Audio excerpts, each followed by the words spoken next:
spake unto Moses, saying, Command the children of Israel that they bring unto thee pure oil olive, beaten for the light, to cause the lamps to burn continually in the tabernacle of the congregation. And it shall be a statute forever in your generations. Lo Yovad Yisroel, Lo Yovad Am Yisroel. The Eternal Light.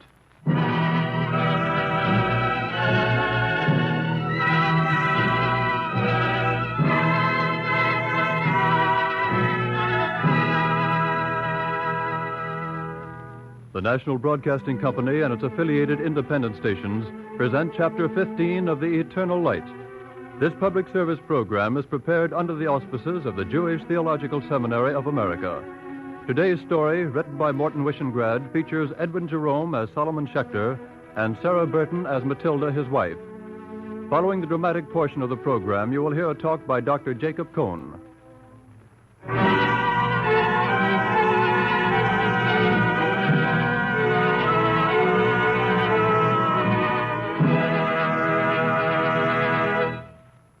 His eyes were quite blue, and his beard was quite red. He had a most unrabbinical temper, and when he swore, which was quite frequent, it was like a catalogue of biblical prophets. He was terribly untidy. He used his vest for an ashtray, and the house was a chaos of manuscripts and books. It was 1890, and he was lecturer in rabbinics at Cambridge University in England. His name was Solomon Schechter, and I was his wife.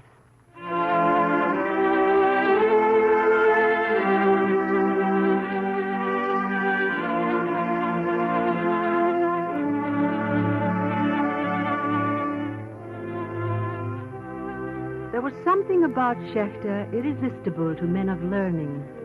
Our house was rich in friendships. Israel Zangwill, the writer, Father Nolan, who came to argue the apostles against the rabbis, Professor Hatton, the anthropologist, James Fraser, the author of The Golden Bough, the Reverend Charles Taylor, master of St. John's College. Schechter quarreled with them by turns and taught them by turns and warmed them constantly with his wit and affection. We were very poor, but the Cambridge Library was filled with books, and we felt no lack. Once I recollect a student came to see Schechter to say goodbye. What is this nonsense about goodbye, Matthews? You haven't completed your studies. I can't afford to stay on, Dr. Schechter. Oh, that's absurd. We can't afford to lose you. Thank you, sir. How much do you need? Please, sir, I didn't come for that. How much do you need, Matthews? I can't accept your help. It is not my help at all. I have charge of a college fund for students who need assistance. You have, Dr. Schechter? How much do you need? Are you sure, sir? Will £50 be enough? Thank you, Dr. Schechter. I don't know what to say. Just forget this nonsense about leaving. Tilda? Yes? Please give Mr. Matthews £50. £50? Of course. Now, if you will both excuse me, there is some work I have to do. See you in class, Matthews. Come now, Tilda. You don't have to look so anxious. It was only £50. It was nearly all we had. Why did you do it, Solomon? That boy is a fine scholar. He's going to be a fine minister someday. Why didn't you refer him to the Episcopal Church Fund? But Matthews is proud. He would not take charity. It wouldn't be charity. He could pay it back once they found him a pulpit. Well, let's not talk about it, Tilda. I don't understand it. You're the only Jew on the faculty. It would be different if you were rich. Tilda, no man has a right to more than bread and water and fuel for his stove, as long as the poor are not provided with the necessaries of life. But this wasn't a necessity at all. It was for bread. It was not for bread. It was for tuition. Learning is the necessity of life, Tilda. Now stop fretting. It's unbecoming.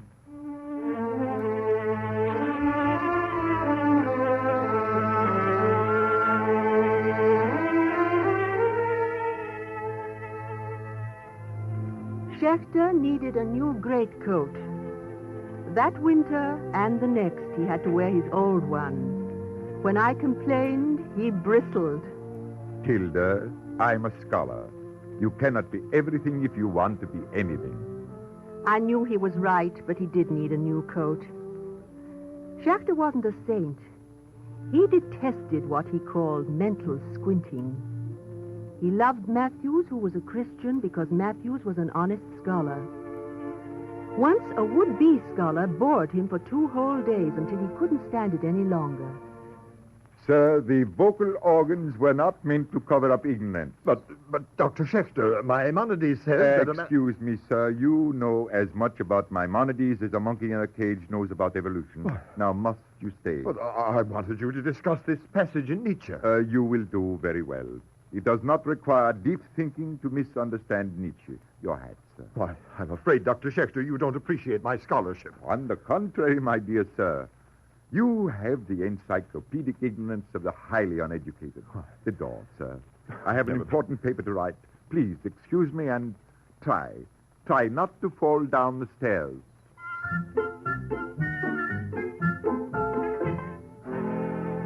I made him send a note of apology. We argued about it for a whole day. He grumbled like a bear and began his note. Sir, my wife informs me I have been a boor. I beg my pardon. That won't do. No? Schechter, you apologize decently. All right. Sir, it has been my observation that one must love people very much in order not to hate them. Schechter. What's the matter, Tilda? Solomon Schechter, you're the most exasperating, the most prejudiced man I have ever married. Tilda, a man cannot carry on the business of life without prejudices. My prejudice is that I am a Hebrew, and I fear the Lord God. You've offended that man. Yes, I tried to for 2 days, but it seemed to make no impression. He's probably so heartsick now he won't be able to eat for a week. Oh, no, Tilda. He is a very holy man, full of misquoted scriptures. But I think he has still got room for a good dinner, which he will eat with great devotion. Solomon Schechter, are you or are you not going to send that man a civil note of apology? But it might encourage him to be a rabbi. Think what a horrible example of red-tape Judaism he would be. Solomon Schechter. All right, my dear. Hand me the Bible. What do you want the Bible for? I want to verify the passage that begins, I am looking for my father's asses. Oh, you're hopeless, Schechter. I throw up my hands. Do you, Tilda? I emphatically do. Well, in that case, give me another sheet of paper. I will send a note of apology.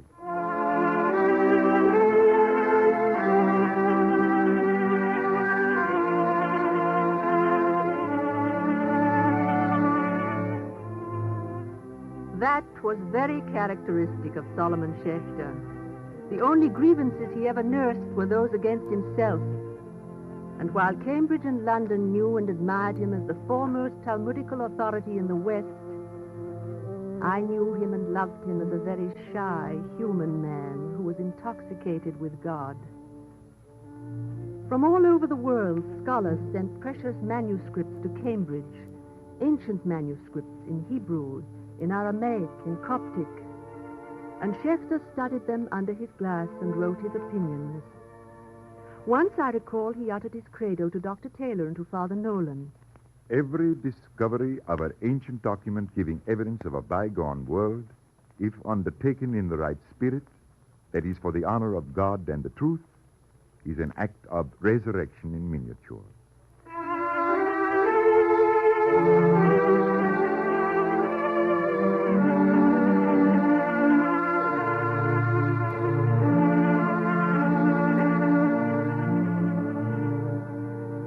Solomon Schechter believed that the Jewish ministry must be concerned with Jewish scholarship, and nothing distressed him more than what he called platform Judaism. Many congregations offered him rabbinical posts, but he preferred to remain at Cambridge, living precariously on the meager pay of a lecturer.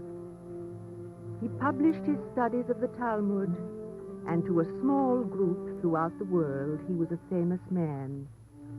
Now a larger group was to hear of him. It began in May 1896. Two of our dearest friends, Margaret Gibson and Agnes Lewis, had just returned from the Near East. Now Agnes Lewis, held two ancient fragments of Hebrew manuscript out to him. Mrs. Lewis, where did you find this? Margaret and I bought them from a book dealer in Jerusalem. Please, handle it very carefully. What is it? This is a fragment of the ancient Jerusalem Talmud. But it is this one. This scrap of paper? Yes, Mrs. Lewis. This scrap of paper. Listen, I will translate. The wise man will seek out the wisdom of all the ancients and will be occupied in prophecies. He will serve among great men and appear before him that ruleth. He will travel through the land of strange nations. But that is all I can make out. But it is enough. Well, Dr. Schechter, you seem very agitated. Mrs. Lewis, this is a fragment from the Hebrew book of Ben Sira, the book Ecclesiasticus of the Apocrypha. Is it very important? The only original is in existence is the Greek translation. Now, Mrs. Lewis, the Hebrew original has been missing for 1,000 years, more than 1,000 years. So you're sure this is from it? As sure as there is a God in Israel. And I think I know where this came from. There can be only one place. Jerusalem? No, not Jerusalem. The writings were destroyed by Titus in 70 A.D. The place must be the Geniza of Cairo. Geniza, Dr. Schechter? Yes, Mrs. Lewis, Geniza. The Geniza is a hiding place for old books and manuscripts. Among the Jews, holy books are never destroyed. When they are torn or worn out, they are buried in the ground or hidden away. And we know there is a Geniza in Cairo. There can be no other place, Mrs. Lewis. But, Dr. Schechter, if this book is as old as you say, it would have decomposed by now. Not in the dry Egyptian air. Mrs. Lewis, I must get the rest of Ecclesiasticus. I absolutely must.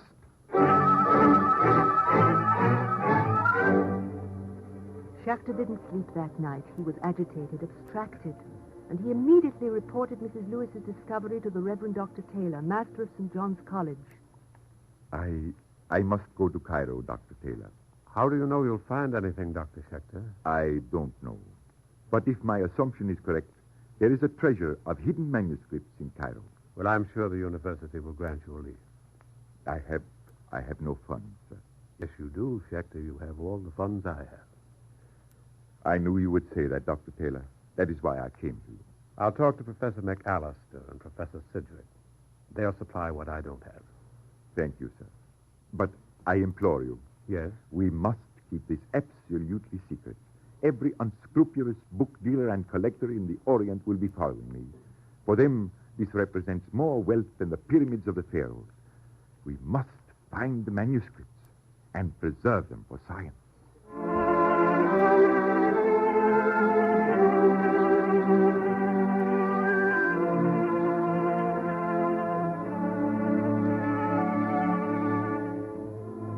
And Taylor was as good as his word.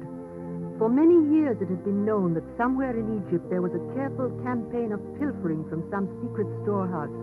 And Schechter was staking his reputation on the fact that the storehouse was in Cairo. Taylor found the money. Schechter bid us all a hurried goodbye and sailed to Egypt. Schechter laid his groundwork carefully. The first man he saw was the chief rabbi. Dear Tilda, I burn with impatience, but I must win the chief rabbi to my side. I flirt with him by the hour and am taking Arabic lessons 3 times a week. You see how practical your old man is.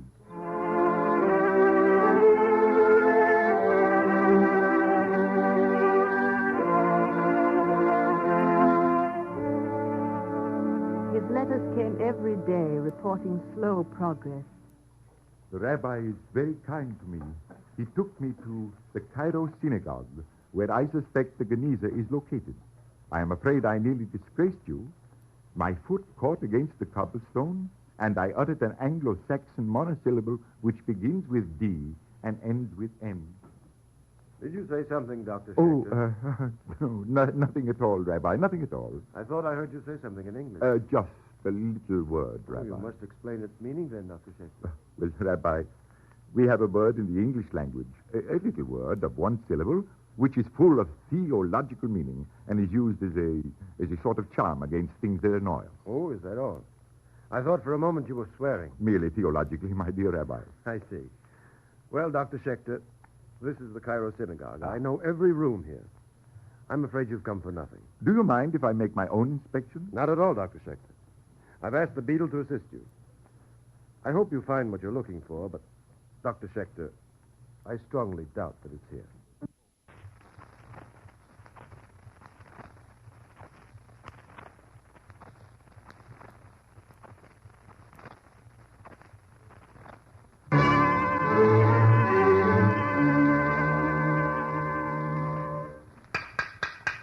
Oh, Beadle. Yes? This wall is hollow. Oh, no, it can't be. Well, listen. Definitely it's hollow. Nothing of the sort, Dr. Schechter. Oh, please come this way. We'll try the base.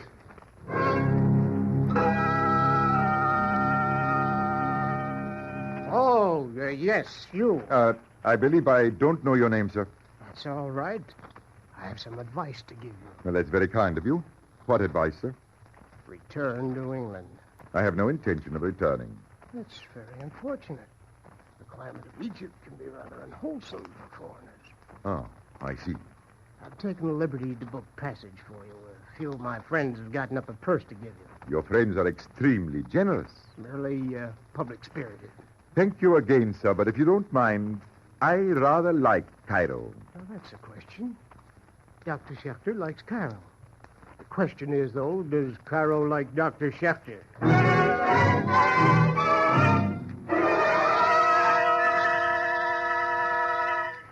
That's the man, Rabbi. Oh, I know him. He's a speculator in rare books. Do you still believe that I have come on a wild goose chase? I'm beginning to change my mind. Dr. Schechter, Yes, Rabbi. only the beadle and I know that you're looking for a secret hoard of manuscripts. Excuse me, Rabbi.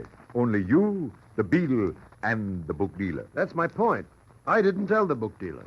If you don't mind, Rabbi, I think I should like to pay a visit to our friend, the beadle.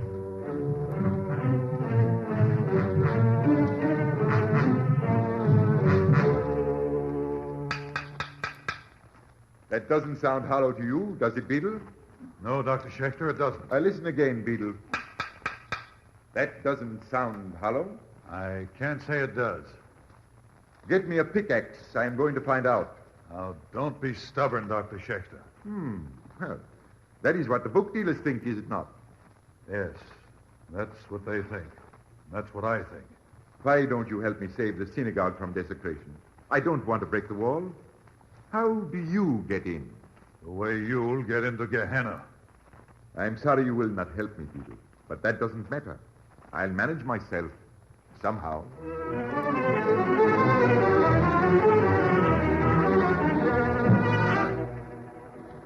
The synagogue at Cairo employed a new beadle the next day. Schechter wrote me about it, and I cabled him to be careful. He was careful.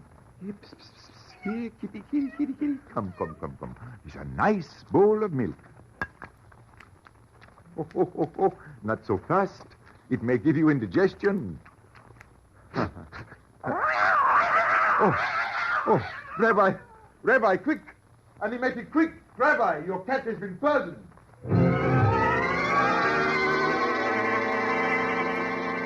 Szold did it, Dr. Schechter. I think she's all cleaned out. I've sent for a veterinary, Rabbi. I'm afraid you nearly had a dead kitten. And a dead scholar. Apparently, the Egyptian climate does disagree with foreigners. What are you going to do, Dr. Schechter? Shall we have the book dealer arrested? No, there is nothing we can prove. There is only one way to stop him. Just tell me. I'll take the necessary steps. I'll have to take the steps. Rabbi, I will trouble you for a pickaxe.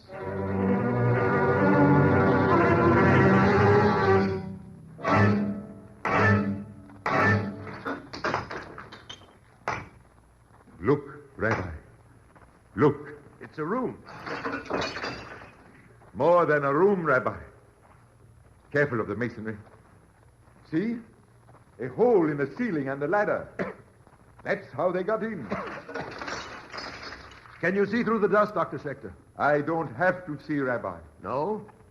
No. I know. This is the secret Geniza of Cairo, the built-over part of the ancient synagogue. Rabbi, here is our treasure chest, the Geniza of Cairo.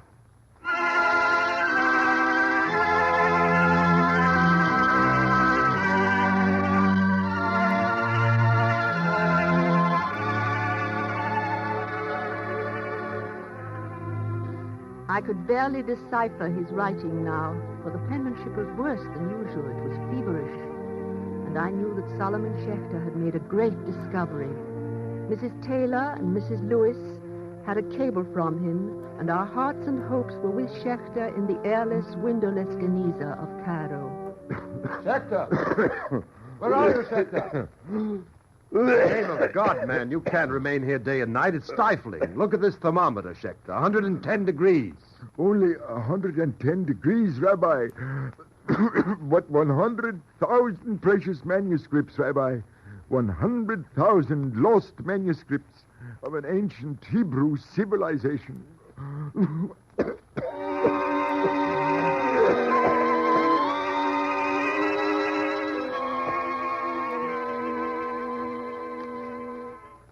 Read on, Mrs. Schechter. Ragged scraps of writing to make the hearts of European scholars glad. For centuries, whitewash had tumbled upon them from walls and ceilings. The sand of the desert has lodged in their folds and wrinkles. Water has drenched them. They have squeezed and hurt each other, whilst all the time some of them were keeping for us very precious secrets. Give Dr. Taylor my great and abiding affection. As soon as I know what I have, I am bringing my treasure back to Cambridge. Praise be to God. Is that the end? Yes, that's the end of the letter. But it's a beginning. A new beginning for Hebrew scholarship.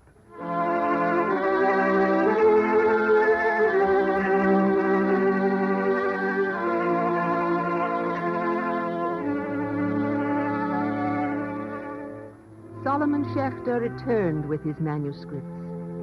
He returned one of the great discoveries in modern times.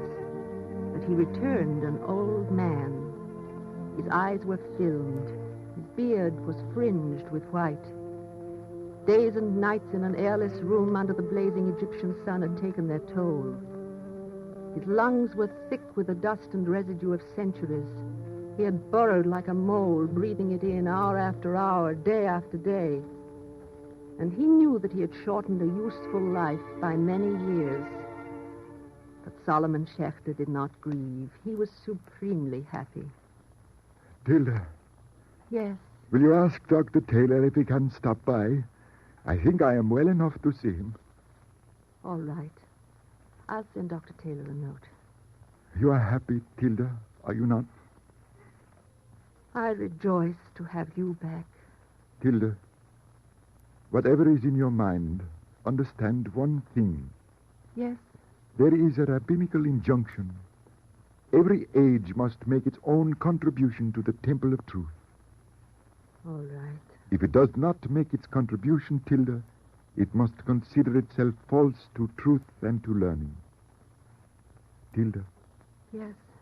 I thank God he has given me strength to make my contribution. Please rest. Please. I'll send for Dr. Taylor.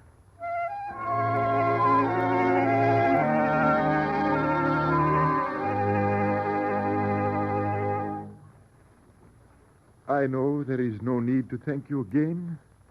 The manuscripts speak for me, Taylor. I understand. What will you do with them, Schechter? The decision is yours. I have already made up my mind. Schechter, you don't mean that you're going to sell them. Oh, I apologize. I have no right to tell a man in your financial position what to do. How many millions of pounds do you think they are worth? It's a very great fortune, Schechter. That's all I can say. Well, that makes me supremely happy. Take it, Dr. Taylor. The manuscripts belong to Cambridge University. You know what you're doing? Yes.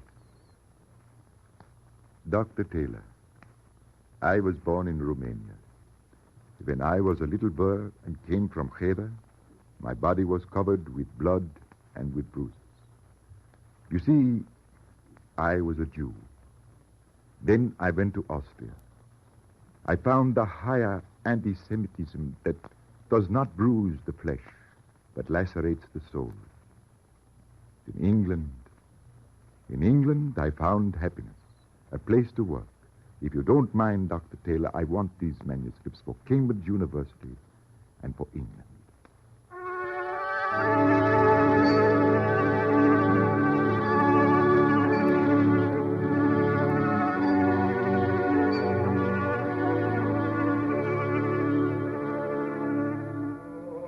a man like a lion, and he recovered. But now he was an aged lion. His beard was white, but his eyes were still blue. And when his tongue grew caustic, I knew that whatever had been taken from his life in years, nothing had been taken from his mind. We found much happiness in Cambridge, and when the call came from America, Solomon Schechter and I went to New York, where he became the second president of the Jewish Theological Seminary of America. England and America, they were the countries he loved. And I, Matilda Schechter, I loved them also, with all my soul.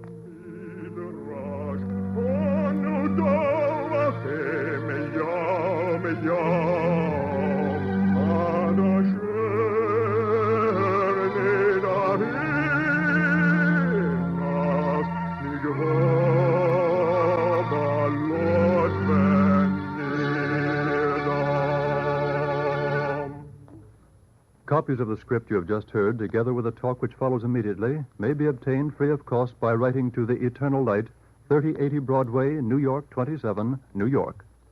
And now we present Dr. Jacob Cohen of Temple Sinai in Los Angeles, who will speak to you from Los Angeles. Who were privileged to sit at the feet of Dr. Schechter will always treasure the memory of a friend and a great teacher. His greatness consisted not only in the depth and breadth of his learning, but in that personal vitality and intuitive insight which illumined every subject he touched and continually opened up to us new vistas of religious thought and experience.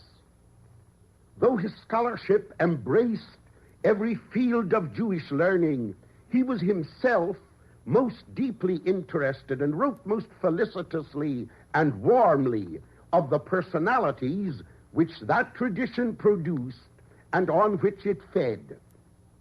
To him, life under the law and in the atmosphere of Jewish observance found its supreme vindication in the fact that it answered the spiritual needs of a wide variety of human types.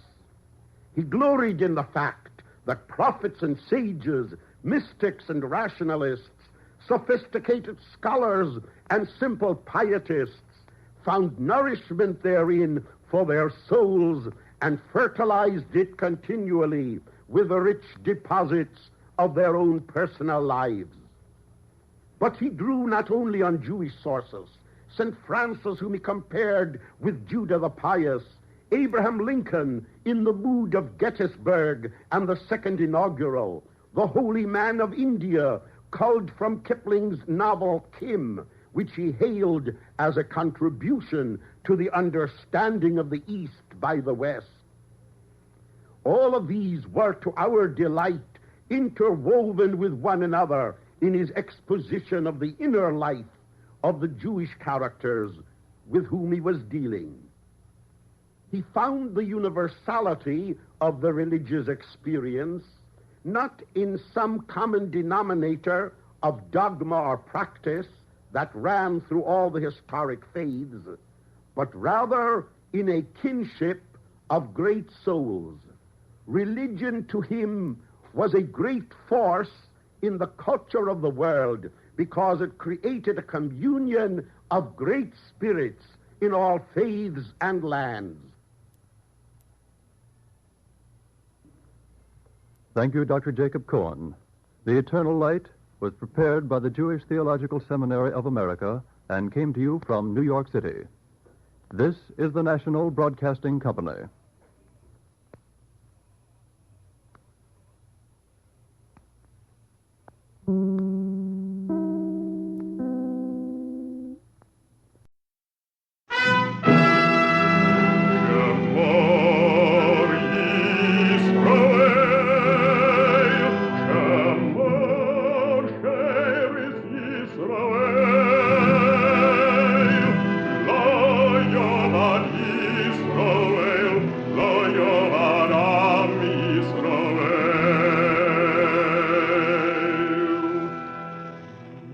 And the Lord spake unto Moses, saying, Command the children of Israel that they bring unto thee pure oil olive, beaten for the light, to cause the lamps to burn continually in the tabernacle of the congregation. And it shall be a statute forever in your generations.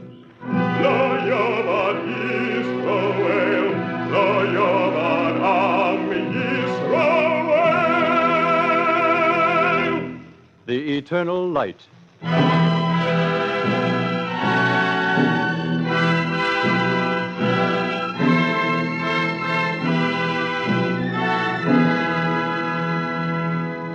The National Broadcasting Company and its affiliated independent stations present Chapter 16 of The Eternal Light. This public service program is prepared under the auspices of the Jewish Theological Seminary of America. Today's story, written by Morton Wishengrad, is based on an essay by Professor Louis Ginsberg entitled Rabbi Israel Salanter, and features Bartlett Robinson as Salanter and Alexander Scorby as narrator. Following the dramatic portion of the program, you will hear a talk by Mr. Samuel Kramer.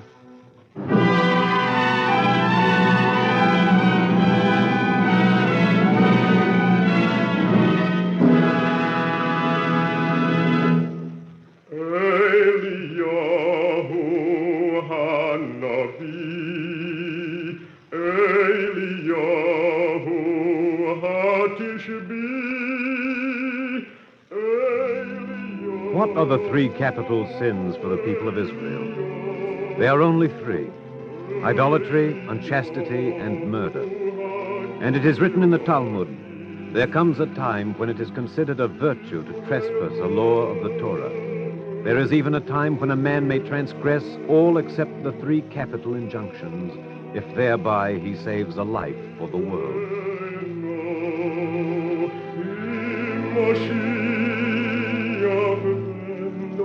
105 years ago, there lived in the city of Vilna a man of piety and wisdom, the sage and scholar Rabbi Israel Salanter. And once, in the evening of his days, after a life of gentle and scrupulous devotion to the law, he committed a great act of transgression. On the solemn Day of Atonement, the day of Yom Kippur, Rabbi Israel Salanter stood before the Holy Ark and said to the congregation of Vilna, The prophet Habakkuk has written that the righteous liveth by his faith. It is our faith to keep this day of Yom Kippur in prayer and fasting. I command you now to put away this fast. Take up bread in your hand, pronounce the benediction, and eat. People of the congregation, I order you to break the fast. I order you to eat.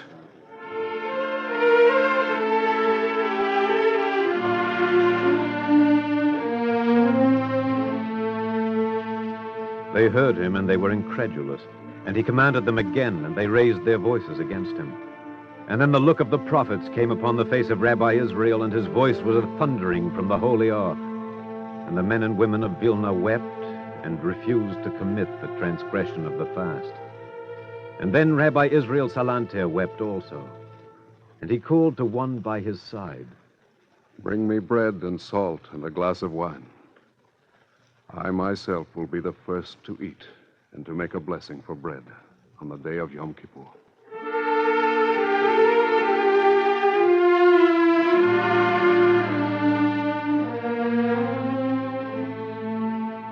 Who was this man who broke the sacred prohibition?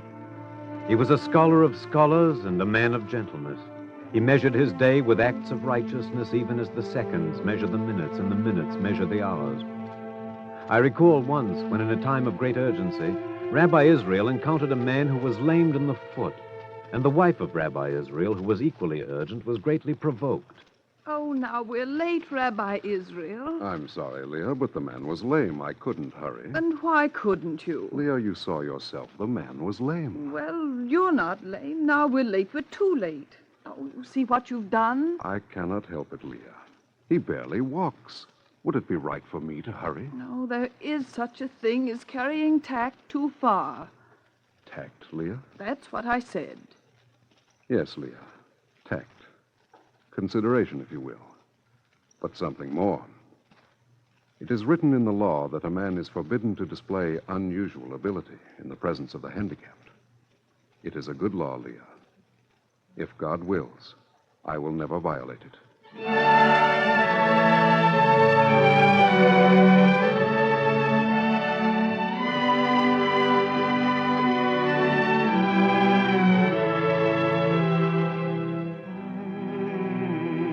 And yet this man, this humble man of God, Rabbi Israel Salanter, committed a breach of the Yom Kippur fast. Perhaps it was because of a momentary weakness, you may ask. But he was not a man of weakness. He was a man of moral strength and considerable wisdom also. I mind the time when Solomon Cohen died and left a will which was too troublesome for the probate court. And Meyer, the son of Solomon, came to Rabbi Israel in his perplexity. I thought my father loved me, Rabbi Israel. He did, Meyer. He loved you very much. Then why this will? He leaves you all his wealth.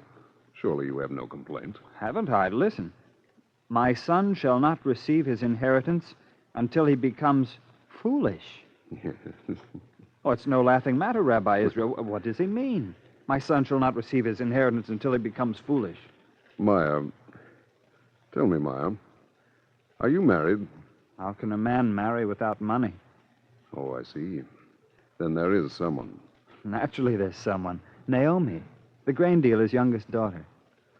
Marry her, Meyer. And then when your firstborn arrives, go to the probate court and you will be paid your inheritance. But, Rabbi Israel, I don't understand.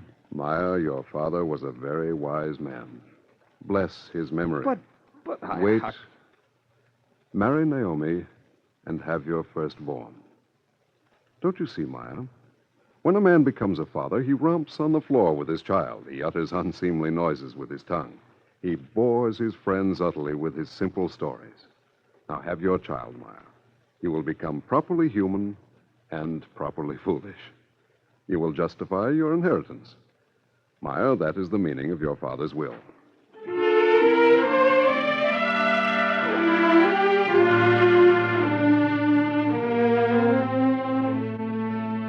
Rabbi Israel Salanter, a scholar and a sage, and withal a man of humor and understanding. Yet this saintly person committed an act of transgression. And before I reveal to you the circumstance of his transgression, I must reveal once again the merit of Rabbi Israel. It happened on a certain day that the ghetto was disturbed by the voice of Moses, the wine merchant. Don't let them get away. Hold those two men. They're thieves. What did they do, Moses? They robbed me. Hold them. Here. Is this yours, Moses? Yes. This and this and this and this. Ah, the scoundrels. What have you two to say for yourself? I didn't take it. He's a liar as well as a thief. It was on him. I tell you, I couldn't have taken it. No, I suppose the angel Gabriel flew it under your coat. How could I take it? Look down. Look at my feet. Huh? Moses, this man is a cripple. What? What did you say? He's a cripple. Well, if he didn't take it, the other man did. Listen, you, it's very wicked to pass off your thievery on a poor, helpless cripple. I didn't pass anything off. Be still, you thief. I'm telling you I passed nothing to him, and I'm not a thief. I couldn't. Look here. Look at my eyes. In the name of God, the man is blind. Pay no attention to them. If one didn't take it, the other did. I want them punished. 1 second, Moses. This is too much for us to decide. Which one is going to be punished? I know. Take them to Rabbi Israel. He will decide.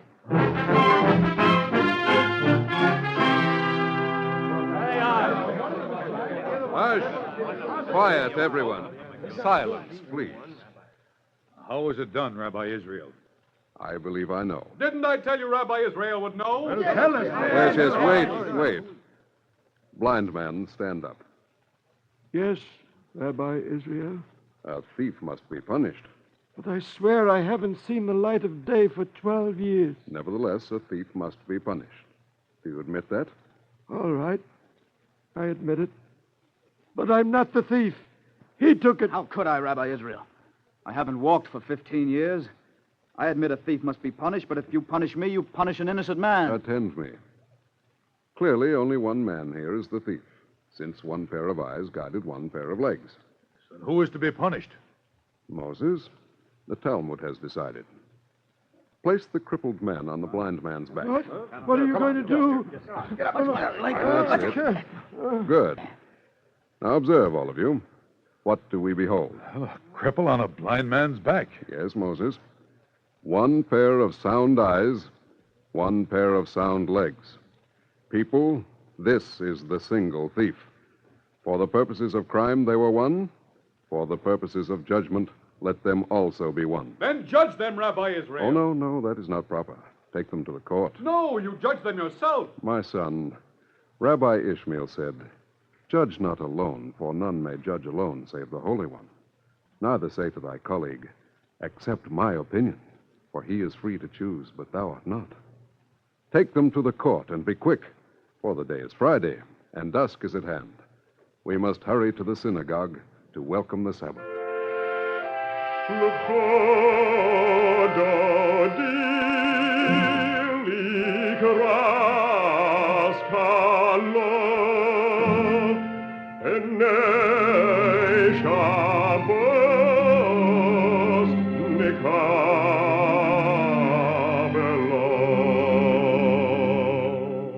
A song of the Sabbath, a song of welcome. Lecho dodi likras kalo. Come, my friend, to meet the bride. For truly is not the Sabbath the bride of Israel. Thus they sang, and thus each Sabbath eve in the synagogue of Vilna sang Rabbi Israel Salanter. It is an ancient poem to be sung with tenderness and with pride, and not without a wetness of the eye. And in this manner upon the song, Sabbath followed upon Sabbath. The night became long and was stricken with winter, and the houses of the ghetto huddled together against the cold.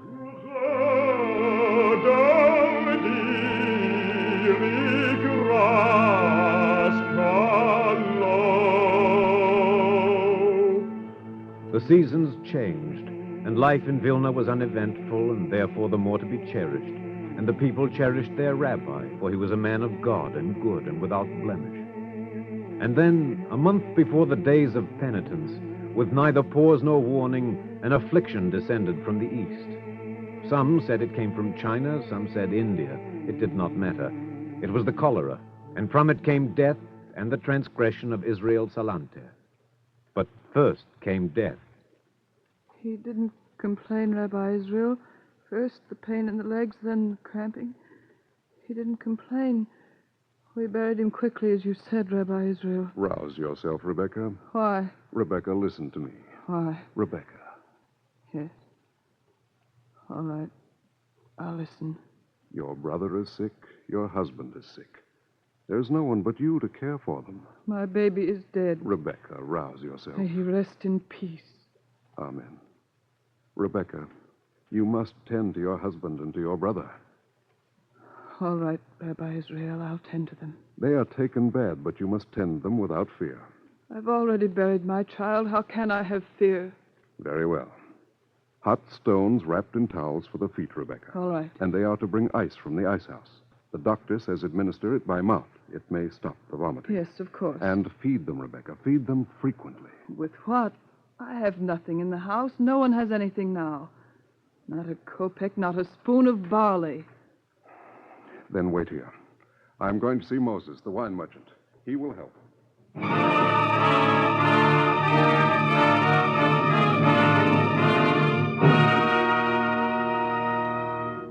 Oh, we have come on an evil time, Rabbi Israel. Yes, Moses, but the Lord giveth and the Lord taketh away. Of course. But, Moses, listen. Oh, Rabbi Israel, how great must be our sins that this punishment has been visited upon us. In the name of heaven, Moses, a little less verbal piety. These people need help. Rabbi Israel, we all need help. You must do your duty, Rabbi Israel. Tell them to trust in the Lord. Moses, I have raised my hand against no man in all my life. But before God, I believe it would be no sin if I struck you now. Rabbi Israel, someone might think I uttered a blasphemy. Is it such a terrible crime to trust in the Lord? It is a crime for you to tell that to the needy. But I trust in God. Why shouldn't they? Moses, does that trust make you indifferent to the misfortune of others? They have no food, no money. You have. Are you going to put your hand in your pocket, or are you going to let them starve? If they trust in God, they will not starve. Moses, sometimes there can be nothing more loathsome than a complacent man.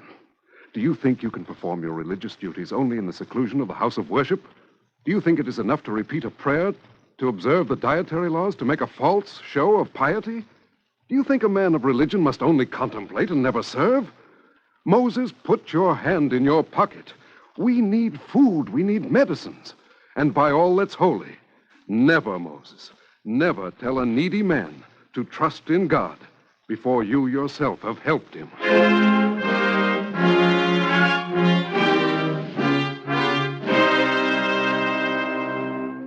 Get him to bed, Rebecca. You have fallen sick. I can't, Doctor. There's no one left to help the others. Rabbi Israel, she must get into bed. Do as the doctor says, Rebecca. No, I can't. I lost my child. I can't lose my husband and my brother. I'll stay here. I'll tend to you. No. Rabbi, it's the Sabbath. Your place is in the synagogue. Rebecca, every house is a synagogue. Every house where men are born and live and die. And remember, Rebecca, shakanot nafashot.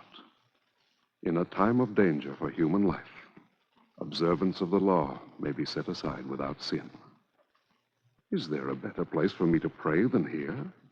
Is there a better way for me to pray than by doing what I can for you and your family? I'll go to bed. I'm very tired. I'll go, Rabbi Israel. I must talk to you, Rabbi Israel. Yes, Doctor? 8 in every 10 are dead and dying. So bad, Doctor? Yes, so bad. And the others will surely die, and you will die with them. Unless... Unless what? Come to the point, Doctor. There must be no fasting on the Day of Atonement. On the 10th day of this 7th month is the Day of Atonement. There shall be an holy convocation unto you, and ye shall afflict your souls. Yes, Doctor, and ye shall afflict your souls, and take no manner of food, and take no manner of drink. Do not quote Scripture, Rabbi Israel. They would sooner die than break the solemn fast. If they do not break it, they will surely die. Tell me what to do, Doctor. I want you to break the Yom Kippur fast. I cannot do that, Doctor.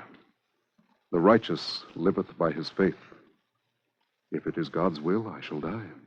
I am no longer young. Perhaps you cannot understand it. But if it is a choice of breaking the fast or dying, I have no alternative but to die. I cannot understand it. However, suit yourself. But do not let them die. Tell them they must live. Yes, I can do that. Nothing is more sacred than life. All right, Doctor. I shall tell them to break the fast.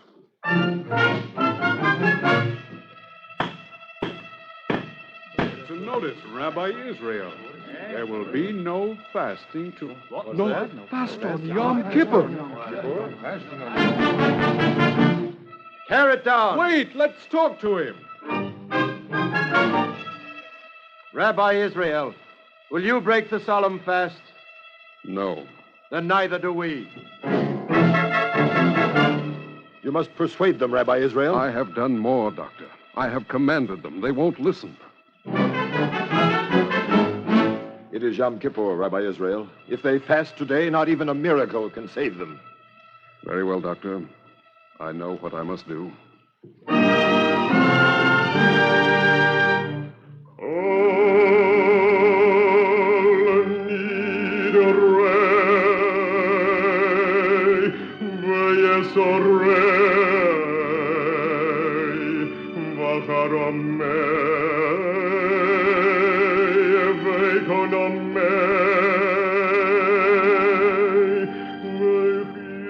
In the synagogue of Vilna, the cantor sang Kol Nidre on the solemn Day of Atonement. And outside, the death carts were piled high in the streets of the ghetto. And the day was blacker than night, and no stars shone. And the cantor sang Kol Nidre, and a remnant of Israel heard the melody and listened to the slow beat of its heart. The widows listened, and the orphans, and the bereaved men of the congregation. And they marveled that the cantor had strength to sing. for they barely had strength to listen. Then Rabbi Israel Salanter stepped slowly before the open ark of the covenant and touched his finger to the holy scroll and turned to the congregation and spoke. Wherefore have we fasted, and thou seest not? Wherefore have we afflicted our soul, and thou takest no knowledge? Is not this the fast that I have chosen, to loose the fetters of wickedness, to undo the bands of the yoke, and to let the oppressed go free, and that ye break every yoke? Hear me, people of Vilna. Wherefore do we fast? Is it not to deal our bread to the hungry, and to bring the poor that are cast out to our house? And if the house is empty, whom shall we bring?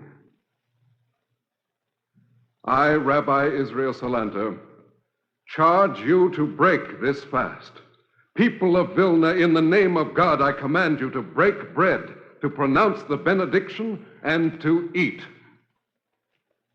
Rabbi Israel, as we have lived, so shall we die. We cannot break the fast. I command you. You shame us, Rabbi Israel. You shame us before the open ark of the covenant. Will you eat? We will not. Murder is a capital sin. You murder yourselves by not eating. Rabbi Israel, I am no scholar. I make no claim to learning, but there are some laws that may be transgressed and some that may never be. And we will not break the law of the holiest of days. My children, there comes a time when it is considered a virtue to trespass a law of the Torah. And this is such a time. There is even a time when a man may transgress every single one of the 613 precepts of the Torah, with the exception of the commandment against idolatry, the commandment against unchastity, and the commandment against murder. And this is also such a time. For by our transgression, not a single life, but many lives are saved for the world. And what is more holy than life? We commit no transgression today, Rabbi Israel. We are neither more nor less than you, and we will not do what you will not do. Very well. Blessed art thou, O Lord our God, King of the universe, who has kept us in life and has preserved us and enabled us to reach this season. Moses? Yes, Rabbi Israel? In my bag. Take it from my bag. Take what? A loaf of bread. Here is the loaf of bread, Rabbi Israel. Say the benediction with me, Moses. Moses, say it with me. Blessed art thou, O Lord our God, King of the universe, who bringest forth bread from the ground. Now, Moses, let us eat the Yom Kippur bread and live.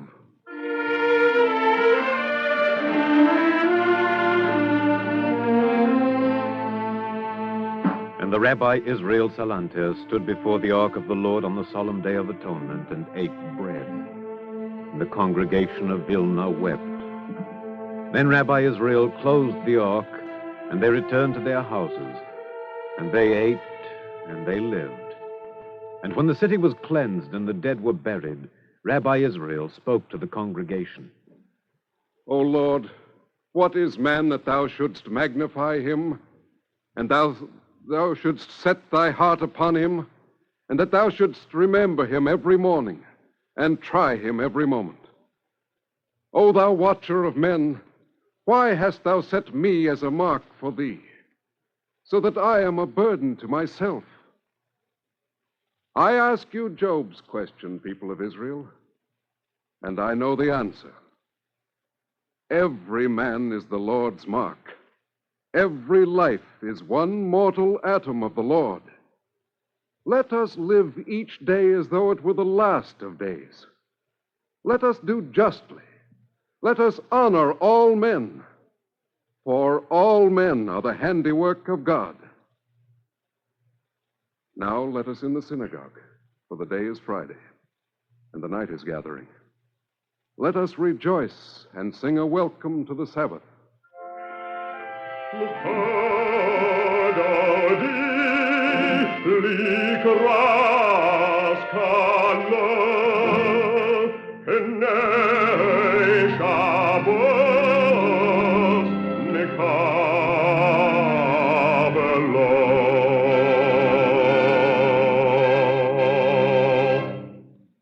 Copies of the script you have just heard, as well as the talk which follows immediately, may be obtained without cost by writing to the Eternal Light, 3080 Broadway, New York 27, New York.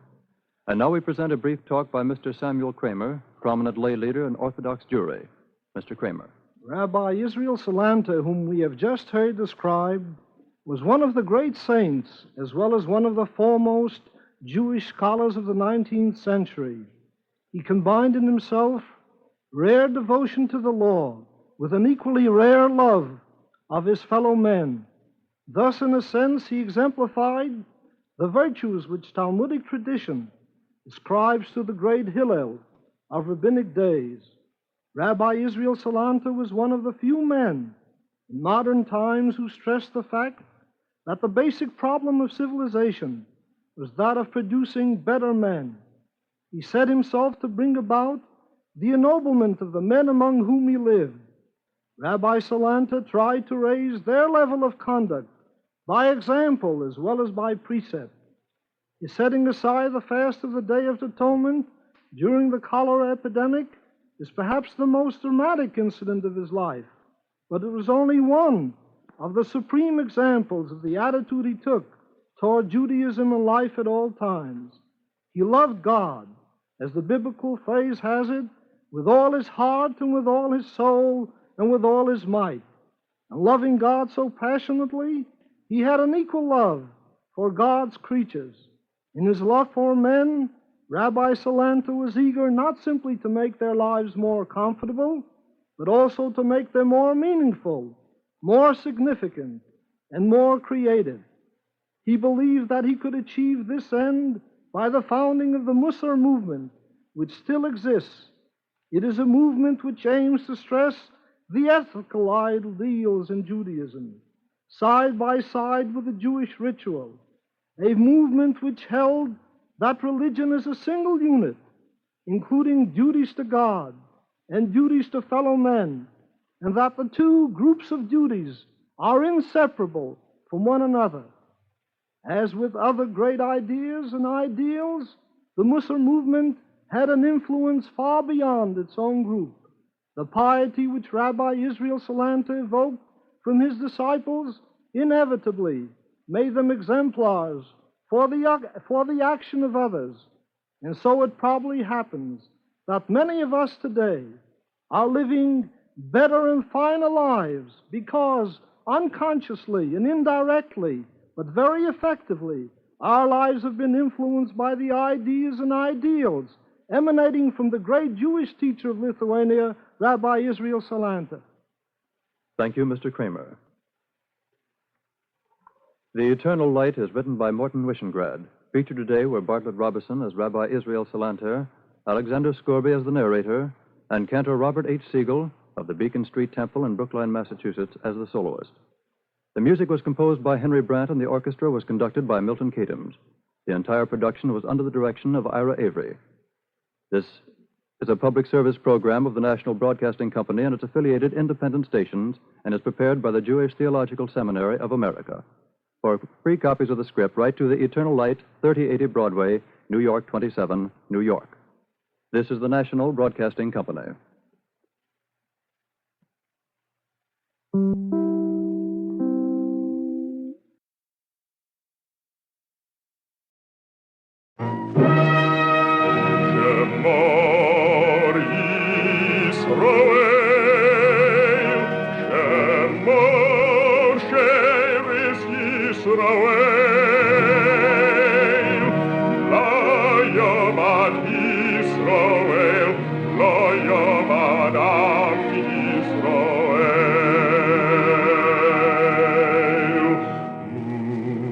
And the Lord spake unto Moses, saying, Command the children of Israel that they bring unto thee pure oil olive, beaten for the light, to cause the lamps to burn continually in the tabernacle of the congregation. And it shall be a statute forever in your generations.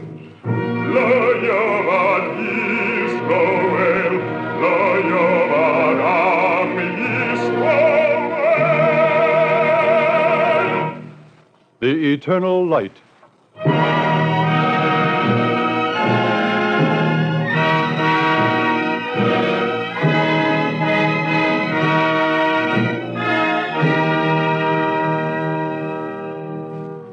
The National Broadcasting Company and its affiliated independent stations present Chapter 17 of The Eternal Light.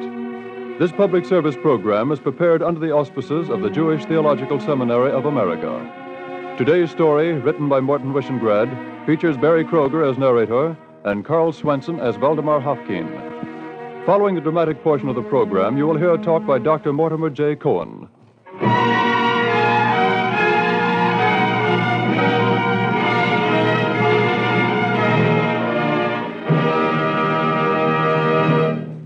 Thus it is written in the book of Ben Sirah, honor a physician with the honor due unto him. For the Lord hath created him, and the Lord hath given men skill, that he might be honored in his marvelous works.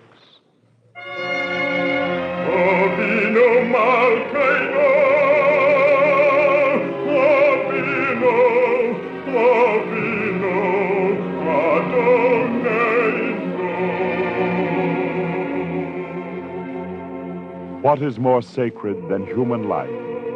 And who more worthy of esteem than the healer? Thrice blessed are his fingers, his vessels are full of healthy fluid, and the marrow of his bones is well moistened. In the year 1888, there lived in the city of Odessa a physician called Waldemar Mordecai Haffkine. Mark his name well. Haffkine, for you may put his name beside Koch and Ehrlich and Katasato and von Behring.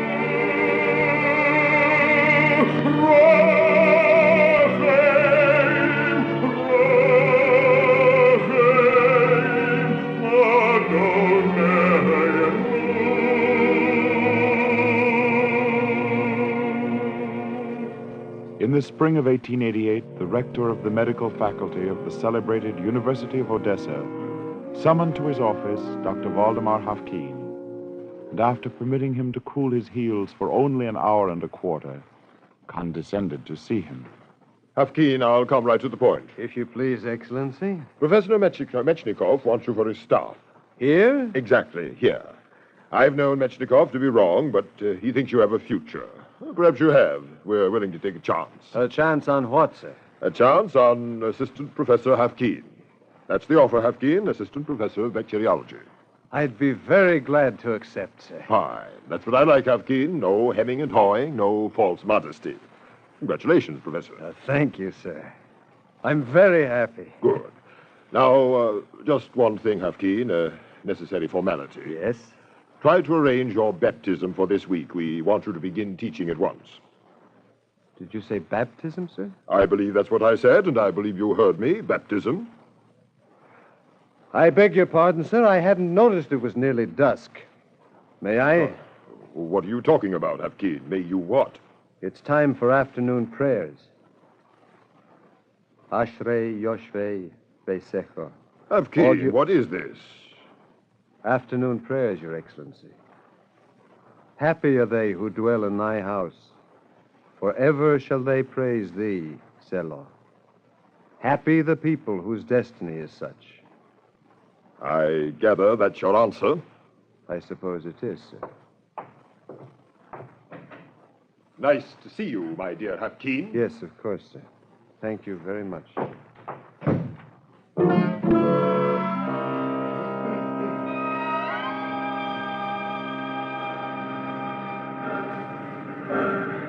Haffkine, your microscope case, Haffkine. Thank you, Professor Metchnikov. I'm very grateful. For what? For seeing me off. Oh, I'm just selfish. I had hoped you might change your mind. That's why I'm going to Geneva. In Geneva, they don't want me to change my mind about anything. Yes, of course. Oh, don't drop that case. Let me open it, Professor Mechnikov. Look in, Professor. Well, it's a microscope, isn't it? Yes, it's a microscope, Professor. And this velvet bag beside it holds a prayer shawl. A microscope and a prayer shawl. Curious combination, Haffkine. But I suppose they're your convictions, and a man has a right to live by his convictions. But not in Odessa, I'm afraid. That's why I'm going to Geneva. Haffkine, doesn't your science get in the way of your religion? I don't think so. Both teach me to try to live decently. I haven't found any conflict. Should I? I should think you'd be satisfied with the scientific method. I don't know. Science tells me how. Religion tells me why. Board! Well, good luck, Haffkine. Thank you, Professor Mechnikov. Professor. Yes? His Excellency, the rector of the medical faculty, is a fairly good scientist, isn't he? Well? Nothing, only it occurs to me that he has a most unscientific interest in what religion he doesn't want me to practice. All aboard!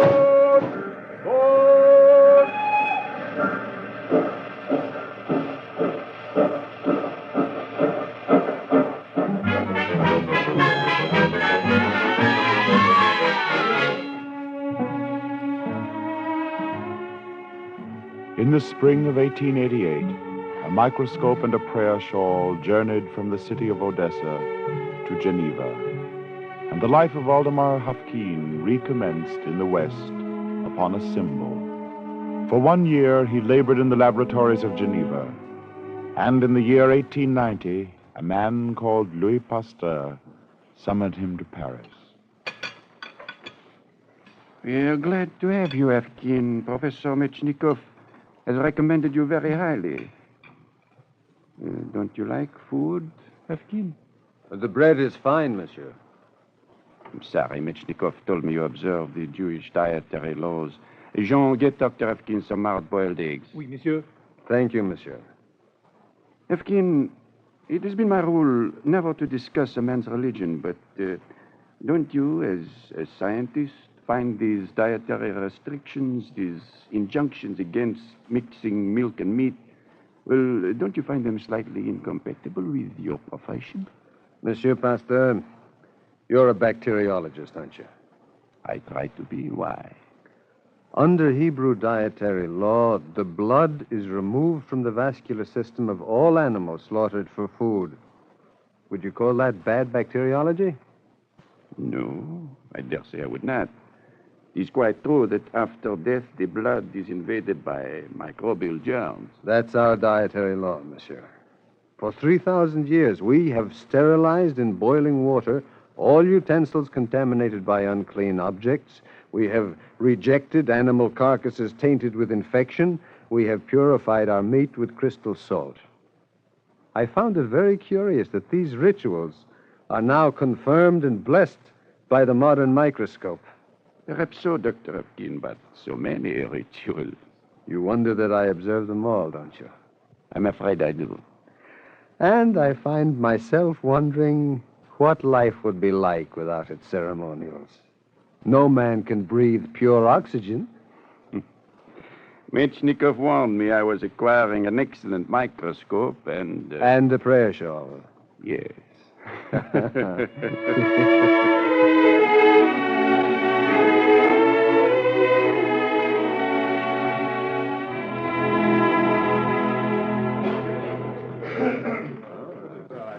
Gentlemen, we have a problem. Asiatic cholera. Is there another epidemic, Pasteur? Not in Europe, monsieur, but once again in India. Inevitably, it must reach us. Our problem is simple. That is why it is so difficult. Thanks to Herr Koch, we know that a bacillus shaped like a comma is responsible. Our simple little problem is to take the good Herr Koch's cultures and prepare a vaccine against cholera. Monsieur Pasteur, I'd like to try. All of us would, Haffkine. I have a special reason. Have you, Haffkine? 500 years ago, people of My faith were massacred not many miles from this city because a pestilence came from the east. They were held responsible. I think I should like to work on a vaccine. Are there any objections, gentlemen? It seems there are none. Very well, Haffkine. May I suggest you begin at once?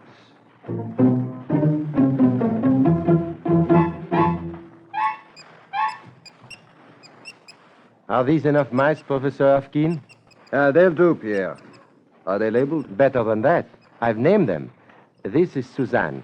This is Marie, Alouette, Jeanne, Sophie, Valérie, Marcel, Antoinette, Yvonne. All female? Why not? All day long I see nothing but men. If some of these mice are not female, I'm sure they will forgive me. All right, Pierre. Now, be very careful. You know what we do first? Oui. Shoot the microorganisms into the mice. Gradually increase the dosage. Wait for antibodies to form. Prepare a vaccine. Inoculate the dying population of India. Try to appear modest. And make speeches to all the stuffed-shirt societies explaining you're not a hero, only the savior of half the world. I see you have it all worked out, Pierre. Naturally. I shall buy a villa at Cannes and eat snails in garlic sauce for the rest of my life. Oh. Nothing else, Pierre? Oh, yes. I shall become a patron of the arts. I am tone deaf. I don't understand poetry, and I am colorblind. I feel I am qualified. Pierre, you are wasting your talents in the laboratory. You should go in for dramatic criticism. I will consider it. Yes, you do that, Pierre. Now, if you please, kindly consider the mice. Now, be careful as you inject. If some of that solution gets into your system, only God can help you. Now, please, Pierre, very careful.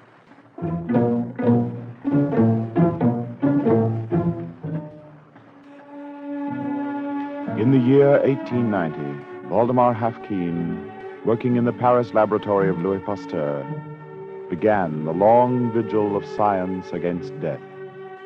He rose at dawn, put on his phylacteries, and wrapped himself in his prayer shawl, and glorified the God of Israel. And then he removed his prayer shawl and took up the microscope. He surrounded himself with death in test tubes, and he defended himself with the weapons of his profession and the armor of his faith. In the weeks that passed, failure followed upon failure. The mice died. He prepared new cultures of the deadly cholera organism and began again. Still the mice died. But defeat for the man of science is a better teacher than success. And Waldemar Haffkine tried again. Pierre, the mice die because our injections are too deadly. Now, we must attenuate the virus, weaken it so that the mice will not succumb after the first injection. Poor Antoinette. I was very fond of her. Pierre. Sorry, sir. Now, cook this solution. Cook it? Exactly. You will kill the organism. Either kill or weaken. And we inject with dead or dying bacilli. That may be our answer. Cook them, Pierre. Let's begin from the beginning. Slight swelling at the point of injection, but no dead mice. Increase the strength of the injection, Pierre, and repeat. Yvonne, number 2, seems very happy, Dr. Haffkine. Increase the dosage, Pierre. All mice present and accounted for. Continue building the dosage. They've got enough cholera bugs in them to wipe out the population of Europe. Step number 2, Pierre. Our assumption is that their blood is loaded with anti-cholera bodies. Now it's up to me to prepare a vaccine.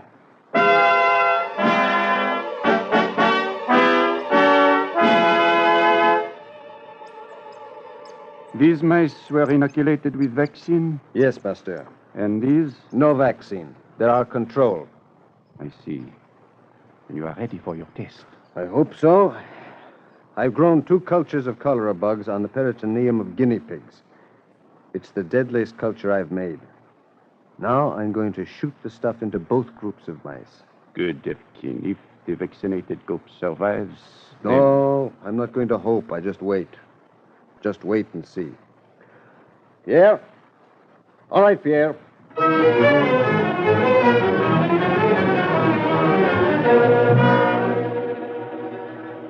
Dr. Haffkine, step 2. You're on the right track. Every control mouse is dead. For heaven's sake, Pierre, the vaccinated mice. How about them? My friend Ivan number 2.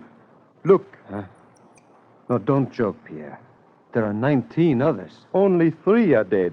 17 out of 20 are alive. You've got an anti-cholera vaccine, Doctor. You've got it.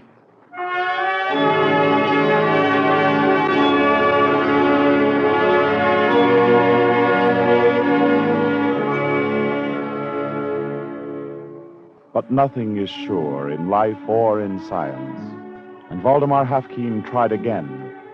He repeated his experiment with new guinea pigs, using new controls. The vaccine held. The mice who were not inoculated died. 17 out of 20, 15 out of 20, 16 out of 20 of the vaccinated mice survived. Scientific proof. Now for Waldemar Haffkine, still another step. Pierre, is the vaccine sterile? It is sterile. Good. Some antiseptic on my arm, please. What are you going to do? Huh? Prove the vaccine is non-toxic. Going to inoculate myself. It's dangerous, Dr. Haffkine. Suppose you're wrong. It's the only way to prove the vaccine is non-toxic. I don't believe in storybook heroes. They're generally very juvenile people, but I have calculated the risks, Pierre. I know the odds. And, you see, I believe in God, Pierre. And even in Dr. Pasteur's laboratory, God helps, Pierre. He helps. I hope so. Go ahead and inoculate yourself. Where are you going? Why, I thought I'd just go to the door and kiss that... The word is mezuzah. Mezuzah. All right. I'll kiss it just for luck. A mezuzah is not a good luck charm, Pierre. I'm religious, not superstitious. But you kissed that doorpost scroll. But not for luck, Pierre. There's a piece of parchment inside with a few passages from Deuteronomy. It's a reminder for me, and for everyone of my faith, that God is everywhere. Well, I'm superstitious. You inoculate yourself. I'm going to kiss it for luck.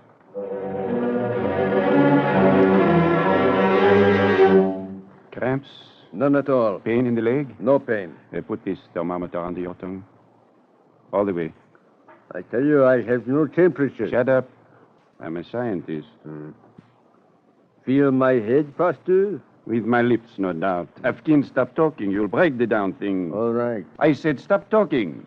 Pierre, how is this supposed? I don't know. I'm busy taking my own. Huh? Well, if he could inoculate himself, well, so can I. I just took some of it. I'm scared stiff. You did, eh?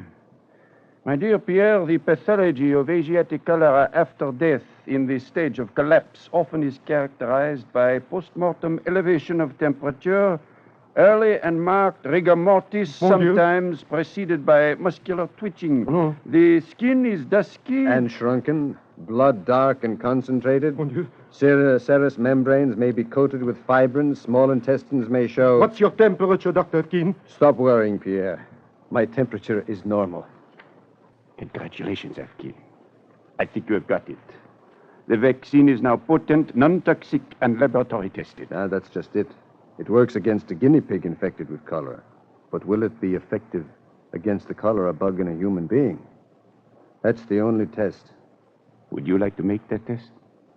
Where? India? Not just yet. Haffkine, there is an outbreak of cholera in the city of Odessa. Pierre, telegraph blank. I'm wiring the rector of the university right away.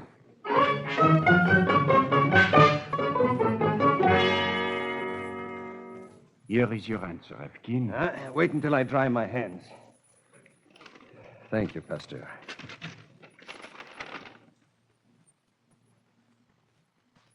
Well, Haffkine? It's the rector's answer. His Excellency has wasted no time. Read it for yourself, Pasteur. The government of His Imperial Majesty prefers that the peasants should die with a prayer for the Tsar on their lips, rather than owe their lives to a Jew.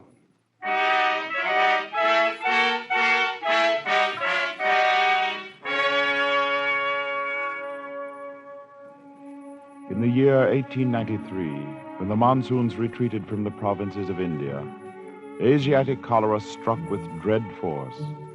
In 10,000 cities and villages, from Madras in the south to Rawalpindi in the north, there was a shriveling of the skin and a continual prostration.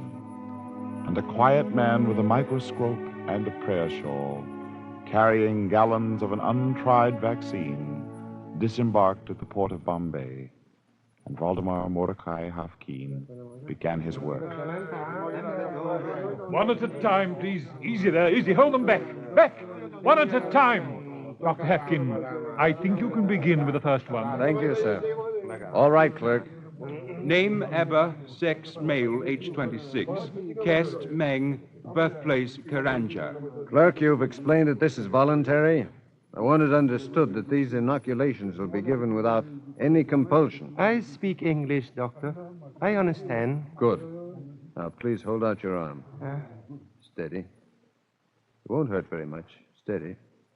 Good. Thank you, sir. No more? That's all, sir. Sadhu Babaji next. Then Ghulam Abdul Nahi, Govind Babaji, Turkaram Rama. In line, please. No crowding. Dr. Haffkine is here to stay. Now, please wait your turn. Dr. Haffkine is not leaving India.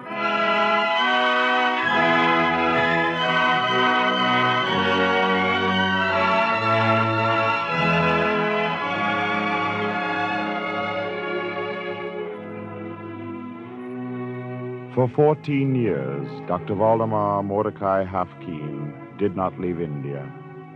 Countless millions of lives were saved by his anti-cholera vaccine.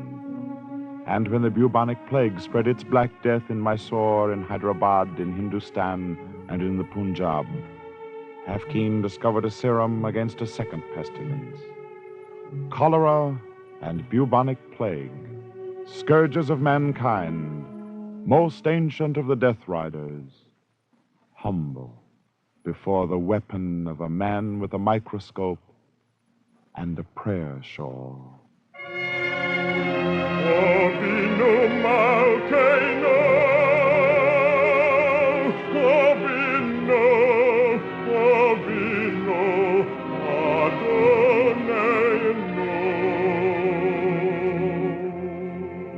It is written in the book of Ben Sira, honor a physician with the honor due unto him, for the Lord hath created him. If you will remember the name of Waldemar Haffkine, let it be for these things, that it was given me to add my small stone to the pyramid of history, that the banners I have held in my hand and pass on to you are the legacy of generations dead to generations still not born. Let it be for the glory of all men in the name of God.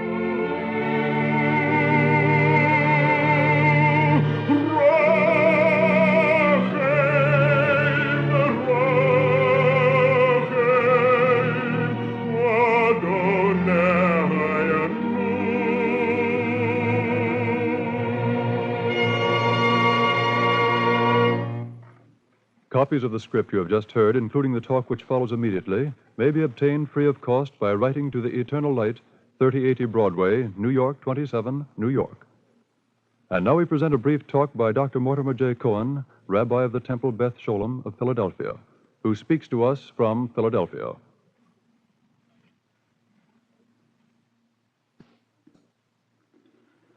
If Waldemar Haffkine had been unique among Jews in his devotion to science and religion, his life story would have no great significance for us.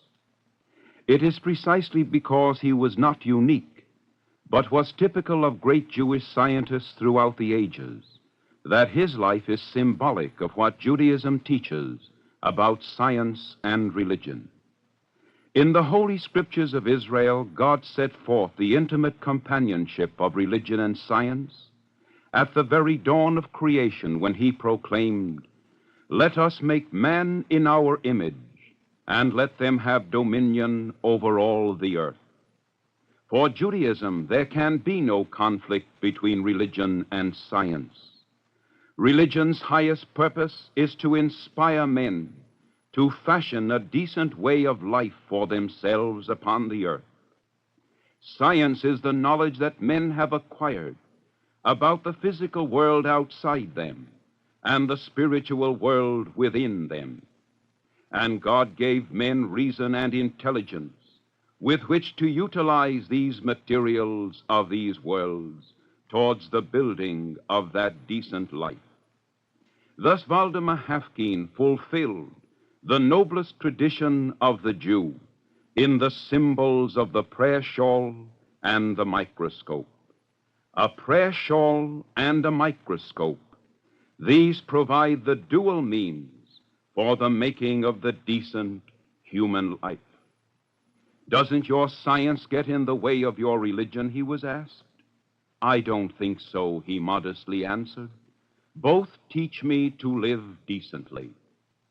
To live decently is the whole glory of man.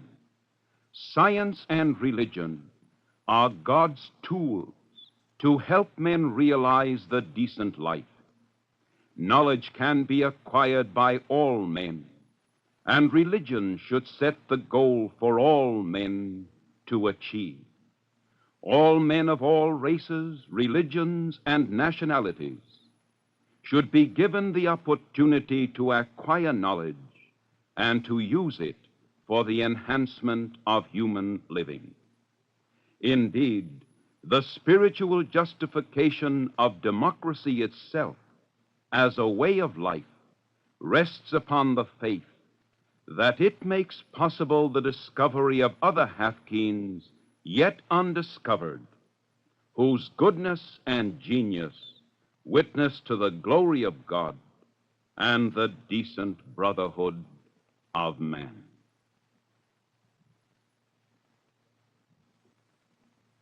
Thank you, Dr. Cohen.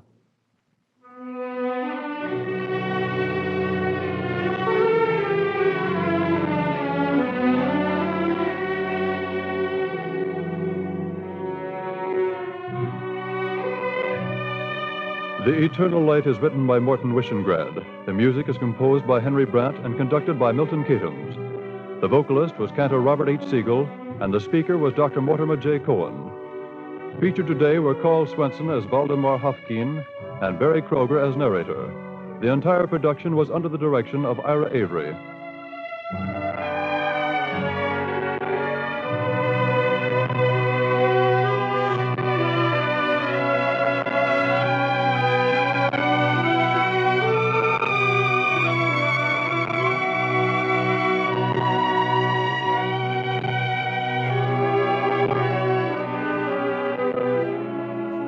The Eternal Light is a public service presentation of the National Broadcasting Company and its affiliated independent stations in cooperation with the Jewish Theological Seminary of America.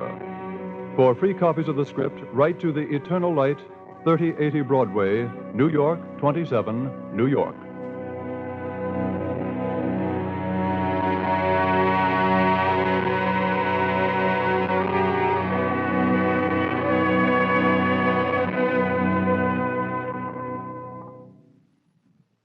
This program came to you from New York City. This is the National Broadcasting Company.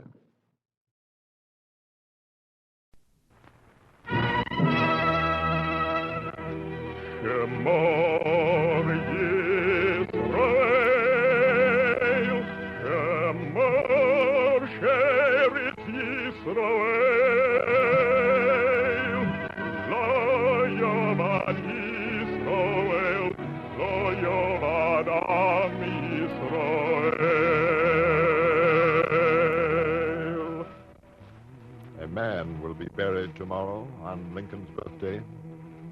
His name, Daniel Harris, dead in the 98th year of his life. To the memory of this last survivor of the 8,000 Jews who fought under the banner of the Union in the Civil War, we dedicate this program. Lo yovad Yisroel, lo yovad Am Yisroel. The Eternal Light.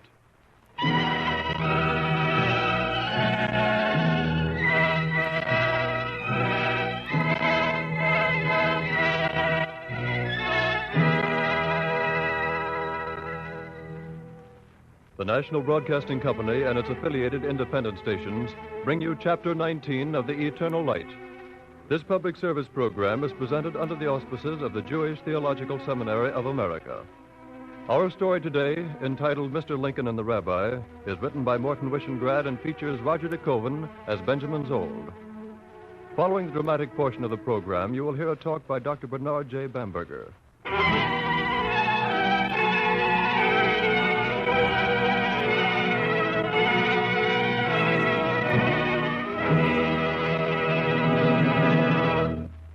Avadim hayinu, ata benechorin. Spring had come early. April was a seed time of hope and a promise of fertility. In the spring of 1861, few men could foresee the terrible harvest of the year's end. Benjamin Szold was my name, and I was the rabbi of the congregation Ohev Shalom in the city of Baltimore. 1861. I should tell you a story of that year. A story of a man called Simeon Marx and another man called Abraham Lincoln. And if what I have to tell holds more in the telling of legend than of history, I pray you to consider the words of a sage of Israel, that while history has her truth, legend has her truth also.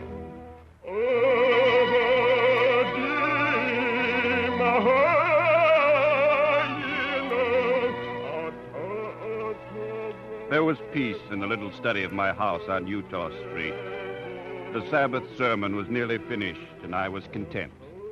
Content, that is, until two members of the congregation paid me an unexpected visit. Rabbi Szold, we don't want you to deliver that sermon.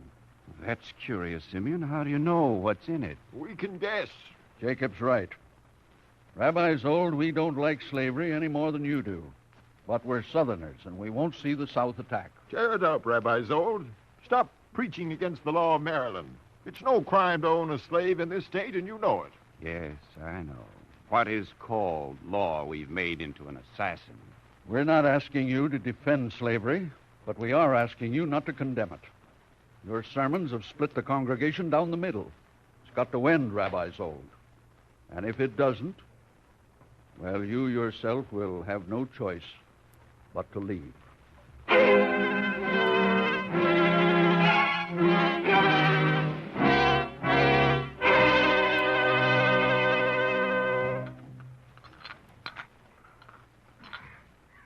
Drink your tea, Benjamin, before it gets cold.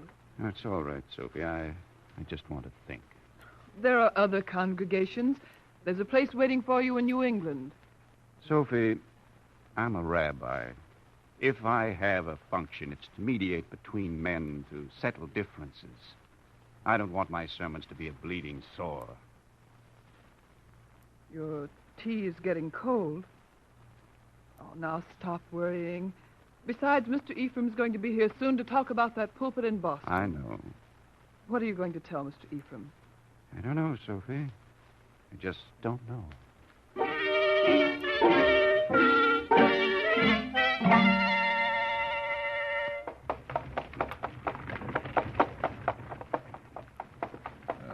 Nice country, this, Rabbi Szold. Warmer than Boston. I like Boston. Couldn't get me to stay here for all the money in the world. No, Mr. Ephraim? No. Rabbi, slavery is a curse against humanity. Mr. Ephraim, what brought you south? Offer you a new pulpit, Rabbi. What else? Well, I've got to buy some cotton. The mill's running low. You don't make textiles without cotton.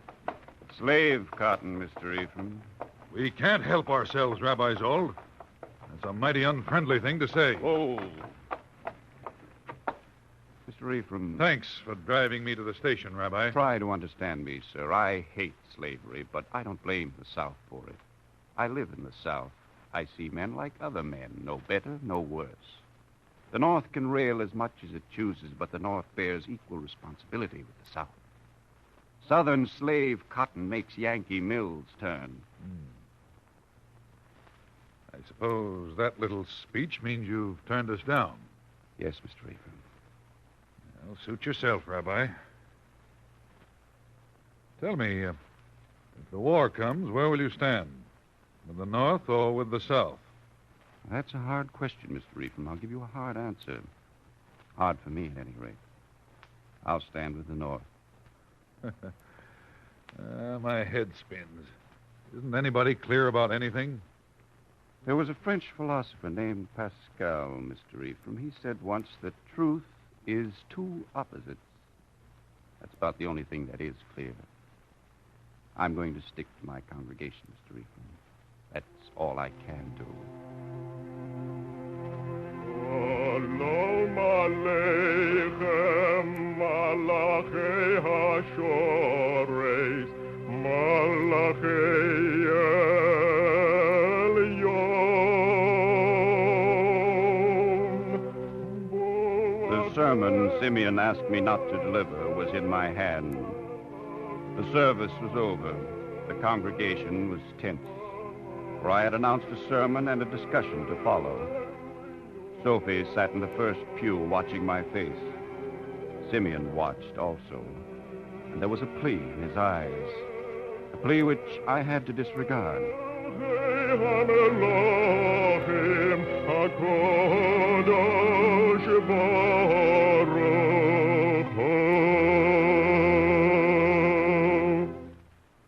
I have chosen for my text a verse from Isaiah.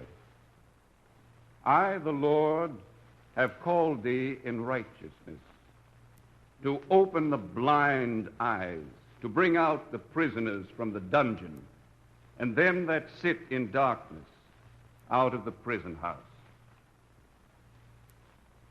Members of the congregation, I'm reluctant to be a cause of dissension in your midst. Yet it seems to me that not I, but the word that we live by is that cause. That word, this book, cannot be warrant or authority against humanity itself. Evil cannot be ratified by law. Custom cannot make sin a tradition. There are some, I know, who open the Bible to find sanction for slavery. They falsify the Word of God. Will you let the forger find sanction in the Bible for forgery, or the adulterer find sanction for adultery? Simeon Marks, you came to me in friendship, gave me friendly counsel. Forgive me for addressing you this way, but, Simeon, how shall I answer evil if not with justice? If slavery is a right, humanity is a fraud. And if I remain silent, am I not a hypocrite? May I speak, Rabbi? Please do, Simeon. There's a colored man in my house called Jim. I've taught him to read. I've clothed him. I've tended him when he is sick. Am I evil because of that? You are a master who is kind to a slave. There is evil in that, Simeon. But I'm not responsible for the system. I did not make the law or the decisions of the Supreme Court. Rabbi, you know in your heart and soul that there's more understanding and consideration for the Negro here than there is in the North. It's an easy thing for the master to be benevolent, Simeon. Look in Mishnah Sanhedrin. Only one man was created by God as the common ancestor of all men, for the sake of the peace of the human race, that one may not say to another, my ancestor was better than thine. Have I said that I am better than Jim? Your actions say it. Your benevolence says it. Isn't it better for Jim to stay with me and be treated well? He deserves your good treatment as a man, not as your slave. What if I freed Jim? One man, one among millions. Is it right to ask me to do what no one else does? I remind you that you are a Hebrew, a descendant of those Israelites who were the first to proclaim liberty.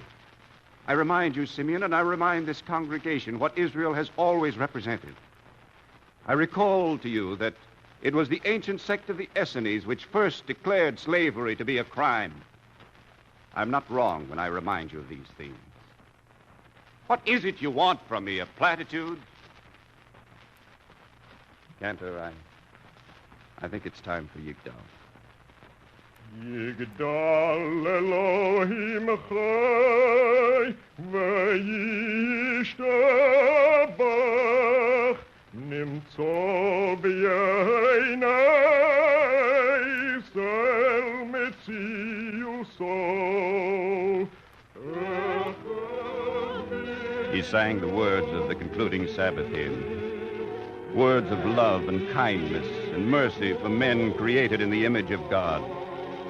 And as we listened, I thought of the besetting sin of our generation. To open the book, to scan the text, and to seek confirmation only for what has already been done or for what is desired. I was only a rabbi. I was no bookkeeper of consciences. Yet Simeon was on my conscience. He troubled me. He troubled me a great deal in the days that followed. And not only Simeon, but the man Jim, Simeon's slave. And then one night, there was a knock on the door of the house in Utah Street. I'll see who it is. What, is something wrong with Simeon? Please, ma'am, you got to let me in, quick. Jim, what's happened? Please, ma'am, please close the door. Of course. Reverend, you mustn't let him take me. I come to you because I heard speak of you. You can't let him find me. I'll kill myself first, Reverend. Jim, you run away, haven't you? I won't be taken. No one's going to send me back. No one will, Jim. Swear it. On the book. Oh, I'm sorry, Reverend, but I'm scared. Terrible scared. I'm sorry. Sit down, Jim. That's better, isn't it? Now, why did you run away, Jim? Were you mistreated? No, never. Then why did you run away? Your people were slaves once. You run away. Here, Jim. I brought you this. Now drink it hot. Right. Thank you. Kindly, ma'am. Oh, it's all right, Jim. Why is everybody good to me? I don't want no one to be good to me. I don't want to be treated special. I can't stand it no more. I can't. I don't know where to turn, don't know what to do, where to go. Ain't no place for me to go. No place. Nowhere. Jim, please. If you say to the white man, mister, you forget your hat, he say, black man, go get it for me. Jim, do you take sugar? Sugar? Yes, ma'am. 2 lumps, please.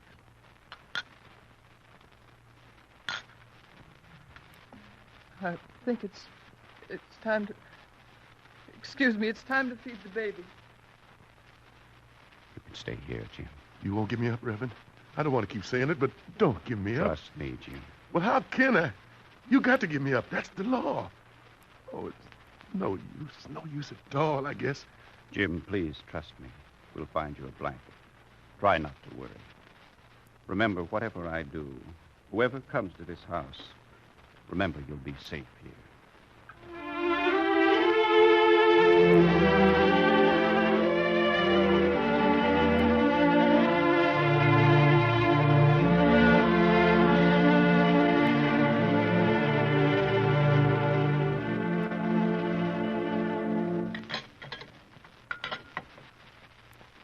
Rabbi Szold, why did you ask me here?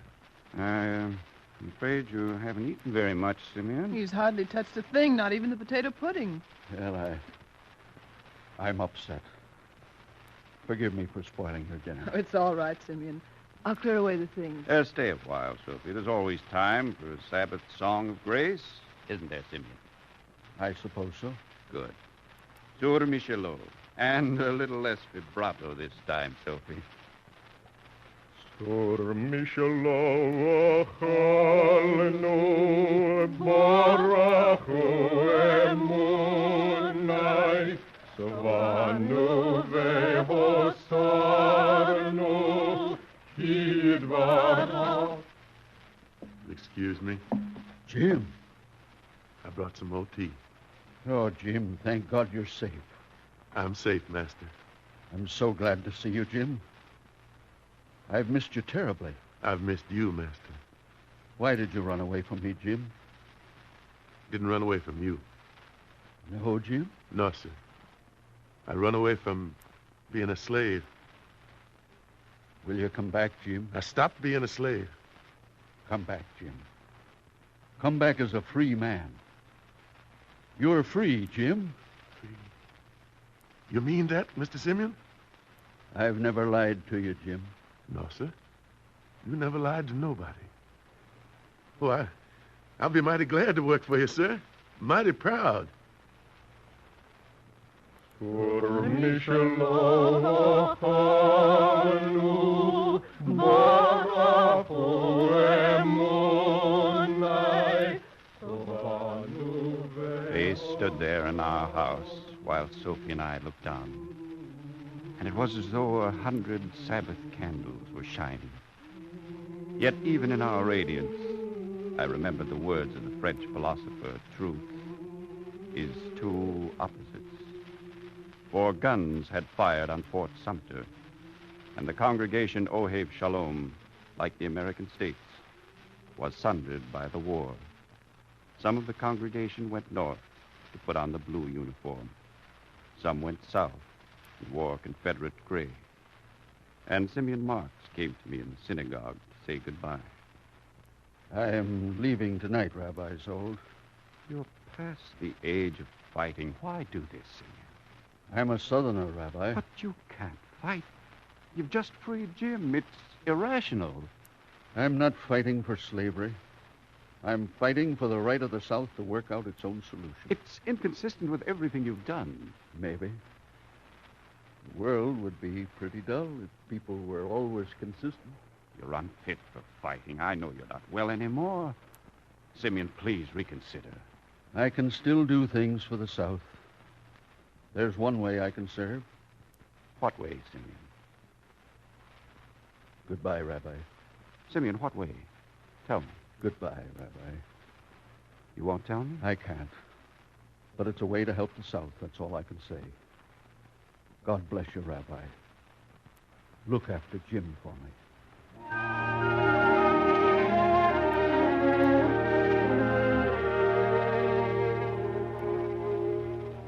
The battles of Bull Run were fought, and the sick and the wounded were brought back.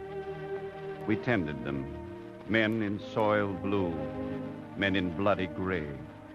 We tended them as best we could, and Sophie and I looked into the sightless eyes and the bleeding faces, looking for Simeon. The months passed. The war was a terrible sickness and an agony, and we continued to look and to search. Then there was an end of searching. This letter come. Mr. Simeon asked me to tell you. Yes, Jim? Tell me what? He's been taken by General Meade. Taken 3 days ago. They let him send this letter. He's been tried. He's going to be shot. Shot? Yes, Reverend. They're going to shoot him for a Confederate spy.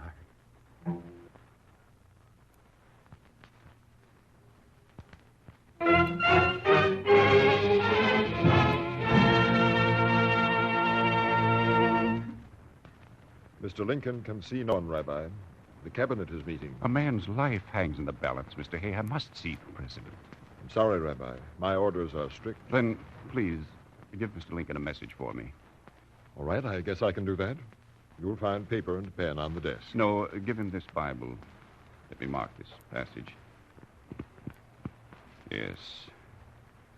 Have mercy upon me, O Lord, for I am weak. Take this in, Mr. Hay. Take this to Mr. Lincoln.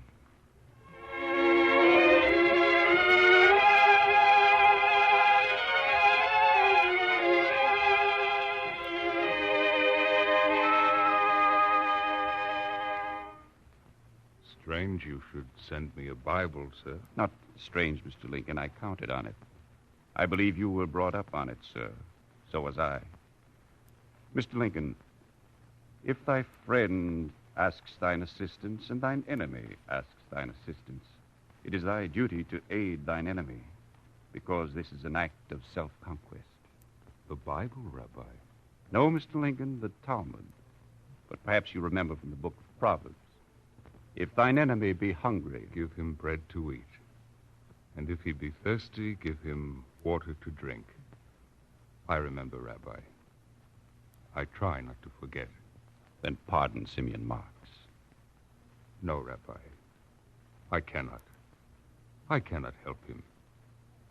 I am the leader of an army, and he is my mortal enemy. He was a competent spy for the Confederacy. We've tried for months to catch him. Rabbi, war has its own justice. If this man is a good soldier, he understands that. Look, Rabbi Szold. A silk flag I have kept in this drawer for many months. A man by the name of Abraham Cohen sent it to me. The city clerk of Chicago, I believe. I think you know the Hebrew text he sewed on it. Yes, Mr. Lincoln. Have I not commanded thee, be thou strong and of good courage, be not afraid, neither be thou dismayed, for the Lord thy God is with thee whithersoever thou goest. I hope the Lord will also be with this spy, Rabbi Szold. I can do nothing but give you this pass to see him. I'm very sorry.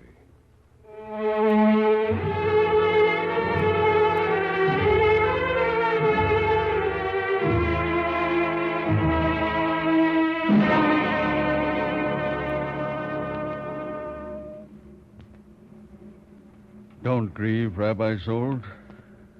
Mr. Lincoln was right. War is war. It cannot be softened. I'm ready, Rabbi Szold. Jim sent this for you. My prayer shawl. Thank Jim for me. I will, Simeon. I, the Lord, have called thee in righteousness. You see, I remember your text. To open the blind eyes, to bring out the prisoners from the dungeon. I hope it's true, Rabbi. Yes, Simeon. I'm a coward. I'm afraid to die. I'm afraid of pain. There's so much pain in the world. I hope something good comes out of this war, out of all the pain. I've worked for the South. But whoever wins, I pray to God it's for something better. I pray to God. And I will give thee for a covenant of the people to open the blind eyes, to bring out the prisoners from the dungeon, and them that sit in darkness out of the prison house.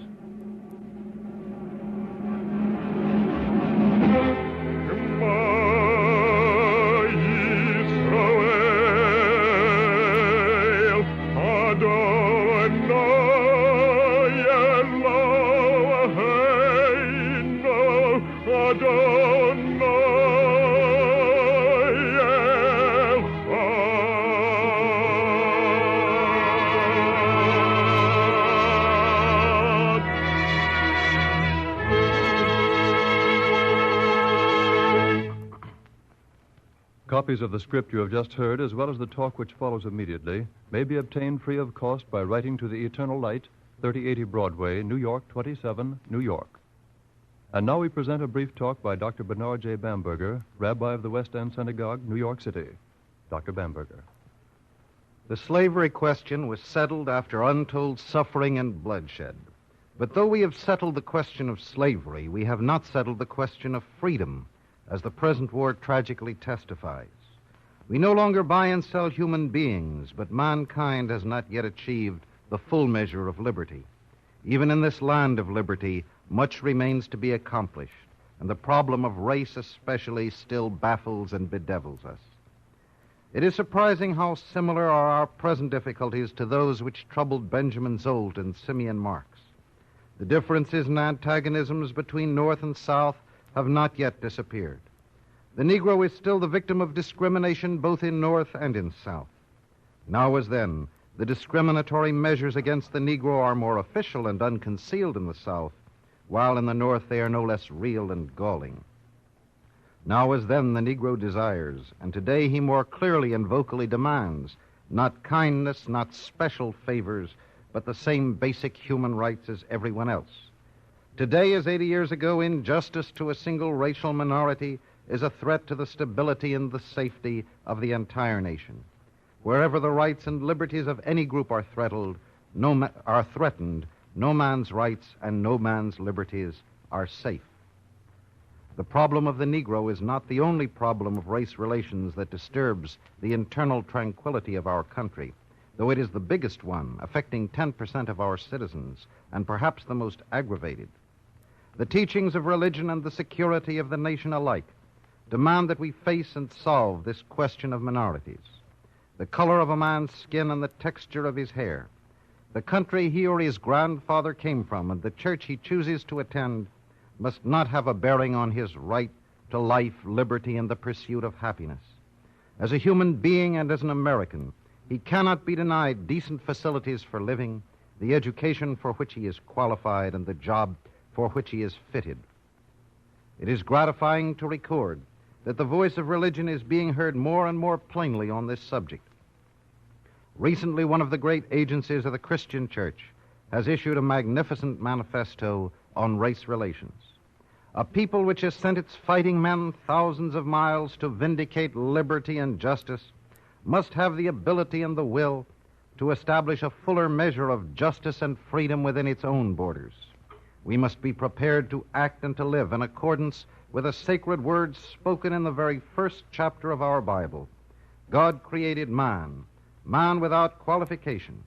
God created man in his image. In the image of God created he him. And now, O God of freedom, we thank thee that in the days just past, deliverance has come to many captives who dwelt so long in darkness. Grant that the day of full liberation may soon come, when all thy children shall praise thee as author of liberty. Amen.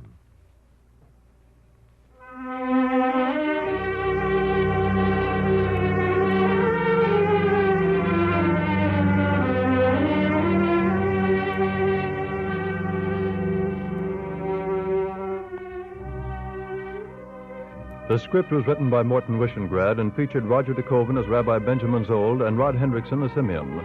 The music was composed by Henry Brandt and conducted by Milton Katims. Cantor Robert H. Siegel was the soloist, and the speaker was Dr. Bamberger. The entire production was under the direction of Ira Avery.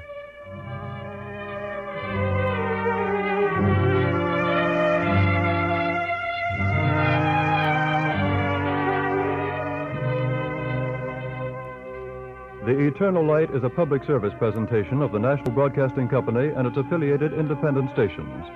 These programs are presented under the auspices of the Jewish Theological Seminary of America. Copies of the script may be obtained without cost by writing to the Eternal Light, 3080 Broadway, New York 27, New York.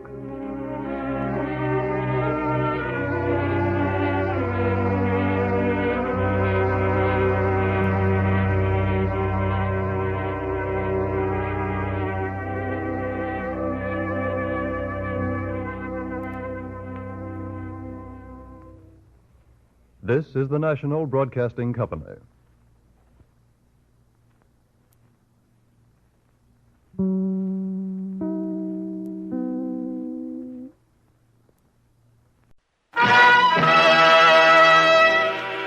Shemor Yisrael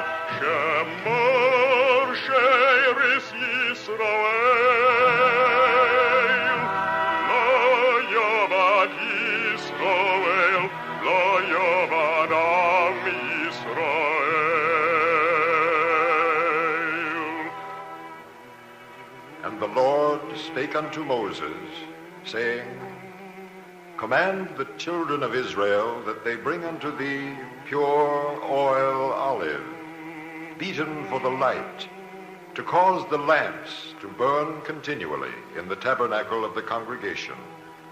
And it shall be a statute forever in your generations.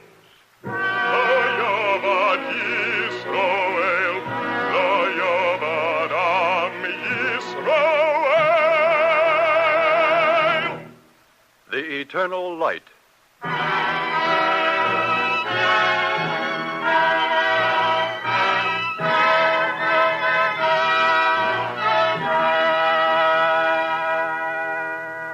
The National Broadcasting Company and its affiliated independent stations present Chapter 20 of The Eternal Light.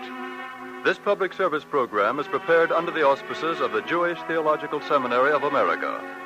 Our story today, written by Morton Wishengrad, features Charlotte Holland as Rebecca Gratz and Edwin Cooper as narrator. Following the dramatic portion of the program, you will hear a talk by Dr. Alexander M. Dushkin.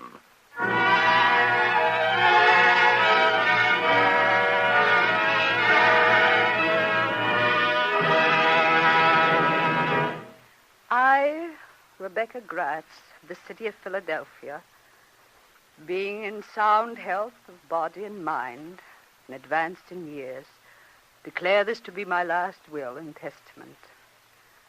I commit my spirit to the God who gave it, relying on his mercy and redeeming love, and believing with a fine and perfect faith in the religion of my fathers. Shiviti Adonai lenegdi tamid. I have kept the Lord before me ever.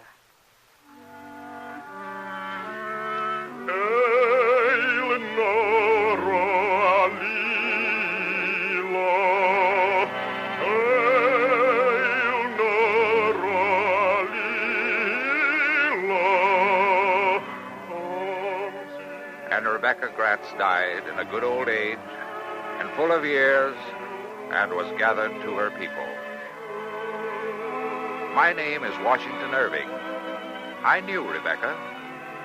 You know her also, for she has not died. Listen, I shall tell you a story. It was in the month of August in the year 1817. I had gone abroad and had come to Scotland. And there I found myself with my friend, Mr. Walter Scott. And my friend Scott was perplexed. Irving, it does not go well. The book, you mean? Aye, the book. It's clear in my mind, and yet, when I come to set it down on paper, it will not unravel. Put it aside, then. Turn to something else, Scott. No, I cannot do that. It will be a good romance, I think, and yet it wants something. Does it? Aye, it does. Contrast.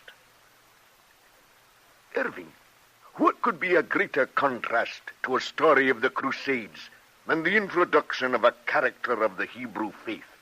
I see, Scott. A Jacob or an Isaac to set against your Ivanhoe. A Rachel or a Leah to set against your Rowena. Exactly. I know no Rachel, but... Yes, Irving? In Philadelphia, there is a Rebecca. Aye? Rebecca Gratz is her name. Scott, it may be that she's a pattern for your character. Maybe so, Irving. Tell me about her.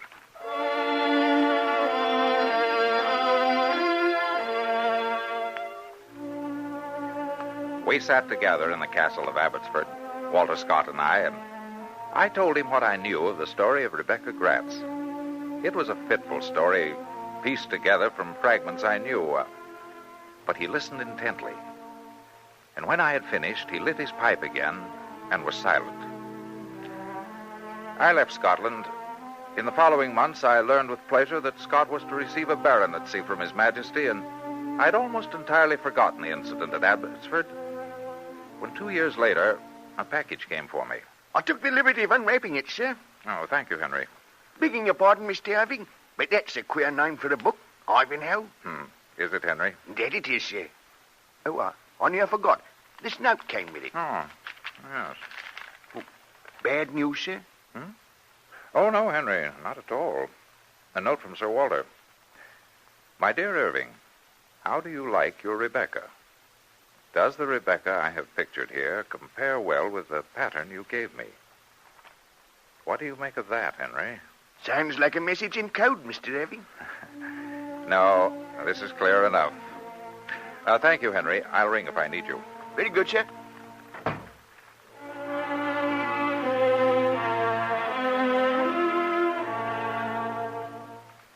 I read Sir Walter's Ivanhoe.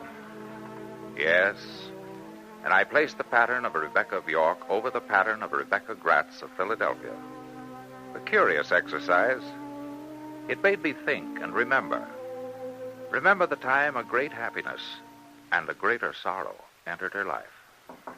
Come in. Mr. Samuel Ewing? Won't you come in, please? Oh, well, you're younger than I thought. Try not to be so disappointed. Oh, I am not disappointed, only I expected to find... Samuel Ewing, barrister. Yes. Please sit down, Miss Gratz. You know my name. Oh, thank you. Of course I know your name. Miss Rebecca Gratz, Secretary of the Female Association for the Relief of Women and Children in Reduced Circumstances. Oh, I'm terribly sorry. It's absolutely inexcusable. But you must admit, Miss Gratz, it does sound funny. Well, as you say it, Mr. Ewing, it does. Miss Gratz, how do you say it? The Female Association for the Relief of Women and Children in Reduced Circumstances. You see what I mean? Yes. I couldn't help it, Miss Gratz. Forgive me. You know, virtue isn't such a bad thing. It's very kind of you to say so, sir. Now, that isn't what I mean. Virtue's all right, but why must it be so humorless? Hmm? Women and children in reduced circumstances. Why couldn't you just say poor? Oh. Well, sir, I'm afraid that I am responsible for selecting the name. You? Mm-hmm. You don't look like... Well, you... Thank you, sir. Why did you select such a name? Mr. Ewing, do you read Scripture? Well... Scripture does not say, happy is he who giveth to the poor. Oh, I thought it did. No. Happy is he who wisely considereth the poor. Is there a difference, Miss Gratz? I believe so. Giving isn't the essential thing. Isn't it? No. Giving with delicacy of feeling, that's the essential thing. I thought the word poor or the word needy would be more humiliating than reduced circumstances. I'm not quite sure now. I'm sorry I laughed. You'll excuse it, won't you? Of course. Now, how can I help you? Well, we need legal advice, sir. We wish to found an orphanage. I'll do whatever I can, Miss Gratz. Thank you, Mr. Ewing.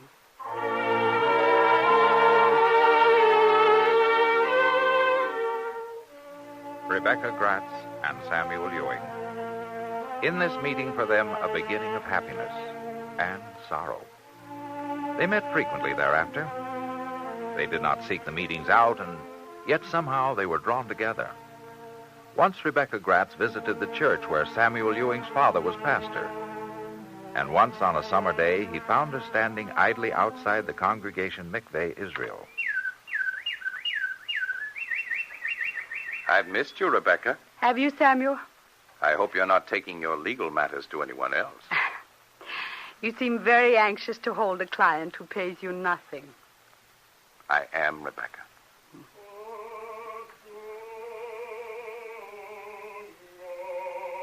Is that your cantor rehearsing? Yes. Listen.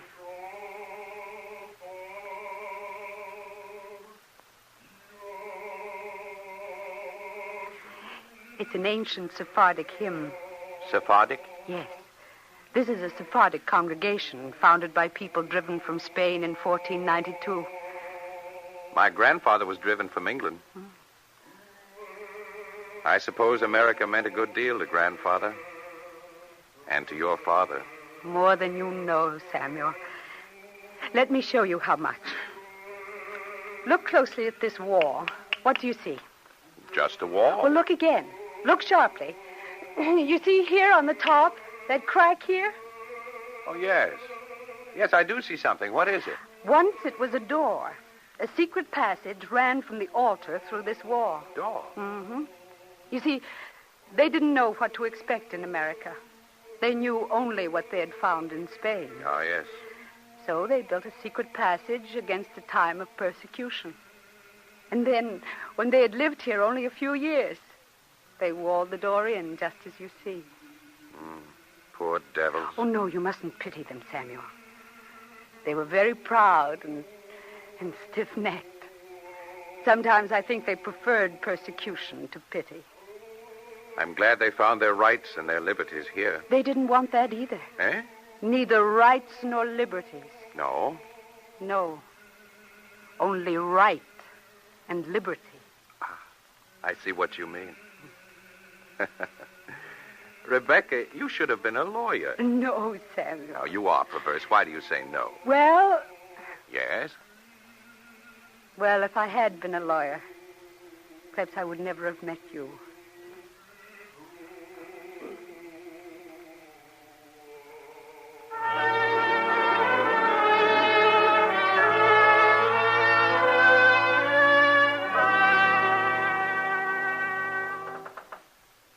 Rebecca, it's time for candle blessing. Yes, Mother. Blessed art thou, O Lord our God, King of the universe, who has sanctified us by thy commandments and commanded us to kindle the Sabbath light. Rebecca, you love him, don't you? I think so, Mother. I didn't know it was so plain. I love you, too. That's why I could tell. Thank you, Mother. What do you want me to do? Only what you think is right, Rebecca. But try to remember that for us the house is a synagogue. A father and mother are high priests in a house of worship. We trust you, Rebecca. Sometimes I wish you didn't. This way, it's as though the fate of the entire congregation was on my shoulders. Isn't it? Is. Everyone must answer these questions for himself. It isn't easy, Rebecca, but you'll have to find the answer by yourself.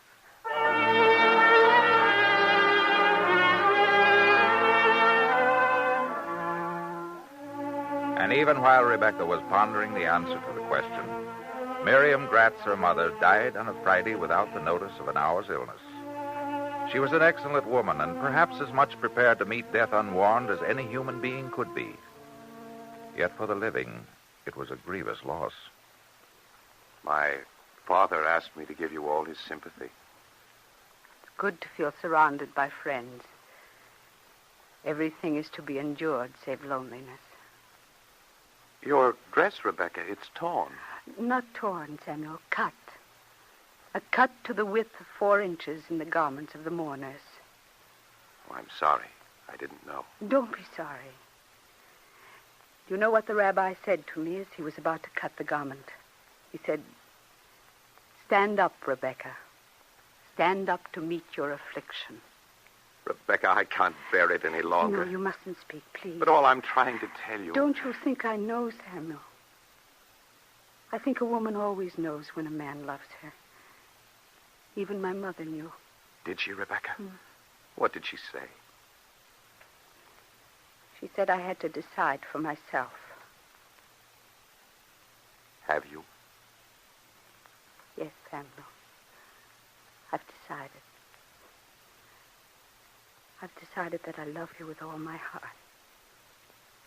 And that I can't marry you. But you love me. Yes. But I can't help that. I can't help the fact that now on the Sabbath I shall be the one to light the candles. I won't press you, Rebecca.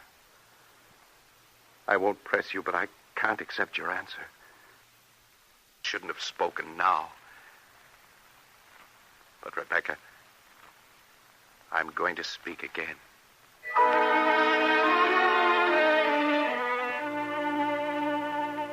There are those who can be eloquent on their own suffering, and for them the pain is mitigated, for they console themselves with expression. But for Rebecca Gratz and Samuel Ewing, There was acquaintance with a mute, blunt-edged grief that tears the heart. They met, they sat together, they looked at one another, and they departed. And when they met again and when they spoke, there was still silence. It could not last that way. They knew it. On a raw day when the sky was a single cloud to the horizon, Rebecca Gratz and Samuel Ewing met once again. Rebecca, I'm speaking now. I'm asking you to marry me. Samuel, I can't abandon my faith. I'm asking you again, Rebecca. Samuel, the sun will go down by itself without my assistance, but my faith depends on me. Well? Don't you see? Mine is an ancient tradition, so ancient, Samuel.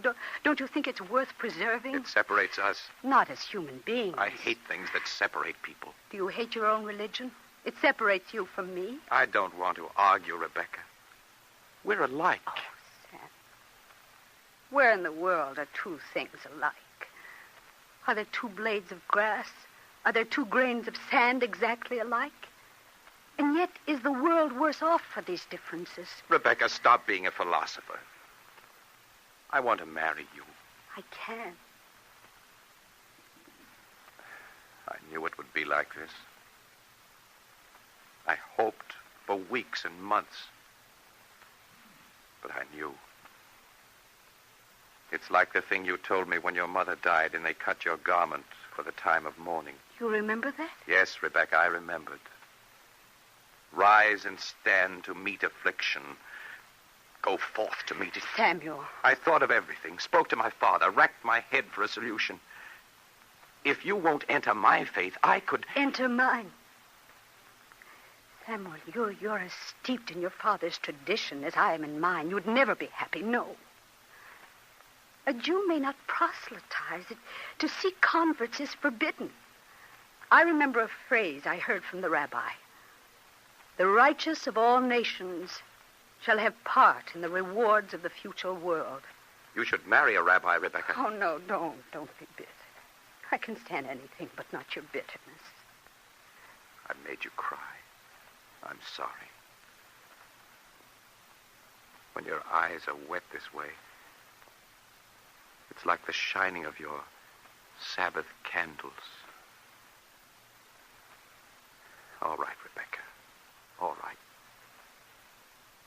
I'll take you back to your house.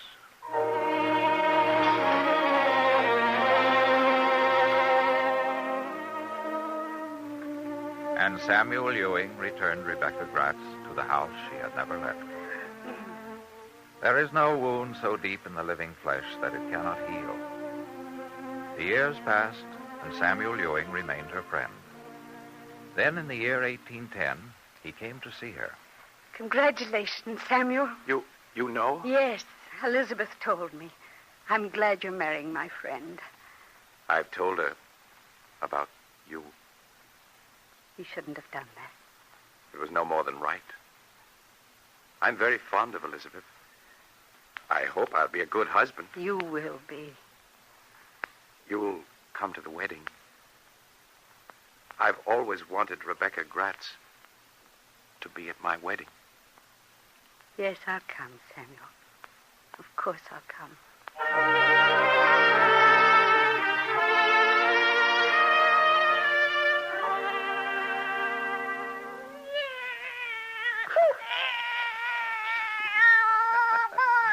Does he really look like me, Rebecca? It's hard to tell. I should say he looks more like a vegetable. Yes, he does, at that. Elizabeth and I, well, we thank you for the gift. He'll be handsome in it. I have another gift for him. Oh? May I, Samuel? Yes, of course. Look, he likes to be held. Yes. When I was a child and my father had returned from the synagogue on Sabbath, he would place his hands on our heads and bless us this way. The Lord bless thee and keep thee. The Lord make his face to shine upon thee and be gracious unto thee.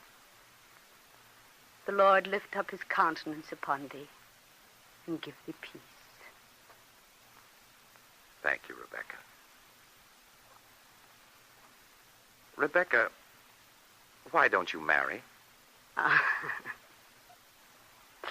Have you seen our new rabbi? Yes. Does he want to marry you, Rebecca? I don't know.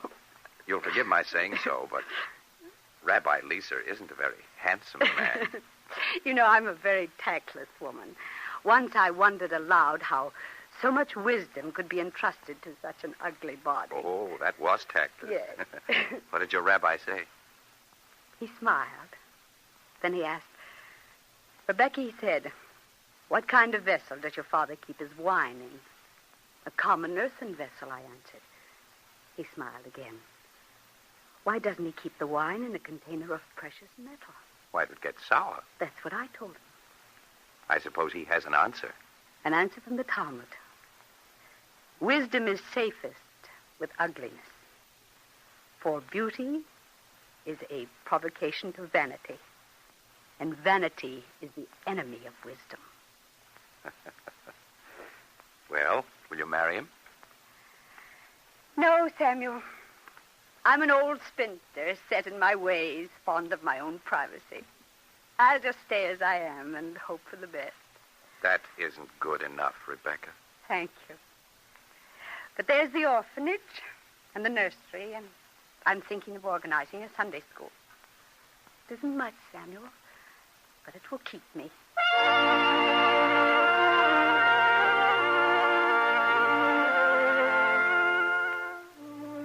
It was like Rebecca Gratz not to run away, to seek no retreat from life. She entered into all the struggles of her society and her world. And somehow she became purified in the moral climate she created. She was a seed planted in fertile soil, and her roots were of faith in her tradition. And many hundreds of miles away, Sir Walter Scott sensed this from my story. Whatever else Ivanhoe is, Sir Walter has written her enduring monument in the last chapter of his novel. Among our people, since the time of Abraham, have been women who contributed their thoughts to heaven and their actions to works of kindness to men, tending the sick, feeding the hungry, and relieving the distressed. Among these will Rebecca be numbered. Say this to thy Lord, should he chance to inquire after the fate of her whose life he saved.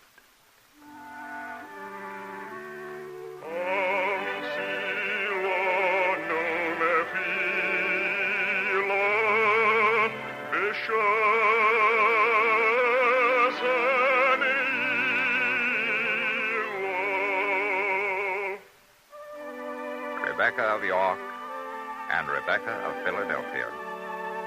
Centuries separated, yet the same. And in the fullness of her years, Rebecca Gratz died and was gathered to her people. I, Rebecca Gratz, being in sound health of body and mind, and advanced in years, declare this to be my last will and testament. I commit my spirit to the God who gave it, relying on his mercy and redeeming love, and believing with a fine and perfect faith in the religion of my fathers. Shaviti Adonai, Benegdi Tamid. I have kept the Lord before me ever.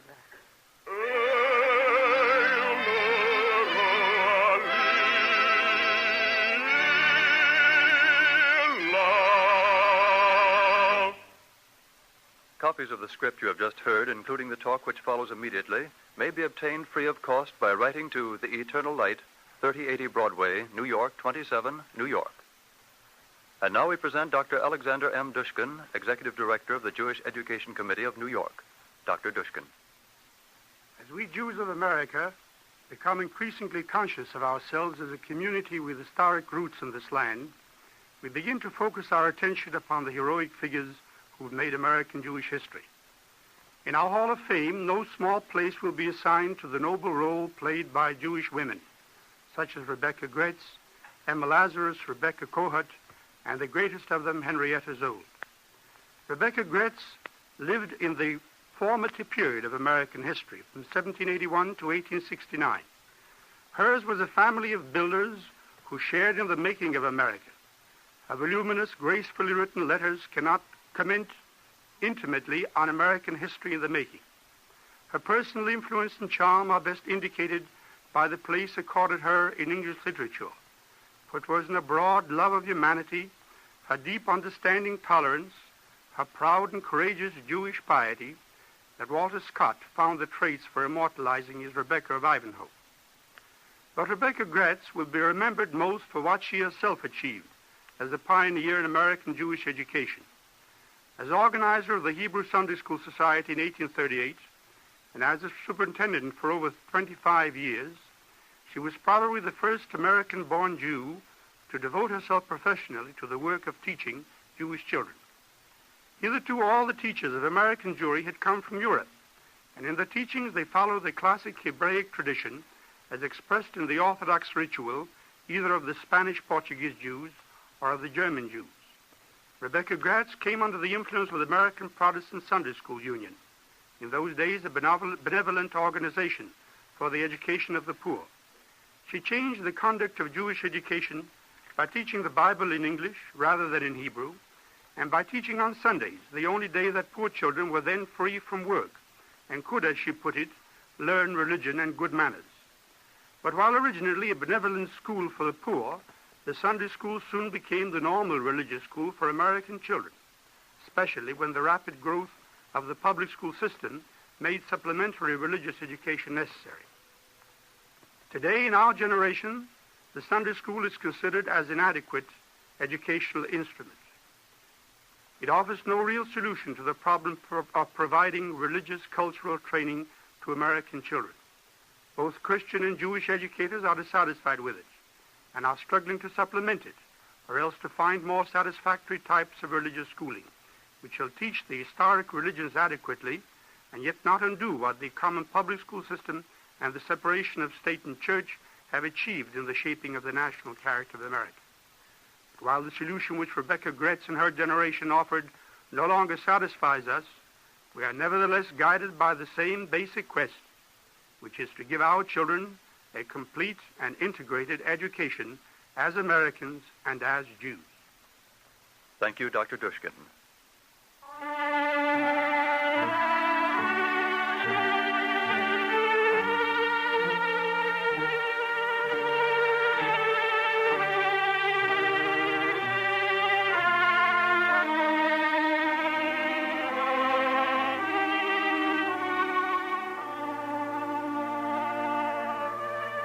The Eternal Light is written by Morton Wishengrad.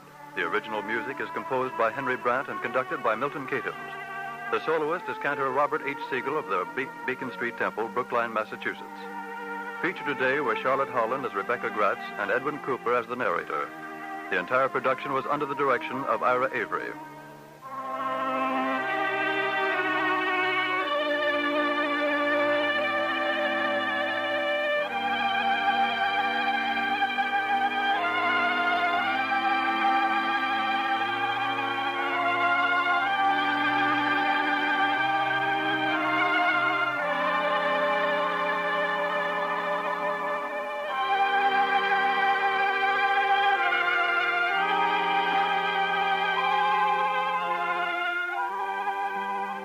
For free copies of the script, write to The Eternal Light, 3080 Broadway, New York 27, New York. This program is a public service presentation of the National Broadcasting Company and its affiliated independent stations in cooperation with the Jewish Theological Seminary of America.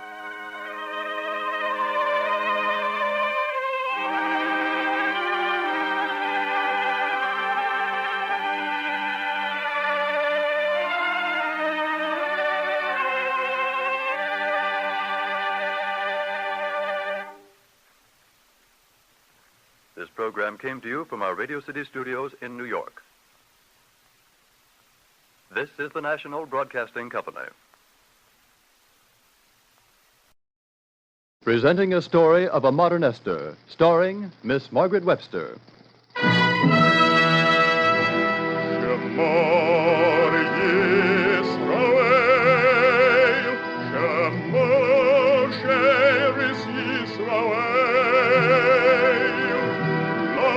Yovad Yisroel, Lo Yovad Am Yisrael.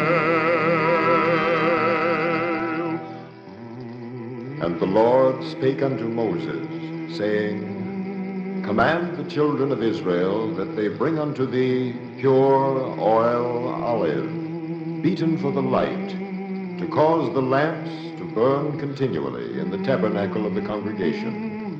And it shall be a statute forever in your generations. Lo Yovad Yisroel, Lo Yovad Am Yisroel. The Eternal Light.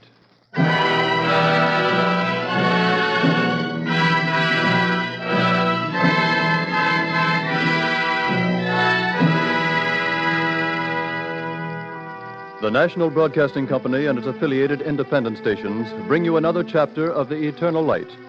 This public service program is prepared under the auspices of the Jewish Theological Seminary of America. In honor of the festival Purim, we present Morton Wishengrad's Emma Lazarus, The Story of a Modern Esther. Featured in the title role is the distinguished actress and Shakespearean producer, Miss Margaret Webster. Following the dramatic portion of the program, you will hear a talk by Chaplain Edward T. Sandro.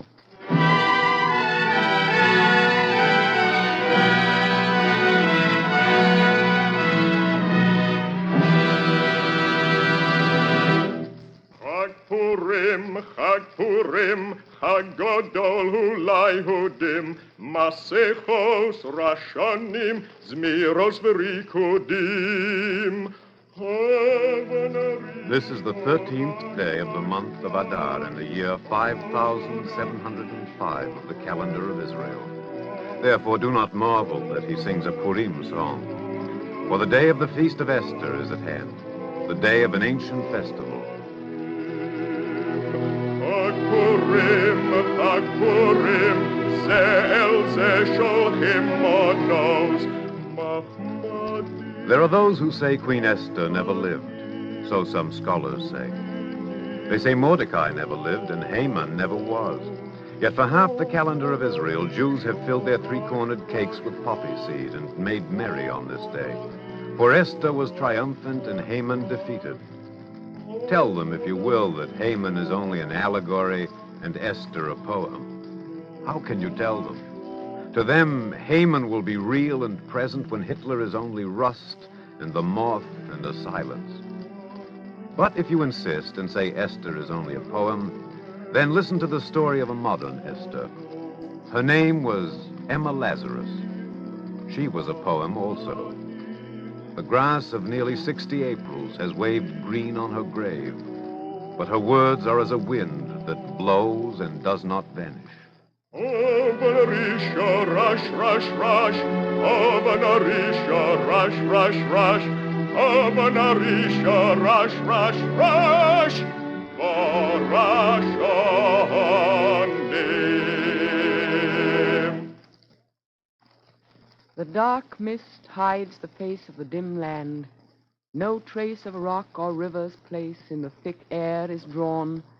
But dripping grass smells sweet, and rustling branches meet, and sounding waters greet the slow, sure, sacred dawn. Why are you stopping, Emma? It's no good. Mr. Stedman, it would flatter my vanity if you argued with me. It isn't good. Oh. Some people are born to sing, Emma. You're one of them. You sing naturally, the way other people talk. But what are you saying? I don't know, Mr. Stedman. I thought it was enough just to write. No, it isn't. Is that all you want, to turn a line nicely, to play with a neat rhyme, to see that your verse scans? Stedman, that's a good deal for a poet. No, it isn't, Emma. You've got to catch fire. This isn't Athens, this is New York. And the year is 1880, not 200 B.C. Have you written a single line that can stir people, awaken people, teach them something? I haven't tried. That's not a poet's job. John Milton thought it was. So did Shelley. So does your friend Browning.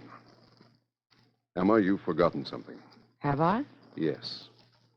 Western civilization is part Greek aesthetic, part Hebrew ethic. The things you admire in Milton and Browning and Emerson are their Hebraism. Yes, their morality. I'd like to see some of that in you. Are you trying to remind me that I'm a Jew? Perhaps I am. Emma Lazarus, you're a descendant of Amos and Isaiah. Good Lord, you're sitting on a poet's tradition and you don't even know it. No use talking to me, Stedman. I hardly listened. I thought of a line. Listen. 10 o'clock, the broken moon hangs a half hour high, yellow as a shield of brass in the dewy air of June. You don't think that's good, do you? Of course it's good, you ninny. But sometimes it's midnight, and the moon is blood red, and there's blood on the ground. Emma Lazarus, you're the sweetest woman I know. But I wish you weren't so sweet.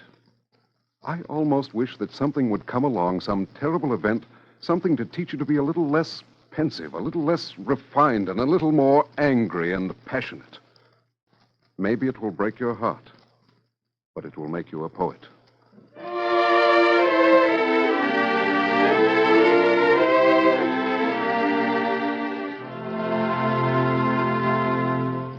Morning, Emma. Good morning, Father. Your coffee's getting cold. I'm not very hungry. Oh? Well, I suppose it's none of my business. Some letters for you. I sort of peeked. One from Mr. Robert Browning. And another from Ivan Turgenev. Emma, didn't you hear me? I heard you, Father. Excuse me, maybe I've got a letter from William Shakespeare. Once upon a time, you would have been quite excited. Would I? Emma, aren't you feeling well? Hey, did this chap Stedman say anything? You know, if there's anything lower than a music critic, it's a literary critic. If he said anything, just don't pay any attention to him. I'm your best critic, Emma. You mean you bore people with my poetry? Nothing of the sort. They're glad to listen. Yes, I know. Ah, Mr. Jones, why, you must glance at this latest poem of my little girl. You must, Mr. Jones. Yes, very nice. Very nice, Mr. Lazarus. Thank you, Mr. Jones. Precocious girl. Yes, indeed. How old is she? Why, she's going to be 32. Well, I'm glad you're not upset. Of course not, Father. I'm perfectly fine. It's just that Stedman... Yes? Oh, nothing. He said something to make me think. Anything in the paper? Yeah, let's see. Something interesting? The Tsar's government has passed some new laws. Oh, have they? What's on the editorial page? Wait. These are anti-Jewish laws, Emma. What's in them, Father? Emma, it's the old nightmare. No Jew may move out of his town. No Jew may enter business. No Jew may own property. Maybe I should be dreaming this. But the paper says the month is June, and the year is 1880 of the Christian era. Don't excite yourself, Father. Remember what Dr. Gould said. What's going to become of them? What's going to happen next?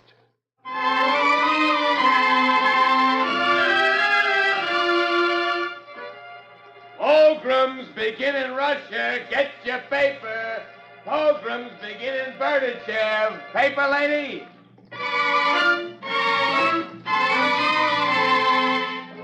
100,000 homeless. Property damage estimated at $100 million.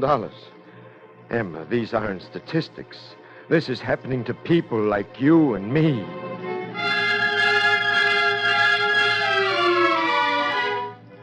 Extra. State Department protests burning of Russian synagogue.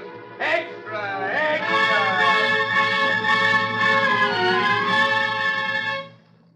Emma, what are you doing? Writing. Another poem, Emma? Yes, Father, another poem. God in heaven, Emma. Everything in its place. This isn't the time for poetry. It's the only way I know, Father. I've got to do what I know. But it's still poetry. But it's 12 o'clock, midnight, and there is blood on the moon.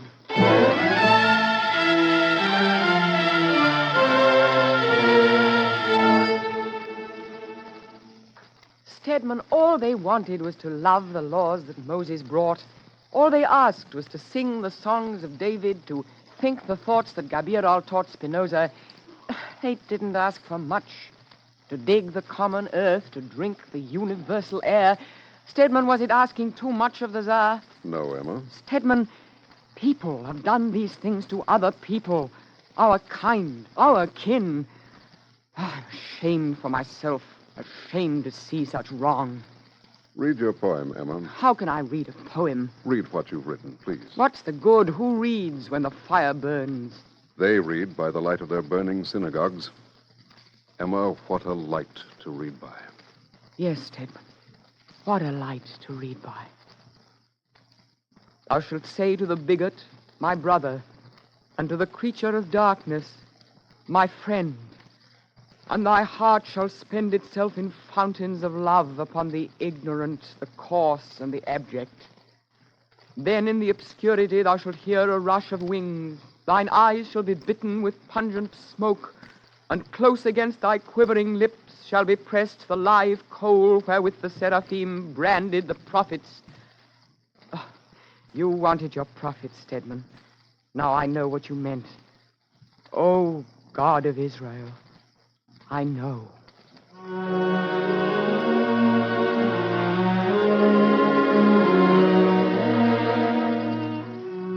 A new note in the poetry of a young American. The sky was bright with worlds, but the earth was dark, and blind beneath the sunshine, and dead beneath the living beauty of God's ground, were the bodies of the men whose backs were ridged by furrows, whose breasts were plowed with stripes. And Emma Lazarus wrote, Yea, prophesy, the Lord hath said. Again say to the wind, come forth and breathe afresh, even that they may live upon these slain, and bone to bone shall leap, and flesh to flesh. The spirit is not dead, proclaim the word. Where lay dead bones, a host of armed men stand. I open your graves, my people, saith the Lord, and I shall place you living in your land.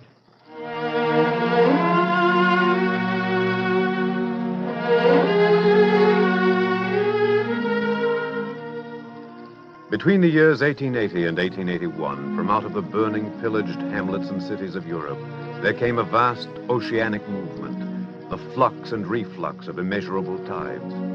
From the squalid ghettos, from the far Caucasian steppes, from Odessa and Bucharest, from Kiev and Yekaterinoslav, they came like a turbid stream, a flood bursting a dike of oppression. And they came to America, the herdsmen of Canaan, and the seed of Jerusalem's royal shepherd. They landed at Castle Garden in New York, and they spilled over onto Ward's Island. And among them went Emma Lazarus, like Esther before the people of Shushan, bringing comfort and hope. Please take this, some oranges. They're good to eat. Спасибо, нет. I don't understand Russian. See, fruit. Fruit. Very good. Что-то нехорошо выглядит. Что ты теряешь? Возьми. I can't understand a word you two are saying. Ты знаешь, что она говорит? А Бог ее ведает. Посмотрю, понимает ли она по-еврейски. Ich danke euch sehr, liebe Frau. Aber was für eine moderne Sache ist Oh, there you are. I'm sorry to be late, Miss Lazarus. Are you having any difficulty? I do need an interpreter. They seem to be afraid to take these oranges. They don't even know what they are. Oh, well, I'll explain it to them. Das ist also Frucht, Amaranth. A schönem Dank. You're very welcome. Eat it. Anything more, Miss Lazarus? Yes, perhaps they need something else, something they want from home. We'll do whatever we can. Sie will wissen, bedarf etwas von der Heim. Amerika ist mein Heim. Ich will gar nicht von der anderen Seite. Ich bin gekommen, kein Amerika nicht wie zu einem fremden Land, nur wie zu meiner eigenen Heim. He says America is his home. I'm sorry, he doesn't seem to understand. No, Miss Lazarus. These people understand very well. He says they've come to America as to a home.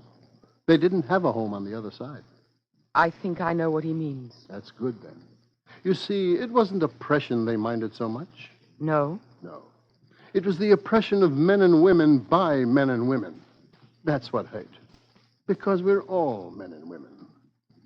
Thank you for saying that. Please tell them to stop worrying. They've come to America. It's different here. Tell them that. Hört auf zu sorgen. Wir sind in Amerika. Du ist anders. Thank God. He says... You don't have to translate. I understand.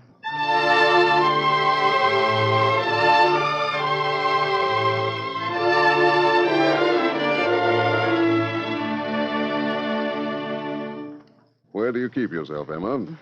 It's a long time, isn't it, Stedman? I've spent these weeks and months on Ward's Island. That's good. I fooled myself into thinking I was teaching. I've taught some of them how to speak a bit of English, amused them, kept them from going insane in this sanest of all worlds. But, Stedman, they've taught me. That's as it should be. They've got something to give you, Emma. I'm finding that out. Learn the whole lesson. You need to learn it. Remember I spoke about Hebraism in our civilization?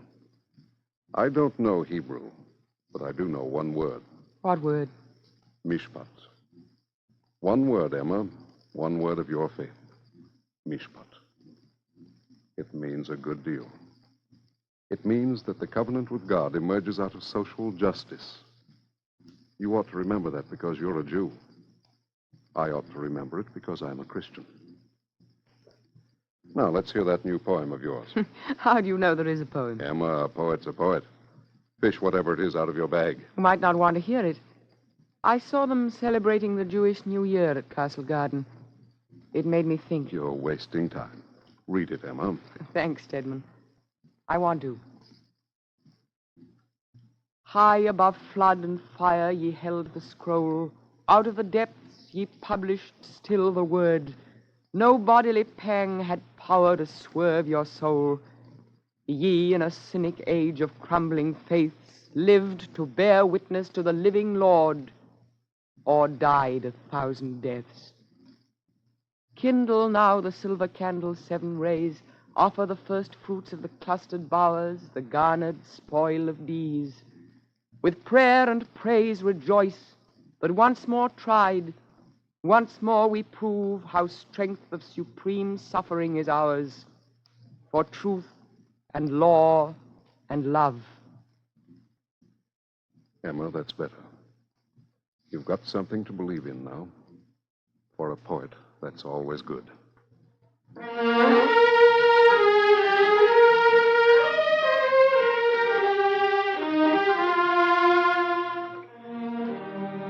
Outwardly, it was still the same Emma Lazarus, the sensitive poet's face, the poet's voice that almost seemed to be listening to itself for instruction.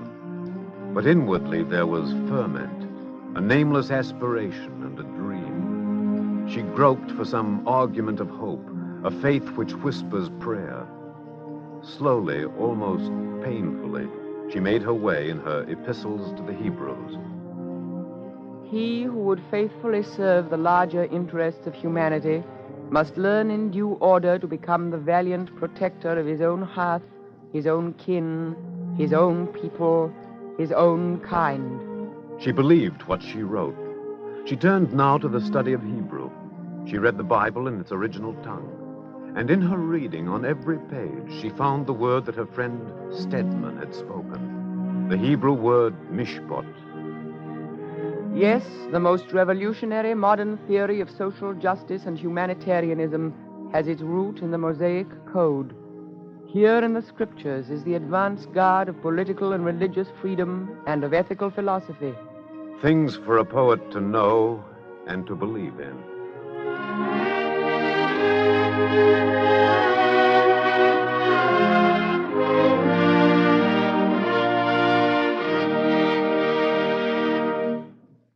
Emma, what did Mrs. Harrison want you for? Father, she thinks I can write a poem the way a baker bakes a cake. Take an order, roll the dough, put it in the oven, and take out a poem. Now, what kind of poem? I told her I can't write that way. She wanted me to write something for the Bartholdi Statue Fund. Oh, that's the front statue, isn't it? It's a wonderful thing, Emma. Think of it. A statue weighing 450,000 pounds. Why, they say 40 people can stand in the head. Too bad it doesn't have a pedestal. Yes. Mrs. Harrison thinks if I wrote a poem, they could sell it at auction to help the pedestal fund. Well, aren't you going to try? I'm a poet, Father. I can't write to order. I've told you that. Well, you go to Ward's Island, don't you? What has that to do with it, Father? Think what it would have meant to those Russian refugees. presenting Sam Jaffe in the world of Sholom Aleichem.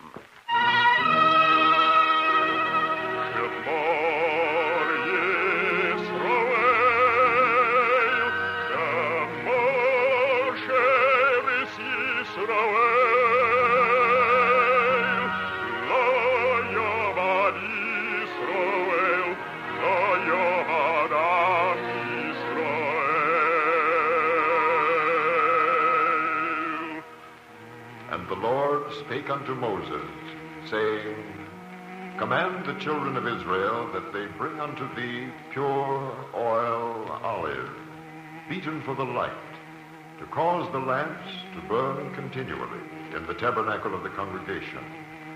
And it shall be a statute forever in your generations.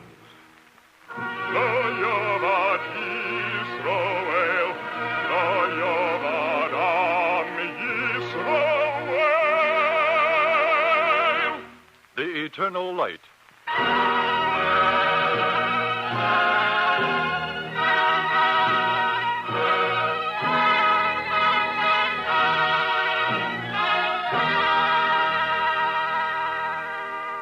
The National Broadcasting Company and its affiliated independent stations present The Eternal Light. This public service program is produced under the auspices of the Jewish Theological Seminary of America. Our story today is based on selections of Maurice Samuel's The World of Sholom Aleichem and was adapted for radio by Morton Wishengrad. Featured as Sholom Aleichem is the distinguished actor of stage and screen, Sam Jaffe.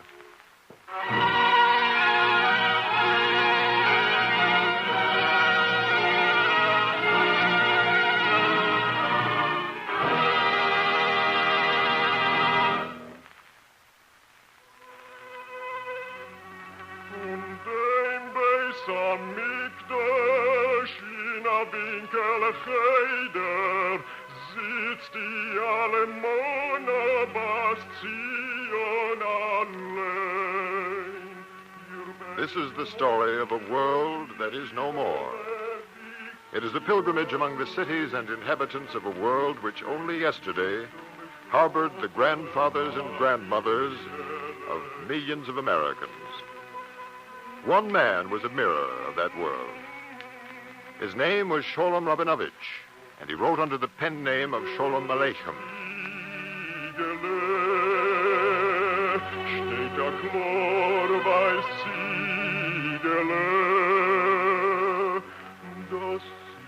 South of the city of Kiev, and east and west, the Jews of Russia lived a life that was walled in, shut off, the life of the ghetto.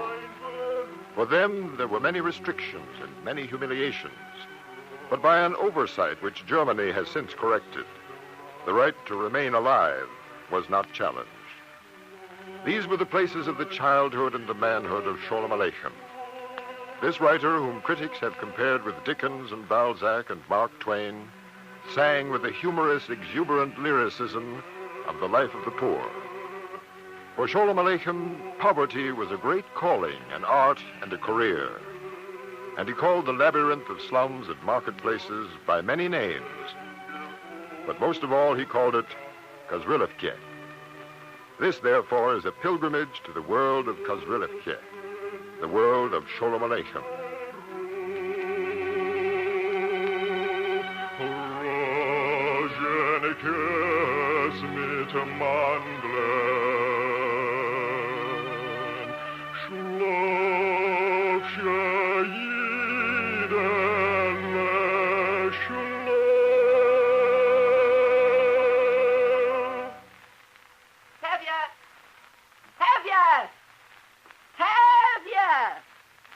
That worthless husband of mine. Huh?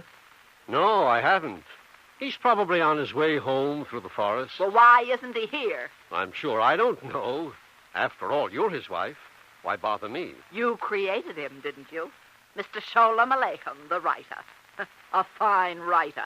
If you had to invent a person like Tevye and a person like me, why couldn't you have invented us rich? Because God loves the poor. Never in a million years.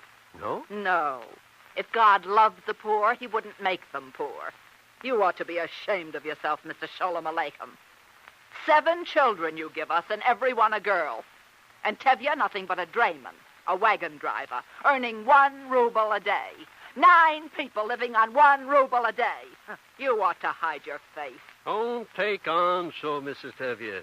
After all, this is only a piece of fiction. Save your excuses, Mr. Sholom Aleichem. It is not a piece of fiction. It's the world of the Russian ghetto. Very well. So what of it? So what of it, he asked. My dear Mr. Sholom Aleichem, may you have 100 estates. Yes? And on every estate, 100 mansions. Well? And in every mansion, 100 rooms. And in every room, 100 beds. And may a malarial fever toss you from bed to bed. What of it, he says. Tevye! Tevye! Tevye!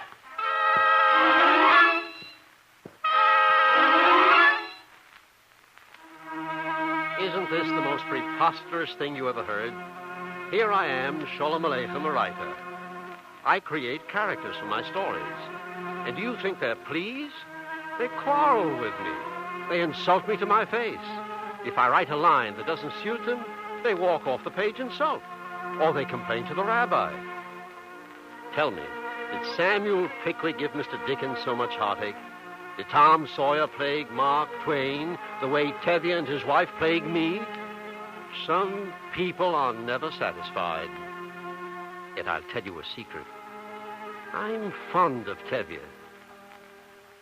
Listen, that's Tevye coming through the forest. He loves God with all his might and addresses him intimately, with affection, irony, sympathy, reverence, and indestructible impudence. Oh! Oh! Wretched creature in the likeness of a horse. Stop. Stop, do you hear? It's time for afternoon prayers. Oh, you're not such a heathen after all. You're welcome. Now be quiet. Tevye has to pray. Blessed are they that dwell in thy house. I take it, O Lord, that thy house is somewhat more spacious than my hovel. Every day I will bless thee. On an empty stomach, naturally. This is Tevye speaking. The Lord is good to all. Suppose he forgets somebody now and then. Good Lord, hasn't he enough on his mind? Amen. Who's that? Me, Moshe. Oh. For a moment, I thought it was that heathen, my horse. You look depressed, Moshe. Well, haven't you heard? They're taking my boy into the army, taking him for 25 years. Well, that's nothing to be depressed about. No. Not if you consider the chances sensibly. What chances? He's being taken into the army. So, one of two things can happen. Either there is a war or there isn't. If there isn't, what have you to worry about? Suppose there is a war? Then again, one of two things will happen. Either he'll be sent to the front or he won't. If he isn't sent to the front, why worry? But, Tevye, suppose he is sent to the front. Naturally, one of two things will happen. He'll be wounded or he won't be wounded. If he's not wounded, why worry? What if he is wounded? Well, it's still one of two things. Either he'll recover or he won't. If he recovers, what is there to worry about? Nothing. But suppose he doesn't recover. Then either he'll be buried in consecrated earth or he won't. If he's buried in consecrated earth, what is there to worry about, eh, Moshe? Tevye, you're perfectly right. I'm glad I spoke to you. Only... Yes, Moshe? Suppose he's not buried in consecrated earth. What? Suppose he falls at the front and there's no Jewish cemetery. Then it's still one of two things. Either he'll... What did you say? Suppose there's no consecrated earth to bury him in. Well, then, Moshe, all I can say is that your son is in some fine fix.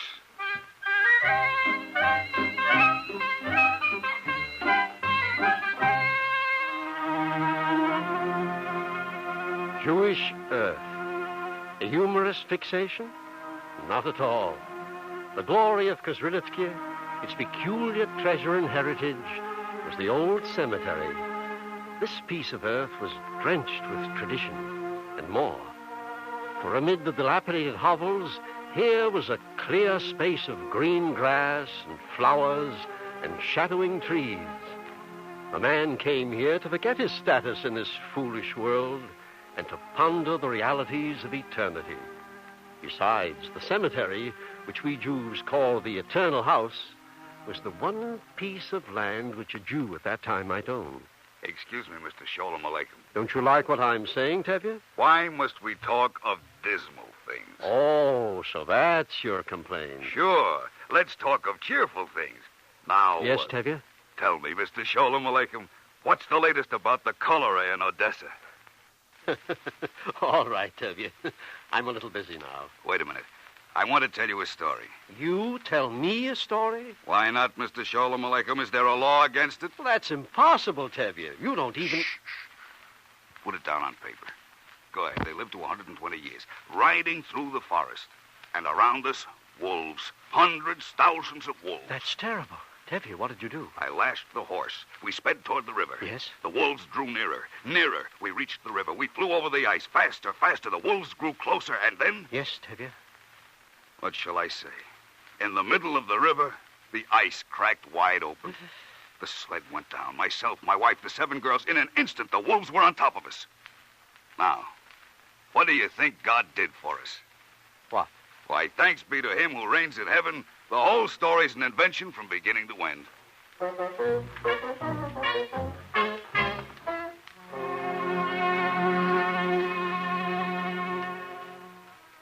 You see the trouble I have with Kazrelikites, and with Tevye most of all? But let us leave Tevye for a while. Let us talk about important things, like the religion of the Kazrelikites. There was no division between life and faith. Religion wasn't something tacked on to life. It was life itself. Therefore, during the solemn days before the great day of Yom Kippur, the men and women of Kazrelikiye thought a good deal about repentance and mutual forgiveness, especially someone like Noah Wolf, the butcher, a hard, rough man who from year's end to year's end is the terror of his customers. Thus, Reb Noah Wolf, any day of the year, in his butcher shop. Reb Noah. Don't you see I'm busy? Please, Reb Noah. What do you want? Have you any fresh meat this morning? Reb Noah. Well, are you still here? Have you any fresh meat this morning? Fresh meat? Certainly not. Rotten meat, crawling meat is all I deal in. What'll you have? Please, Reb Noah Wolf, give me a good portion. I'll give you exactly the portion you've earned. Reb Noah, why do you talk like that? I don't know. It just comes out of me. Now, stop asking so many questions. Why does everybody ask me questions? Yes, Reb Noah doesn't know why he is rough and irritable. But in the days of repentance, Noah Wolf is as meek as one of his own slaughtered lambs. On the day before Yom Kippur, clumsy, burly Reb Noah Wolf makes the rounds of his neighbors. Yes? Oh, it's you. If I've offended you with a harsh word, forgive me. And may you have a happy year. You too, Reb Noah Wolf. May God forgive. Have a piece of cake, Reb Noah. They all do this. Reb Noah, Ezriel the fish dealer, Gonti the Hebrew teacher, Sana the water carrier, they all make the rounds and ask forgiveness. And always the answer is... You too, Reb Ezriel. May God forgive. Come in and have a piece of cake.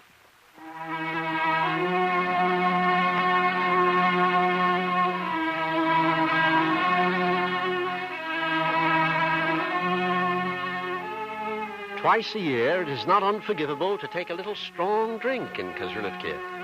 On the day of the rejoicing of the law, Simchas Torah, and on Purim, the day of the celebration of Esther's triumph over Haman. To your good health, Tevye. Drink it down. A Kazrelikiye talking of drinks puts you in mind of Vikings draining gigantic flagons. A Kazrelikiye actually drinking is much less formidable. Drink, everyone. Blessed be Mordecai. Cursed be Haman. The first thimbleful brings a joyous light into his eyes. The second thimbleful sets him dancing. The third thimbleful extinguishes him. 3 healthy peasants can drink at one sitting all the brandy consumed on Purim and Kazrelikiye and walk home erect. But there are other ways of celebrating. There is the Purim play.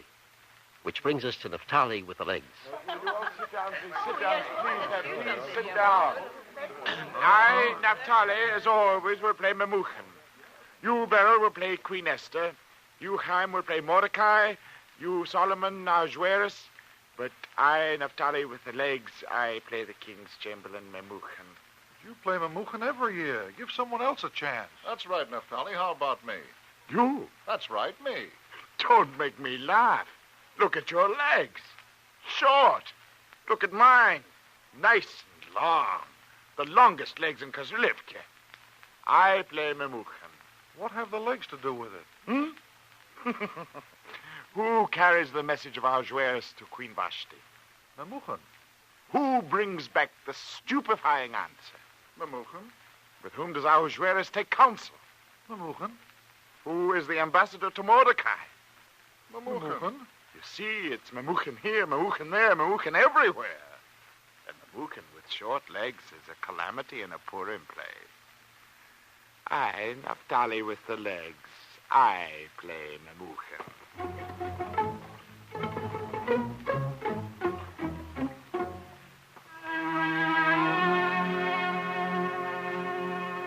Thus, you see, in Kozlivka, the religion of the inhabitants is inseparable from their daily lives. And yet, they never speak of religion. It is something understood, like being human. They had nothing to be good with except religion, and nothing to be bad with except religion.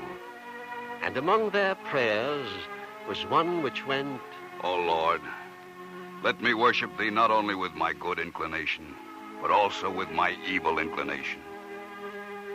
Humor in Kozlivka was tinctured with this same feeling. The jokes had a savor of the Torah, or else a flavor of the Talmud. Thus Tevye, a man of few letters, nevertheless could argue with his wife in Talmudic style. My cousin Menachem Mendel was here. I don't want to hear about him. Tevye, why not? First, because he's a schlemiel. He's the kind of a man who starves all day and dreams of hot soup at night, but doesn't have a spoon. Maybe. But if there's a first reason, what's the second? Menachem is a Luftmensch. You know what a Luftmensch is. A man who starves by his wits. To hear you talk, someone would think you like rich people. Me? Are you crazy? Let it be understood that the first thing I look for in a man is a little learning. I say that an ignoramus is worse than a hooligan. Leave your head uncovered, walk on your hands like a lunatic, that's your business. But as long as you know what's doing between the covers of a book, you're my kind. If on top of that you happen to be a rich man, I consider it a minor defect.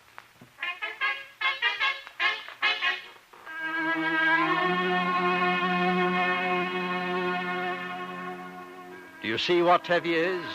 A pauper of paupers, but a descendant of martyrs and scholars. He cannot abide ignorance and grossness in human beings. He will not even admit that poverty and oppression are adequate excuses for utter want of spiritual interest. For Tevye, this much is implied in being a Jew.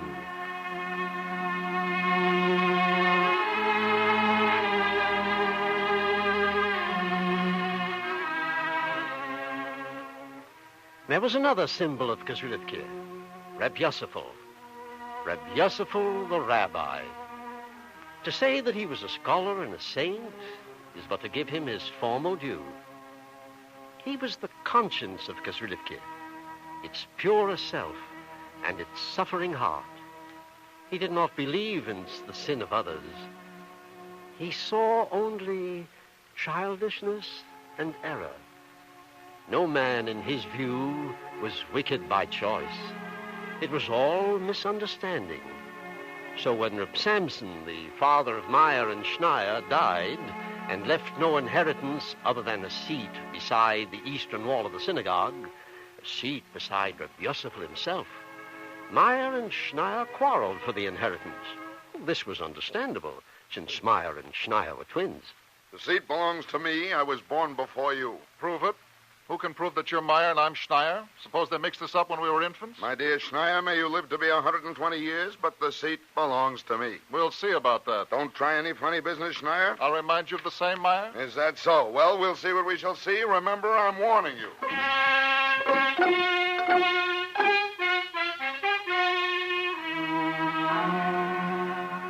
An impasse. Neither Meyer nor Schneier would retreat an inch. It became a scandal. There were arguments and even blows. There was nothing else to do than lay the matter before Reb Yosefel. There was argument and rebuttal. Schneier spoke, Meyer spoke, their wives, hangers-on, innumerable neutrals on the side of Meyer, innumerable neutrals on the side of Schneier. And Reb Yosefel listened, and as always with a sweet, patient smile. Well, Reb Yosefel? We're waiting for your decision, Reb Yosefel. I have reached a conclusion. Well? You're both right. What kind of a decision is that? Quiet! You shall both sit by the eastern wall of the synagogue. But there's only one seat, which is mine. There are two seats. One of you shall have your father's seat. The other one shall have mine. But, Reb Yosefel, you're the rabbi. Where, in what chapter and verse is it written that I, Reb Yosefel, must occupy a seat by the eastern wall of the old synagogue? No, Rabbi. Please, let us consider the matter. What is a synagogue? It's a holy place. Why do we go to a synagogue? To utter prayer. To whom? To the supreme judge. Where is the supreme judge? The earth is filled with his glory. And if the earth is filled with his glory, what matters east or west or north or south in the synagogue? What matters the eastern wall or the standing place by the door? The palace of the Lord is not an arena for fist fights. I render judgment. You will both sit by the wall. I shall stand.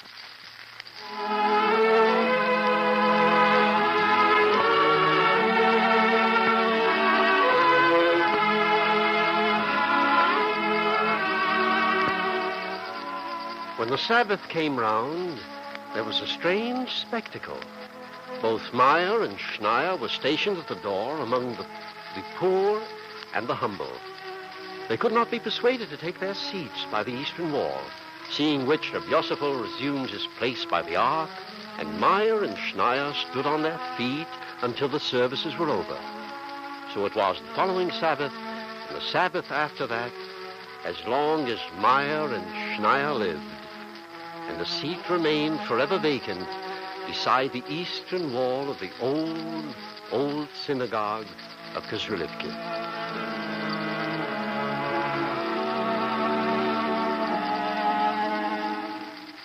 Why was the Sabbath so important? If you ask this of Tevye, he would marvel at your ignorance. Why does a man work a whole week? You work a whole week to reach the Sabbath and to celebrate it. Go on, Tevye. I tell you, a man wouldn't know what to do if God hadn't given us the Sabbath. A gift, a real gift out of his grace. When the Sabbath comes, I'm a different man, do you hear? I dance home after a bath. And there on the table are the two old brass candlesticks, shining like stars, if you know what I mean, and the two big Sabbath loaves. And there, right beside them, are the winking Sabbath fish, sending out a smell that takes you by the throat. And the house is warm and bright and fresh and clean in every corner.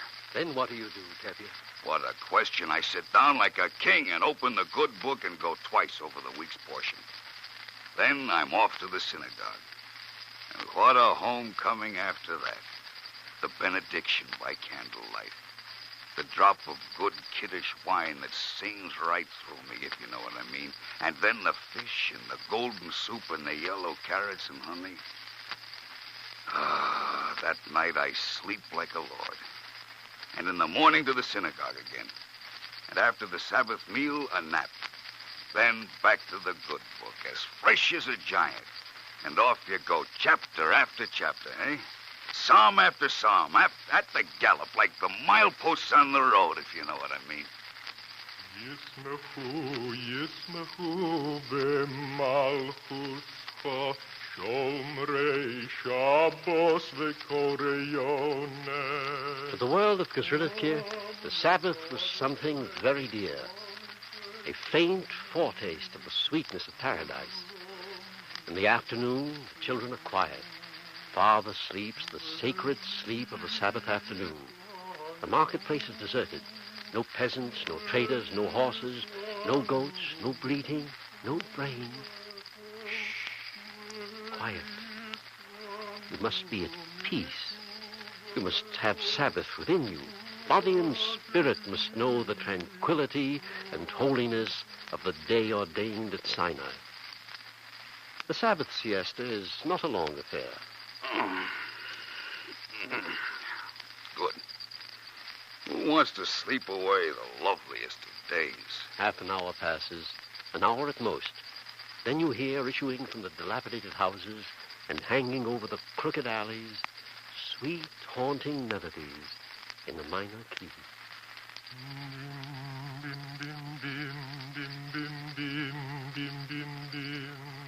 A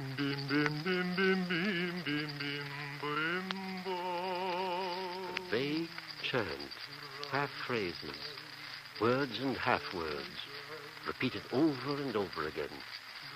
Melancholy, but not depressed. The voices linger over the townlet with the tenderness of bells. Melody, words and half words, the grace notes that say nothing and say everything. And meanwhile, the Sabbath is slipping away. The Sabbath queen is preparing her departure. The harsh world, the daily struggle, the bitterness of life stand at the gates of the evening.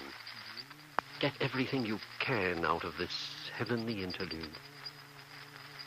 Then the moment of separation from the Sabbath comes, and the Kezrilivkite takes regretful leave and sings his song in homely Yiddish.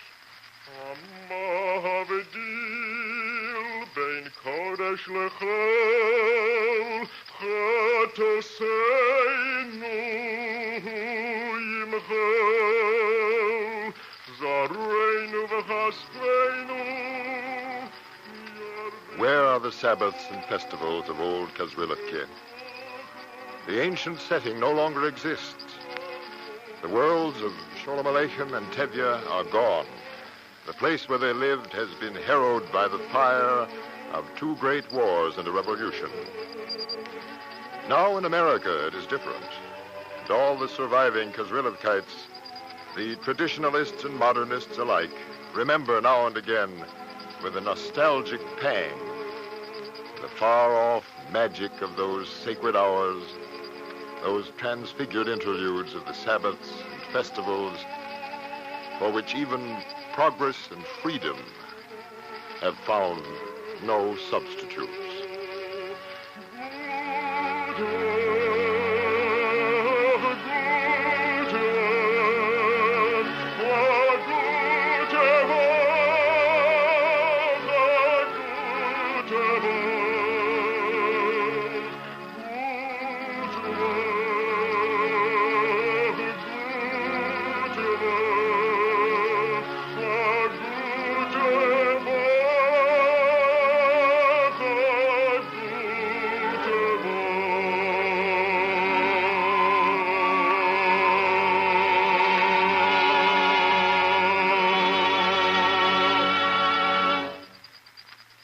The script you have just heard is based on Marie Samuel's book, The World of Sholom Aleichem.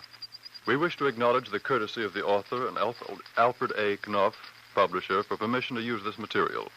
Free copies of the script may be obtained by writing to The Eternal Light, 3080 Broadway, New York 27, New York.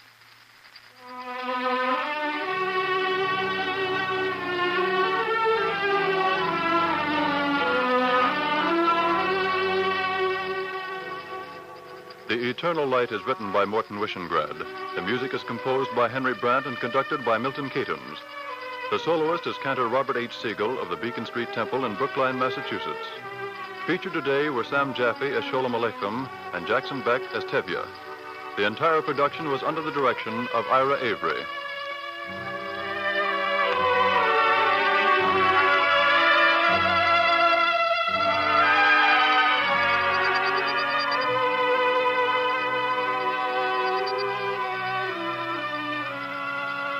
Copies of the script may be obtained free of cost by writing to The Eternal Light, 3080 Broadway, New York 27, New York. This program is presented as a public service by the National Broadcasting Company and its affiliated independent stations. The program was prepared under the auspices of the Jewish Theological Seminary of America.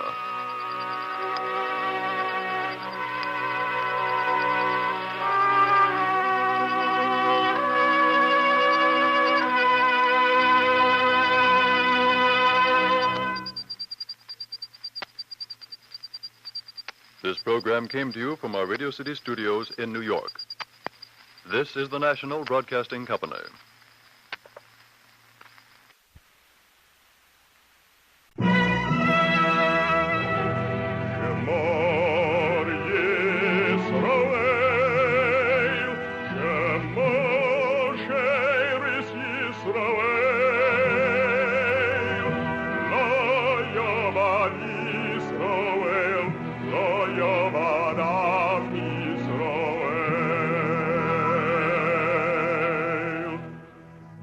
And the Lord spake unto Moses, saying, Command the children of Israel that they bring unto thee pure oil olive, beaten for the light, to cause the lamps to burn continually in the tabernacle of the congregation. And it shall be a statute forever in your generations.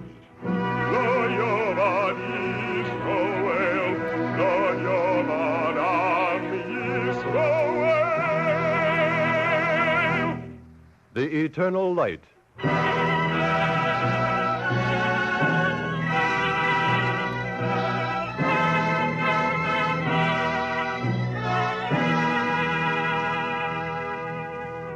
The National Broadcasting Company and its affiliated independent stations present The Eternal Light.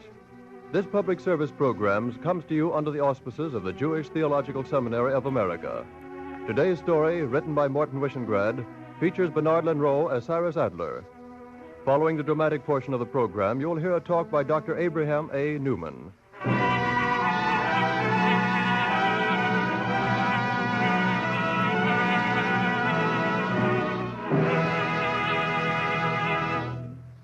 Well, you look like a bright little girl. Yes, teacher.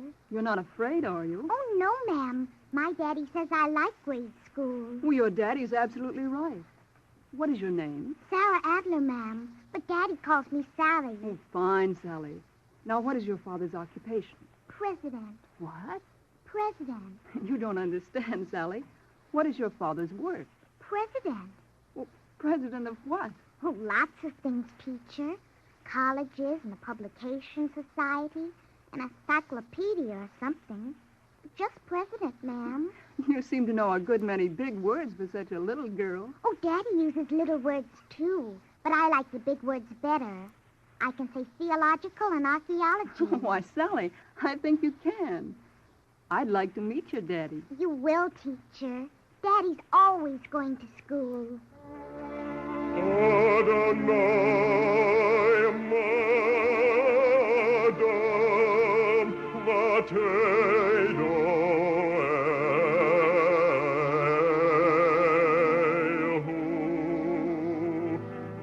Tzadikim notnim et nafshoteichem al chatzibur.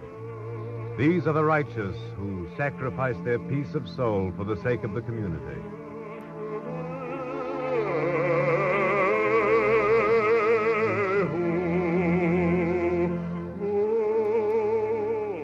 "5 years ago this week, a man named Cyrus Adler died in the city of Philadelphia. He was 77 years old and very tired. But his shadows remain and are not tired. For what, asked Emerson, is a human institution if it is not the lengthened shadow of a man? The shadows of Cyrus Adler endure. for he was a founder, a builder, a servant of the community of Israel.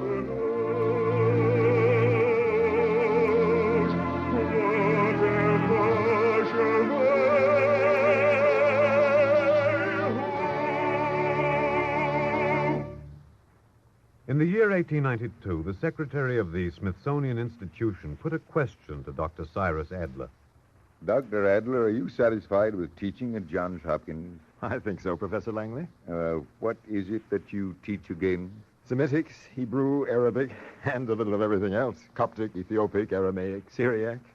Sounds very exciting, Dr. Adler. What do you do for relaxation? I catalog libraries. Very thrilling. Here, let me light you a cigar. Thank you. Well, now you look better, Adler. With that cigar in your mouth, you're not such a confounded ascetic. Yes, at this moment, you look like a rather scholarly football player. That's a good cigar. That wasn't such a bad guess, Professor Langley. I did play a little football at the University of Pennsylvania. Oh? Well, tell me, how would you like to play scholar at the Smithsonian Institution? I'd like you to join my staff. What do you say? Oh, it's a flattering offer. Well?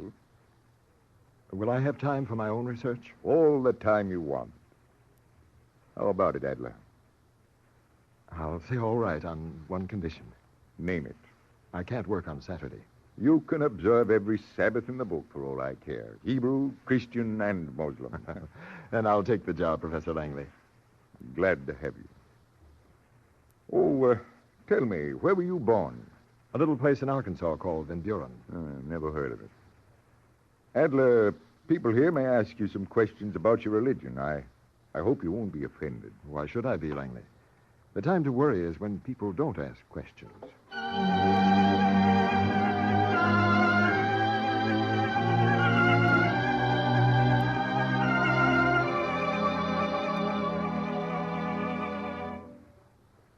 Forgive me for being inquisitive, Dr. Adler. Yes, Mrs. Good? Mother, may I go out? Billy, I'm speaking to Dr. Adler. But, Mother... Billy, you're being rude. Yes, ma'am.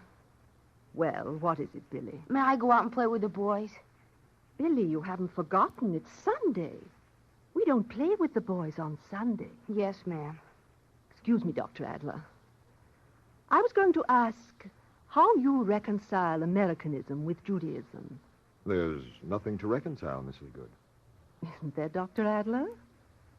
Judaism is such a complete way of life. Billy, come here. Yes, sir?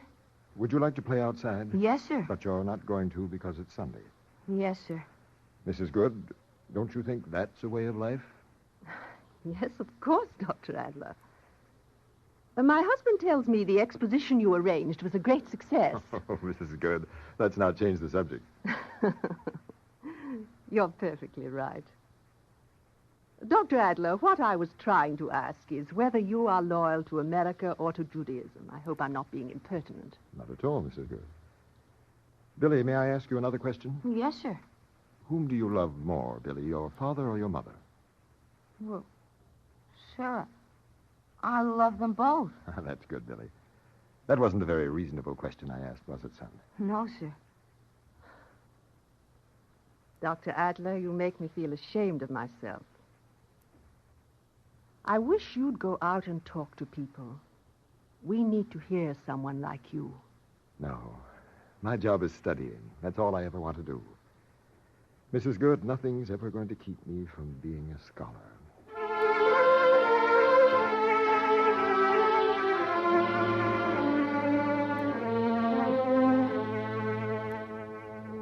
The ideal existence for Cyrus Adler. He found what he wanted at the Smithsonian Institution. He loved the company of books, the talk of learned men, the gentle quiet of museums and libraries. And in the busy, crowded years that followed, he took no conceit from his learning. He was anxious only for order and for intellectual honesty. If there was a passion in his life, it was for his religion and his people. But he served both modestly, without ostentation.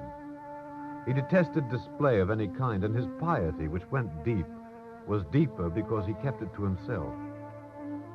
And yet there were excitements, even interludes of adventure, as when Professor Langley asked him to approve a purchase of some ancient manuscripts. I'm almost afraid to handle these manuscripts, Adler. Good Lord, but they're old. Look at the green mold on the leather. Yes. A little too green, Professor Langley. Tischendorf of Leipzig says they're absolutely genuine. Tischendorf could be wrong. Huh? Could he? And look, don't you think the writing looks a bit peculiar? Peculiar? I hadn't noticed. What's peculiar about the writing? Well, it's much too regular. This style resembles modern printing. You're not trying to say we're being swindled. No. Professor Langley, there's an old Quaker I know in Philadelphia. Brierly's his name. He's a chemist. Oh? If you've no objection, I want him to put these green spots under a microscope.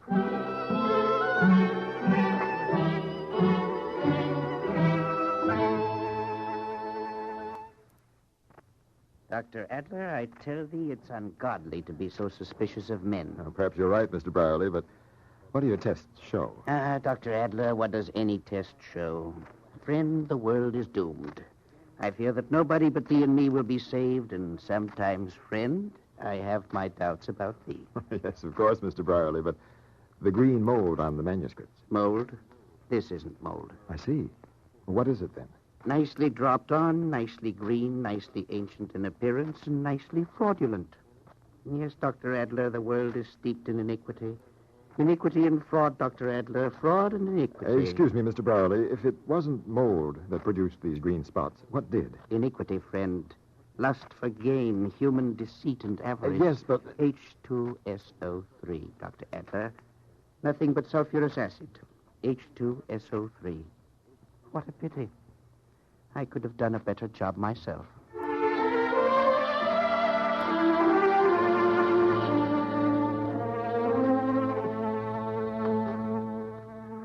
Thus, the sale of a clever forgery prevented by an old chemist's microscope and the scholar's intuition. Cyrus Adler returned to his work with greater zest. It was a time of happiness for him. Who could foresee the anxieties and the upheavals that were to come? A student could sit in his university and believe in his heart that the world was moving toward understanding. Men were caught by the spirit of inquiry and stirred by the steady progress of science. And Cyrus Adler was seized by a great vision, a vision for his people. And because he was a scholar, he saw that vision in terms of scholarship.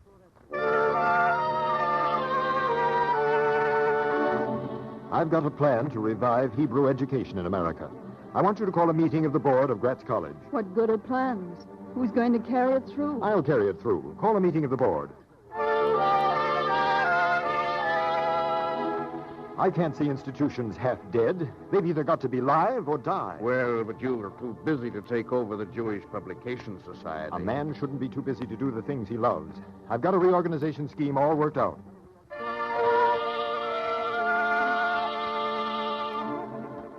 Adler, we're happy you can come to New York to give these lectures on biblical archaeology. I'm glad to, Rabbi. But how can you? You're so busy. Rabbi, I'm discovering that the busier a man is, the more he can do.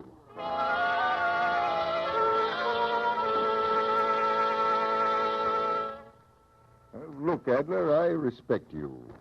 You're not the kind of a man who keeps his religion in a closet 6 days a week. But you can't make a whole career out of that seventh day. Langley, I'm not an ascetic, but through religion, people can be taught the lessons of a democratic faith. I wonder. Adler, I'm troubled by all the religious diversities in this country. Well, difference isn't a bad thing. This country's built on unity, not uniformity. We don't believe in social toleration, but in social liberty. It's a terribly important distinction. And, Langley, it holds good for religion. Maybe so, Adler. Religion's not my line. Well, science is. Look at that building. The bricks are all colors and shapes, but the mortar holds it together and makes it a solid wall. There's your application for Americanism. Hang it all, I wish you could be here full time. Someday you're going to be assistant secretary of the Smithsonian, and when I'm gone, well, there's a career here for you. You know that. I do, Langley. I'm grateful, believe me. But I've got another career. It's bigger, I think. Langley, there's a theological seminary in New York. Right now, it's nothing but a ramshackle old building, but it can be a great center of traditional Judaism. Is that why you're going to New York? Yes, Langley. I'm going to talk to a man by the name of Jacob Schiff. Wish me luck.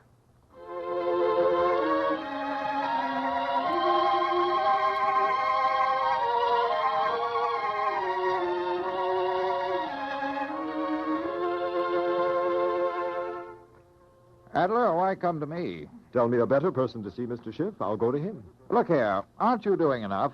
You ought to be satisfied. The day I'm satisfied, I want to die.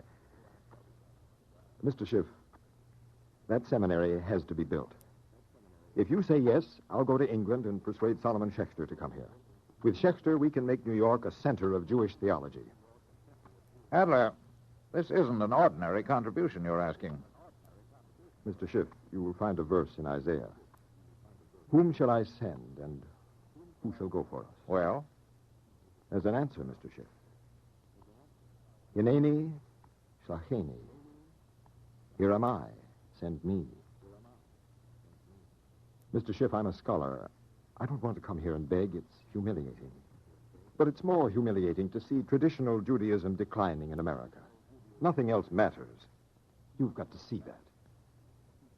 I'll talk it over with Judge Sulzberger. Maybe we can get Louis Marshall and the Guggenheims in on it. Adler, I'm promising nothing. We'll talk it over, that's all.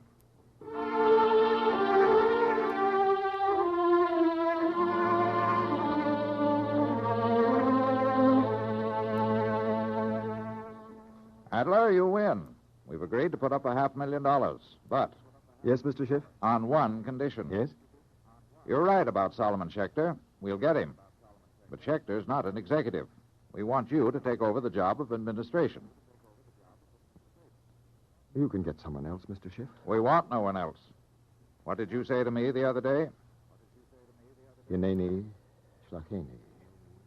Here am I, send me. It cuts two ways, Adler. You're right, Mr. Schiff. It cuts two ways. I'll be spending my time signing checks, making speeches, calling meetings. I suppose I can get used to anything. What's the sacrifice of one scholar if it makes many scholars? Adler, you'll have to see this through right from the beginning. It's your baby.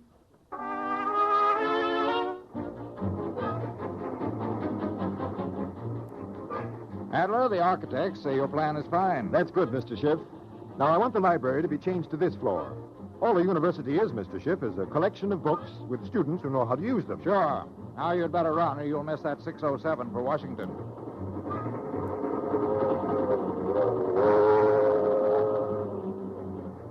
Adler, Congress is penny pinching on that appropriation. Talk to the committee, will you?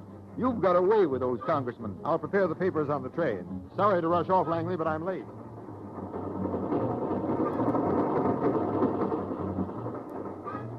What we need more than anything else, Mr. Schiff, is a representative body to deal with situations like this terrible Kishinev pogrom. We need an American Jewish committee. Adler, go ahead and organize it. We'll stand behind you.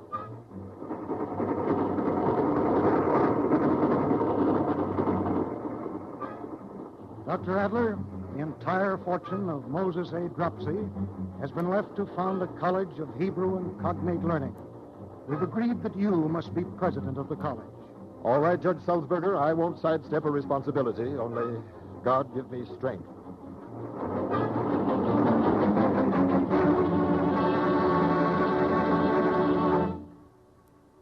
I've never felt more sorry to see anyone go. I'll miss you, Langley. You won't change your mind about leaving the Smithsonian? No, Langley. 4,000 years of Judaism have made my mind up for me. A great tradition needs servants. Please give my best to Mrs. Adler. Tell her... Well, you know what to tell her. Tell her to watch out. Responsibilities come to Cyrus Adler like a moth to a flame. Thank you, Langley. Good luck, Adler. I don't know whether I'm saying goodbye to a man or to an institution.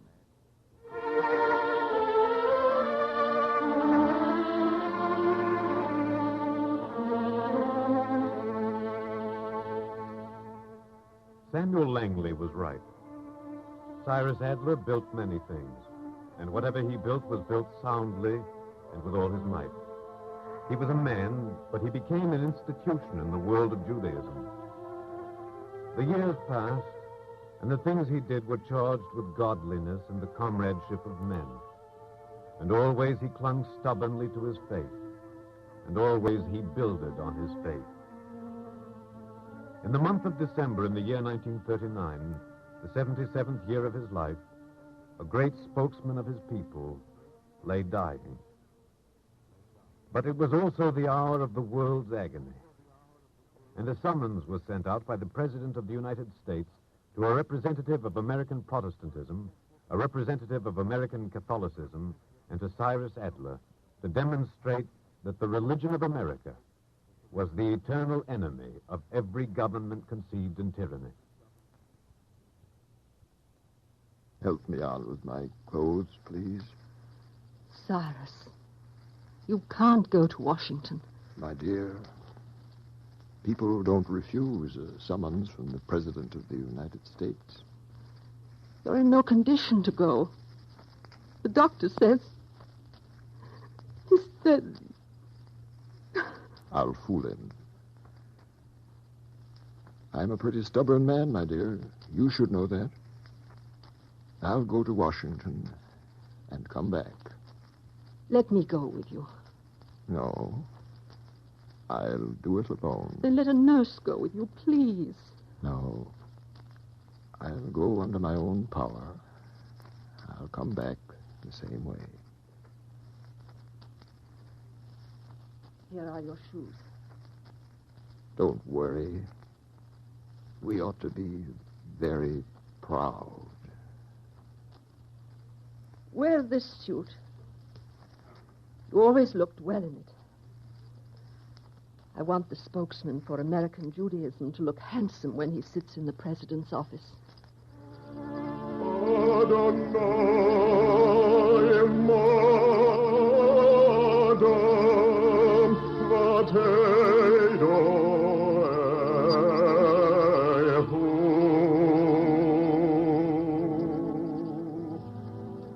In the year 1940, Cyrus Adler went from the city of Philadelphia to the city of Washington. With the representatives of the Catholic and Protestant faiths, he framed a resolution of American religion and American democracy. And Cyrus Adler returned and died.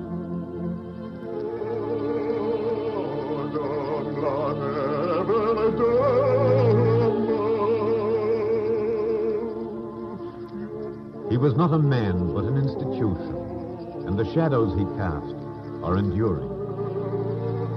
Tzadikim notnim et nafshateihim al hatzibur. These are the righteous who sacrifice their peace of soul for the community.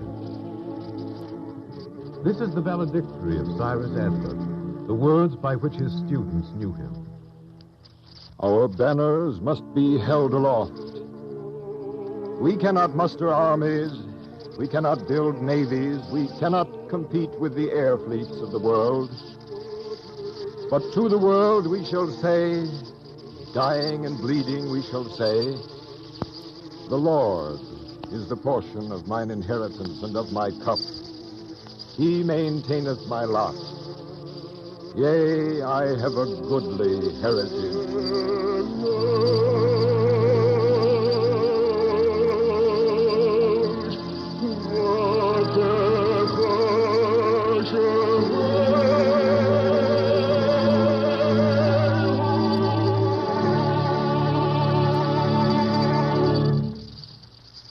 Copies of the script you have just heard, as well as the talk which follows immediately, may be obtained free of cost by writing to the Eternal Light, 3080 Broadway, New York, 27, New York. And now we present Dr. Abraham A. Newman, president of the Dropsy College for Hebrew and Cognate Learning in Philadelphia, who speaks to you from Philadelphia.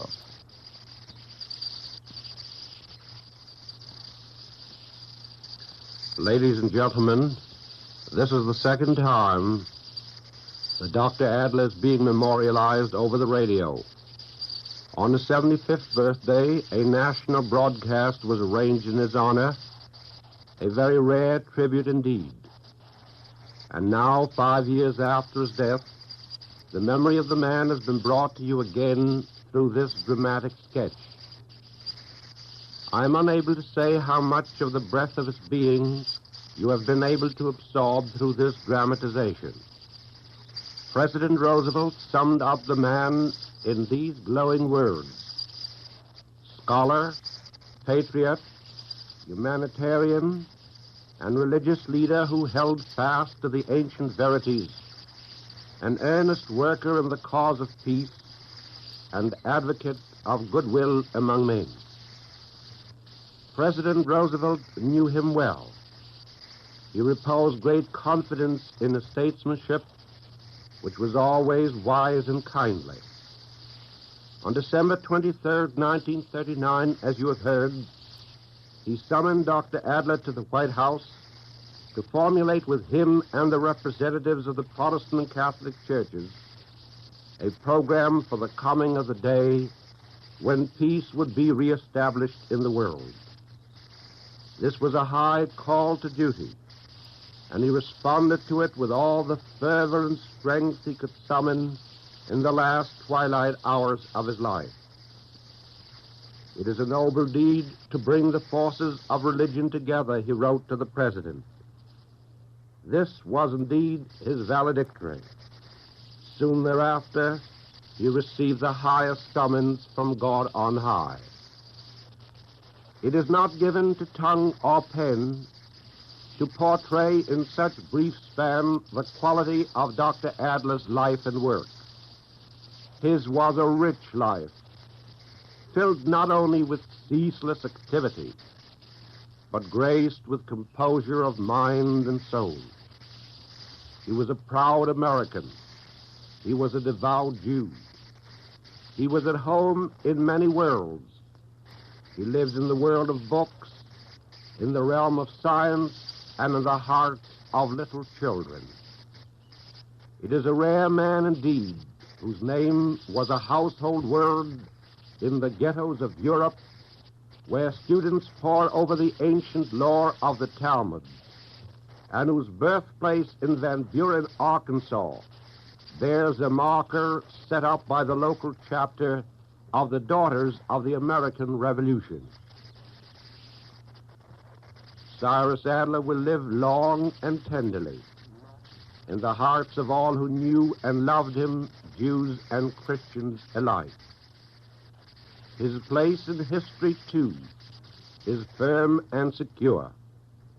Future generations will look back upon his life for a blessing and inspiration. Thank you, Dr. Newman.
The Eternal Light is written by Morton Wishengrad. The music is composed by Henry Brandt and conducted by Milton Catums. The soloist was cantor Robert H. Siegel of the Beacon Street Temple, Brookline, Massachusetts. Bernard Monroe appeared as Cyrus Adler and Alexander Scorby as narrator. The entire production was under the direction of Ira Avery. This program is a public service presentation of the National Broadcasting Company and its affiliated independent stations. For free copies of today's script, write to the Eternal Light, 3080 Broadway, New York, 27, New York.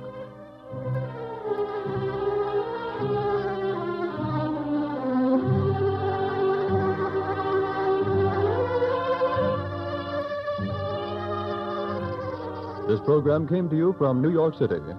This is the National Broadcasting Company.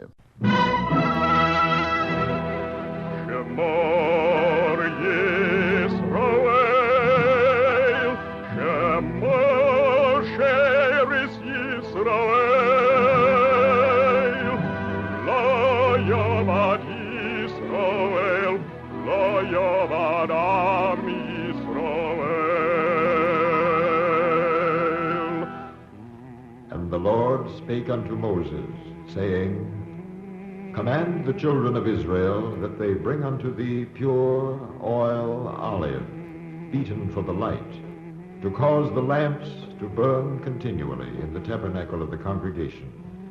And it shall be a statute forever in your generations.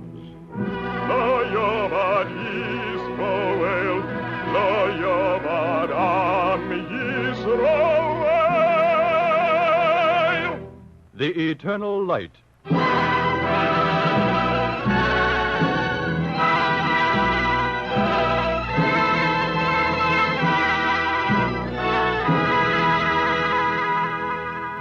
The National Broadcasting Company and its affiliated independent stations brings you The Eternal Light. This public service program is presented under the auspices of the Jewish Theological Seminary of America. American Judaism is grouped under three main religious movements: Orthodox, Conservative, and Reform. Today's story, written by Morton Wishengrad, is a dramatic representation of Isaac Meyer Wise, founder of Reform Judaism in America. Featured in the title role is Harold Huber. Following the dramatic portion of the program, you will hear a talk by Dr. David Phillipson.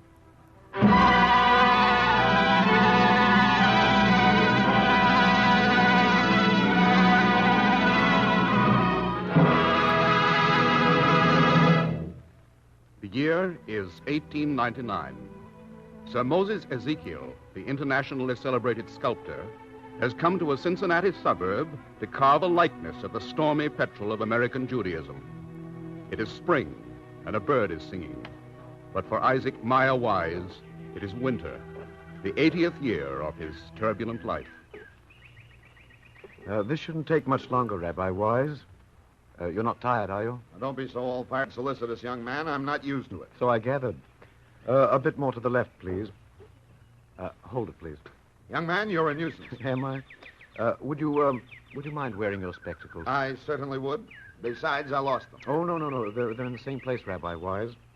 On your forehead. Well, that's where they belong. You sculpt me just as I am, young man, and don't you try to make me venerable. Nothing venerable about me. You're rather pleased with yourself, aren't you? If you can reach 80 and make as much trouble as I did, you'd be pleased yourself. I dare say. Tell me if the pose tires you. You all right? Of course I'm all right. Just thinking. You go right ahead and fiddle with the clay. I'll think.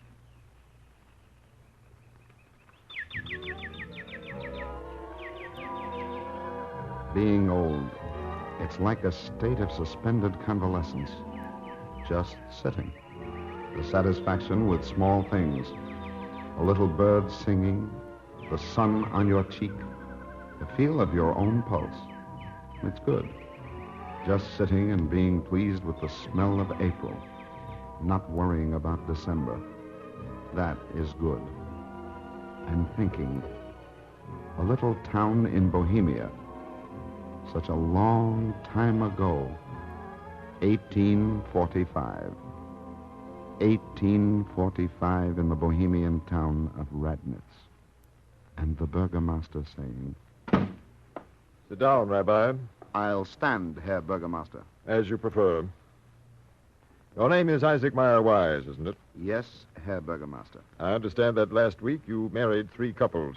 I did. Without our permission. I did. Let me refresh your memory, Rabbi. No rabbi in Bohemia may perform marriages without our permission. My apologies, Herr Burgermaster.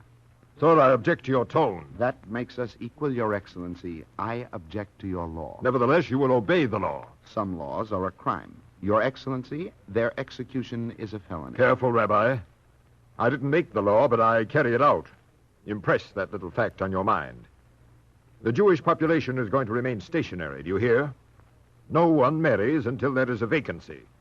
And a vacancy occurs when someone dies, and I certify that a vacancy exists.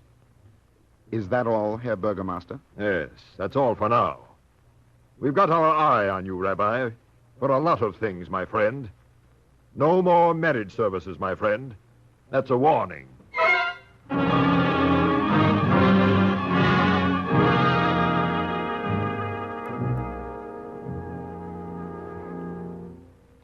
Place the ring on her forefinger. No, the right hand. Yes. Say after me, Behold, Behold, thou art consecrated unto me by this ring, thou art consecrated unto me by this ring, according to the law of Moses and of Israel. according to the law of Moses and of Israel. What? Don't be alarmed. Apparently, we are to have uninvited guests. There's a door in the back. Are we married, Rabbi? Yes, the ceremony is over. Don't hurry as you leave, and don't be afraid. They are the criminals, not we. Now go, and God bless you.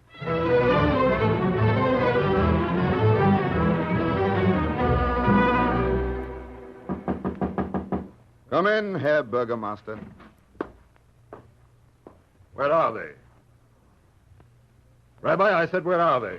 You're too late, Herr Burgermaster. That's a pity. Yes, a pity that it's true. And very true that it's a pity. Hmm? Well, tell me their names. No, Your Excellency. You refuse? I do. I'm not going to arrest you. Oh, no, Rabbi, not for this. When I get you, it's going to be for something good. I appreciate the compliment. Not at all, Rabbi, not at all. Wait a minute. I've forgotten something. Yes. Tomorrow is Emperor Ferdinand's birthday. You will preach the customary sermon of congratulation? Yes, of course, Your Excellency. Why not come yourself? Rabbi, a very good idea. Then I shall take special pains with the sermon. No doubt, Rabbi. No doubt.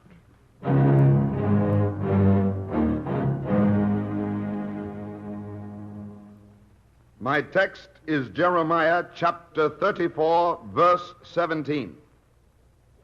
Thus saith the Lord, Ye have not hearkened unto me to proclaim liberty, every man to his brother, and every man to his neighbor.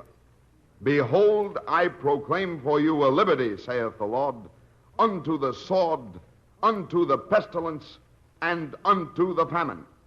And I will make you a horror unto all the kingdoms of the earth. Members of the congregation, the gown is getting threadbare. The gilding wears off from the wooden idol. The priests desert the altar. Add shame to blasphemy, add folly to falsehood, contradict humanity, and praise the Emperor Ferdinand on his birthday. Europe is an aching sore, a bleeding wound, a blasting stigma. The nations are a flock of sheep, a herd of cattle belonging to the tyrant. Let us pray for our noble and virtuous Emperor Ferdinand. Put a man in a chair, set a cap on his head, place a scepter in his hand, worship him, slaughter one another at his command.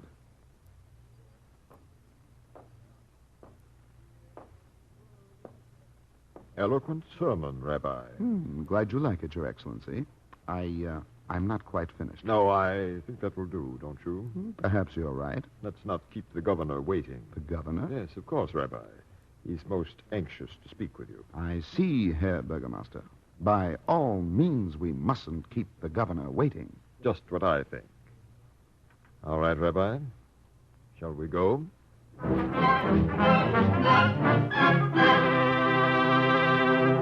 You admit these charges? I do, Governor. Also that you have performed marriages against our expressed injunction? I have. And that you've been heard to say that republicanism is preferable to monarchy? I did. Why? I happen to believe it. Is that your religion? That's the way I interpret my religion. Oh, so you're also an interpreter. I'm accustomed to having my questions answered. Why not come to the point, Governor? My dear Rabbi, I generally conduct my interviews in my own fashion. So you don't like monarchies, hmm? Men who take care of themselves are free. When they let others take care of them and make their laws, they're slaves. Why not say that for your pulpit, my dear man? Because I've got more than a pulpit conscience. My dear man, I suggest a change of atmosphere for you. The climate of Bohemia may become rather, shall we say, suffocating. If Your Excellency has no objection, my family and I will emigrate to America. Do that, my dear Rabbi. Do it quickly. Yes, in your case, the quicker, the better.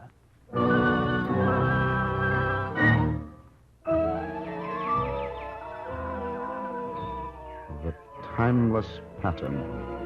Pilgrimage to freedom. The ocean luminous with the wet footprints of exiles who had gone before. Winds steering westward to the American earth, where no man gnaws the dead bones of past centuries. A place for new beginnings, where men can write their names upon the stars and not upon tombstones. A place to learn new words in a new language, and to stand in a free pulpit and open an American Constitution and see in every line the law of Moses, the code of Israel.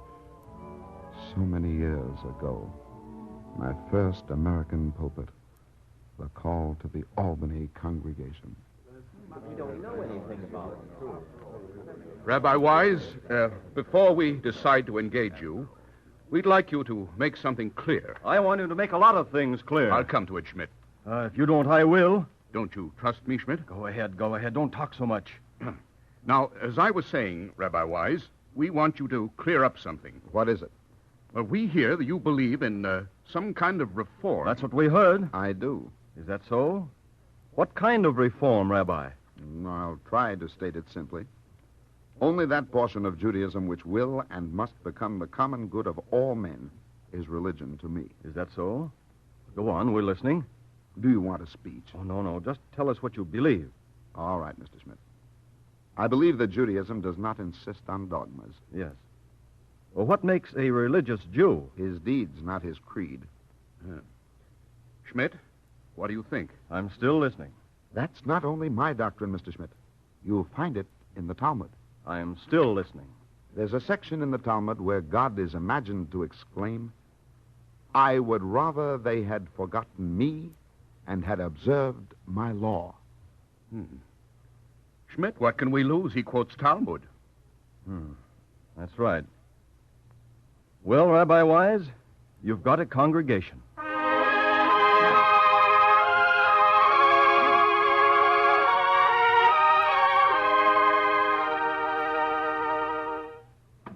Rabbi Wise, this is too much. Schmidt, take it easy. I won't take it easy. Schmidt, calm down. Let me do the talking. Won't? Well, now, what's the trouble? But sit down first. Rabbi Wise, I want to know if this is true. So do I. Is what true?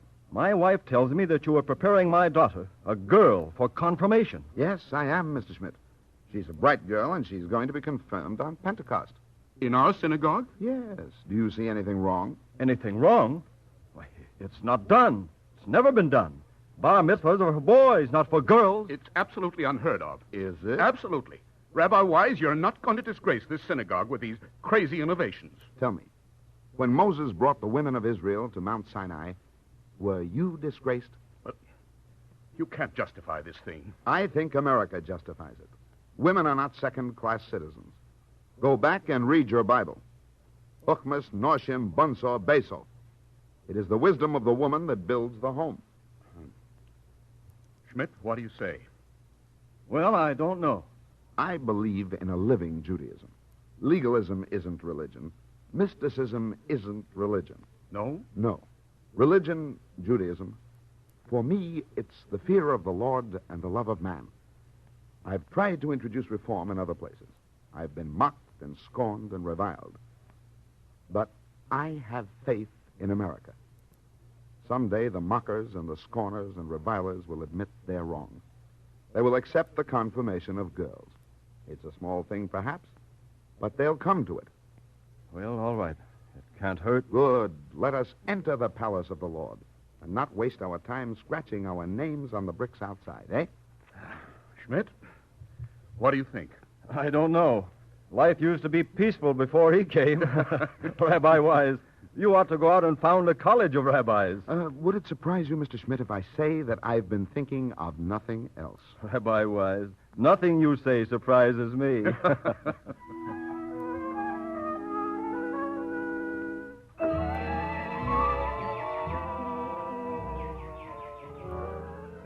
Perhaps the desire to reform the world is a sickness. It's hard to say. Some men do no more than they must.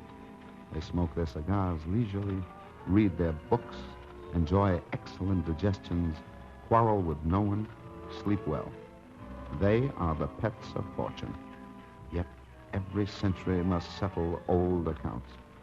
It is wrong to be benumbed by history.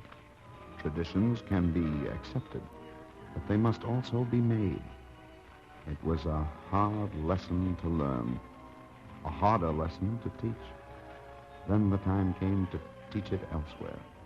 A call from Congregation Bnei Yeshurun in Cincinnati. A call from the American West, the place of new beginnings. Rabbi Wise, that's a fine little magazine you publish. Thank you, Blackman. You can do a powerful lot of good with it. Don't spoil it. Mr. Blackman, if you want to tell me something, why not tell me? All right. This editorial, did you write it? You know I did. This country has disavowed every connection with any church. Nothing is more disgusting than the combination of religion and politics. Come to the point, Mr. Blackman. I wrote that. What's objectionable about it? Why did you write it? You know why. It's an attack against the Know-Nothing Party. That's what I thought. Rabbi, take some advice. Leave the Know-Nothing Party strictly alone. I can't, Blackman. Why can't you? Because they're attacking Catholics and Negroes. Well, you're a Jew. It's no skin off your back. Mr. Blackman, I'm an American. Rabbi, you're being mighty tactless. I've got a good theological word for tact. You're making a mistake, Rabbi. Keep out of this. It won't do your people any good. Mr. Blackman, for 18 centuries, Israel was at fault for too great love of God. And perhaps the enemies of Israel were at fault for too little love of their neighbor. But this is America. The foundations are different here, and they must be defended. It's not your job to defend them. What kind of an American do you think I am? Do you see a Chinese wall around the Constitution? When the Constitution is attacked, I'm going to retaliate. Huh? What are you going to do? I'm calling a special meeting of the congregation. I'm asking every Christian and Jew in Cincinnati to come. You might also, Mr. Blackman. Might do you some good.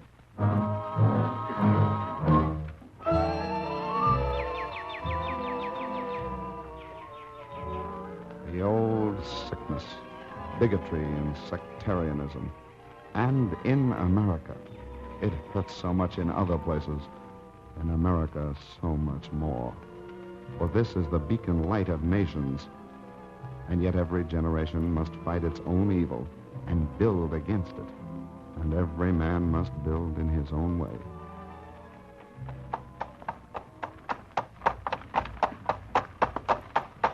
Oh, Rabbi, can I drive you somewhere? Oh. Why, thank you, Father Riley. I'm going to the station. Well, get in. It's only a bit out of my way. Well, thank you. Come on, Kip. That was a good talk the other day, Rabbi Wise. Thank you, Father Riley. Let's make a deal. What kind of a deal? You convert Jews to Judaism. I'll see if I can convert Christians to Christianity. I'm going to keep my part of the bargain. That's why I'm driving to the station. Father Riley, maybe I'm crazy, but there's room for a Hebrew college in this city. You can't build synagogues without rabbis. I think it's time to start training rabbis. Well, good luck to you. You can tell him Father Riley's on your side.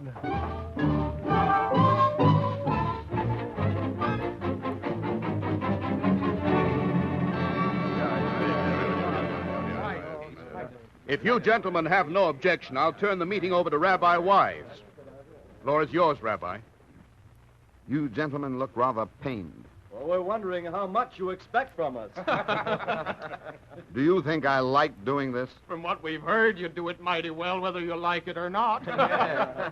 I hate it. I live on a railroad. I go from city to city. I beg. I come here. Why? Do I want anything of you? Nothing. Why must I be your servant, your slave, your beggar, your scapegoat? That's all I am. I'm a beast of burden to myself. I'm switched by the storms on the mountain. I'm getting old and weary and almost tired of life. Yet I must come here and speak. A man can't rebel against his conscience any more than he can rebel against God. You and I cannot separate ourselves from our people. We cannot be faithless to our religion. I'm here to plead for a holy cause. I think a portion of the history of America depends on your answer. It isn't much, Rabbi Wise, but it's all we can afford. Thank you, Jonas. That's enough for 6 classrooms.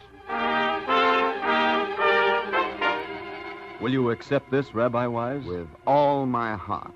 You've just given us half a library.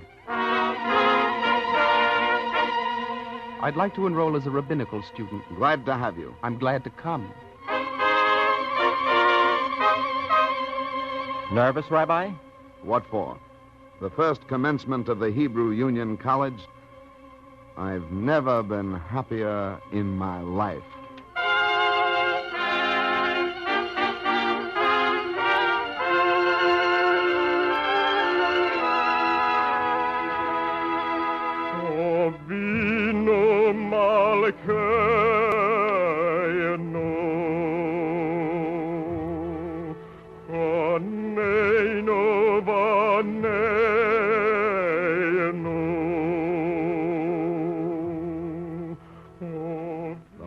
Of the Lord hath spoken. Let no good man despair of human nature and human destiny, for the Lord is at your right hand, and you cannot fail. His promises are your banner of light. The time is coming when all the fortresses and the castles and the bastions will lie in ruins, and a newer generation will say, our forefathers needed those damnable structures, but we do not. The time is fast approaching when man will recognize in man his fellow creature, the image of his God, the object of his love, the brother of his heart. The knowledge of God will fill the earth as the waters fill the sea. And God will be one, and his name will be one among the nations and all the tongues. God bless this country. Let it be a beacon light of nations. Let all free men raise their temples to the Most High and praise his glorious name forever and ever.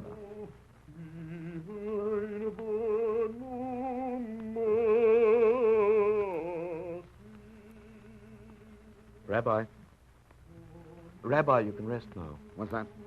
I said you can rest. Remember me? I'm the sculptor. Huh? Have you been thinking? Yes, remembering. Why don't you come in now, Rabbi Wise? Come in and lie down. No, you go in, young man. I'll sit here. When a man's 80, sitting is good enough. Time enough to sleep. Well, don't stay too long. As long as I'm allowed, young man. I'll bring you a blanket. No, young man, don't bother. I'm warm enough. It's spring. There's a good smell from the ground. The birds are back. And someone's singing. I'm warm enough.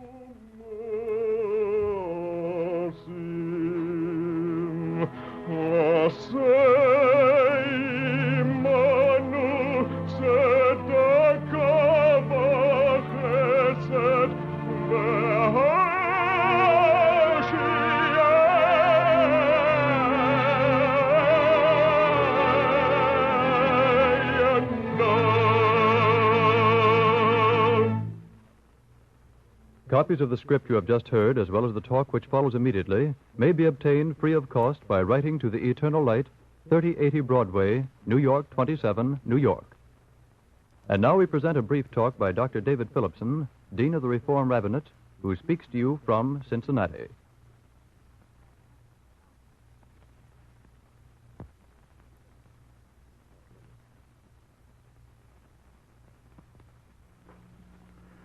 Isaac M. Wise was born in the village of Steingru, Bohemia, on March 29, 1819. He emigrated from Bohemia to the United States in 1845 because the tyrannical conditions of his native land greatly irked him.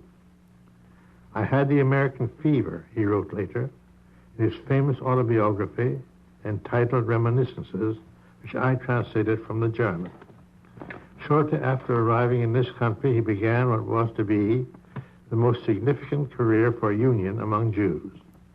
In 1848, he published in the Occident of Philadelphia a call to the Israelites of America to appoint delegates in their various communities to meet in conference for the consideration of problems affecting Jews in the United States. This call was not heeded until 1855, when a convention of rabbis and laymen was held in Cleveland, Ohio. This convention called forth bitter opposition from some noted Reform rabbis and congregations, notably Congregation Emmanuel of New York and Har Sinai of Baltimore. But Wise was not discouraged. He had moved from Albany, New York, his first charge, to Cincinnati in 1854.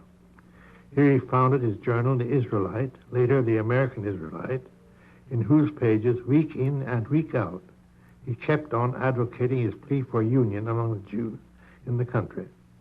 Persistence won the day, and in 1873, his dream for union was realized when the Union of American Hebrew Congregations was organized in Cincinnati. 2 years later, in October 1875, the Hebrew Union College for the Training of Rabbis was founded. He was the president of this institution until the time of his death, 25 years later. He had founded the Congregational Union and the Rabbinical Training School, but he did not rest content with this double achievement for union. He longed for a union of rabbis, and this longing was realized when in July 1889, the Central Conference of American Rabbis was founded, today the largest rabbinical organization in the world. When he closed his eyes in the last earthly sleep in March 1900, he was generally recognized as the greatest organizing genius among the Jews of the country. Next Saturday at the Hebrew Union College, Founders' Day will be observed, an annual function honoring the memory of America's leading rabbinical leader of the 19th century. Isaac M. Wise was a great builder of national American Jewish institutions, the Congregational Union, the Rabbinical Training School, and the Conference of Rabbis, a triple cord which in all likelihood will not soon be broken.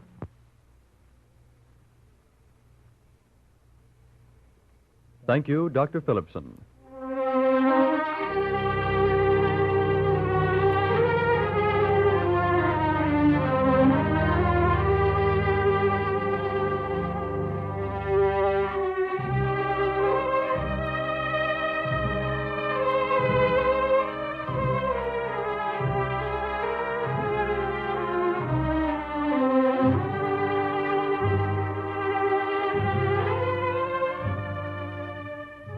The Eternal Light is written by Morton Wishengrad. The music is composed by Henry Brandt and conducted by Milton Catons. Cantor Robert H. Siegel was the soloist. Harold Huber was heard as Isaac M. Wise. The entire production was under the direction of Ira Avery.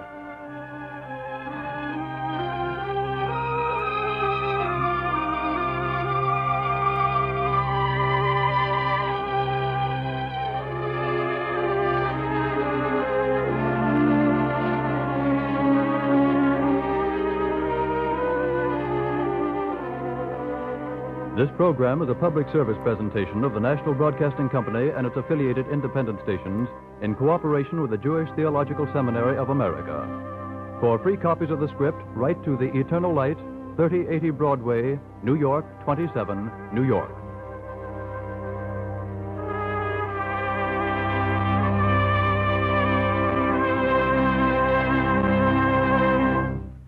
This program came to you from New York. This is the National Broadcasting Company.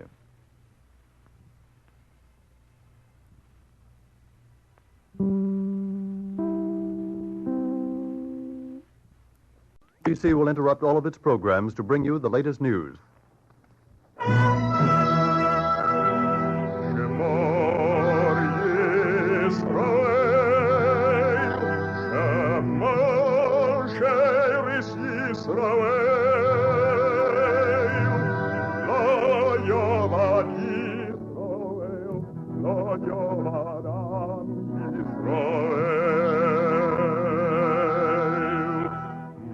And the Lord spake unto Moses, saying, Command the children of Israel that they bring unto thee pure oil olive, beaten for the light, to cause the lamps to burn continually in the tabernacle of the congregation. And it shall be a statute forever in your generation.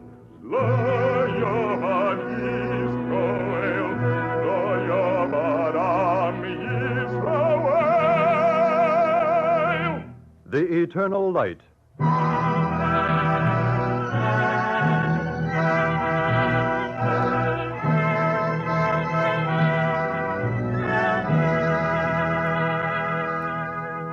The National Broadcasting Company and its affiliated independent stations present The Eternal Light.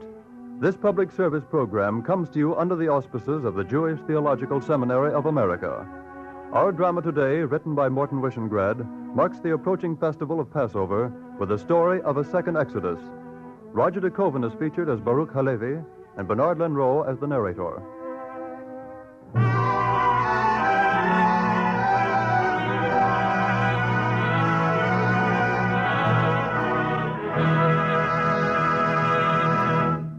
Avadim hayinu hayinu ata bene chorin.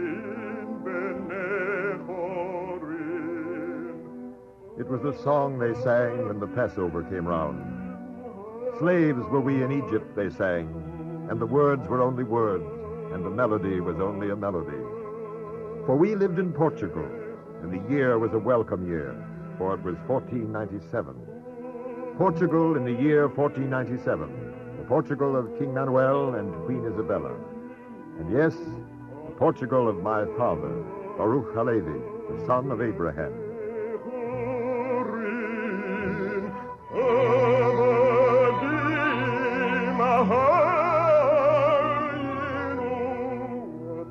It was a good place, this place of my boyhood. We lived in a pleasant valley, and the vineyards were fruitful. From our house to the synagogue, it was only 1,020 steps. And on the Sabbath, I would scrub my face and put on clean linen and hug the prayer shawl to my breast and walk with my father.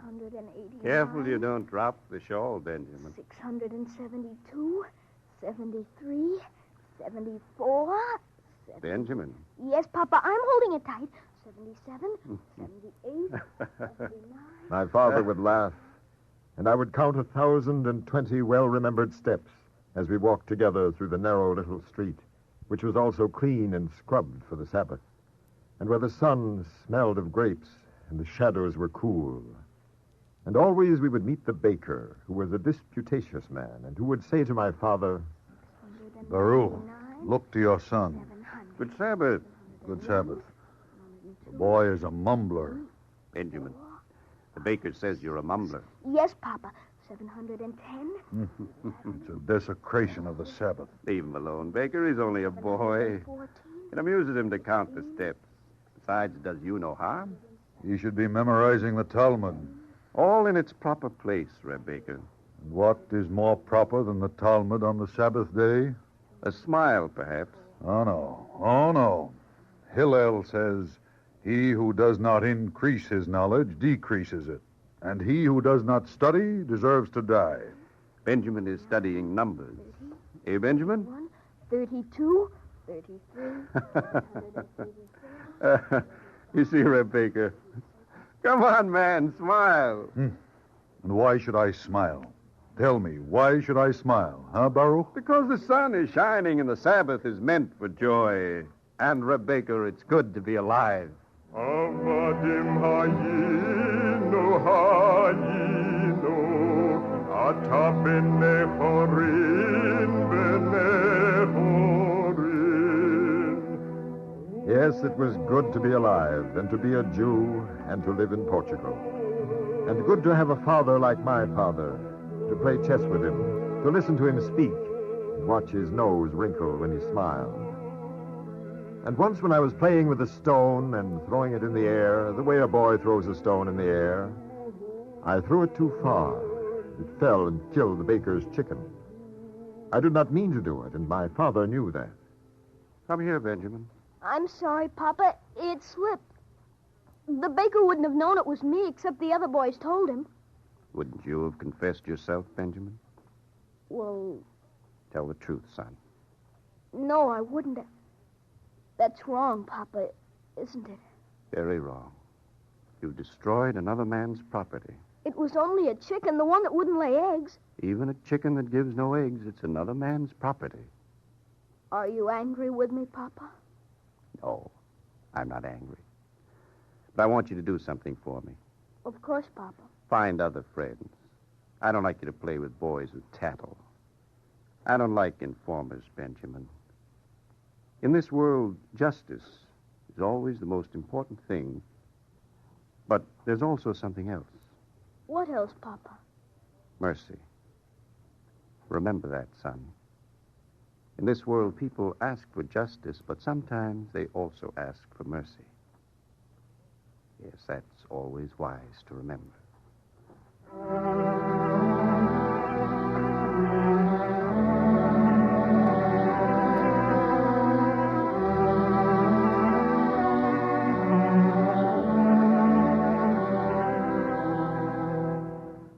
That was Baruch Halevi, my father.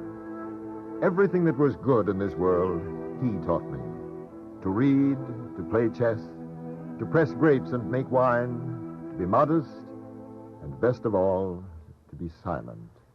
It is as Simon, the son of Rabbi Gamliel, said, "All my days I've grown up among the wise, and I found nothing better for a man than silence." Nonsense, Baruch. It's a foolish thing to tell the boy. If a man is learned, let him speak up.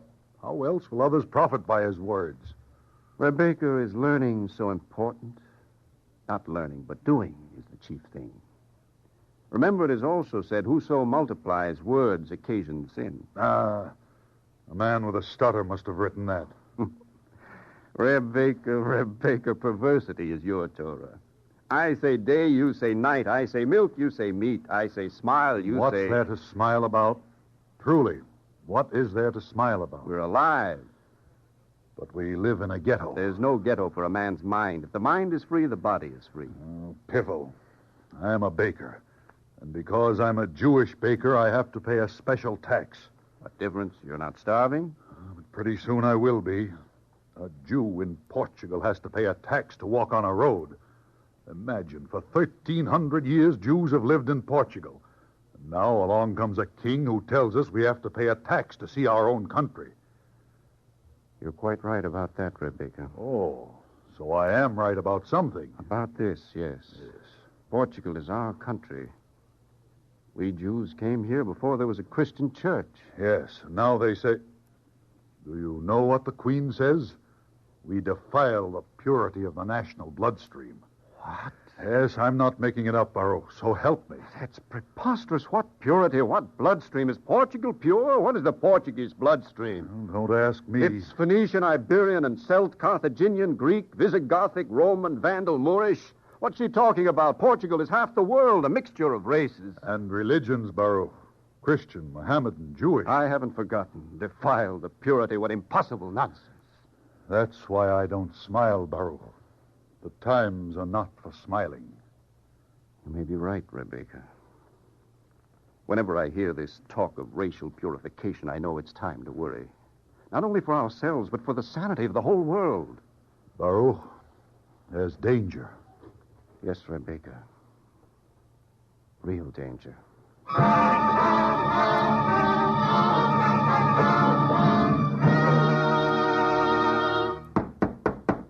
I'm coming. You beat the door down. Baruch Halevi? Yes, Baruch Halevi is my name. Sir. I don't understand. Shall I teach him? Hold your fist. Say, sir, next time you address us. Very well. Sir. Sir. Say it out, Jew. Very well, sir. I don't like the way he says it. Let him be. Baruch Halevi, I ask you for 30 denarii. You ask me, sir? You're quite right. I should say I demand. In the name of the king, I demand 30 denarii. Surely I'm entitled to some explanation. With pleasure. We demand. You pay, that's the explanation. Don't interrupt, I'll do the explaining. Their blessed majesties, King Manuel and Queen Isabella, are in need of funds. That's simple. 30 denarii, Jew. That's your tax. I see. Hand it over. 30 pieces of silver. It's nearly all I have. It's a very large sum, sir. Don't argue, Jew. Oh, I'm not arguing, sir. It doesn't escape me that the gun you carry is a most superior argument. Then hand it over and be quick, or we'll bash your head in.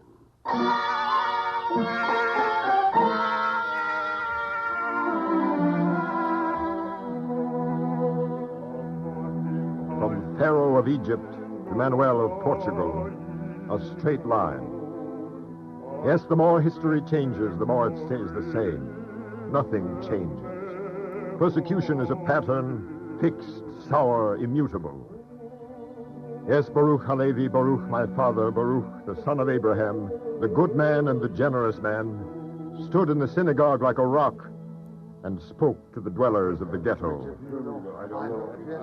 People, this is the beginning. Israel is in Egypt. Egypt, not Portugal. Portugal is the land we have loved, and this no longer is that land. Here is where our ancestors have lived and died and brought their books. And now the books are closed. There is a tax on conscience, and respect is extorted with a gun. And it is clear now there will be more guns. Baker. Yes, Baruch? You may no longer follow your trade. Jews are forbidden to deal in flour. Butcher. Yes, Baruch? You also. No Jew may deal in meat. No. Also you, Vintner, an apothecary. You also. People, the doors are closing. The ghetto is surrounded by laws. There's more than laws, Baruch. The son of Gamliel is dead in his father's house. He refused to pay the tax. Let us stand together and go to him. Let us go to Gamaliel. No, let Gamliel be. Do not appease thy fellow in the hour of his anger, and comfort him not in the hour when his dead lies before him. We have greater things for decisions. Yes, you're right, Baruch. Hear me, all of you. These taxes are a beginning. There will be more. They will fall on all alike. Let all be responsible for each. Let us give our money, rich and poor, to a central treasury, so that none may be taken from us or harmed for want of a single coin. Let us all stand together, and if need be, let us all perish together.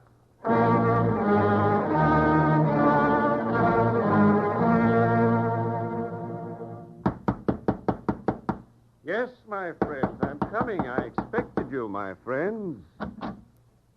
Welcome, sirs. I still don't like the way he says it. Oh, be quiet, you fool. Baruch, we come again on King's business. Naturally, sir. A new tax? Oh, no. Business, I said. The Jews have no business. It is the king's command, sir. There is money in the ghetto treasury, yes? You see, we know everything. Very astute, sir. Shall I give it to him? Why don't you shut up? Baruch, the king wishes a loan. A loan from us? Exactly. Wars are expensive. How much do you have in your treasury? I see. We'll be gentle. We'll take 2/3. As a loan. I understand. And the king will pay us back, of course. Of course. Don't you trust the king? It would be foolish for us not to, wouldn't it? Very foolish. But the king is generous. Here, take this paper. That paper is the king's authorization. It gives you power to be the king's tax collector. Yes, to the amount of your debt. Most generous. And from whom do we collect? From all the good Christians in this province. They pay taxes. You will collect. Not enough to strip us, not enough to bar us from our trades. Now you force us into usury. Now you make it certain that the name of Jew will be an abomination throughout the land. That when we come for our taxes, we will collect the king's debt and the enmity of every citizen. Exactly, Baruch. That is exactly what we intend. And you must admit, the plan is not a bad one. Is it, Baruch? No. No what? You must excuse me. No, sir. I seem to have lost my manners. The plan is not a bad one. No, sir.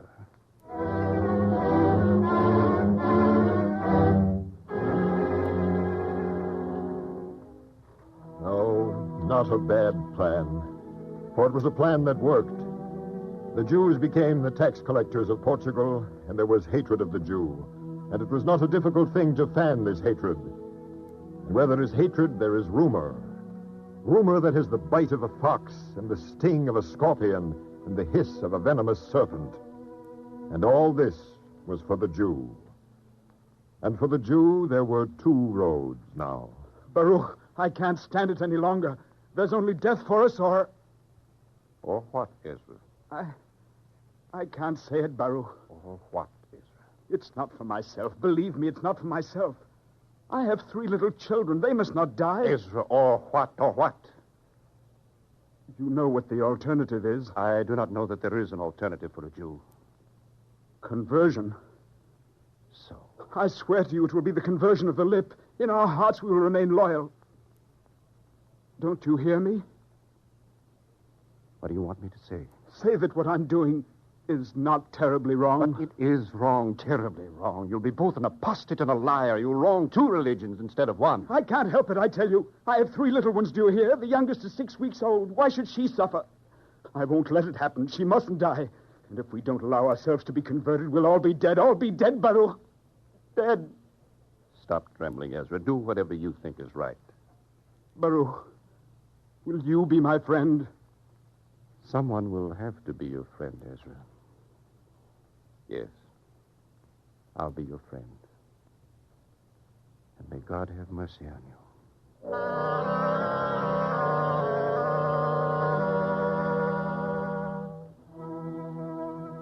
Conversos. Thousands were converted in the mounting terror.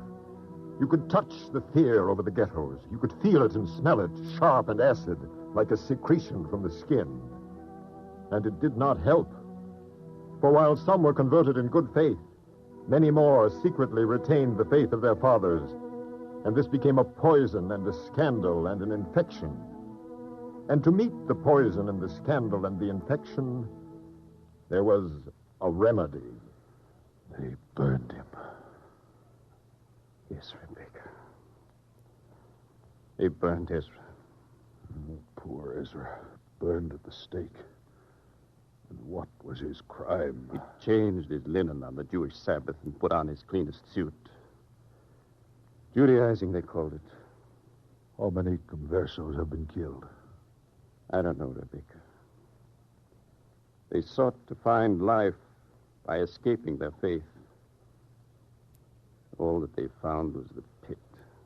And what will become of us, Baruch? What will become of those who stand firm? Don't you know, Rebecca? Look in the book of Exodus. We've lived in the land for 1,300 years. We've given it the store of our learning, the fruit of our wisdom, our science, our astronomy, our medicine. Now it's time for us to depart. The year is 1497, Rebecca. It's the season of Passover. Let us go to our homes and read the Exodus from Egypt.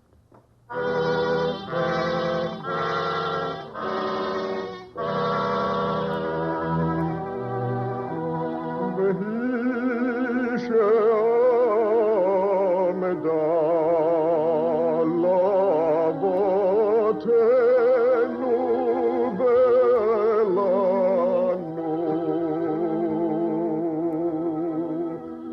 Yes, it was the season of the Passover.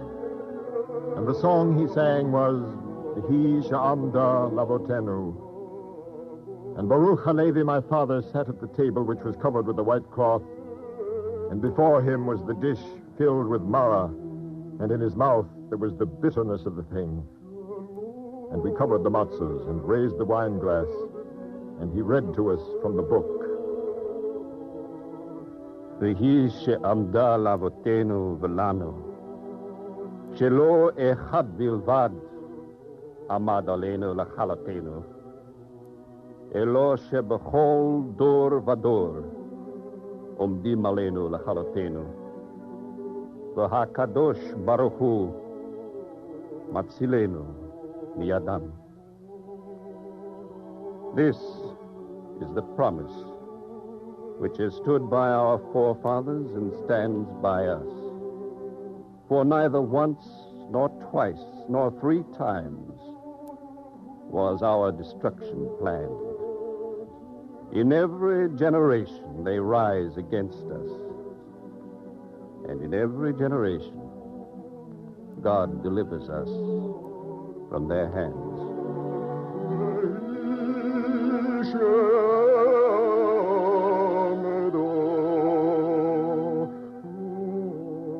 My family, it is happening again.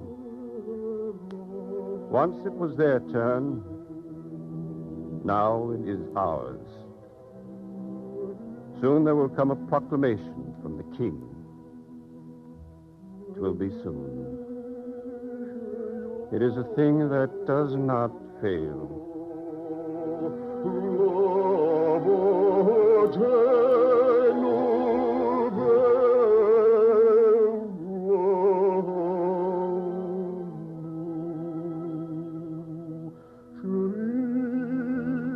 And what my father spoke came to pass. Even as we sat at our table and broke the unleavened bread of the holy day, His Majesty King Manuel of Portugal issued his proclamation and affixed his royal seal. All Israelites will depart this land forever under penalty of death. Any Christian found concealing a member of the Jewish faith will be summarily deprived of his property.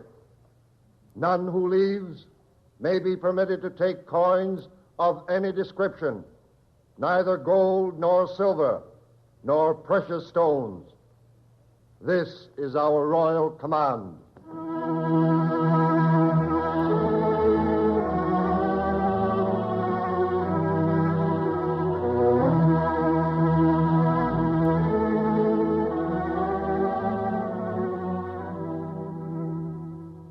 It is a sad thing to give your possessions away and to empty the house where you have lived and your grandfather has lived and his grandfather before him. It is sad to turn one final time and see the pleasant valley and the fruitful vineyards of your childhood taken by the despoiler. In the year 1497, we turned this last time. And some wept, and some walked on the roads to the seaports with bowed heads, and many fell by the side and did not rise. And there were Christians who stood in their doorways and wept also. And when my father, Baruch, the son of Abraham, fell sick of the fever, they gave him water to drink. I shall not forget that. And when he fell for the last time, they stood by my side and helped me wash him with warm water as is fitting, and wrap him in his prayer shawl and cover him with the earth of Portugal. And this was good. We came to the seaport and waited for a ship to take us away. And when we sailed, we overtook a vessel with square sails. And the baker who stood by my side said to me, "What are you staring at, boy?" The sails of that ship, Reb Baker. They are flung out by the wind. They stretch like arms. Reb Baker, They seem to want to embrace the whole world. But not us. All humanity, Benjamin, but not us. Do you know what ship that is? Yes. It's the ship of a man called Columbus. A man who has found a new land and sails again to find more. Do we sail together, Reb Baker? No, Benjamin. He sails west to begin a new world. We sail east to make the best of an old one. I hope he finds it, Reb Baker. For what, Benjamin? To bring it the intolerance and the inhumanity of the old world? No, not that. But perhaps it will give him something to take back to the old world. What, Benjamin? A sense of justice? Perhaps, Reb Baker. Perhaps that, or something my father once said was nearly as good. A sense of mercy. Come away, boy. Lie down on the deck and cover yourself with your rags. It's only a dream.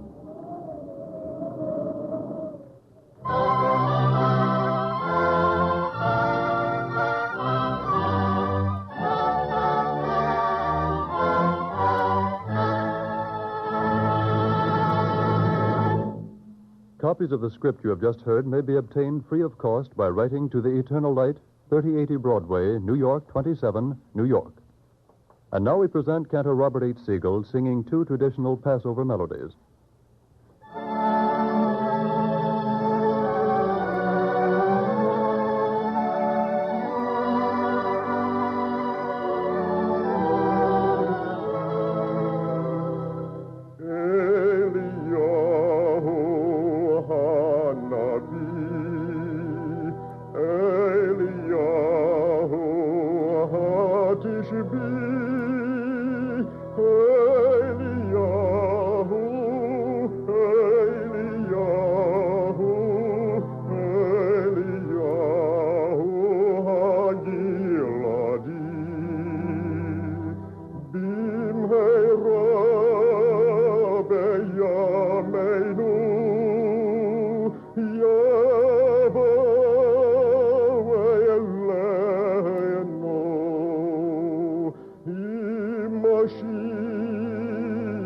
ben David, Mashiach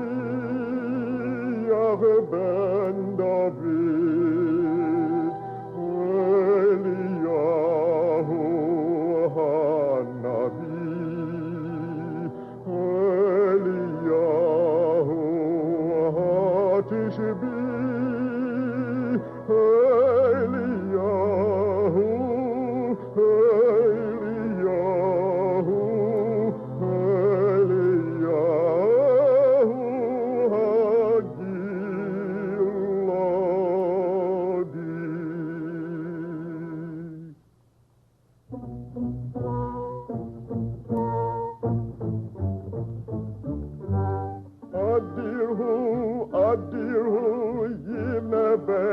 Bekarov, Bimhera, Bimhera, Biamenu Bekarov, Elbne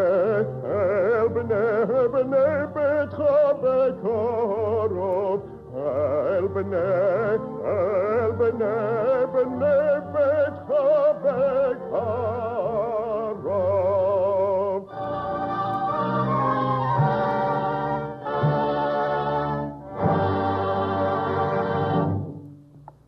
The Eternal Light is written by Morton Wishengrad. The music is composed by Henry Brandt and conducted by Milton Catons. Our soloist was Cantor Robert H. Siegel of the Beacon Street Temple, Brookline, Massachusetts. Roger de Koven appeared as Baruch Halevi and Bernard Lenrow as the narrator. The entire production was under the direction of Ira Avery.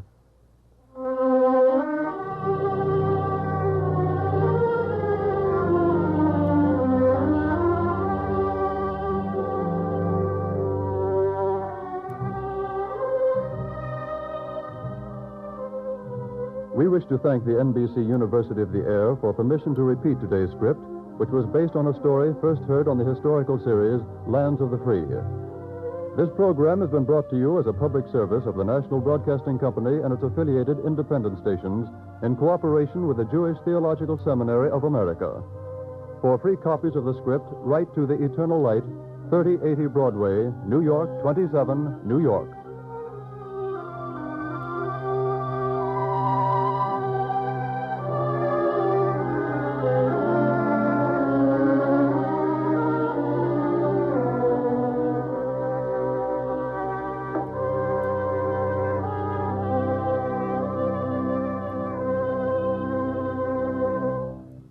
This program came to you from New York City.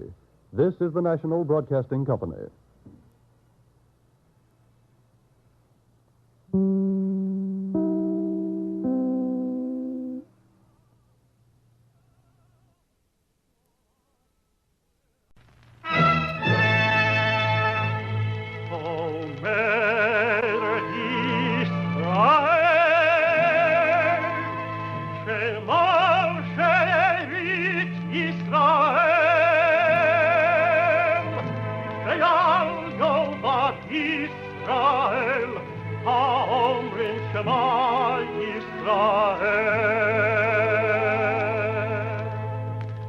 And the Lord spake unto Moses, saying, Command the children of Israel that they bring unto thee pure oil olive, beaten for the light, to cause the lamps to burn continually in the tabernacle of the congregation. And it shall be a statute forever in your generations.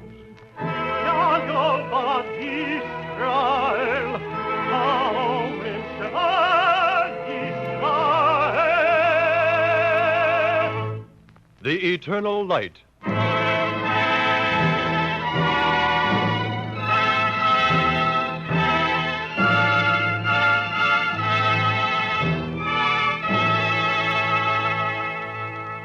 The National Broadcasting Company and its affiliated independent stations bring you The Eternal Light. This public service program is presented under the auspices of the Jewish Theological Seminary of America. Our story today, written by Morton Wishengrad, is entitled The Seed and the Dream, and features Louis Van Rooten as Theodore Herzl. Following the dramatic portion of the program, you will hear a talk by Judge Morris Rothenberg.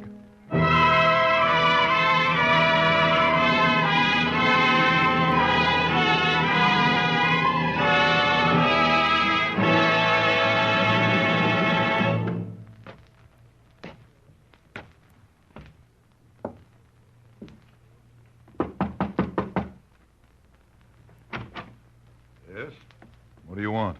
Excuse me for troubling you. My name is David. Well? Perhaps you don't understand. I'm Benjamin David. What about it? But didn't they tell you? Didn't who tell me what? You're living in my house. None of that, my friend. This house belongs to me. I paid the Germans 60,000 marks for it. I've got a bill of sale. You bought my house from the Germans? Yes, that's right. I bought this house during the occupation. They sold it to me. But they sold what wasn't theirs to sell, nor yours to buy. Oh, my own house was bombed. A man has to have a place to live, doesn't he? 60,000 marks was everything I had. Do you have 60,000 marks? No, I don't. Even if I had, why should anyone pay for what is already his? You people certainly have a problem. I don't like to be a problem. Well, that's how war is. Yes, you're right, sir. Only for you, the war seems to have stopped. I wish I could help you, but you know how it is. I know. I want you to know I don't have any grievance against you. You're a generous man, Mr. David. Am I? Well, perhaps it's easier for people who have nothing to be generous. Good day, sir. Good day to you, Mr. David.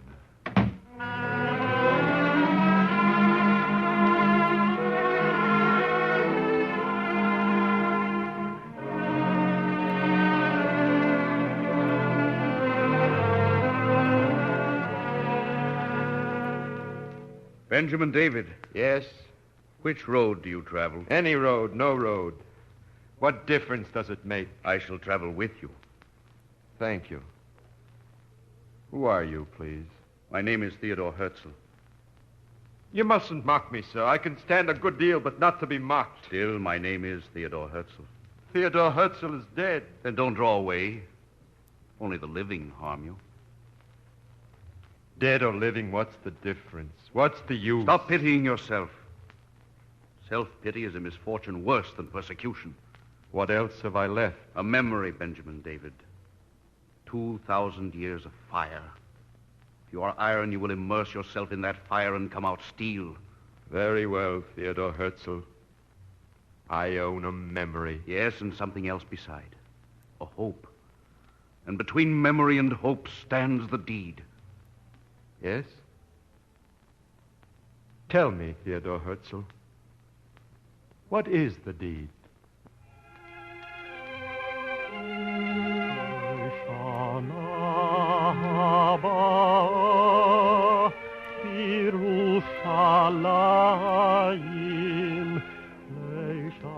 Can you hear him, Benjamin David?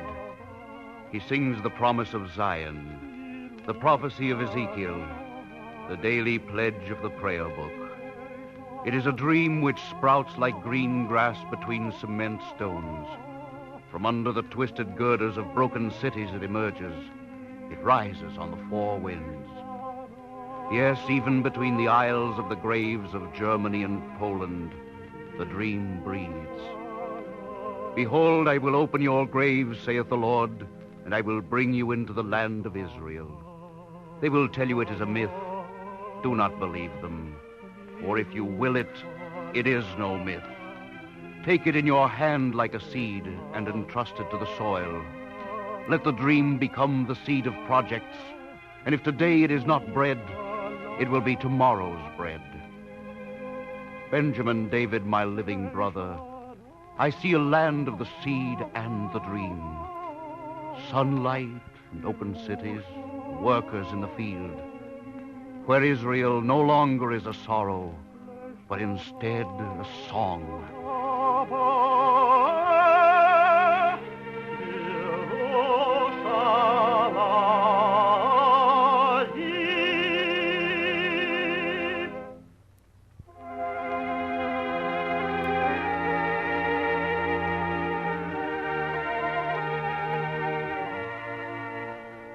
Benjamin David, how does a dream begin?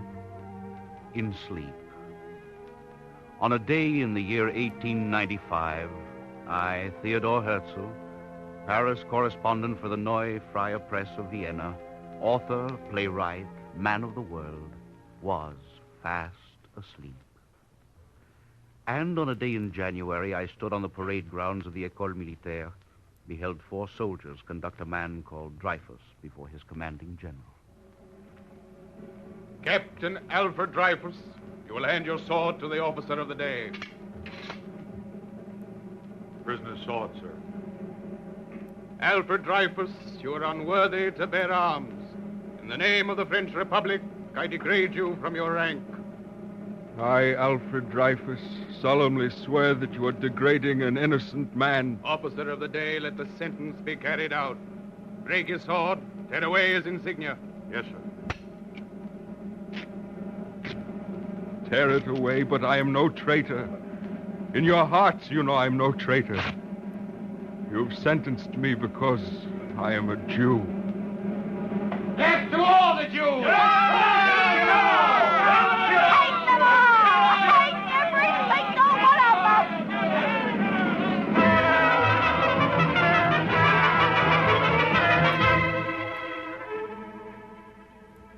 That was a shout, my brother.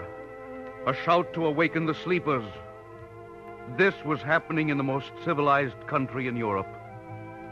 This was happening in modern, republican, enlightened France.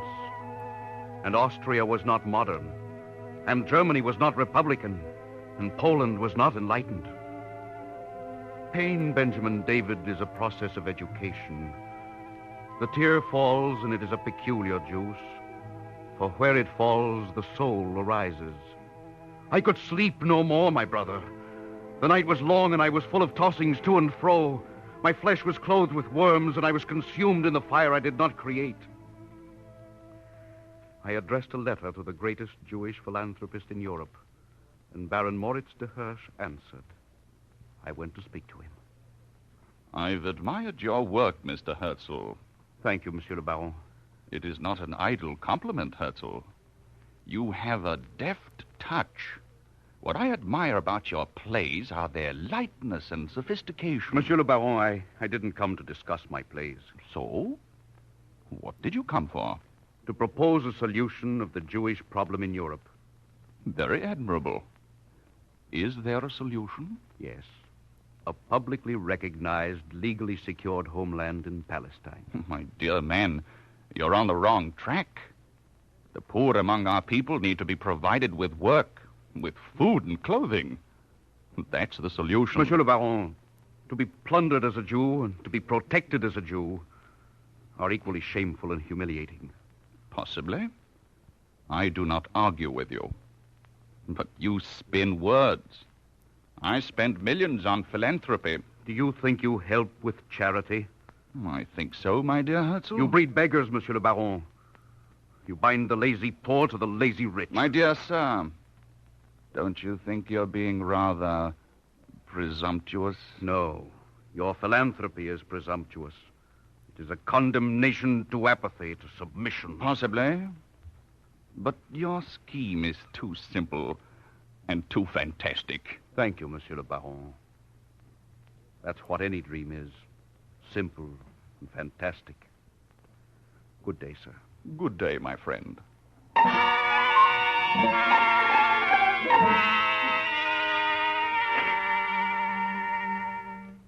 Baron Rothschild will see you, sir. Come this way.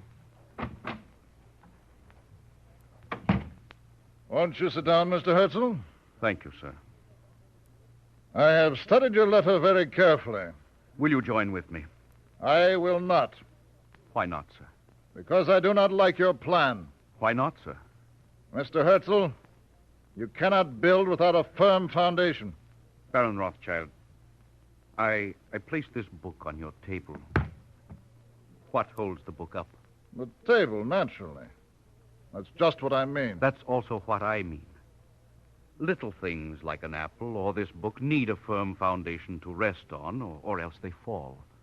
Well, Herzl? Sir, the Earth swims in space and does not fall. The secret lies in movement. You cannot steer a ship that does not move, but you can steer movement. Indeed. And you want to steer. Oh, that doesn't matter. But someone has to teach our people impatience. 2,000 years are enough. Let the faint-hearted and the doctrinaire continue to drag the chains of servility and degradation. Herzl, you'll forgive me, I am sure, but I don't understand poetry. I understand tangible things. I will forgive you, sir. But you do not forgive yourself. What do you mean? You tremble at the thought that you may be deprived of your rights, stripped of your possessions. You tremble because you are a special focus of contempt, and because you know that the situation will change only for the worse. Perhaps. But I do not choose to commit myself. You commit yourself when you hold yourself aloof. There are no neutrals in this world. I shan't take any more of your time. If you won't see this thing, if Baron de Hirsch won't, perhaps others will. Herzl, do you always speak in riddles? No, sir. But if you are untrue to yourself, you must not complain when others become untrue to you. My dear Herzl, let me give you some advice.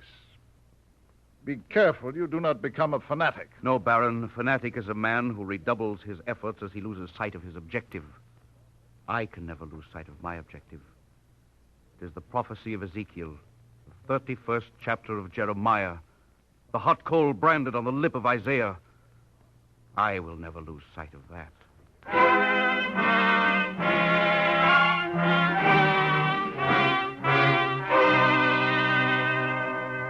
So you are this new Tempest of Zion? If you call me that, Your Majesty, I am. Why do you come to this citadel of your enemies? Because you are my enemy. That's a good answer. Do you expect the German government to assist your Palestine venture? Yes, Your Majesty. You are hopelessly naive. Our Jews are convenient for us. Is that why you persecute them? Oh, come, the Hohenzollerns are civilized men. We persecute no one. It's merely that our nation is somewhat less civilized. Yes, Your Majesty. To be sure. As I say, our Jews are convenient. A convenient outlet for any resentment against the government. When trouble starts, there are always your people to blame. You'd be surprised how many revolutions it avoids. You see that, don't you? I'm afraid I do. Incidentally, my friend, how do you expect to lead your people to the promised land? The way Moses led them, with a hymn. Between us, my dear Herzl, you're talking of a flag. And what is a flag? A bit of colored rag tacked to the end of a stick? Men die every day for such rags and such sticks. You're very amusing. I like you, Herzl. I'd even like to help you. Too bad, isn't it? It's impossible. You're really such a great convenience.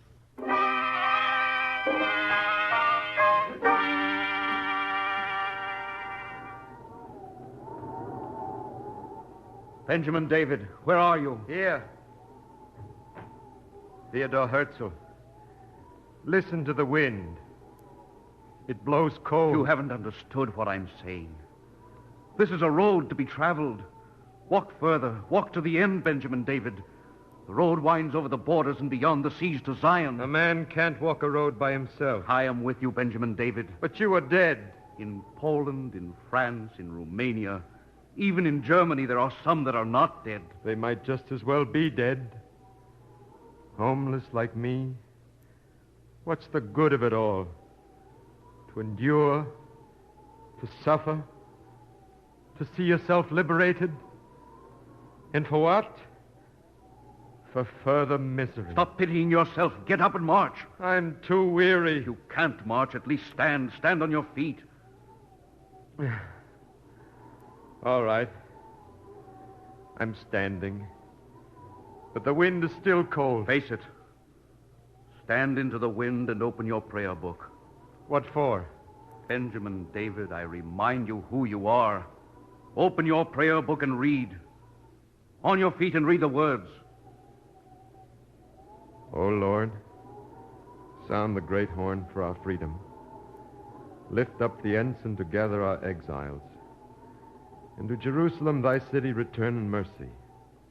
Rebuild it soon as an everlasting building, and speedily set up therein the throne of David. Blessed art thou, O Lord, who rebuildest Jerusalem. I have finished. You are not finished.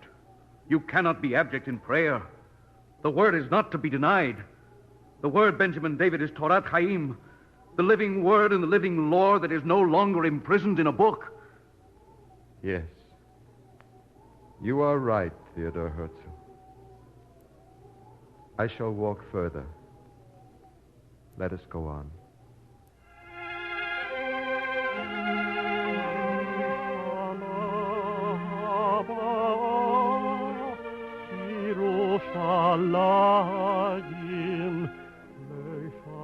Yes, let us go on, with the words of the daily prayer of Israel again in your ear.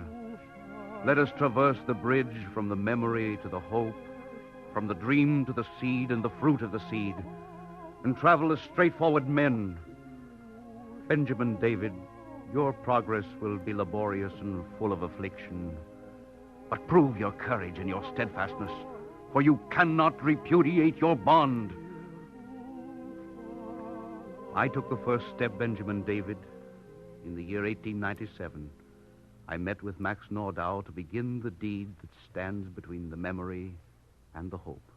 You're sure about this, Herzl? We will call a Congress, the first Congress since the dispersion. They will say you're mad. You're going to publish openly to the world that the problem of the Jewish people must be solved by the Jewish people. Yes, Nordau. A people striving for existence, for honor, for liberty. A people who wish to mount to a higher grade of civilization, to forge an opening for the coming of social justice, who wish to weave progress for mankind on the loom of their suffering. You'll be opposed, Herzl? Yes, we will be opposed by our own people, but not by our poor who are naked in their desperation, and no doubt to achieve anything at all is difficult for those who are not a little desperate. Issue the call for the Congress.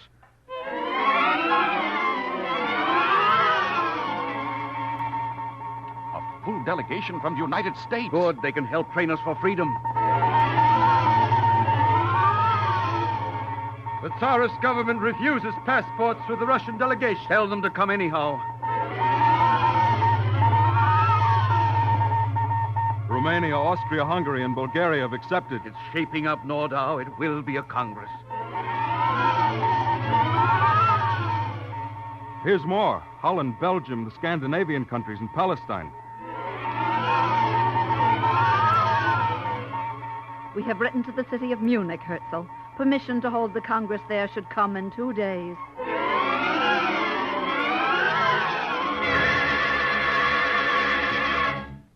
Has word come from Munich?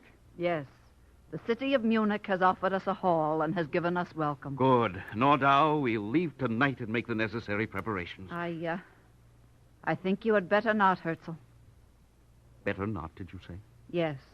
The Jewish community of Munich has just petitioned the municipal government to rescind its invitation. This is a bad time to joke. No, it's true. They think it might offend their good neighbors. But the Bavarian government approves, you say? Nevertheless, the Jewish community opposes holding the Congress in Munich. Herzl, we can fight anyone but our own people. They must be insane. Don't be upset, Nordau. These people go to their synagogues every day. They recite the prayer for Zion in God's name, but they mean anything but Zion. It's curious how men will belong to Judaism and fight it at the same time. What are we to do? Transfer the Congress to Basel, Switzerland. There's still time, Nordau. Herzl, I'm remembering what you said to Baron Rothschild. If you become untrue to yourself, you must not complain if others become untrue to you.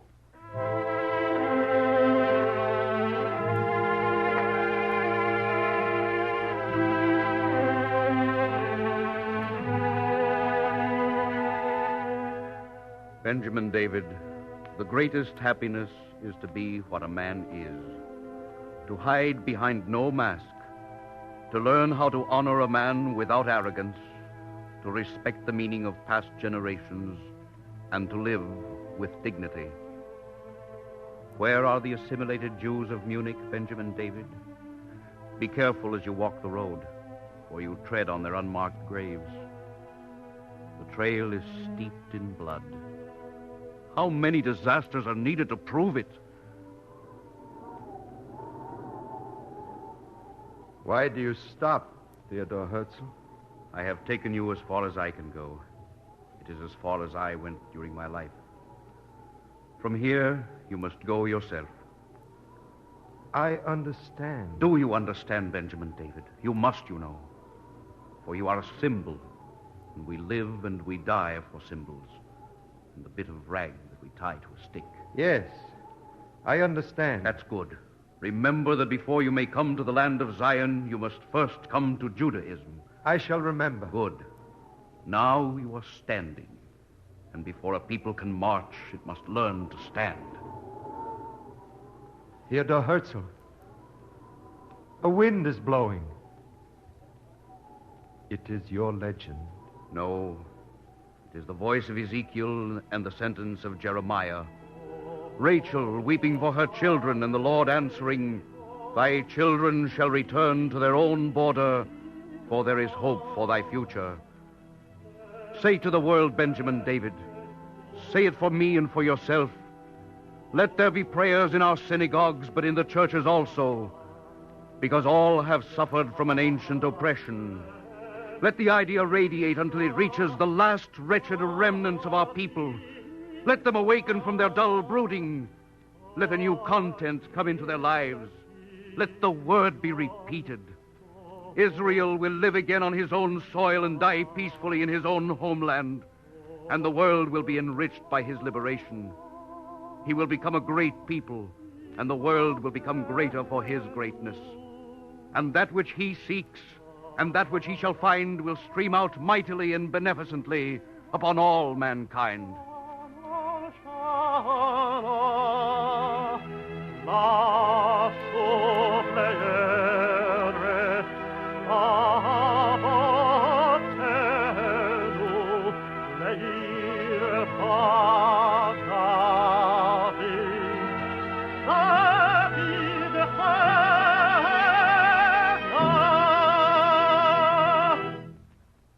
Copies of the script you have just heard, as well as the talk which follows immediately, may be obtained free of cost by writing to the Eternal Light, 3080 Broadway, New York 27, New York.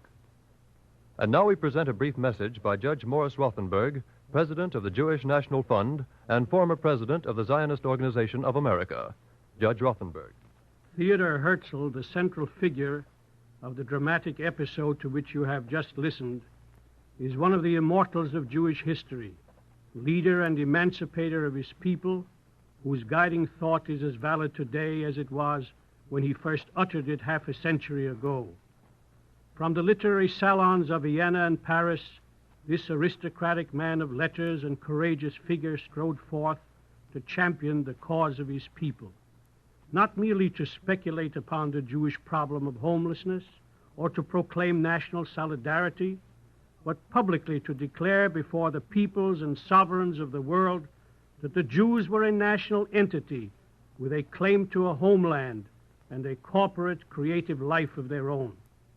It is this public avowal of the age-long dream of the Jewish people, this mystic hope that had burned within them through the centuries to reconstitute their national life on their ancestral soil in Palestine, which is perhaps the most important contribution of Theodor Herzl to the evolution of the Jewish spirit. Before his advent, that spirit was humble, self-effacing, inhibited. He it was who gave it expression, who directed to it the attention of the non-Jewish world, and this brought the Jewish masses to a recognition of their own national dignity and the world to an understanding of the Jewish problem.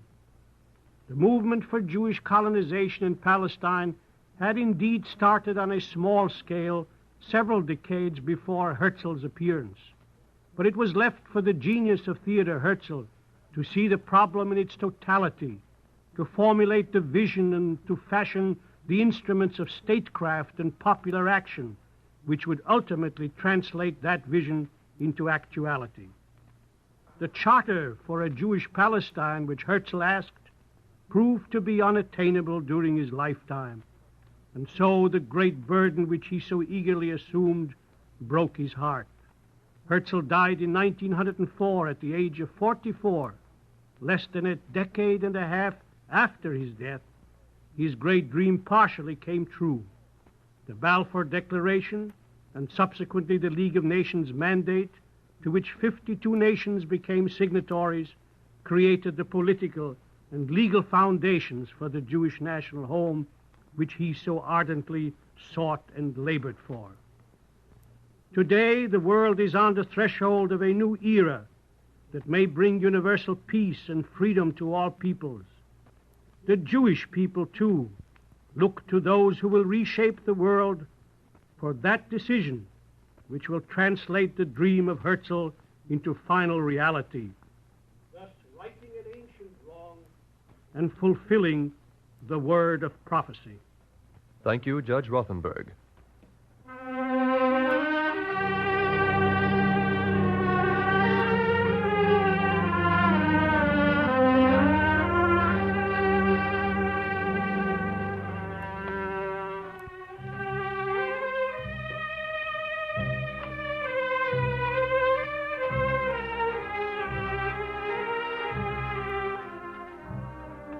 The Eternal Light is written by Morton Wishengrad. The musical score was composed by Henry Brandt and conducted by Milton Katims. Cantor David Putterman was the soloist. Louis Van Rooten appeared as Theodor Herzl and Joe DeSantis as Benjamin David. The entire production was under the direction of Ira Avery.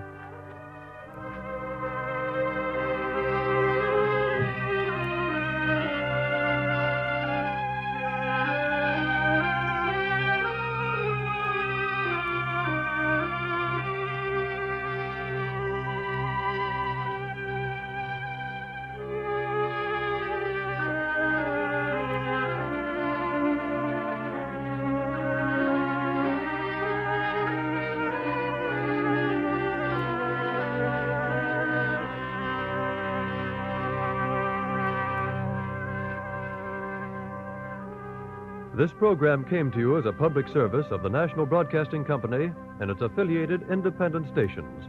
under the auspices of the Jewish Theological Seminary of America.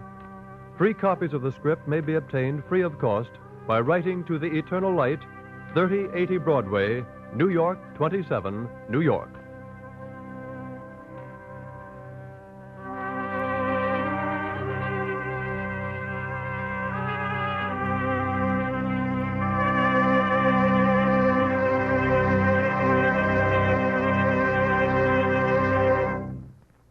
This program came to you from New York City.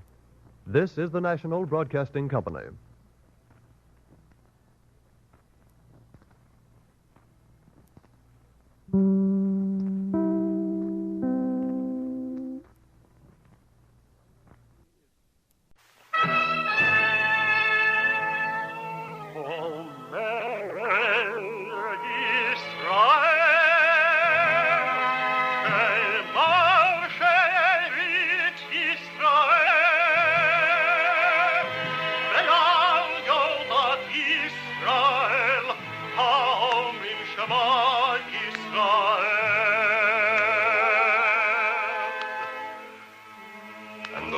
Spake unto Moses, saying, Command the children of Israel that they bring unto thee pure oil olive, beaten for the light, to cause the lamps to burn continually in the tabernacle of the congregation.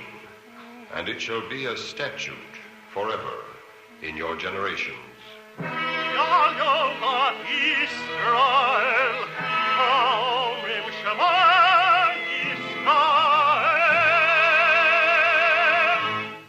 The Eternal Light.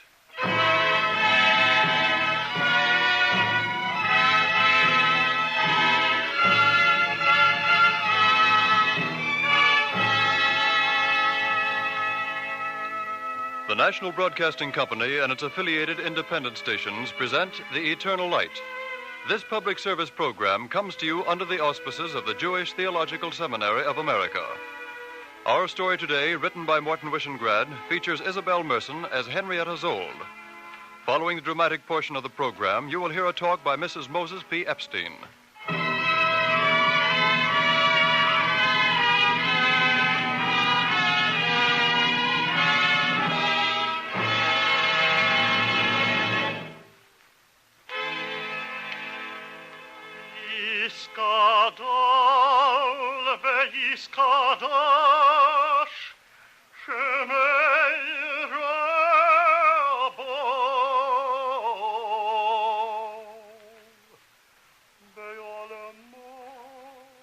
In the valley of Jezreel, the Kaddish is sung today for Henrietta Szold. Where the Jaffa road is stored with anemones, the children are gathered to say the mourner's prayer. North in Galilee and south in Hebron and eastward to the Salt Sea, the voices of the children are rising. Yiskadal ve'yiskadash, Shemei Rabo. They were the unbefriended, and then she came. Now they sing the Kaddish for her. For they were the forsaken children of Europe, the offscourings of Germany, and it was she who made for them a sanctuary in Zion. In Petach Tikva, it is April, and in Tiberias a nightingale will linger in the sky. But the children say, Yiskadal ve'yiskadash, for this is the long season of their emptiness and their remembering.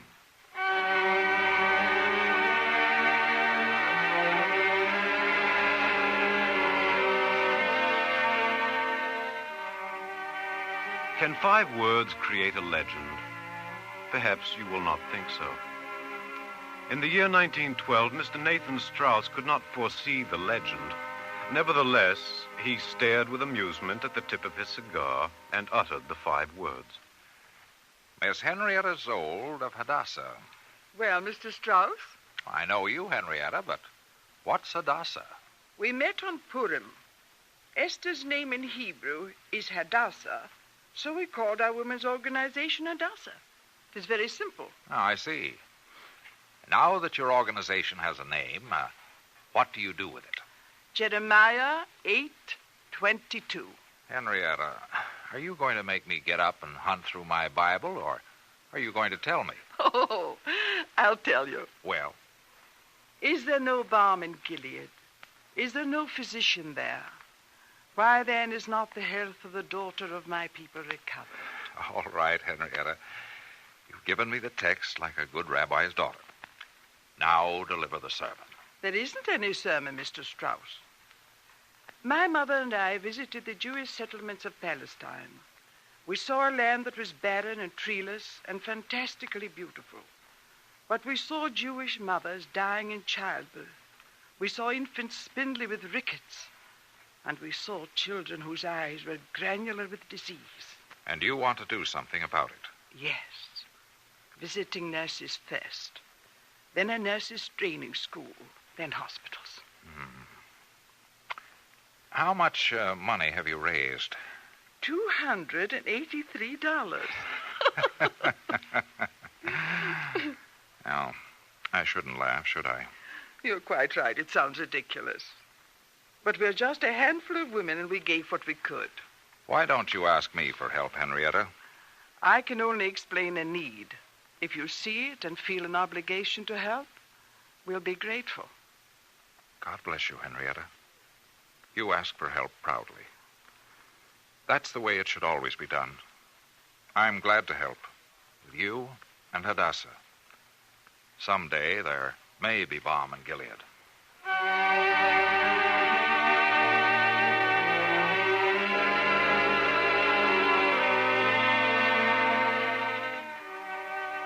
Nathan Strauss's help was passage for 2 American nurses.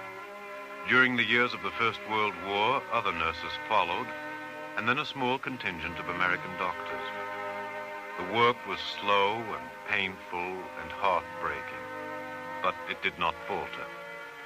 In 1920, Henrietta Szold paid a last visit to her native Maryland and set sail for Palestine. And she came into a land befallen with sickness. That's the enemy, Miss Szold. Don't let her sting you. I shan't, Dr. Rubno. Yes, the Anopheles mosquito.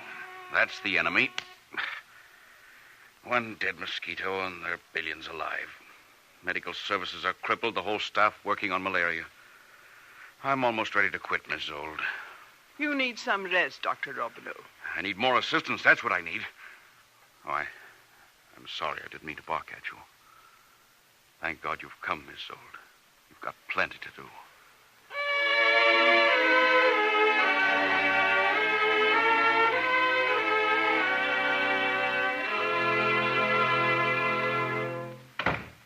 I'm Riva, Miss Szold. I'll show you around. Thank you, Riva. But I'd rather study these charts for now. Miss Szold, I'll tell you something that isn't on the chart. Yes? 300 immigrants came through the port of Jaffa last week. Less than 100 are still standing. Malaria? Over 200 of them. Chills and fever and the terrible sweat, and chills and fever all over again. They burn inside and the skin gets blue and cold. The land isn't worth it, Miss Szold. It just isn't worth it. And ye shall be as a terebinth whose leaf fadeth, and as a garden that hath no water. And the strong shall be as tow, and his work as a spark. And they shall both burn together, and none shall quench them. Yes, that's it. It's just as it says. Why did you come here, Miss Szold? Because in the same verse of Isaiah it is written, "And I will turn my hand upon thee, and purge away thy drosses with lye, and thou shalt be called the city of righteousness, and Zion shall be redeemed with justice." You say the words as though they were written on the chart. They are written on the chart, Riva. In my heart, I know they are.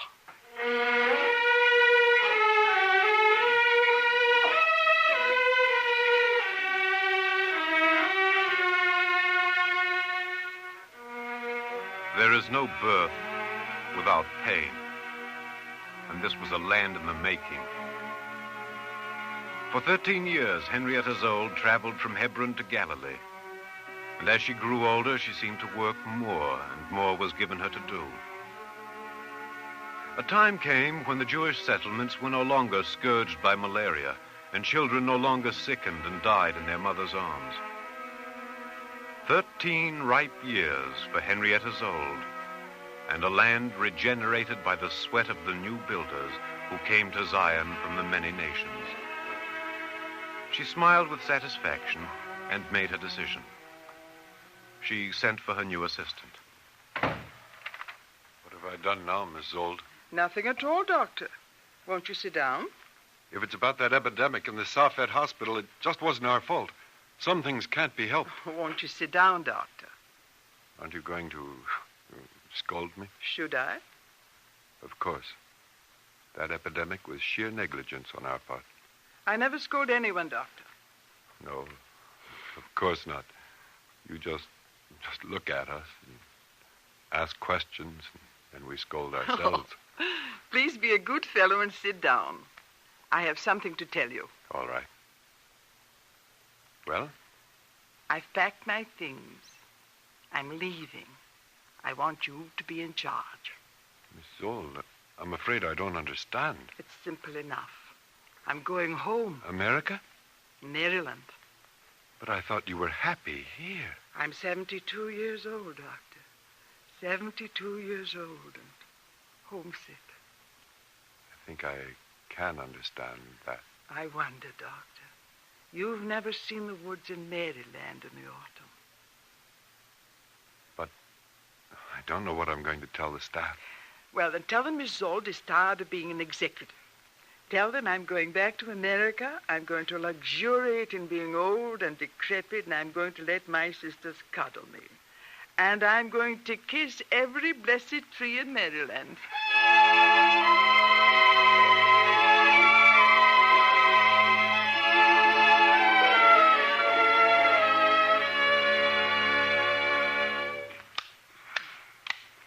There. The bags are locked, good and tight. Thank you, Reva. Shall I answer it, Miss Szold? No, it's probably for me. Hello? Miss Szold? Yes? There's an emergency meeting of the Vayad Leumi. Can you come right away? But I sent my resignation to the executive committee. I know. Can you come right away? You can't neglect that resignation. I'm really going home. Have you listened to the radio, Miss Szold? I don't even own a radio. Well, it's on all stations. Adolf Hitler has just taken power in Germany. Thank you for calling me. I'll be at the meeting. I heard what he said. Did you, Reva? It couldn't come. But it has. Miss Szold, what's going to happen? Where will the German Jews go? Every door is tight against them. Every door but Palestine. Today, Reva, Zionism has justified itself. Makes me want to cry. God in heaven, why do we have to be an eternal scapegoat? I don't know. I don't believe anyone knows. That's the worst of it. How can you remove a cause for persecution that cannot even be explained? Reva, will you help me unpack my bags?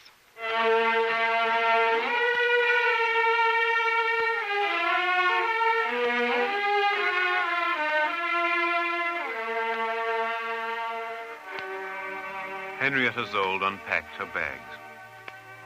She was beyond the 70 of the psalmist's term of life. But in the decade of the annihilation of reason, even the aged may have no certitude, no comfort, no rest. A storm broke over Europe, and darkness fell. And Zion prepared to receive the fugitives, while it turned to Henrietta Szold for direction. David, I'll depend on you for the census. Every cooperative and agricultural colony must be canvassed at once. Find out how many refugees they can conveniently take, and then ask them to double the number. All right. I'll try, Miss Szold. Sholom, Yes. I'll expect you to be at Haifa. Take a battery of psychologists if you have to, and test every incoming man and woman. We've got to place them in new occupations. Are we going to make farm workers out of lawyers? I don't know. But But we have to prepare them for a struggle from which they will not be spared. Ben Aaron. Yes? I'd like you to go to Tel Aviv. We'll have to build temporary barracks to house them. Where's the money going to come from? That's right. Where's it going to come from? Well, we shall do what we've always done. We will state the need and they will give. I know that. Israel does not fail.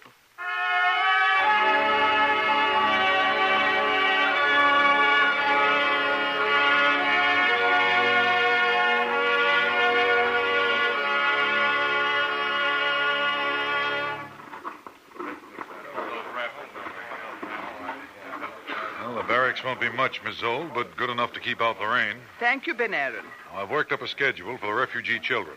They'll get up at 6 and march them to the square. Give them 20 minutes of calisthenics and march them back for breakfast. Allow 15 minutes for the meal. Then... Ben Aaron, these are refugees from Hitler, not to Hitler. Huh? Suppose you let them decide what they want to do. But calisthenics are good for them. Don't you hate despotism, Ben Aaron? Excuse me, Miss Szold, but it's good for them. The despotism that does good is even worse than the despotism that does evil. I don't know. You can recognize a despotism that works evil. You detest it, you resist it. But this other thing, this thing that passes for good, it suffocates you even while it gathers strength. Ben Aaron, when I was a little girl in Baltimore, my father used to say that is the heart that leads the feet. Let's try my father's way.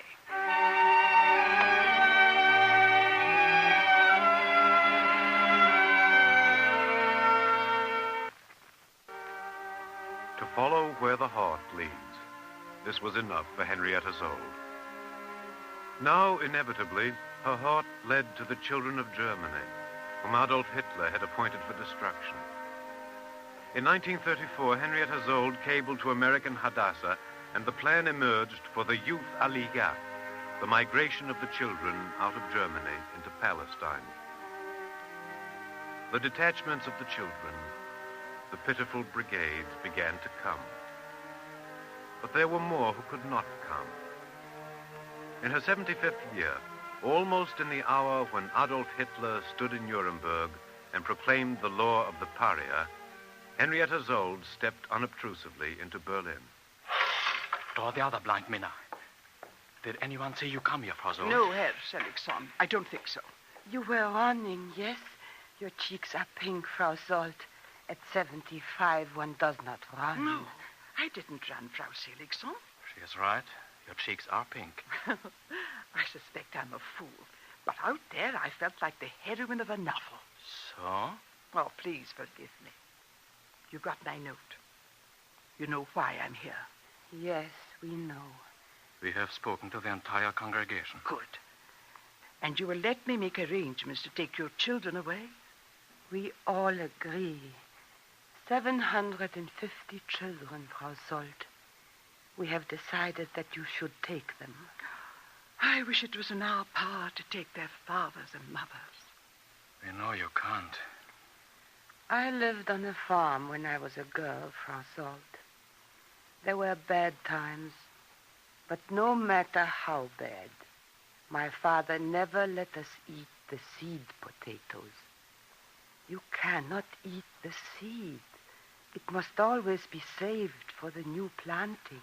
You're a very brave woman, Frau Seligson. Am I? I'm a mother. With you, my children will be safe. Thank you. You see, we have met, we have talked, we have given you our children, and we have not wept, Frau Szold, because our children will not be motherless. You will be their mother. I will kiss you now, please, and in Palestine, you will kiss them for me.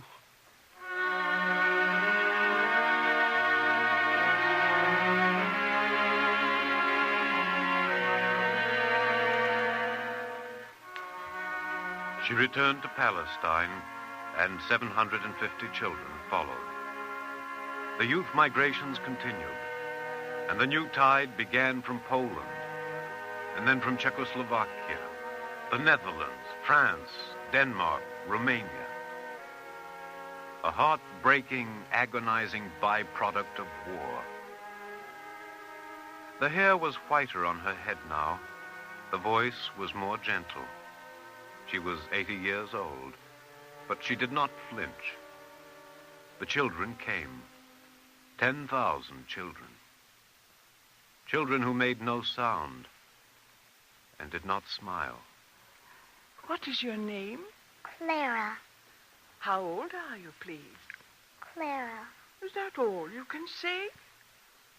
Won't you answer me, Clara? Well, that's all right. You don't have to answer. She's been like that since she came. Yes, I know.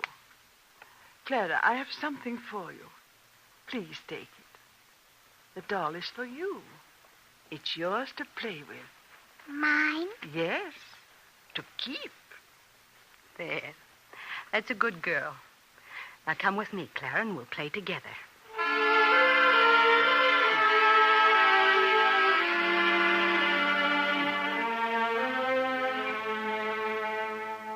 Miss Szold. Miss Szold, you'd better come. Is she sick? No, she's playing. She dug a hole in the sand. You'd better see for herself. She's playing with her doll. All right, I'll come.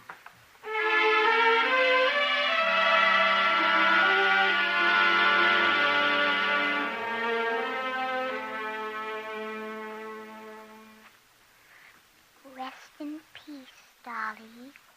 Rest in peace. Rest in peace, Dolly. Rest in peace. She keeps burying the doll and saying that. Stop her, Miss Szold. No, Reva. She all plays the life she knows. Let her alone. I can't stand it. Please forgive me, but I can't stand it. I just can't stand it. Rest in peace, Dolly. Rest in peace. Rest in peace, Dolly. Rest in peace.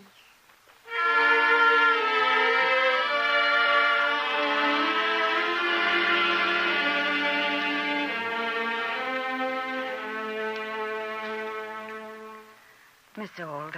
You have nothing to be ashamed of, Reva. Well, I'm sorry I broke down. She's crying over the doll now. That's good. Is it? Yes. It's good for her to cry.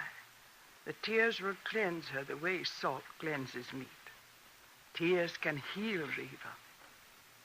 If she'll take it later, give her something to eat and then put her to bed. I'll try to see her before she goes to sleep.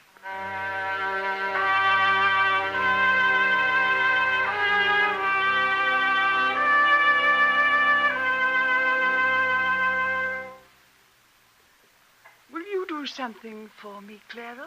Yes. When I was a little girl, my mother taught me a night prayer. I used to say it every night.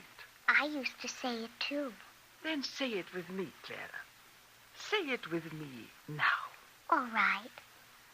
Blessed art thou, O Lord our God, King of the universe, who makest the bands of sleep to fall upon mine eyes and slumber upon mine eyelids. May it be thy will, O Lord my God, and God of my fathers, to suffer me to lie down in peace, and to let me rise up again in peace. Hear, O Israel, the Lord our God, the Lord is one. Good night, Clara. Good night. Miss Szold. Yes, Clara? What will we do tomorrow? Anything you wish. Anything? Yes, Clara. Tomorrow you can do anything you have the heart to do. Tomorrow belongs to you.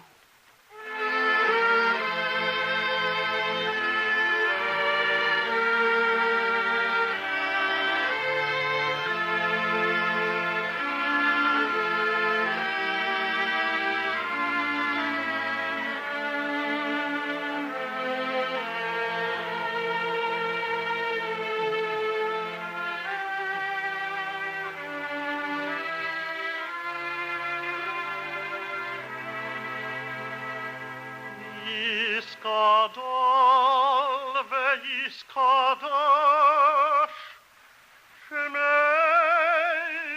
רבו. In the valley of Jezreel, the Kaddish is sung today, the immemorial prayer of the mourners. For 2 months ago, the word came down Mount Scopus that Henrietta Szold lay dead in her 84th year. Yiskadal ve'yiskadash shemei rabo. 2 months ago, no signal was given, but streaming toward Jerusalem came a vast concourse of children, offscourings and pariahs of Europe, the new children of Zion. From Galilee in the north they came, and westward to Jerusalem from the Salt Sea. Children in the thousands holding each other by the hand, streaming across Palestinian highways.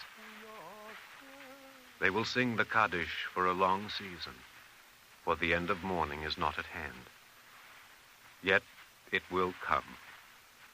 And to one another the children of Henrietta Szold will say in Zion, O house of Jacob, come ye, and let us walk in the light of the Lord.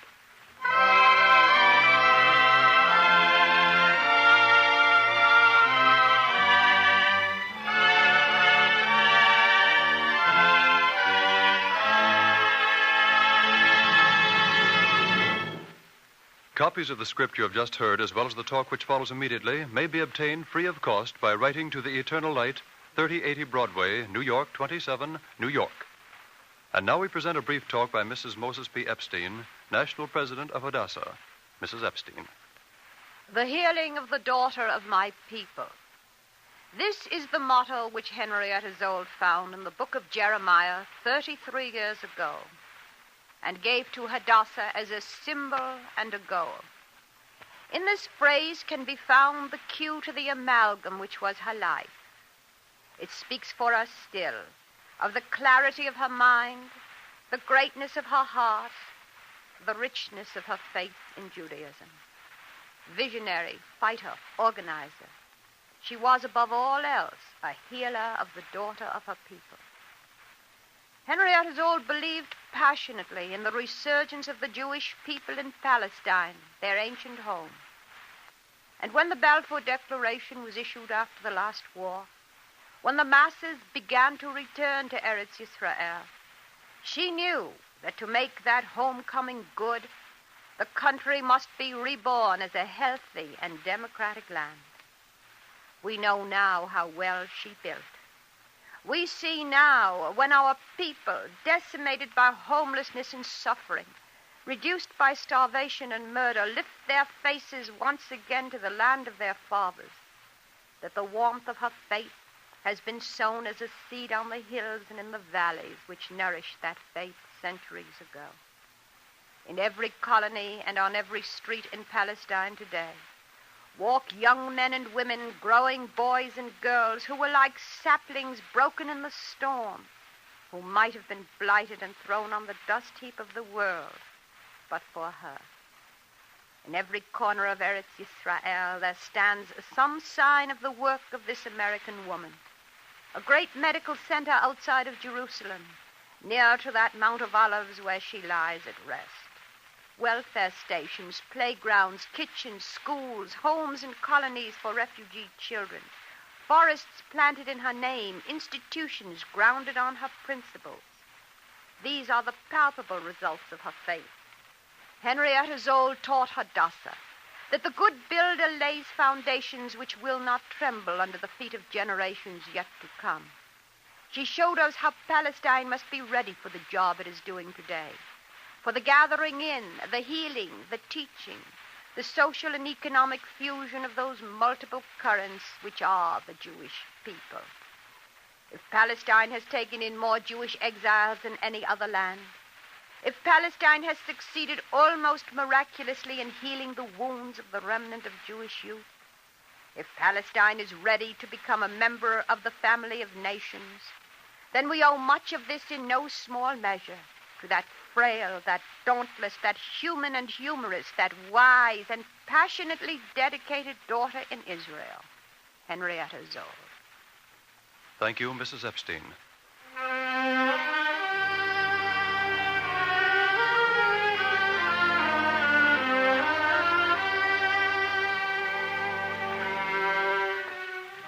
The Eternal Light is written by Morton Wishengrad. The music was composed by Henry Brandt and conducted by Milton Catons. Isabel Merson appeared as Henrietta Szold, and Alexander Scorby was the narrator. Cantor David Putterman sang the liturgical music. The entire production was under the direction of Ira Avery. This program came to you as a public service of the National Broadcasting Company and its affiliated independent stations, and was presented under the auspices of the Jewish Theological Seminary of America. Free copies of the script may be obtained by writing to The Eternal Light, 3080 Broadway, New York, 27, New York.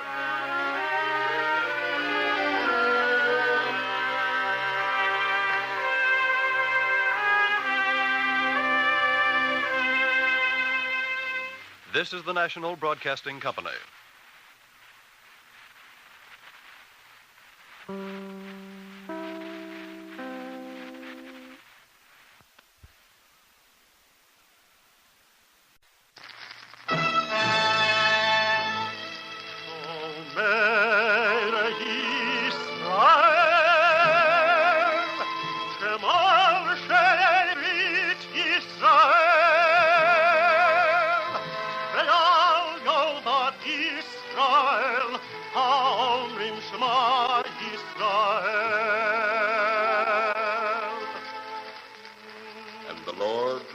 Unto Moses, saying, Command the children of Israel that they bring unto thee pure oil olive, beaten for the light, to cause the lamps to burn continually in the tabernacle of the congregation.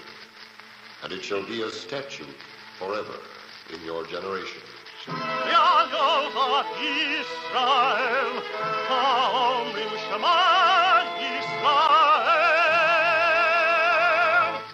The Eternal Light.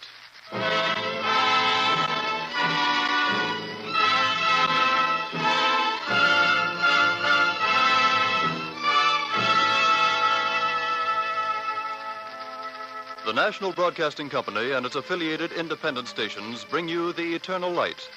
This public service program is presented under the auspices of the Jewish Theological Seminary of America. Our story today by Morton Wishengrad commemorates the Scholars' Festival of Lag BaOmer, which is associated with the great sage Akiba ben Joseph. Featured in the title role of Rabbi Akiba is Edgar Staley. Following the dramatic portion of the program, you will hear a talk by Dr. Armand E. Cohen.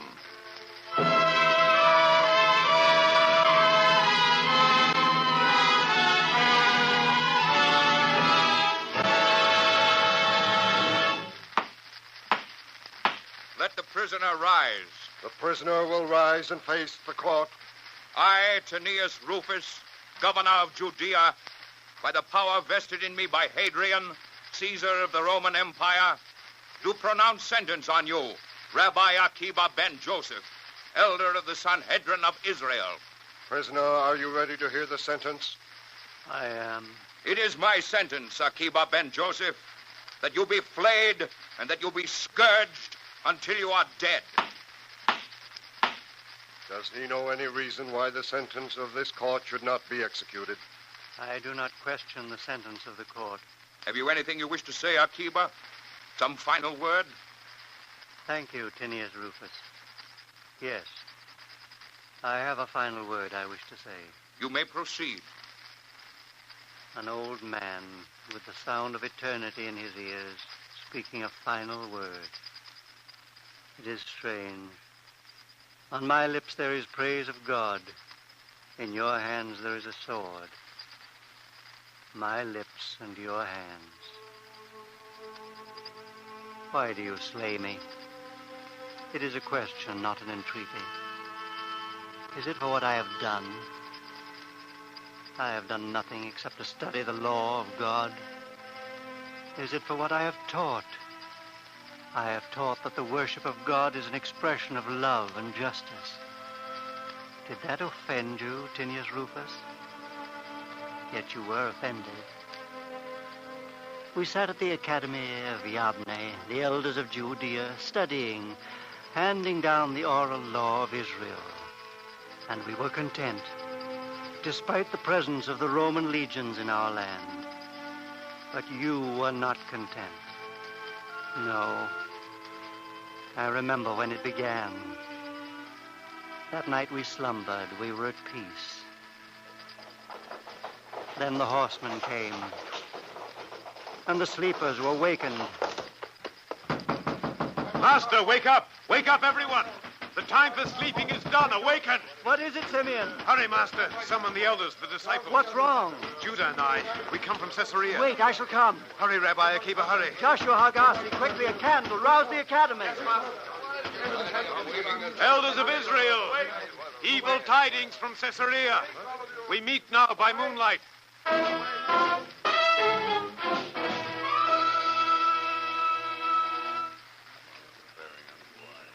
We are all gathered.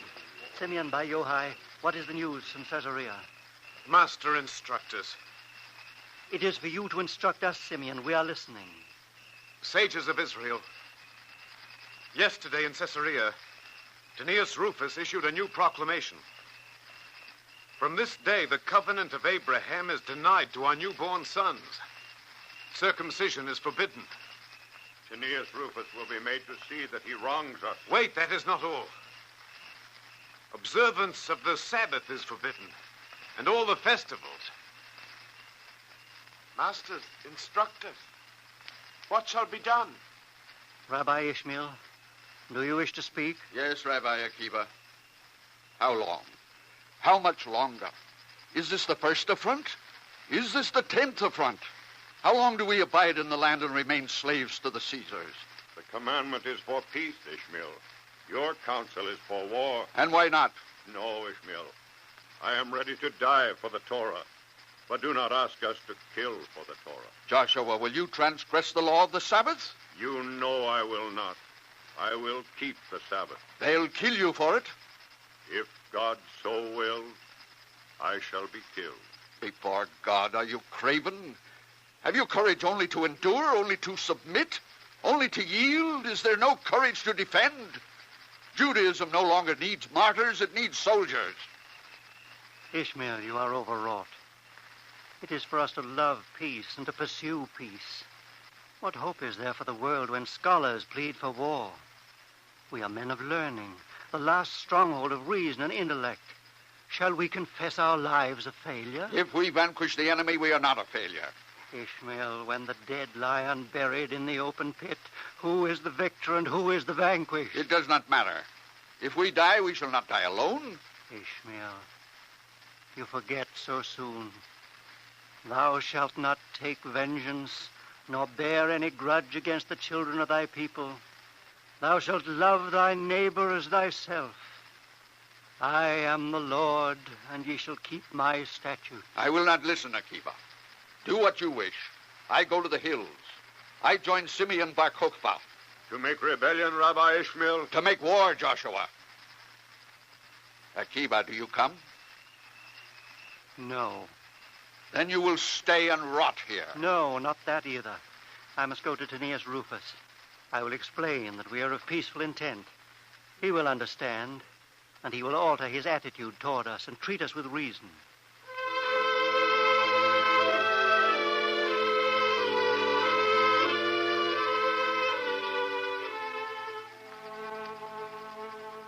I came to you, Tinius Rufus. Do you remember? Yes, I came to you and I said that the world was ruled by kindness, and that the merit of man consisted in the multitude of good deeds. You nodded your head, Tinius Rufus. Why did you nod your head? I believed you then to be a man like other men. It was wrong of you to deceive me. You spoke so gently and so honorably. Was it to mock me, Tinius Rufus? Your smile was amiable. You took my hand. We spoke. You asked a question. Do you remember, Tinius Rufus? Do you remember the question you asked? A very apt reply, Rabbi Akiba. Tell me, why does your people place so much emphasis on charity? What are the gifts we can make to God? Charity to the poor. Ah, but you are not giving to your God. You give to the poor. He that is gracious to the poor lendeth to the Lord. I don't understand your God. I like a God I can see, like this one. Now, that's a handsome God. I see only an idol made of wood. He is good enough. If your God is so powerful, why doesn't he come down and smash these idols? Tinius Rufus, what other gods do you worship? You evade my question. No. What other gods do you worship? The sun, the moon, the planets, the stars. Why do you ask, Akiba? Don't you see, if the only idols worshipped were things of clay or wood, God might destroy them. But you worship the sun and the stars. Shall God destroy his entire world because some men are foolish? Rabbi Akiba, I have met many sages of Israel, but you were the most learned and the most humble. Be proud, Rabbi Akiba. I don't believe in false modesty. Tinius Rufus. Yes? Out there, lying in the road. What do you see? Nothing but a dead cat. Run over by a chariot, no doubt. I'll see that the carcass is removed. Tinius Rufus, he who glories in the knowledge of the law is like to the carcass of an animal which lies in the road. It attracts the attention of all, it is true. But whoever passes by puts his hand to his nose and turns away. And are you a live cat, Rabbi Akiba? And I a mouse? Let us stop playing. What do you want? I see I have misjudged you, Tinius Rufus. I have not misjudged you. What do you want? I have not dissimulated. I want what I told you I want. I had believed that you understood. Power is the only thing I understand. My laws remain, do you hear? You will force our people into rebellion. Exactly. And we will know how to take care of them. Especially this rebel Bar Kokhba. It was stupid of me not to see that, wasn't it? Very stupid. You still want to talk to me about the law of kindness and charity and your God? No, Tinius Rufus, not to you. The Emperor Hadrian has come to Antioch. Perhaps he will listen.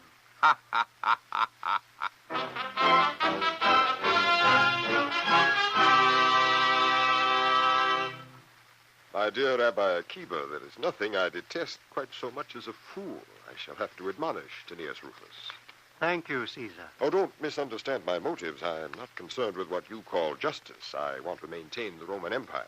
You don't maintain an empire by antagonizing your subjects. You are very wise, Caesar. Thank you, Rabbi. My friend, I noticed on my tour of inspection that Jerusalem is completely laid waste. I shall have it rebuilt. Caesar, he who gives delight to his fellow creatures also gives delight to God. Very nice. My respects to your God. Oh, yes, your temple, the one Titus destroyed. Simpleton. We shall rebuild it for you. Blessed art thou, O Lord, who hast brought me to this day. Come, Rabbi Akiba, don't anticipate. I shall have the temple rebuilt. To Jupiter, naturally.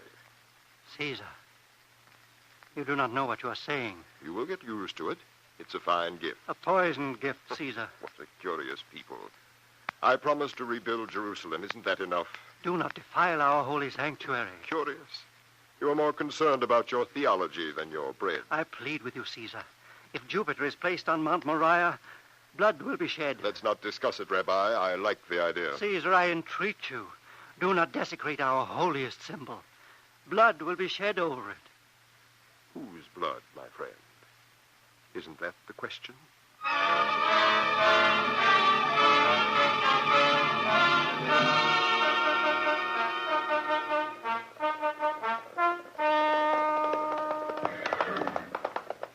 Rabbi Ishmael, do you ride to the hills with me? I am ready, Bar Kokhba. Here is your mount.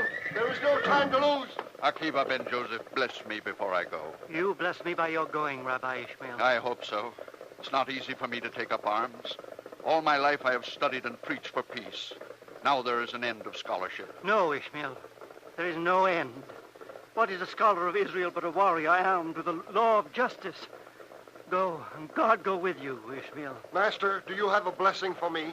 I am dry with age, Bar Kokhba, and my hands are infirm. But let me touch your standard. There shall step forth a star out of Jacob, and a scepter shall rise out of Israel, and shall smite through the corners of Moab, and break down all the corners of Seth. Thank you, Akiba ben Joseph. Goodbye, Akiba. Cook, I am ready.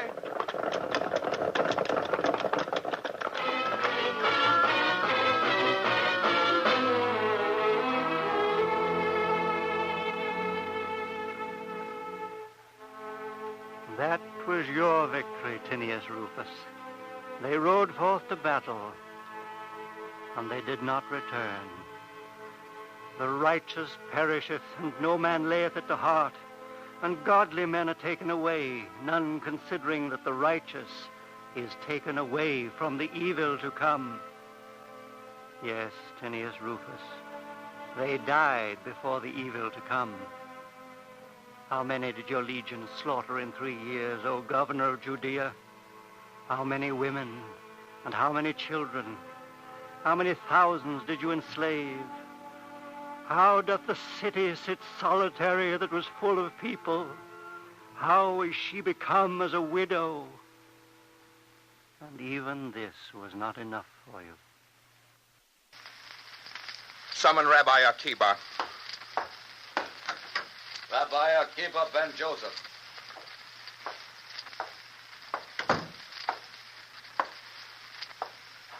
You summoned me, governor of Judea. I am here. No greeting, Rabbi?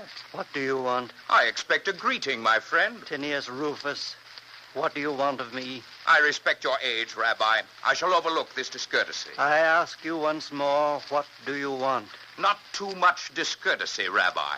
I'm an impatient man. This is what I want. Read it. You cannot do anything more to us. What is there to read? Still stubborn. I shall read this to you. My proclamation. Don't read it. Tell me what's in it. Very well. A rebellious people must be punished. What have you left, Rabbi? Nothing. Our festivals are prohibited. The Sabbath observance is forbidden. Our ceremonials are proscribed. Our warriors are dead. All we have left is the study of the law. Rabbi, now you have nothing left.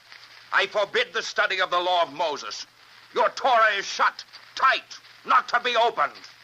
Be sure you understand me, Akiba ben Joseph. The penalty for violation of this order is death.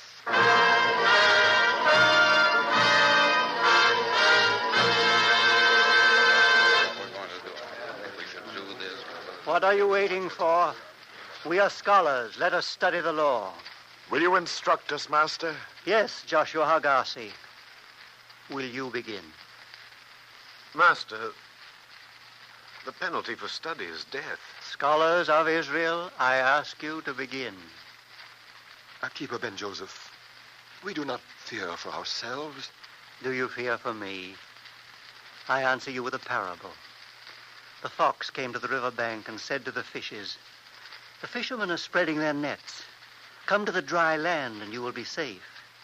But the fishes replied, "If in the water, which is our element, we are in danger, what will happen to us on the dry land, which is not our element?"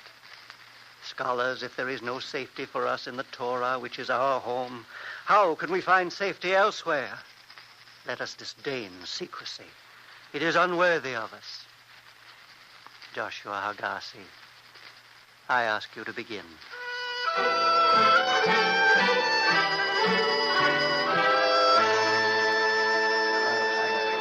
Balaam lifted up his eyes, and he saw... Why do you stop, my sons? It is the signal, Akiba. Continue with the text, Joshua Hagassi. The Romans are coming. Yes, they are coming, and they will find us in study. It is proper that they should find us this way. Master. Yes, my son. Whatever befalls us, whatever happens to me, I want to tell you now... Hush. Hush, my son. At least let me tell you how much you have given to us. I have given nothing. I have given you the fragrance that comes sweet from the citron, the light taken by one candle from another, the water drawn from a brook. I have lost nothing, and you have been sweetened by the odor of citron, and refreshed by the water, and increased by the light. And I am augmented and not diminished. Now, read on, Joshua Hagassi. Akiba. Akiba. Read on. my son. And Balaam lifted up his eyes, and he saw Israel dwelling tribe by tribe. And the Spirit of God came upon him. And he took up his parable and said, How goodly are thy tents, O Jacob, thy dwellings, O Israel, as valleys.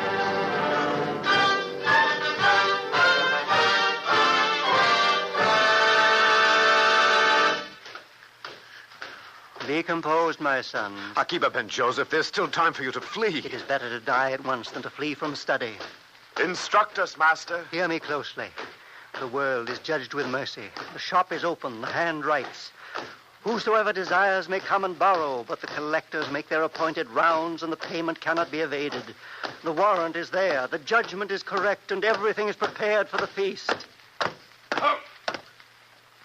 Akiba ben Joseph? Yes, Captain? I place you under arrest.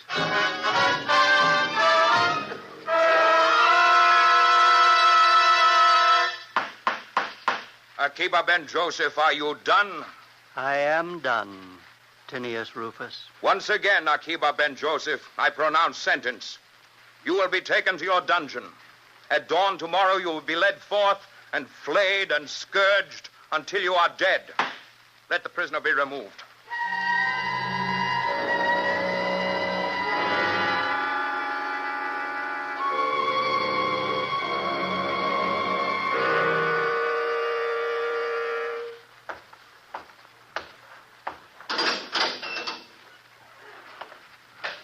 Akiba ben Joseph.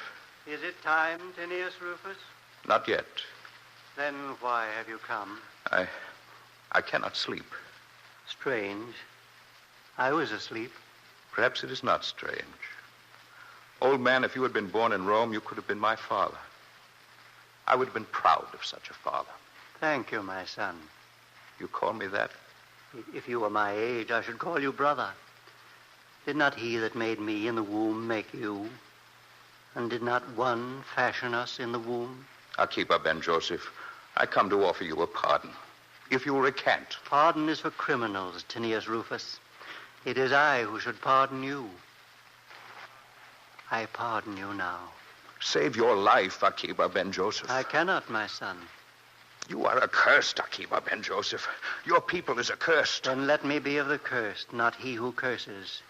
Let me be of them that are persecuted, not of them that persecute. You will not change your mind? No, Tinius Rufus. You have come in kindness. I shall ask you then for one small thing. Whatever it is, Akiba ben Joseph, ask it. Let Joshua Hargassi stand by my side tomorrow. Nothing more? No. Nothing more. Very well. He shall stand by your side tomorrow.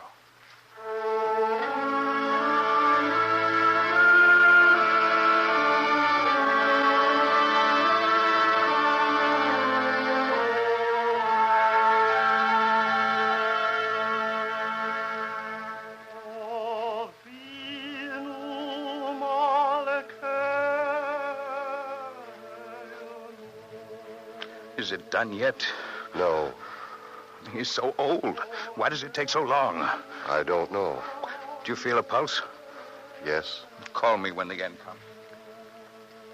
And thou shalt love the Lord thy God with all thine heart and with all thy soul and with all thy might. Akiba. Do you hear me, Akiba ben Joseph? I hear you. Give it up. Are you insensible to pain? Why don't you die? All my life, Tinius Rufus, I have been waiting for the moment when I might truly fulfill the commandment. I have always loved the Lord with all my might and with all my heart. Now I know that I love him with all my life.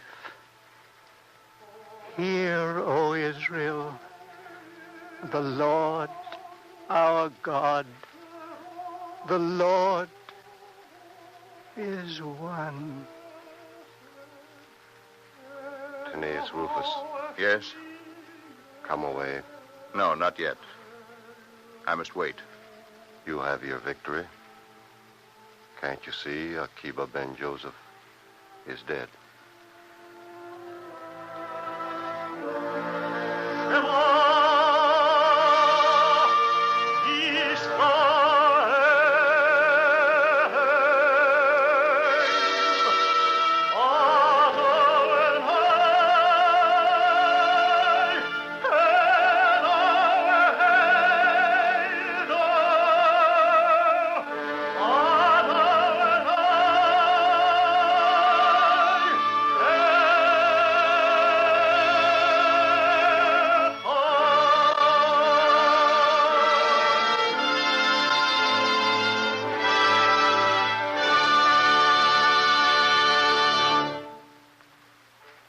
We present now a brief message from Dr. Armand Cohen, Rabbi of the Cleveland Jewish Center, who will speak to you from Cleveland. Rabbi Akiba was flayed and scourged to death. Rufus did not have his victory. Rome conquered Jerusalem. Rome was not victorious. Brute force destroyed justice. Power does not endure.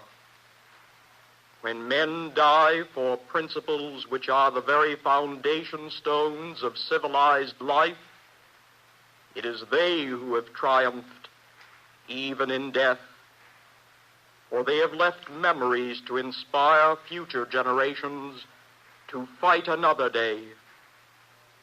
Akiba and his people Israel were the instruments of God, equal to the challenge to take up the fight for good against evil. Akiba was not an accident. He was the voice and conscience of Israel. The battle for justice, mercy, righteousness, the battle to civilize the world is endless. Each generation of men has produced its Akibas. Justice has sometimes won. Justice has sometimes lost. But the war goes on. In ancient Palestine, it was the sword against the word. In America in 1863, it was freedom against slavery. It was Abraham Lincoln against Aeneas Rufus. Freedom won. In 1914, it was democracy against militarism. Wilson against Rufus. The outcome was deceptive. Democracy seemed to win, but lost. Militarism seemed to lose, but won. In 1933 in Berlin, fascism declared war upon humanity. Rufus was rising again. This time he wore the mask of Adolf Hitler. Who will win the victory now? The Battle of Berlin will not decide that issue. As the destruction of Jerusalem did not make Rome triumphant, so victory in Berlin will not determine the ultimate decision now. In the time of Akiba, it was Yavne that spoke the final word. Eternal life for Israel through the book. It was the lips of Akiba that proclaimed the final triumph of justice. In our time, in the city of the Golden Gate, the dead must speak and be heard if victory is to be ours. There the dead of Israel and the nations must find their Akiba. There the conscience of humanity directs its spokesman. Justice, justice shalt thou pursue. Thank you, Dr. Cohen.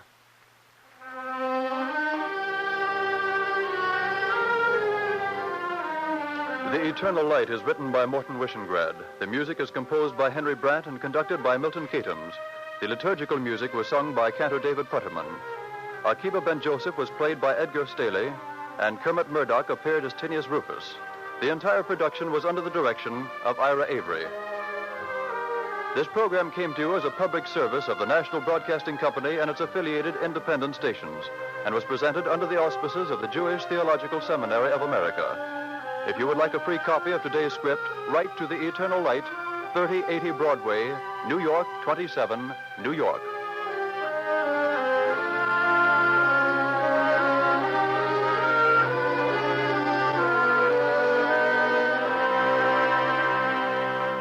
This is the National Broadcasting Company.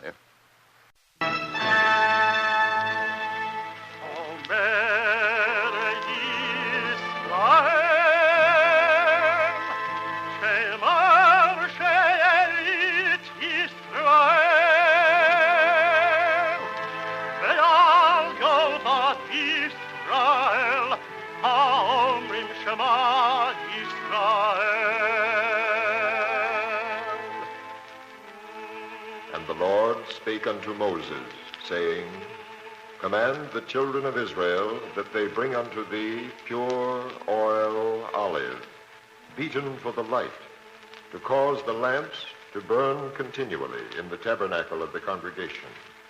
And it shall be a statute forever in your generation.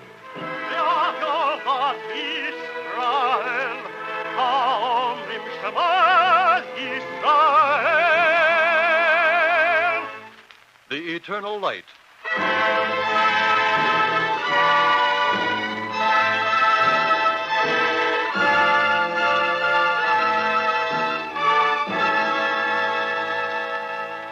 The National Broadcasting Company and its affiliated independent stations bring you The Eternal Light. This public service program is presented under the auspices of the Jewish Theological Seminary of America. Our story today is Morton Wishengrad's adaptation of the Book of Ruth and marks the approaching festival of Pentecost. Featured as Ruth is Charlotte Holland. Alexander Scorby is the narrator. Following the dramatic portion of the program, you will hear a talk by Dr. Louis M. Levitsky.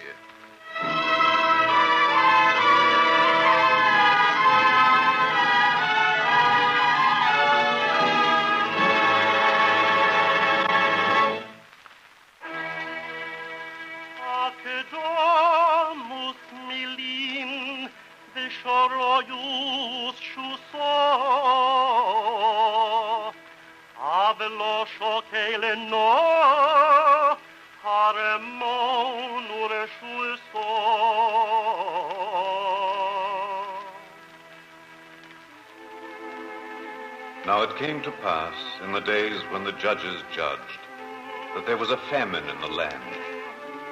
And a certain man of Bethlehem in Judah went to sojourn in the country of Moab, he and his wife and his 2 sons.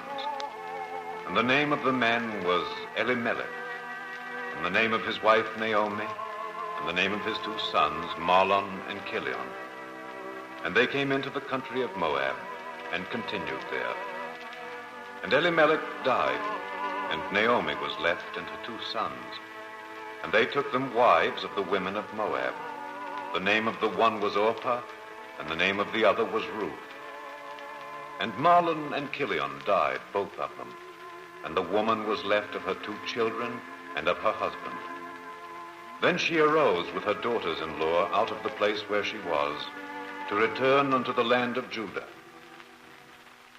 And Naomi said unto her 2 daughters-in-law, Orpah, Ruth, do not go any further with me. No, Naomi. Ruth and I will go on. My daughters, listen to me. Yes, Naomi. Return. Go no further. Naomi, does your God have pleasure in loneliness? Orpah, you will not be lonely. Go back to your mother's house. The Lord will deal kindly with you as you have dealt with the dead and with me. To go with you, Naomi. There's no rest, no place for us in Moab now that the husbands of our choice are dead. Orpah, the Lord will grant you rest. Ruth, speak to your sister-in-law. My cheek is smitten. How can I speak? The land of Moab is the land of your people. No longer, Naomi. We will return with thee unto thy people. Say so, my sister Orpah. Yes, Naomi. Why will ye go with me? Have I yet sons in my womb that they might be your husbands? I am too old to have a husband.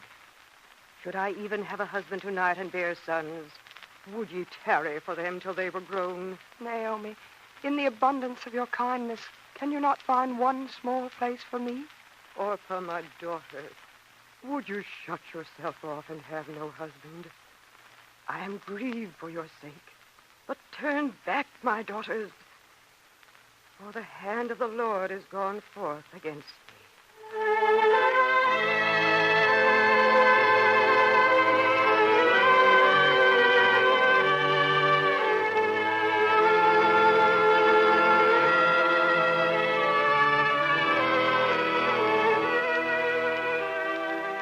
And they stood there in the road and lifted up their voices and wept.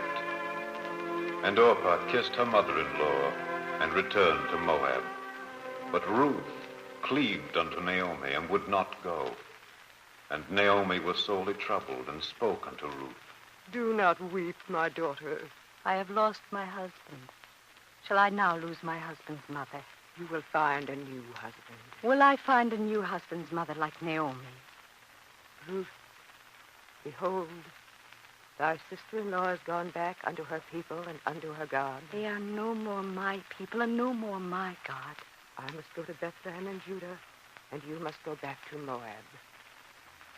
Peace be with you, my daughter. Entreat me not to leave thee and to return from following after thee. But I must go. Then whither thou goest, I will go. And where thou lodgest, I will lodge. Thy people shall be my people, and thy God my God. And where thou diest will I die, and there will I be buried. The Lord do so to me, and more also, if aught but death part thee and me.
And when Naomi saw that Ruth was steadfastly minded to go with her, she left off speaking unto her. So they went until they came to Bethlehem. And it came to pass, when they were come to Bethlehem in Judah, that all the city was astir concerning them. And the women said, Peace be with you, and with you peace. Is this Naomi? Call me not Naomi. But I remember it is your name. Henceforth, call me Mara. Yes, for the Almighty hath dealt very bitterly with me. I went out full, and the Lord hath brought me home empty. Grieve no more, Naomi. This is a land that was formerly with famine, but now there is increase of corn. Do not grieve. You will see that it is good.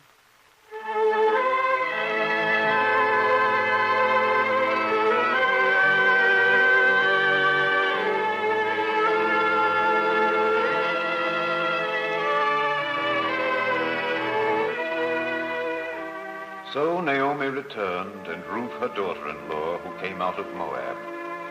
And they found that it was good in Bethlehem, for they came in the beginning of barley harvest. Now Naomi had a kinsman of her husband's, a mighty man of valor of the family of Elimelech, and his name was Boaz. And Ruth said unto Naomi, Let me now go to the field and glean among the ears of corn. And Naomi said unto Ruth, Go, my daughter. And she went, and came and gleaned in the field after the reapers. And her hap was to light on the portion belonging unto Boaz, who was of the family of Elimelech. And behold, Boaz came from Bethlehem, and said unto the reapers, The Lord be with you. The Lord bless you, Boaz. Then said Boaz unto his servant that was set over the reapers, Whose damsel is this? That one yonder. Is unknown to me. It is the Moabiter's damsel that came back with Naomi. I see. She said, Let me glean, I pray you, and gather after the reapers. She's called Ruth. I thought it would do no injury to allow it. You are right. I will speak with her. Swing your sighs. There's much to be done. Peace be with you, Ruth. I am called Boaz. Yes, my lord. Hear me, Ruth. Do not go to glean in any other field. Abide here fast by my maidens. No one will molest you here. I thank you, Boaz. When thou art athirst, go unto the vessels and drink of that which the young men have drawn. Then Ruth fell on her face and bowed down to the ground, and said unto him, Why have I found favor in thy sight that thou shouldst take cognizance of me, seeing that I am a foreigner? And Boaz answered, and said unto her, It hath fully been told me all thou hast done to thy mother-in-law, how thou hast left thy father and thy mother in the land of thy nativity, not come unto a people that thou knewest not heretofore. The Lord recompense thy work, and be thy reward complete from the Lord, the God of Israel, under whose wings thou art come to take refuge. Boaz, I who was cast down am raised up. Though I be not as one of thy handmaidens, thou hast comforted me and spoken to the heart of thy handmaid.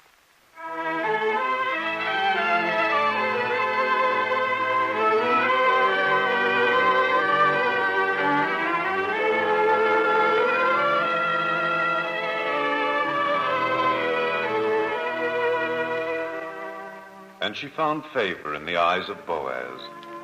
And he said unto her at mealtime, Come hither and eat of the bread, and dip thy morsel in the vinegar. And she sat beside the reapers, and they reached her parched corn, and she did eat and was satisfied, and left thereof. And when she was risen up to glean, Boaz commanded his young men, saying, Let her glean even among the sheaves, and put her not to shame. As you command, my lord. One thing further. Yes? Also pull out some for her of purpose from the bundles. Leave it on the ground, and let her glean, and rebuke her not. So she gleaned in the field until even.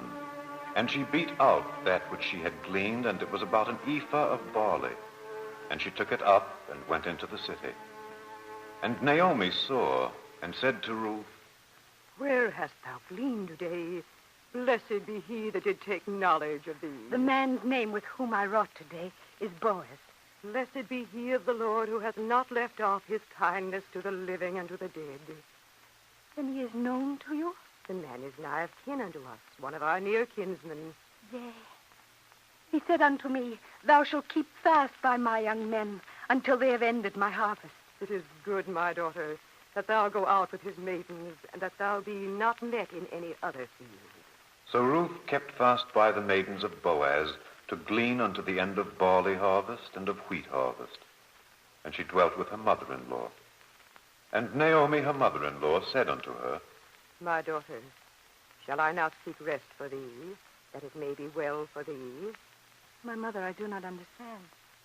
Is it not written that if brethren dwell together, and one of them die and have no child, that the husband's brother shall take her to wife and perform the duties of a husband's brother unto her? But my husband's brother died, and there is no kinsman to obey the law. Is not so as our kinsman? Yes, Boaz is our kinsman. Raise your eyes, Ruth, and regard me. Here is water. Wash thyself. Anoint thee. Put thy raiment upon thee. But my mother... Put on thy raiment, my daughter. Tonight there is the winnowing of the barley in the threshing floor. You will go there. You are good, Naomi, my mother. In the morning will I order my prayers for thee. In the noonday I will bring thee my gleanings, and in the even which is now, There is water for the washing and clean raiment to put on. The crimson is in your face, my daughter. My mother is pleased to death. Attend me, Ruth. Get thee down to the threshing floor. But make not thyself known to the man until he shall have done eating and drinking. I will do what you wish. When he lieth down, mark the place where he shall lie, and thou shalt go in and uncover his feet, and lay thee down. But Naomi, I do not question. You will see my daughter. He will tell thee what thou shalt do. All that thou sayest unto me, I will do.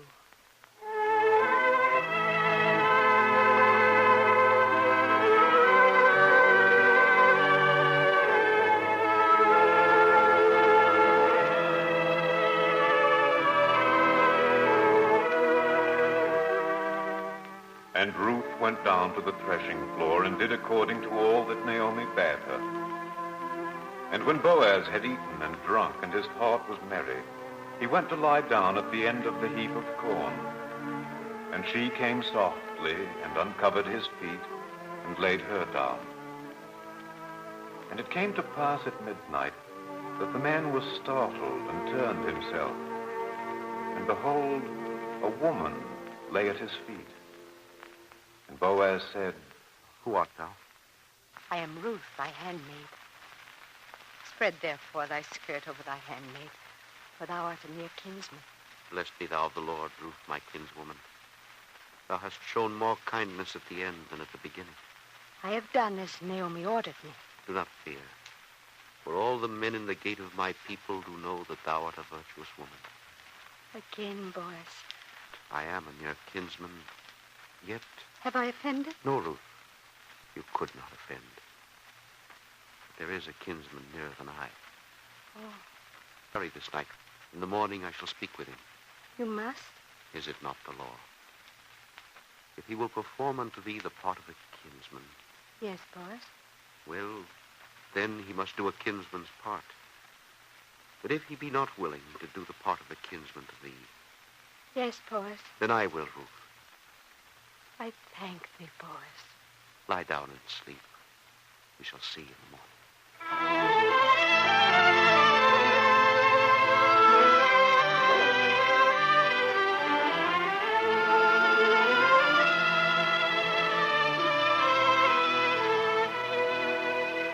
And she lay at his feet until the morning.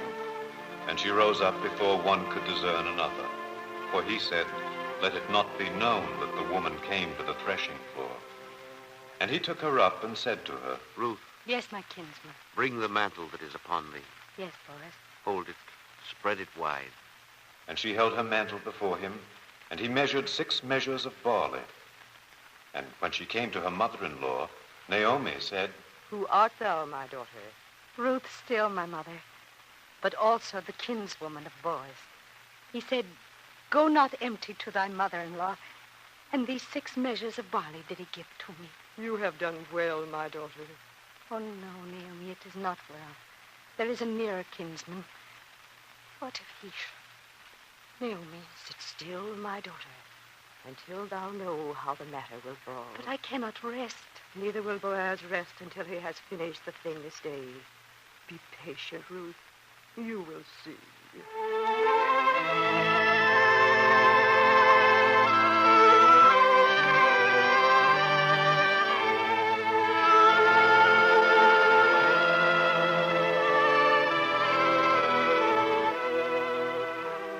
Now Boaz went up to the gate and sat him down there.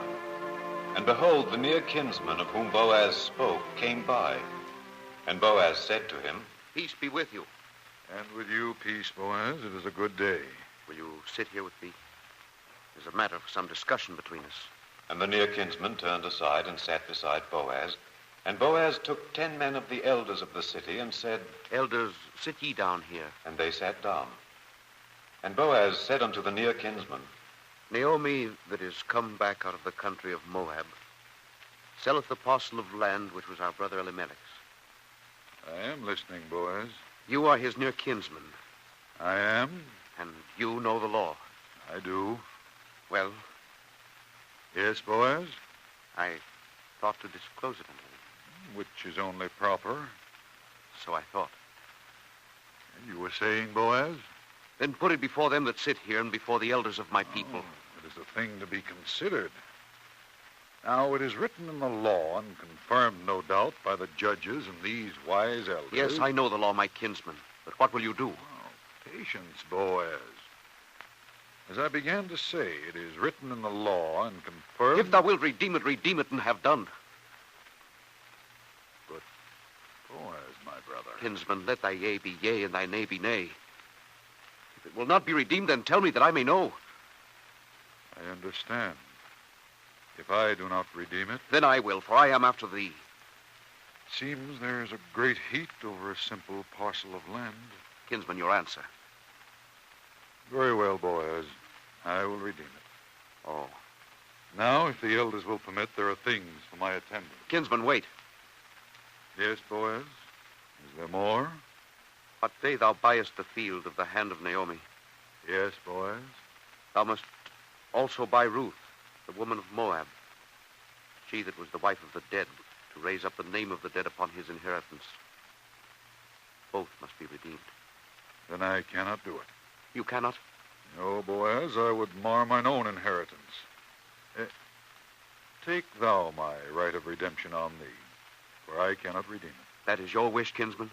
That is my wish, Boaz. And peace be with you, kinsman. And with you, peace, Boaz, and pleasure in your redemption.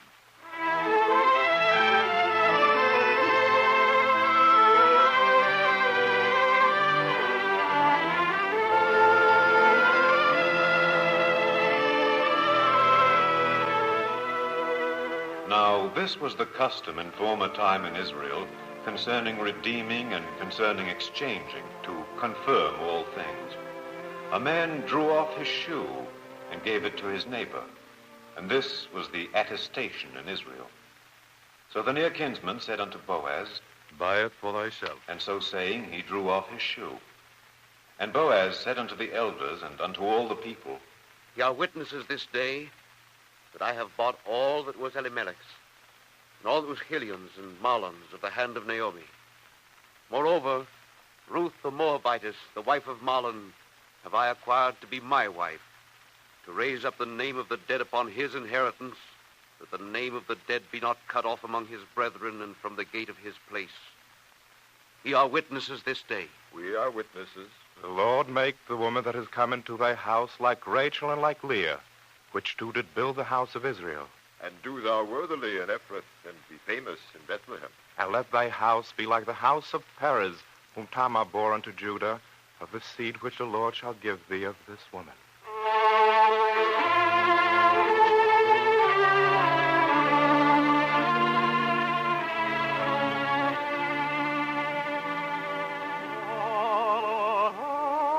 So Boaz took Ruth, and she became his wife. And he went in unto her, and the Lord gave her conception, and she bore a son. And the women said unto Naomi, Blessed be the Lord who hath left thee this day with a kinsman, and let his name be famous in Israel. And he shall be unto thee a restorer of life, and a nourisher of thine old age. Yea, for thy daughter-in-law, who is better to thee than 7 sons, hath borne him. And Naomi took the child, and laid it in her bosom, and became nurse unto it. And the women her neighbors gave it a name, saying, There is a son born to Naomi. And they called his name Obed. He is the father of Jesse, the father of David. Now these are the generations of Perez. Perez begot Hezron, and Hezron begot Ram, and Ram begot Amminadab, and Amminadab begot Nahshon, and Nahshon begot Salmon, and Salmon begot Boaz. And Boaz begot Obed, and Obed begot Jesse, and Jesse begot David.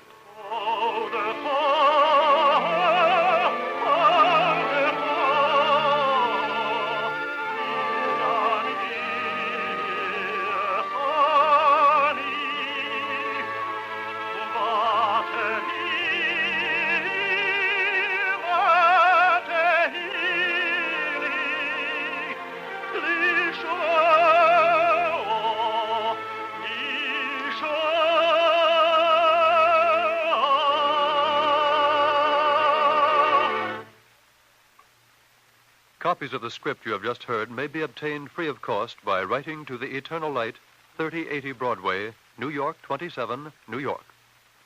And now we present a brief talk by Dr. Louis M. Levitsky, past president of the Rabbinical Assembly of America and rabbi of the congregation Oheb Shalom of Newark, New Jersey. Dr. Levitsky. This is the day which the Lord hath made. Let us rejoice and be glad on it. By proclamation of the President of the United States, this day is one of thanksgiving for God's grace to us and for the victory granted to our armed forces in Europe. We have wrung at a high price unconditional surrender from the enemies of God and of civilized mankind. God has chosen us, the United Nations, to be his instruments to remove from the face of the earth the blight that almost devoured all that mankind had built up in truth and in mercy in all these many centuries. This day, then, is a day of triumph, not for us, but for the immutable and eternal moral code of all mankind. This code, according to biblical tradition, was proclaimed to all the world at Mount Sinai. The approaching festival of Shavuot, which occasions this morning's program, commemorates that greatest of all historic events. Once again, mankind has learned by sad experience that the moral law cannot be violated with impunity. When the wicked spring up as the grass and all the workers of iniquity flourish, it is that they may be destroyed forever. It is well to remember on this day of triumph that it is not only nor primarily the greater force of our numbers and arms that brought the victory in Europe, but the power of righteousness on whose side we lined up our legions, our ships, and our planes. We, the United Nations, merely carried out God's verdict, decreed by him at Sinai, "Thou shalt have no other gods before me. Thou shalt not kill, and thou shalt not covet," apply no less to nations than they do to individuals. Consequently, national righteousness must be as much a reality as is personal integrity. The sanction for this universal moral law does not stem from a fleeting economic theory or a temporary political philosophy or a casual social speculation. It is derived from God, and like its author, it is coextensive with time and space. "Thou shalt not take my name in vain" is part of creation itself. No man and no state may use God's name in vain. This moral law is not the property of one people or the possession of one nation. It is the very soul of the universe. A nation, like an individual, which is not attuned to this universal soul, must die. This explains our victory in Europe. Our task is not done. We must needs pray that God lead us to final and complete victory over the remaining forces of arrogance, who would substitute the rule of man or of a state for the rule of God. May God's kingdom of righteousness, justice, and peace for all men soon be established in the world which he created according to his will. Thank you, Dr. Levitsky. The Eternal Light is written by Morton Wishengrad. The music is composed by Henry Brandt and conducted by Milton Katims. Cantor David Putterman of the Park Avenue Synagogue, New York, was the soloist. Charlotte Holland was featured as Ruth. Boaz was played by Louis Van Ruten. Naomi by Nell Burt. And Alexander Scorby was the narrator. The entire production was under the direction of Ira Avery. This program was a public service of the National Broadcasting Company and its affiliated independent stations, and was presented under the auspices of the Jewish Theological Seminary of America. If you would like to have a free copy of the script, write to the Eternal Light, 3080 Broadway, New York, 27, New York. This is the National Broadcasting Company.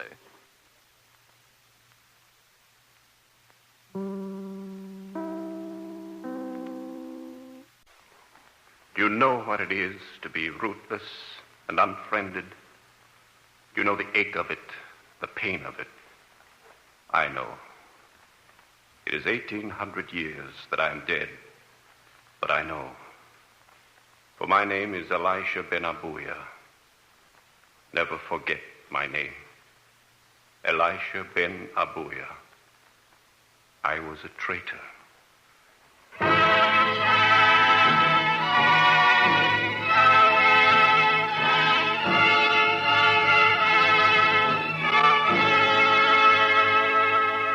The National Broadcasting Company and its affiliated independent stations bring you The Eternal Light. This public service program is presented under the auspices of the Jewish Theological Seminary of America. Our story today is Rabbi Milton Steinberg's novel, As a Driven Leaf, adapted for radio by Morton Wishengrad. Roger de Koven is featured as Elisha ben Abuya.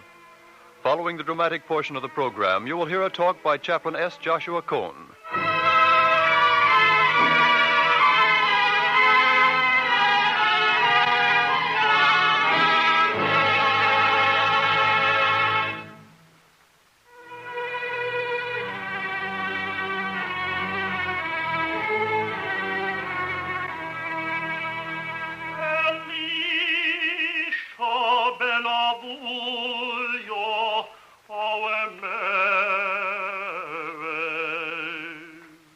He sings a scholar's hymn, but he does not sing it for me. He sings for those who stood fast, and I did not stand fast. He sings for Akiba ben Joseph, who was a saint, and whom I betrayed, and for Ben Zoma, who was my colleague, and Meir, who was my disciple. The song is for them. Yet, did not the sages declare that it is forbidden to cast a stone against him who has fallen? Perhaps then one small note of melody is for Rabbi Elisha ben Abuya, who once in the time of the Sanhedrin and the Roman conquest of Judea was whole of heart and untormented by doubt.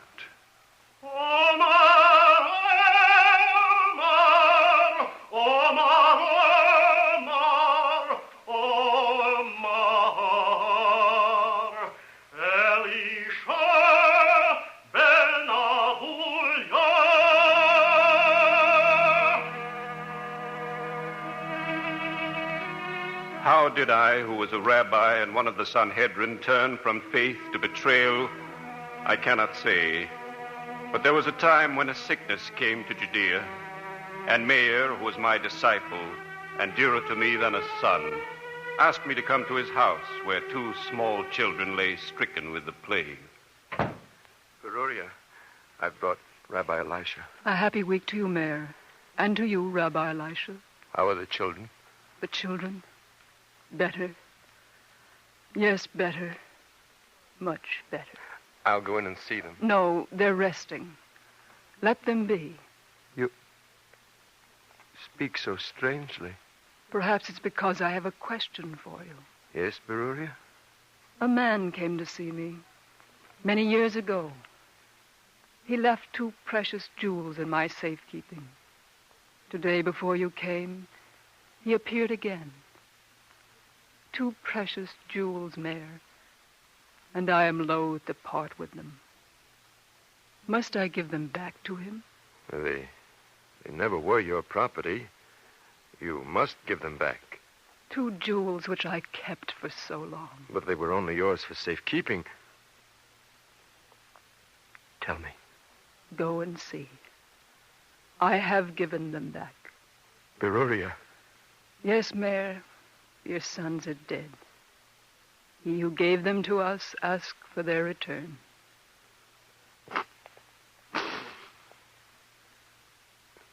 The Lord hath given, the Lord hath taken away. Blessed be the righteous judge. A question to you, Rabbi Elisha. The soul that sinneth, it shall die. But did my babies sin? Did their father sin? Did I sin? What was our offense that God cursed us? I don't know, Beruria. Then who knows? You are my husband's teacher. It is not in our power to explain either the happiness of the wicked or the suffering of the righteous. Is that all you can say? If you believe in God, what more can you say? Yes, Rabbi Elisha, forgive me. There is a passage in Job. My father read it to me. Of things too wonderful for me, things which I knew not, have I spoken. Wherefore I abhor my words and recant. Blessed be the righteous judge.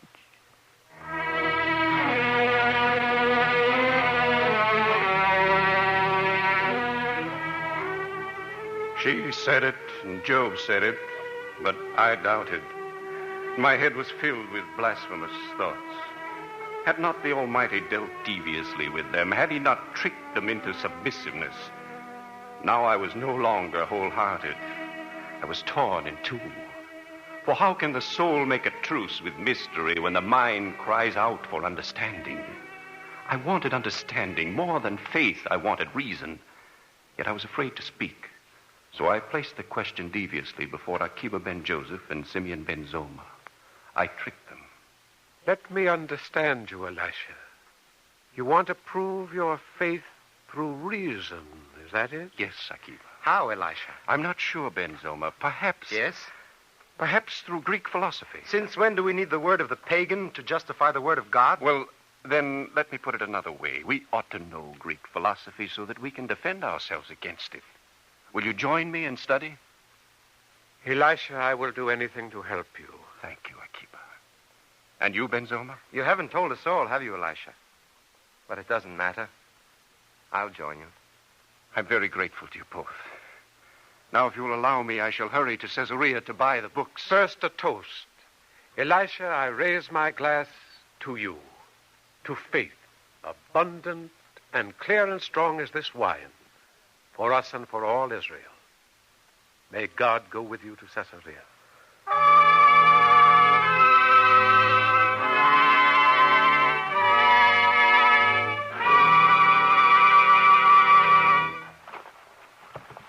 Phew. I must say this is strange reading for a rabbi. Aristotle, Plato, ethics, metaphysics, analytics. It will do for a beginning. Take this. It is my gift to you. Euclid, Elements of Geometry. You're very kind. I wonder. Rabbi, I like you. Don't take these books. You speak strangely for a pagan. What do you want with them? Go back to your own people and your own tradition. I can't. Philosophers have never given me anything. They are liars, glib with promises. You will sow your mind with dragon's teeth. What do you think is in my mind now? Yes. Yes, it is plain enough. Very well, here are your books. Rabbi, I hope they don't make you sick.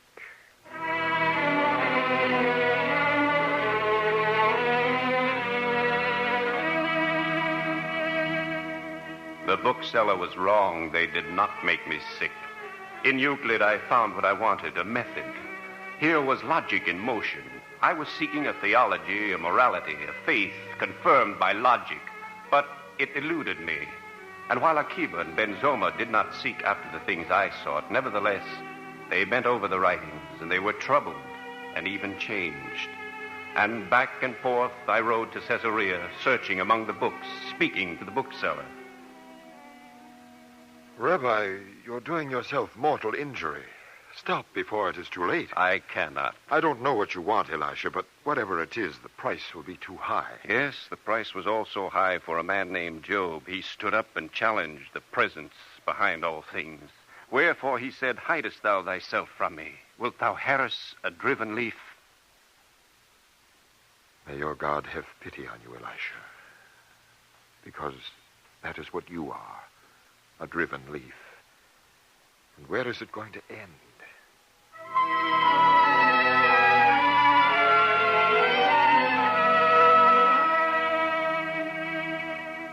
Where was it going to end for me and for Akiba and for Benzoma? For I did not let them rest. Akiba was a rock and did not waver, but Benzoma was shaken. May God forgive me, but I tortured him with my doubting. He was a good man and straight in his faith, but I knew how to plant a question. I had no eyes to see what I was doing to him. And then when I was able to see, it was too late. He was missing one night. Then Akiba and Ben Azai found him babbling under a tree. To the firmament is the distance of 500 years' journey. And from the topmost firmament to God's throne is an equal distance. And the upper firmament is so close to the lower that a bird flying between them would brush both with each stroke of his fluttering wing. Listen to me, Benzoma. No, it is written in Scripture. Vishaftim ba'aretz. In the land, ye shall grow old. Now, the numerical value of the phrase, ye shall grow old, is 852. But the first Commonwealth before the exile lasted for only 850 years. Benzoma, stop. Listen to me. Look at me. Let him be. Let him alone. Well, what does it mean? Is he ill? God pity him. He is mad. Elisha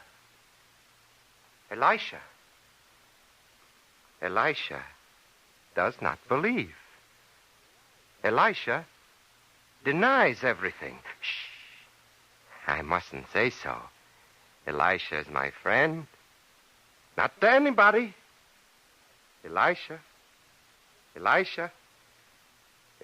my friend. My friend.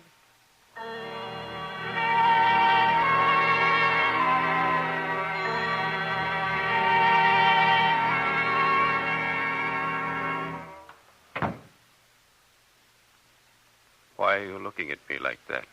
There is nothing to say. He was a virtuous man. He will have his reward in heaven. And you believe that, Ben Azai? Yes, Elisha.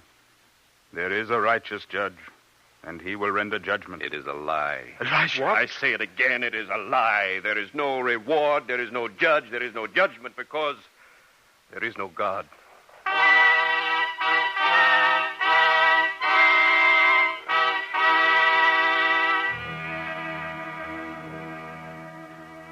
It is the first step that is difficult. Now the step was taken. Judea was tradition, and tradition was a tended grave. I went to Antioch. I went among the Greek philosophers to study reason, to find a higher truth without mysticism, to build a system based on nature and on logic. And in Antioch, I found Pappus, who was a friend of my boyhood. Pappus, the Hellenized Jew. He smiled at me and called his barber. Now, don't be afraid, Elisha. Quickly uncut a side lock before he protests. Ah, excellent, Cleon. Now the other one quickly before he changes his mind. Come now, Elisha, don't look so rueful. I thought... Well, never mind what I thought. Cleon, his beard, go to work.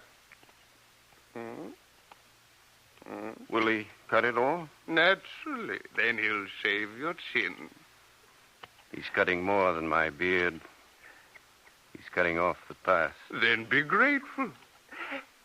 Cleon, when you're finished, I think we shall try a Roman haircut on our friend. You have plans for me, I see. Wonderful plans. There are enough philosophers here to make you intoxicated on syllogisms. You'll see, Elisha. You'll see.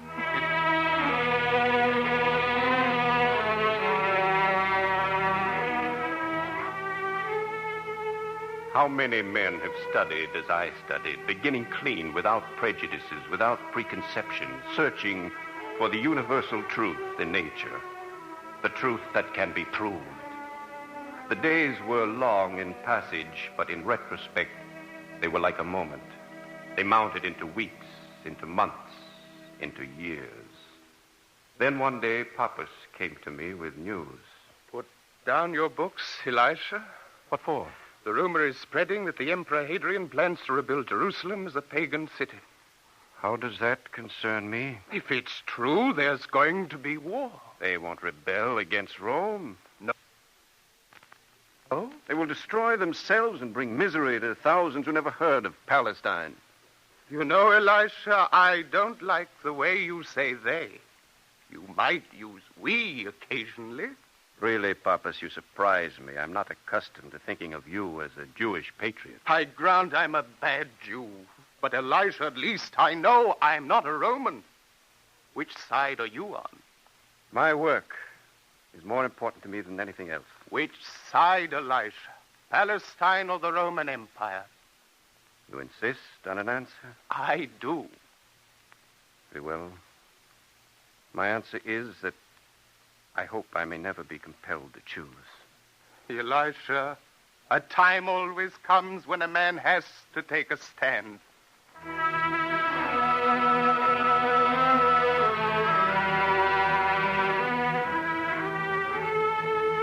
The war came, and incredibly, the ragged battalions of Judea beat back the legions of Imperial Rome. 1 year, 2 years, 3 years. In the 4th year of the war, the Romans burst into Jerusalem. Then a courier delivered a summons for me and for Papas. You are Elisha, formerly of Migdal in Palestine? I am. And your name is Papas? It is.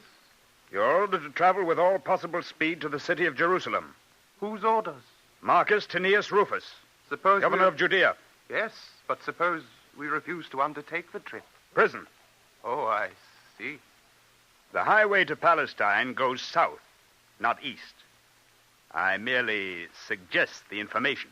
It's rather considerate of you. It's the only road on which you will not be arrested. Papas, what do they want? Roman generals rarely take me into their confidence. It's an order, and it will have to be obeyed. Exactly. You're allowed 7 days to make the journey. I recommend that you take no longer. Tinius Rufus is an impatient man.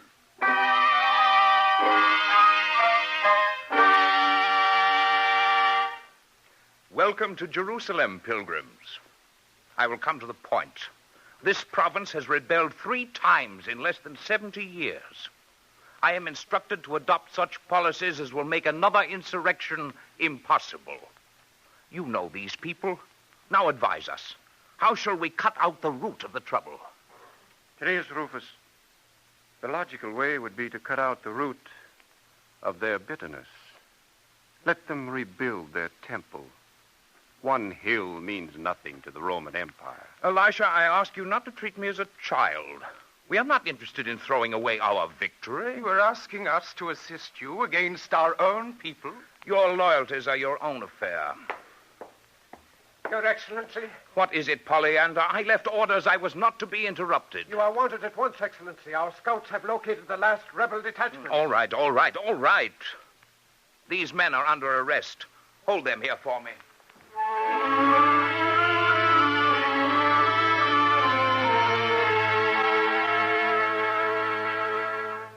Elisha, have you made up your mind? I'm going to obey Tinius Rufus. In God's name, you can't mean that. I have no alternative. It's your own flesh and blood he wants you to betray. Are you afraid to die? In a sense, yes. No, not for the pain. I'm of little consequence, but I have to finish what I started. My work will be significant to all men. I'm near the truth I've searched for. Haven't you heard of the simple loyalty of a human being to his own kind? These irrational feelings collide with reason. My life is dedicated to reason. No, Elisha. You have only convinced yourself of the wisdom of treason.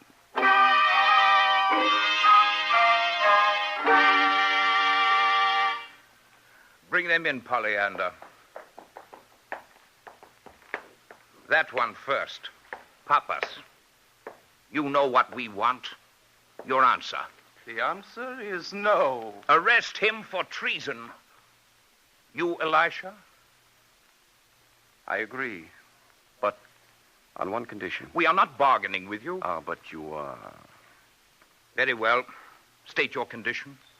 Papas must be set free. Cheap enough. He doesn't mean anything to us. Release him, Polyander. You'll stay here, Elisha. You'll stay here and teach us how to suffocate the Jews. Won't you, Rabbi?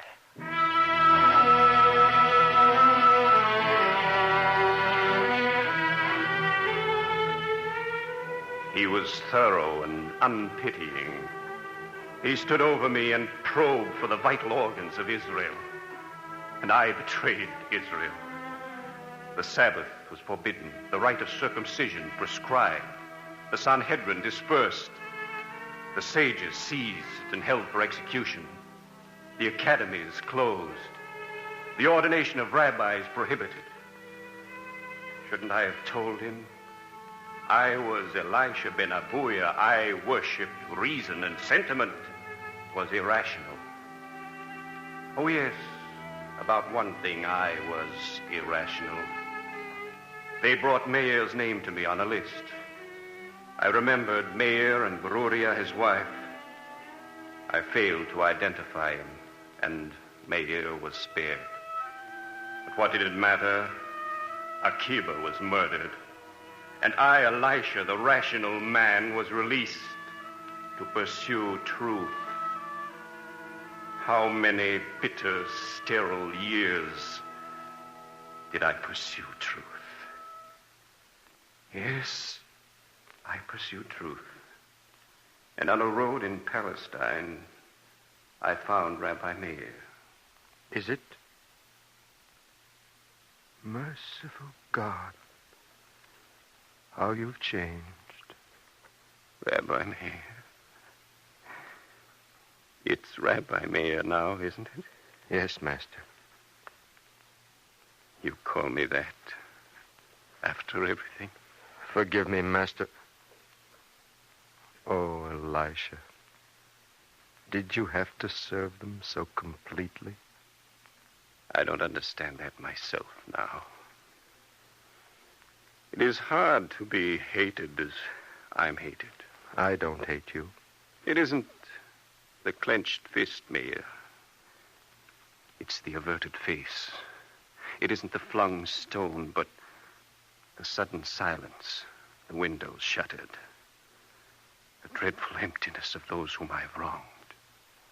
Rabbi Elisha, did you find what you went to seek? I found vanity and a striving after wind. No more than that? No more than that, Master, for all the struggle and the sacrifice? No more than that. I sought to find truth among the pagans, but what are the achievements of their scholars when they despise justice and mercy? Sit here and rest, Master. No, let me speak. Meir, it was my great error, this reverence for the intellect. It led me to condone the sins of Rome. It induced me to dismiss as blind emotion the impulses of loyalty and love for my people. Now I know, Meir, that processes of life overflow the vessels of reason. But the method of Euclid, Master, the method you put so much confidence in. You remember the epigram of Rabbi Yochanan ben Zakkai? Yes. There is no truth unless there be a faith on which it may rest. That's the answer to Euclid. And I knew it all the time. I don't understand. You must understand. All truth rests ultimately on some act of faith. Science on its faith in the world of nature. Geometry on axioms. Everything begins with faith. I have made a journey in a circle, Meir. Goodbye, Elisha. The God of our fathers remain with you, my son. May he forgive you, Elisha ben Abuya.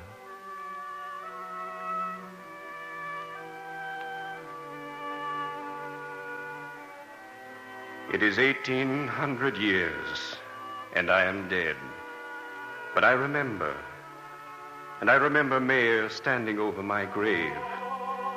For from the cemetery down the hill, from the grave at his feet, from dead yesterdays, ghosts came stealing. And he wept not alone for me, but for himself as well. For a woman who rarely smiled, for sweet children who slept nearby, for a people crushed and persecuted, for all the sons of men, their aches of the body and soul, and their dreams that die.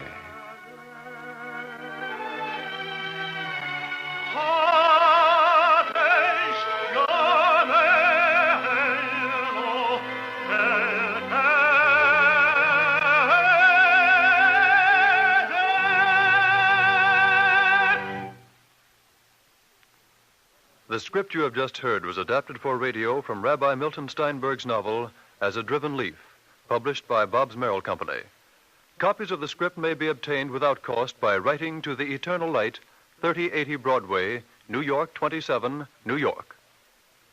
And now, in honor of National Maritime Day, to be celebrated next Tuesday, we present a brief talk by Chaplain S. Joshua Cohen of the U.S. Maritime Service Training Station at Sheepshead Bay, New York. Chaplain Cohen.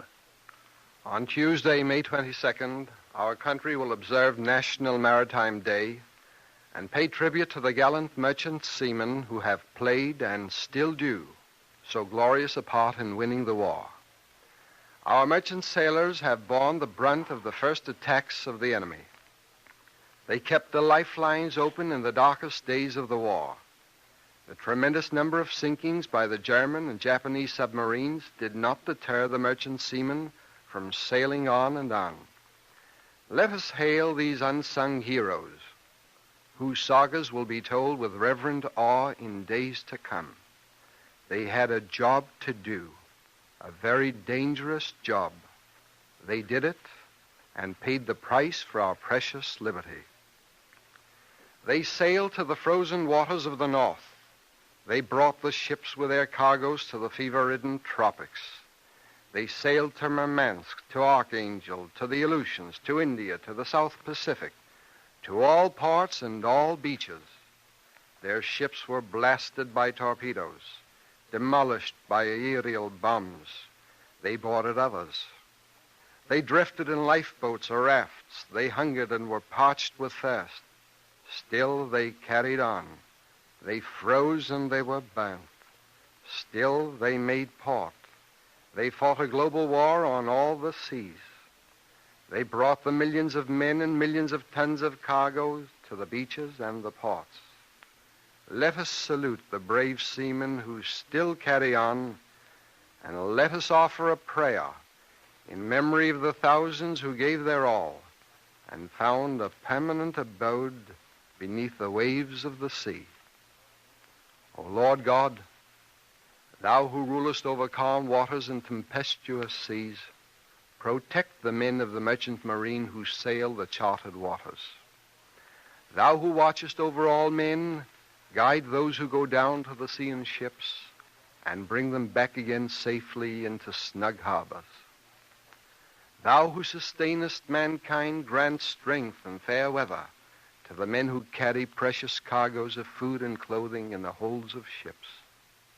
Thou who dispensest justice and dealest kindly, grant courage to the men of the merchant marine to sail the seven seas with all the materiel for fighting men until victory is won and a durable and triumphant peace established. We pray unto Thee, O God, for the souls of all those brave merchant mariners who have sanctified the cause of liberty and freedom with their lives and who now sleep peacefully beneath the waves. May their souls be bound up in the bond of everlasting life. May their heroic sacrifice, together with those of all our brave soldiers and sailors, be an everlasting memorial to a better world of human brotherhood. Amen.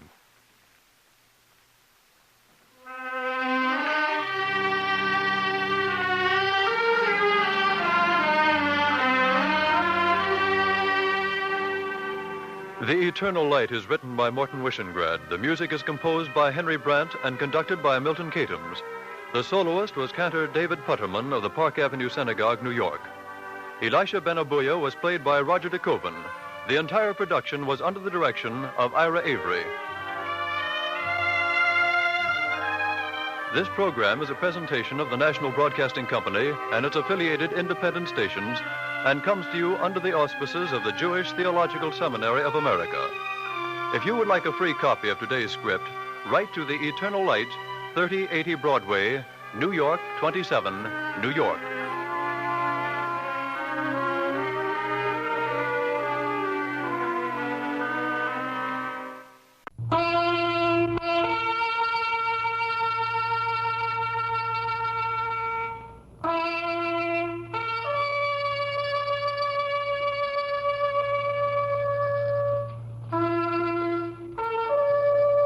You know what this is. It is an elegy for dead comrades and friends, for boys whose cheeks but yesterday were round with childhood, for good brothers and new husbands and sons you bore with so much pain. And now I stand in your stead above fresh graves where sleepers rest. I stand on a distant Pacific island and open my chaplain's service book to speak a memorial, not for them who can no longer listen, but for you.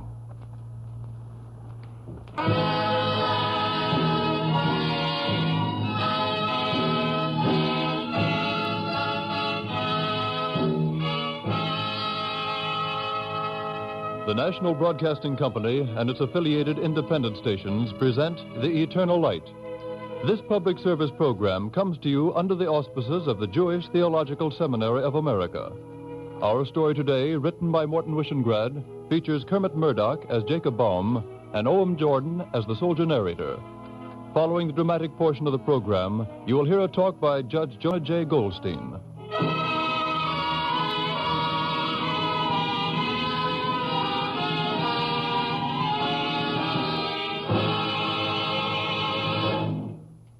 When they buried the American dead on Iwo Jima not many months ago, a Jewish chaplain stood on the edge of an airfield before an expanse of graves and helped dedicate a cemetery.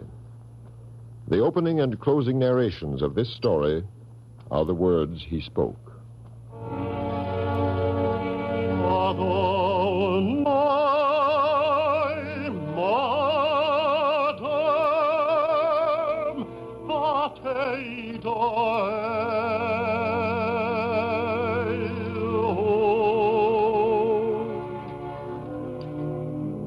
Here lie men who loved America. Here lie Negroes and whites, rich men and poor, together.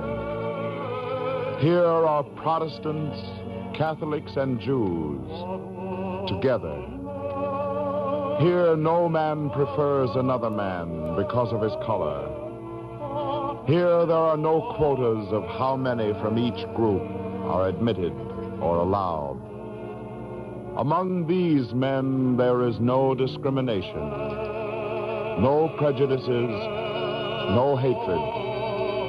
Theirs is the highest and purest democracy.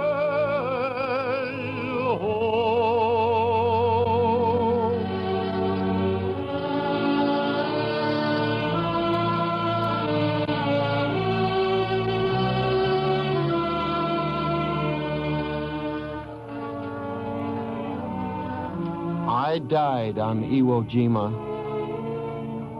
My name was Jacob Baum. Perhaps you ought to know why I died, and for what.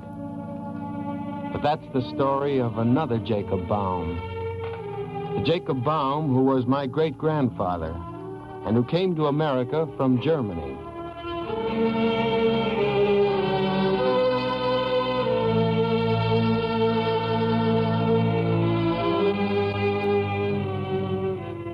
In the year 1848, when Jacob Baum was the editor of the Frankfurter Kurier, The people of Europe were in revolt. And this was a beginning for my great-grandfather. Never mind the supper, Minna. I'll be working all night. Hot roast and potatoes, Jacob. No time. And strudel, Jacob. Look at the crust. Where's that editorial? Don't you hear me, Jacob? Something important's happened, Minna. Well, what's more important than a good supper? It's true, Minna. Metternich is in flight from Austria. There's commotion all over Germany. In Cologne, Koblenz, Königsberg, Berlin. This is our chance, too. The strudel, Jacob. Where's that editorial? Oh, thanks, Minna. Don't wait up for me. Jacob, eat something. You've got to eat something, Jacob. You'll get billions.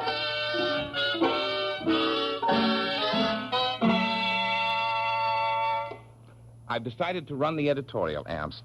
Set it up in 12-point Gothic boldface. Listen here, Jacob. I've got a wife. So have I. I've got 9 children and the 10th coming. Congratulations. Now set up the editorial. It wouldn't look so good if the baby was born while his papa was in prison. You won't get into trouble, Ernst. No? No, you're the printer. I'm responsible. I'm the editor. All right, so I won't be arrested, but you'll be arrested. Thanks for thinking of me. Who's thinking of you? If you're arrested, the Frankfurter Courier doesn't get printed. If it doesn't get printed, no copies are sold. If no copies are sold, who pays me? Who pays my rent? Who pays the midwife? Who pays for my beer? Oh, for heaven's sakes, I'll pay for your beer. Now, set up that editorial, Ernst. Set it up. I'll take the consequences.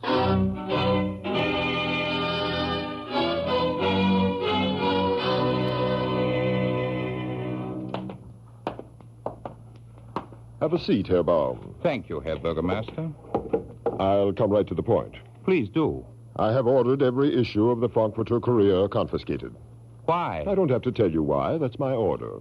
Was it my editorial? We won't discuss it, my friend. Every word was true. I said that the king gave the People's Assembly a solemn promise to recognize the national constitution. We don't discuss it, Herr Baum. I said that the king has failed to abide by his promise. I said that the rest of Europe is living in the 19th century, but that Prussia is still living under a feudal despotism. Is a single word of that untrue? Every word. Untrue? Yes, because I say it's untrue. Then you're a liar. My dear Herr Baum, you are a Jew. I will remind Your Excellency that I am a German. Oh, stop being naive. Herr Bürgermeister, when I came in, you said you were coming to the point. Here it is. In the future, you will submit every editorial to me before publication. And... Yes? If you have any sense, you will be careful.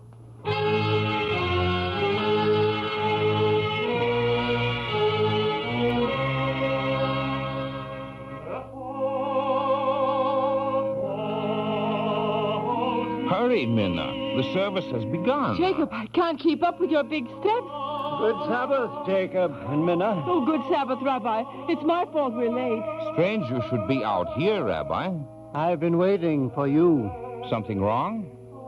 Why do you have to write things the king doesn't like, Jacob? Somebody in Prussia has to tell the truth. The Talmud expressly declares that the law of the land and the governors of the land must be obeyed. I know that, Rabbi. But doesn't the Bible also declare, proclaim liberty throughout the land? Can't you be satisfied just to be a quiet, peaceful citizen of the community? I want to be a good citizen of the community. Yes, Jacob. You're right. I suppose I was afraid for you and Minna. Whatever Jacob does, Rabbi, I'll stand with him. I think you will. Come, let's go into the synagogue and welcome the Sabbath.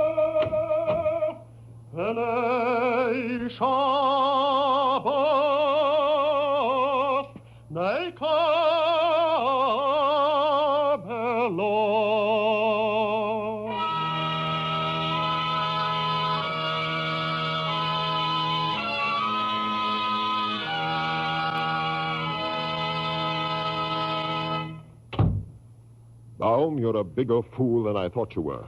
Thank you, Herr Bürgermeister. I asked you to submit your editorials for censorship. The new policy of the Frankfurter Courier is no editorials, Your Excellency. You think I'm a baby? Whom are you fooling? Every news story in this issue is editorialized. This one, for example.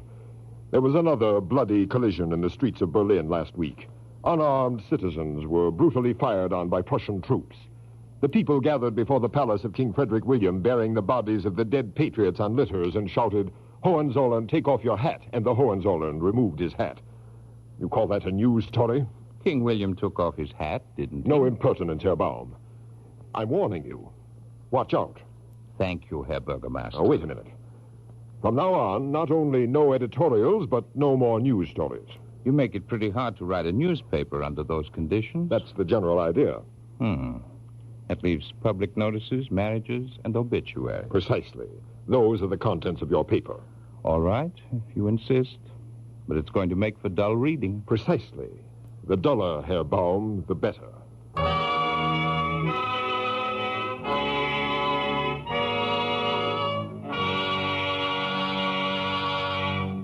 This isn't smart, Herr Baum. You said obituaries were all right, didn't you? Not this kind. In memoriam, German liberty. In memoriam, King William's promise of constitutional government. In memoriam, the Frankfurt Assembly. That's enough. That's too much. Go home and pack your things.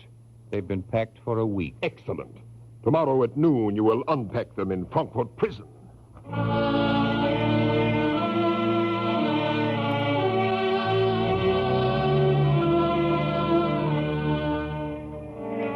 My great-grandfather went to prison. He would have smiled if you'd called him a hero. Like Nietzsche's hero, all he did was shake the tree when the fruit was ripe. Do you think that was a small thing to do?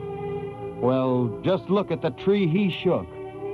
Jacob Baum sat in prison for 8 months. And for 8 months, because of men like Jacob Baum, Germany was close to what we call freedom. Close because people were milling in the street and standing before the palace of the king, while the king shook in his boots. And then more guns were fired, and the barricades were torn down, and blood clotted on the cobblestones. The dead were buried, and people forgot. Great-grandfather Baum was released. I've got our passports. What for, Minna? We're going to America. I'm not running away. It won't be running away. The paper is shut down. I'll start a new one. With what? Our money is gone. I'll borrow money. Well, who will lend it to you? I'll find someone. There's Franz Siegel. He's gone to America. Helmholtz. He's dead. Then Salzman. Oh, it's no use, Jacob. All the liberals are dead or in exile. My sister lives in Ohio. That's where we'll go, Jacob. She sent us the money for passage. Now eat your pfannkuchen and don't argue.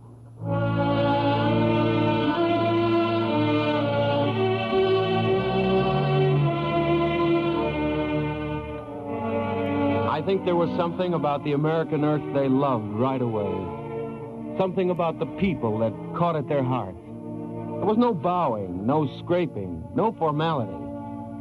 At first, this offended them. Then it puzzled them. Then they got used to it and liked it.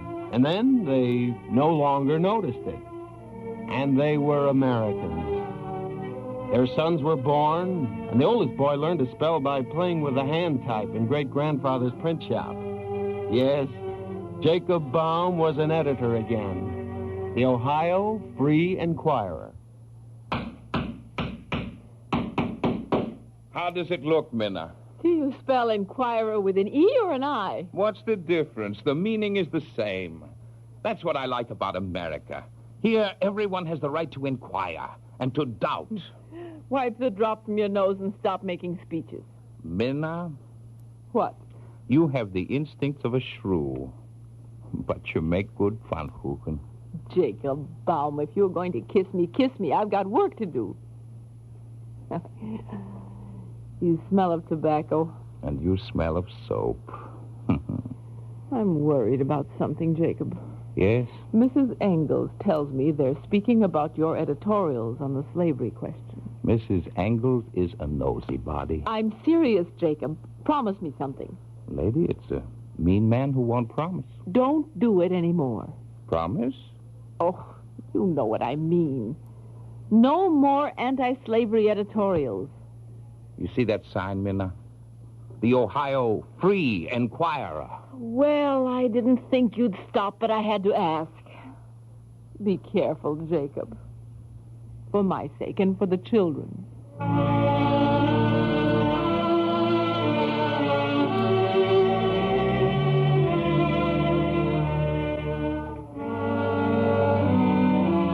Jacob Baum was an American now. In America, in the 1850s, a man by the name of William Lloyd Garrison was putting live coals on paper. A man by the name of Lincoln was trying to make up his mind. And a young nation was moving steadily toward an irrepressible conflict. In the editorial room of the Ohio Free Enquirer, a boy, my father's father, stood by the side of Jacob Baum. I pulled 2 proofs like you said, Father. Did you put the block under the mallet? Just like you showed me. Make sure you always do. I can't have you breaking a font of type every time you pull a proof. What does the editorial say, Father? I can read the English, but not that. These 2 lines? Yes. That's German. Vor dem Sklaven, wenn die Kette bricht, vor dem freien Menschen, zittert nicht. Tremble not before the free man, but before the slave who has chains to break. I learned that in Germany. But it's true all over. That's fine, Father. People are going to like to read that. I hope so, boy. Aren't they? I don't know. I just hope so.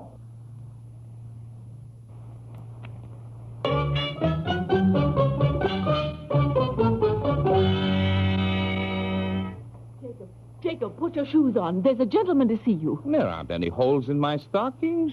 Show him in. But he's a gentleman. If he's a gentleman, he won't mind. Show him in. Oh, all right, but he looks like an advertiser, and it just isn't right. It's not polite. It's rude. It's un-American.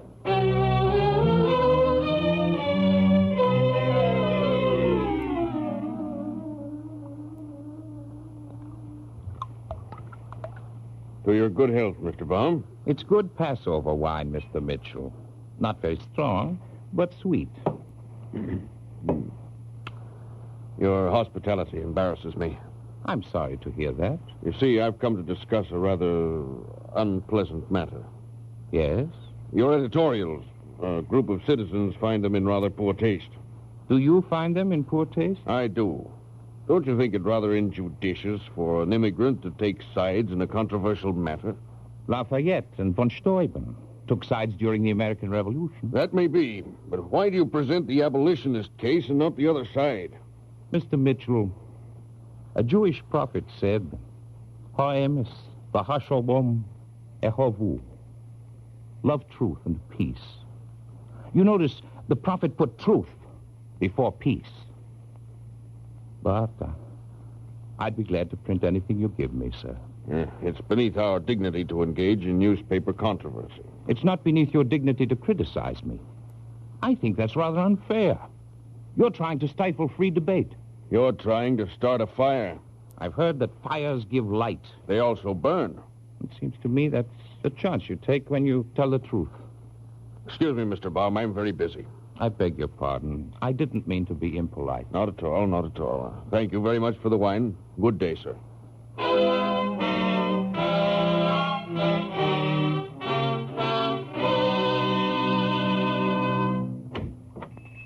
Well, Heinrich, that's a sour face. Anything wrong at the brewery? Take my advertisement out of your paper. Here, I'll pay you for tomorrow, but no more after tomorrow. Did Mitchell send you, Heinrich? I sell beer. People don't buy beer from people who get dragged into fights. Was it Mitchell, Heinrich? Why do you keep saying that? He did, didn't he? Listen, I've got a mind of my own. No one has to tell me that a businessman must be on good terms with everybody. Doesn't a businessman also have to have principles? Sure. More beer for less money in the best quality. Those are my principles. When you die, Heinrich, I'll remember to print that for your obituary. When I die, Jacob Baum, you won't be in the newspaper business. And unless I miss my guess, you won't be in the newspaper business next month. Mark my words, you'll be taking your sign down.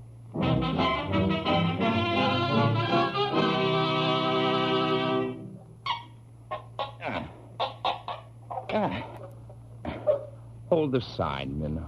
There's a drop at the end of your nose, Jacob. Here's my handkerchief. Put the handkerchief around the sign. Don't be sentimental. It's only a sign. It says Ohio Free Enquirer. It's like losing a child. No, it isn't. The sign can be put back. Now stop being sorry for yourself. I'm not sorry for myself. Then don't be sorry for me or for the boys. Maybe I'll nail that sign back again. Someday. And if I don't, the boys will. Or their sons. That drop is still in your nose. I'm talking about important things, Minna. Wipe your nose. That's important, too. All right. It's wiped. Now, what were you saying about the sign? It's going up again. Perhaps in Ohio, perhaps in some other state. But it will go up. Well, why are you raising your voice? Of course it will go up again. This is America, isn't it? I guess in America, signs like that sometimes come down, but they always get put back again. Yes, Jacob, I guess they do.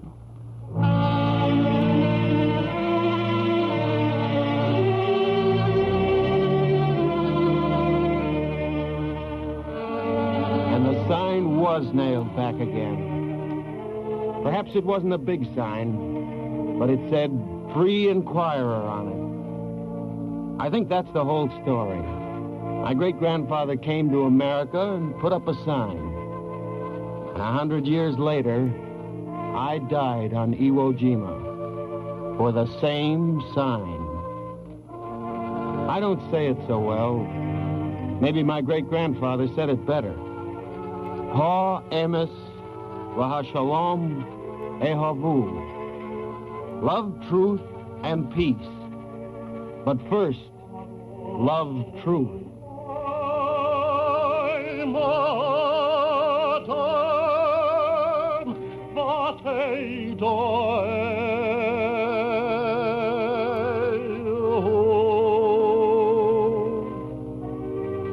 Here before us lie the bodies of comrades and friends, men who fought with us and feared with us. Somewhere in this plot of ground, there may lie the man who could have discovered the cure for cancer. Under one of these Christian crosses, or beneath a Jewish Star of David, there may rest a man who was destined to be a great prophet, to find the way, perhaps, for all to live in plenty, with poverty and hardship for none. Now they are dead. Let us therefore memorialize those who, having ceased to live with us, live within us. Too much blood has gone into this soil to let it lie barren. We here solemnly swear that out of this, the suffering and the sorrow, will come a new freedom for the sons of men everywhere.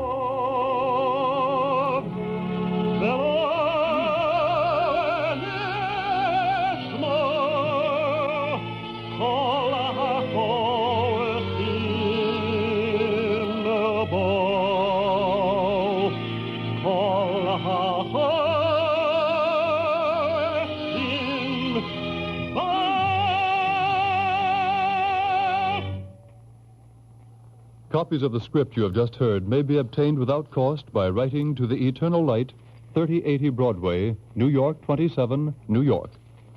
And now we present Judge Jonah J. Goldstein, Judge of the Court of General Sessions, New York. Judge Goldstein.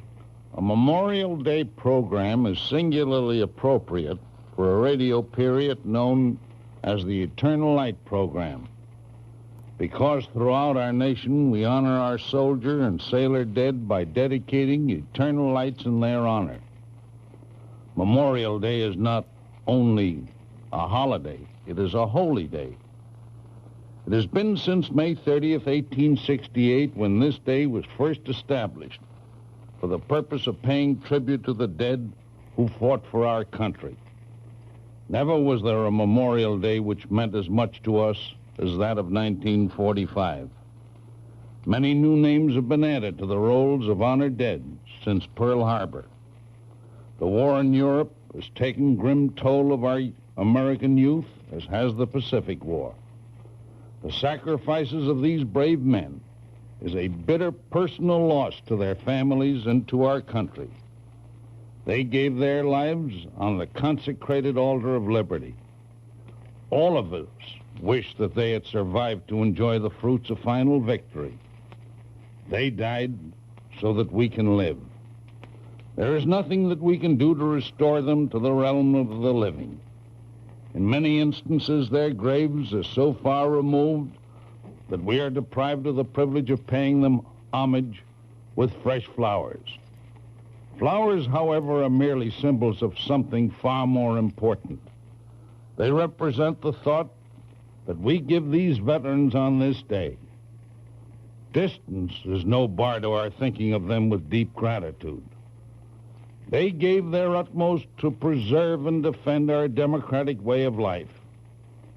They knew that what is worth having is worth preserving, and what is worth preserving is worth fighting for. They knew that eternal vigilance is the price of liberty. With true patriotic faith, they went to war for themselves, for us, and for future generations. So that they will not have died in vain, our final victory must not be a hollow one. We must be vigilant to preserve our democracy. This is not a one-day-a-year job. It is an all-year-round labor of love and sacrifice.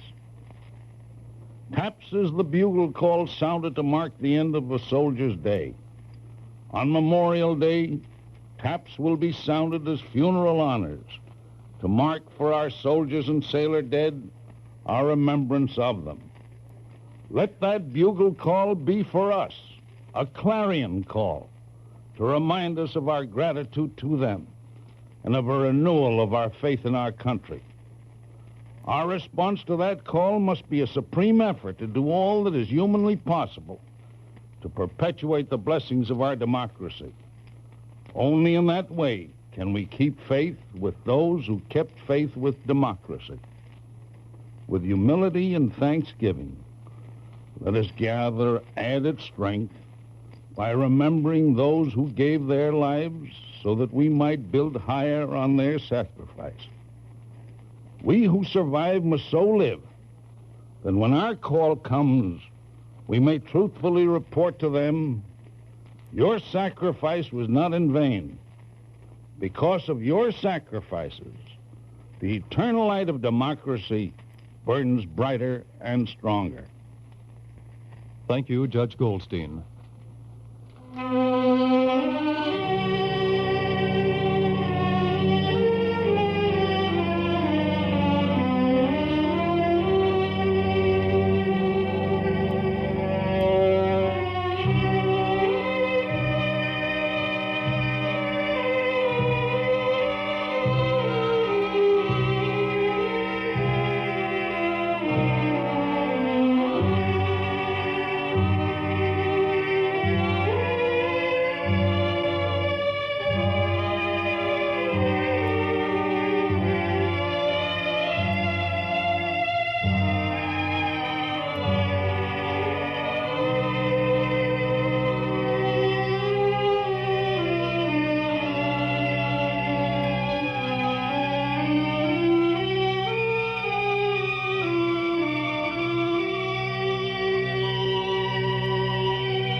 The Eternal Light is written by Morton Wishengrad. The music is composed by Henry Brandt and conducted by Milton Katims. Cantor David Putterman of the Park Avenue Synagogue, New York, sang the liturgical music. Jacob Baum was played by Kermit Murdoch, and Owen Jordan was the narrator. The entire production was under the direction of Ira Avery.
This program was a public service presentation of the National Broadcasting Company and its affiliated independent stations, and came to you under the auspices of the Jewish Theological Seminary of America. If you would like a free copy of today's script, write to The Eternal Light, 3080 Broadway, New York 27, New York.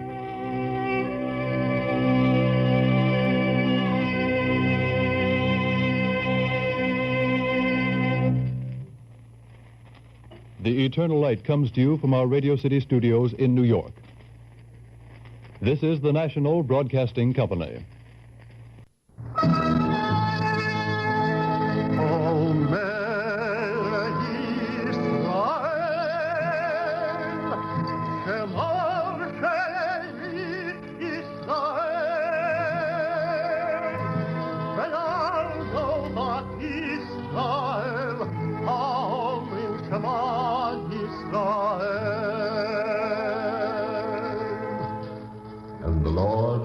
Unto Moses, saying, Command the children of Israel that they bring unto thee pure oil olive, beaten for the light, to cause the lamps to burn continually in the tabernacle of the congregation, and it shall be a statute forever in your generations.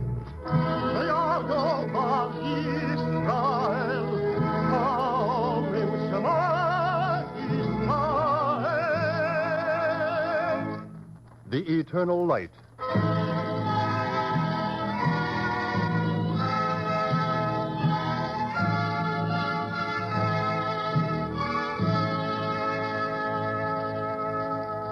The National Broadcasting Company and its affiliated independent stations present The Eternal Light. This public service program is brought to you under the auspices of the Jewish Theological Seminary of America. Our drama today by Morton Wishengrad is based on Mary Anton's short story, The Lie, and features Charlotte Holland as the teacher and Michael Artist as the boy. Following the dramatic portion of the program, you will hear a talk by Rabbi Louis I. Newman.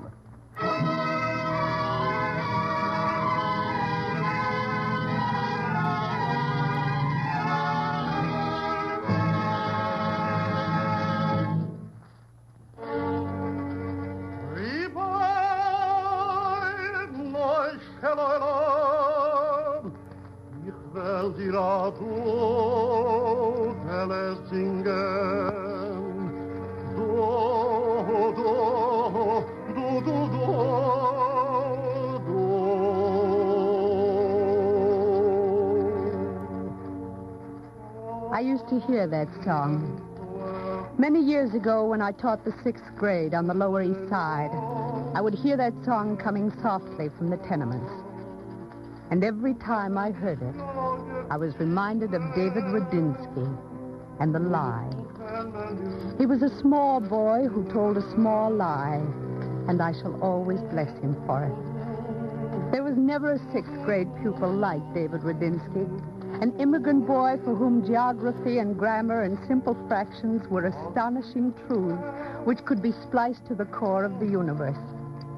But then, when a little Jewish boy from Tsarist Russia comes to school in America, some things are likely to happen that the school board does not provide for. There was something about David Rudinsky that caught at my heart. Something about his small face and his extraordinary eyes and his long silences. Teacher. Yes, David? You know what I tell Mama? No, what? I come home and I say to Mama, Mama, teacher talks with her eyes. Oh. David, a little boy like you shouldn't be so silent. It's written down, teacher. What? What's written down, David? The Holy One said to the tongue, all the limbs of man are erect, but you are horizontal. They are all outside the body, but you are inside. More than that, I have surrounded you with 2 walls, one of bone and the other of flesh. That's a very strange thing for a boy in the 6th grade to say. It means that silence is a healing for all sickness. Miss Ralston, Mama says I shouldn't keep you after school every day. Why not? She says the school board doesn't pay extra. But that's not right, Miss Ralston, is it? Nobody pays teachers. No? Nobody pays mothers. Oh, I see. I tell Mama, teachers are born on purpose to teach, just like mothers are born on purpose to cook soup and patch pants. Perhaps you're right. David, tell me, what do you want to be when you grow up? An American citizen. That's fine. But what do you want to do? I will always vote for honest candidates and belong to a society for arresting illegal voters. Where in the world did you ever get such an idea? Why, teacher from Papa, of course. Papa's going to be a real Yankee.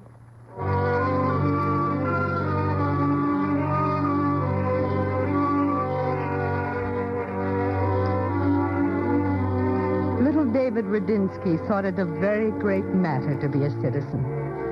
You see, he was only an immigrant and excitable. So after class, I would take down my little blue book with the gilt lettering and read Paul Revere's Ride to him and Independence Bell. And in his eyes as I read, there was a clashing of swords and a flapping of banners in the wind. I began to understand David better after I met his father. One day, Mr. Rudinsky came to school. He's a good boy, yes, teacher? Yes, Mr. Rudinsky, you can be proud of David. He learns good, no? I haven't a better student. That makes me glad. If I didn't have to make a living, I'd like to stay here all day and see my David get educated. But it's only the 6th grade. It isn't very much. It's a whole lot. I'm 40 years old, Miss Ralston. But the day I took my children to the school, that was the happiest day of my life. I believe you, Mr. Rudinsky. You are very good, Miss Ralston. Teacher, of one thing I must make sure. Yes? If a boy's father wants to take his son from school to send him to work, the law does not allow, yes? Not if the boy is younger than 14. It is the best law. The state is a good father to the children, not like with the Tsar. Oh, don't worry about that, Mr. Rudinsky. But I must worry.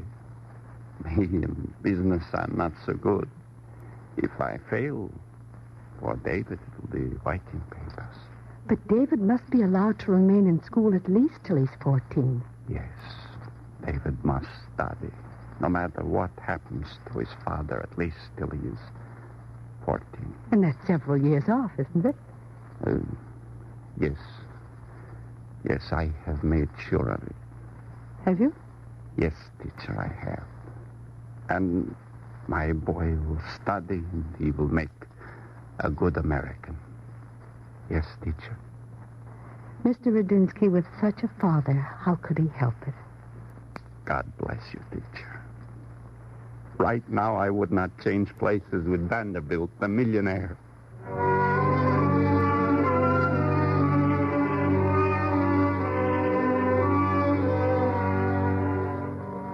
I looked into Mr. Rudinsky's eyes, and it was like the chanting of a psalm.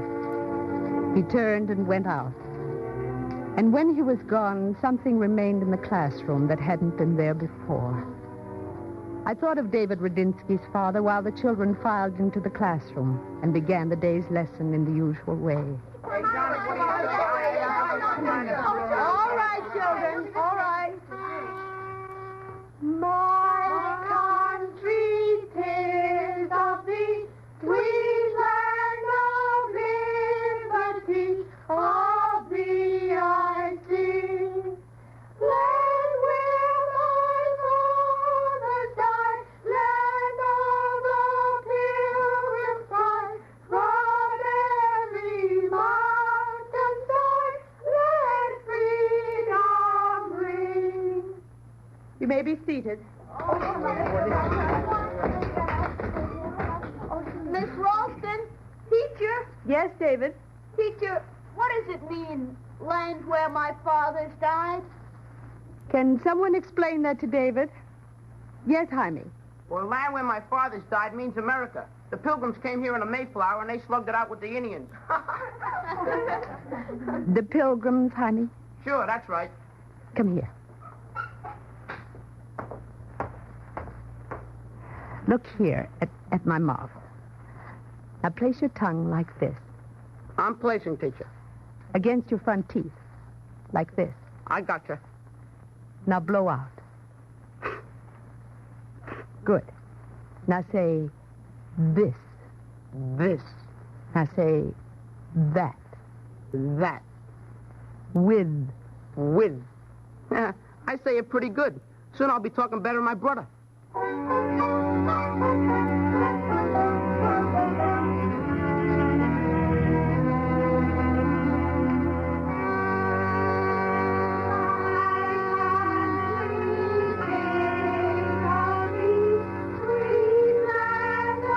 Class went on as usual.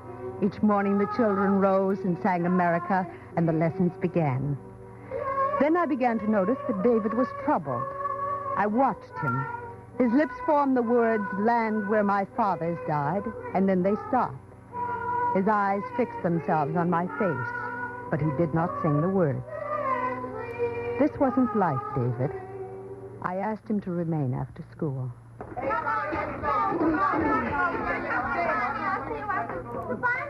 Goodbye. Come on, Rebecca. David, is something wrong? No. You didn't sing with the others. No, ma'am. David, don't you like to sing America? Oh, yes, ma'am, I do. It's a fine song. Then why don't you sing it? Land where my fathers died. How can I sing such a lie? But that means your ancestors. They didn't die here. David Radinsky, you have as much right to those words as anybody in America. No, ma'am. Land where my fathers died. It wasn't America. If I sing it, it's a lie. Oh, no, David. They weren't pilgrims. Now listen to me. Not all the Pilgrim Fathers came before the Revolution. No. Isn't your own father like the Pilgrims? Think of it, David. How he left his home and came to a strange land where he couldn't even speak the language. Papa never saw an Indian. No. Yet every ship that ever brought an immigrant was a Mayflower. Listen to me, David. We are going to have a class play. And I want you to play George Washington. Me, Miss Ralston? George Washington? Yes, David Radinsky. He never told a lie. It will be no lie for you. I want you to stay after class tomorrow and rehearse some lines with the others. All right, teacher. If it won't be a lie, I'll be very glad to be George Washington.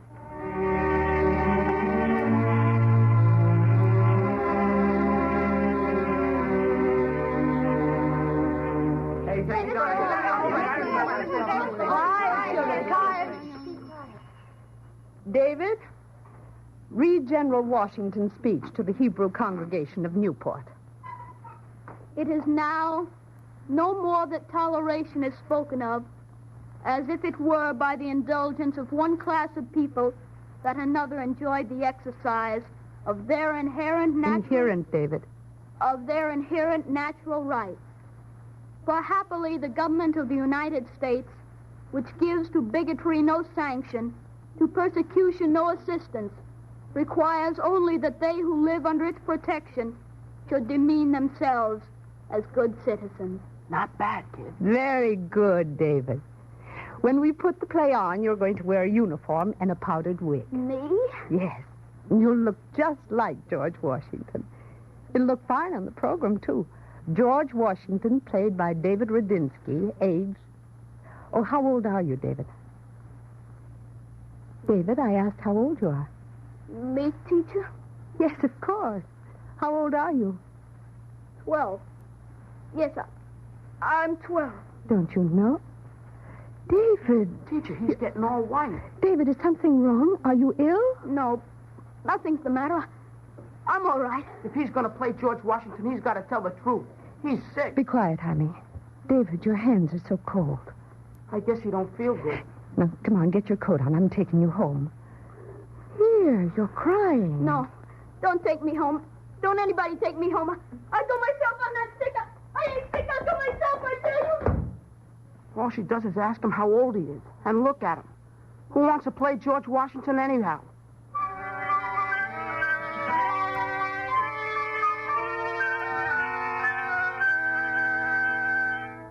Alabama is bounded on the north by Tennessee, on the east by the state of Georgia, on the south by Florida and the Gulf of Mexico.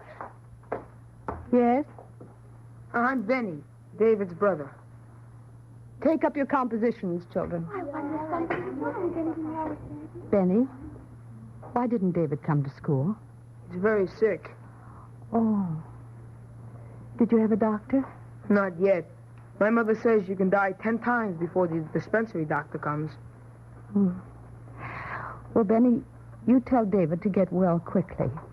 Tell him we won't put the play on until he comes back. Only David Rudinsky will play George Washington.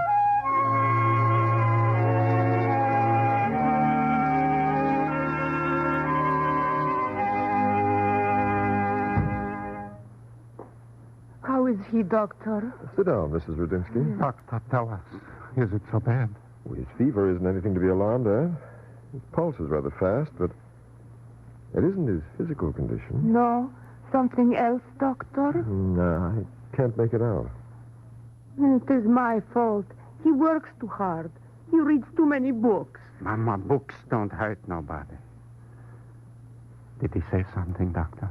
Well, that's what I can't make out. When I was ready to go, he caught my sleeve and said, Doctor, did you ever tell a lie?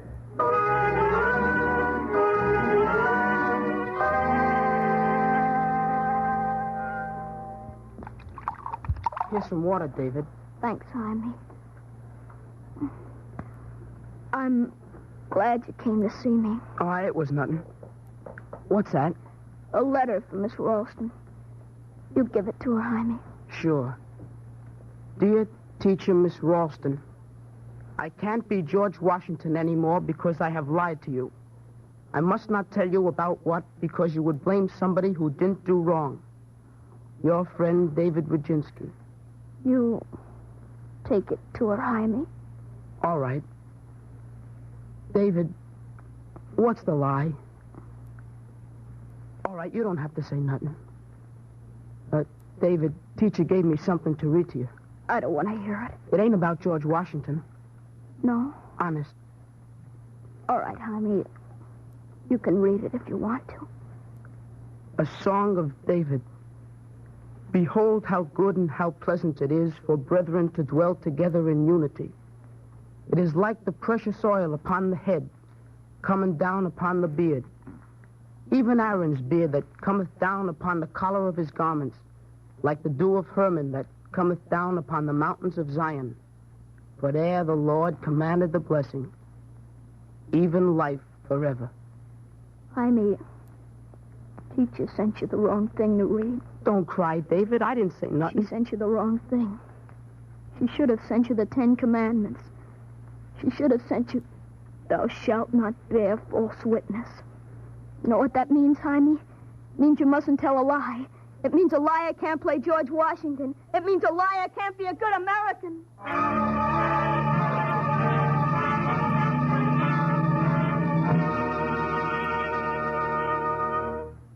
Mama, the teacher, Miss Ralston. She came to our house. Penny, David is sleeping. Do you want to wake him up?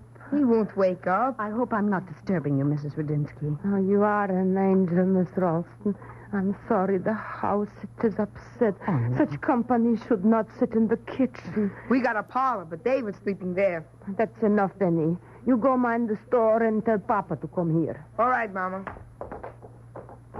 Mrs. Rudinsky, is David any better? No. He turns his face to the wall and he cries. Such a big boy should not be crying all the time. He sent me a very strange note, Mrs. Rudinsky, and he returned his part for the play. I hardly know what to say. You came. What is more to say? You like my boy, teacher, huh? Mm-hmm. Ah, yes, I see it.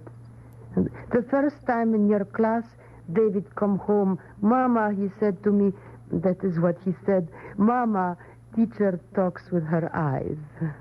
Mrs. Rudinsky, how can we help him? God will show us. If only you knew what was wrong. You are here now. Maybe God sent you to us. I will see if David is up. Maybe he will talk to you.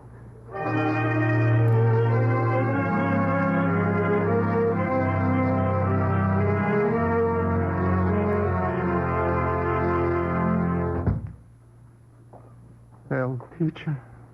He won't talk to me, Mr. Radinsky. He says a liar mustn't talk.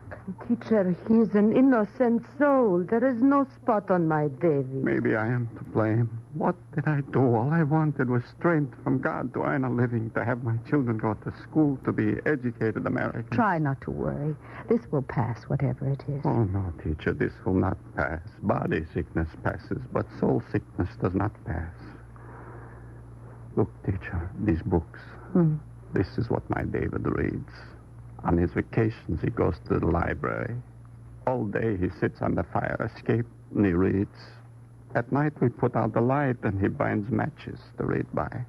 Hundreds of burnt matches we find, but we say nothing. We want he should be educated. How can a man be a good Jew and a good American and not have learning? My husband is upset. You will excuse him, teacher.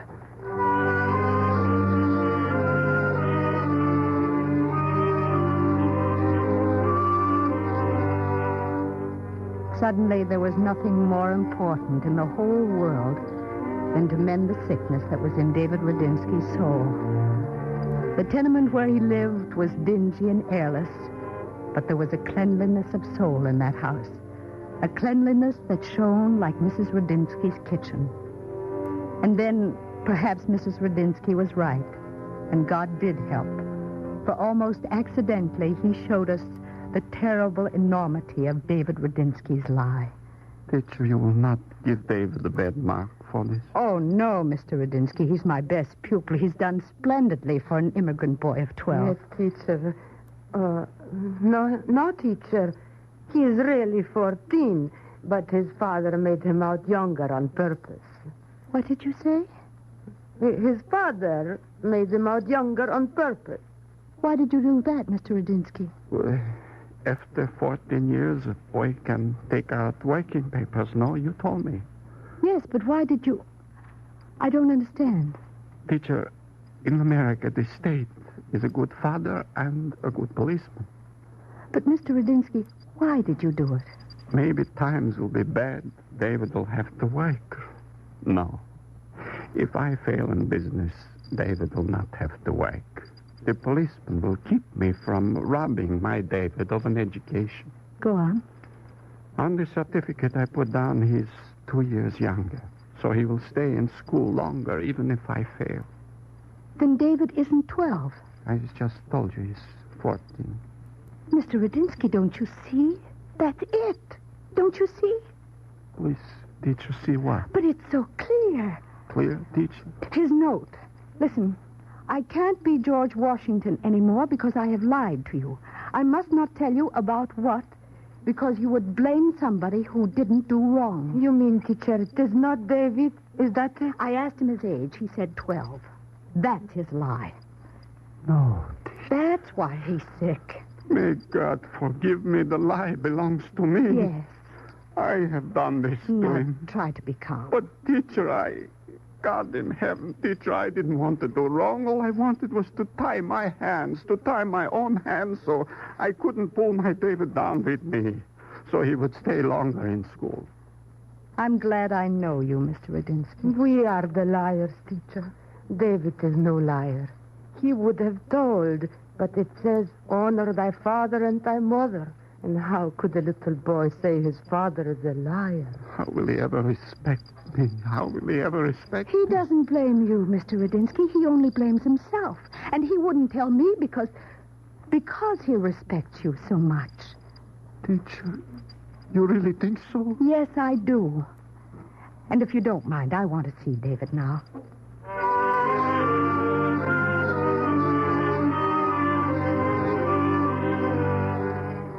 I closed the kitchen door, and I stood over David's bed. 2 fearful eyes burned at me through the dusk of the room, and the lamplight made a halo of his hair.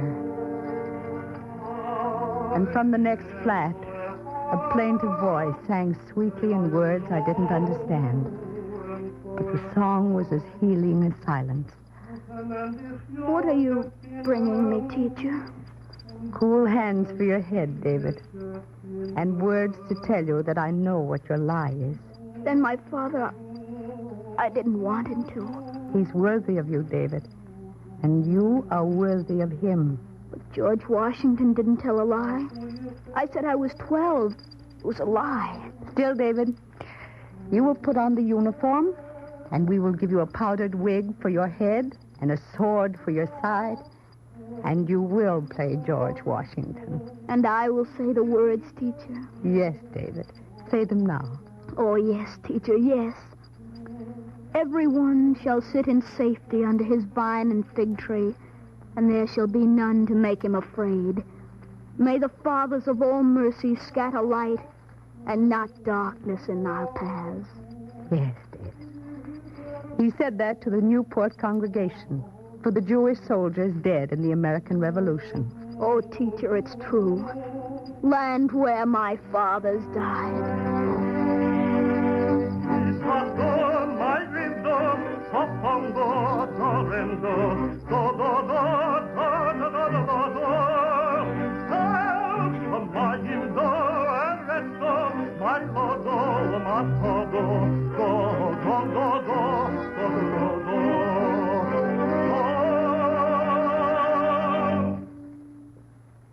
Copies of the script you have just heard, as well as the talk which follows immediately, may be obtained without cost by writing to the Eternal Light, 3080 Broadway, New York 27, New York. And now we present Dr. Louis I. Newman, Rabbi of the Temple Rodef Sholom, New York. Rabbi Newman. When President Truman, in his first address to his country, quoted from the book of 1 Kings, "Give thy servant, therefore, an understanding heart to judge thy people, that I may discern between good and evil. For who is able to judge this thy great people?" He was following an honored tradition in American life. From the earliest beginnings of our nation, our leaders have drawn upon the Bible for nourishment, the Holy Scriptures, which are inspired because they are inspiring. This concordance between Hebraism and Americanism is an established and recognized element in our national culture. The influence of the so-called Old Testament upon the Puritan fathers of America is too well known to need emphasis here. It is not known, however, that the Bible was a liberating, not a repressive, factor throughout the centuries. While John Cotton, compiling Moses' Judicials in 1636, utilized biblical texts to shackle free thought and belief, Roger Williams, his illustrious adversary, turned to the Bible for reinforcement of his liberal ideas and institutions. In his treatment of the Pequot Indians, he advocated a humane solution, since, he said, the Most High delights in mercy.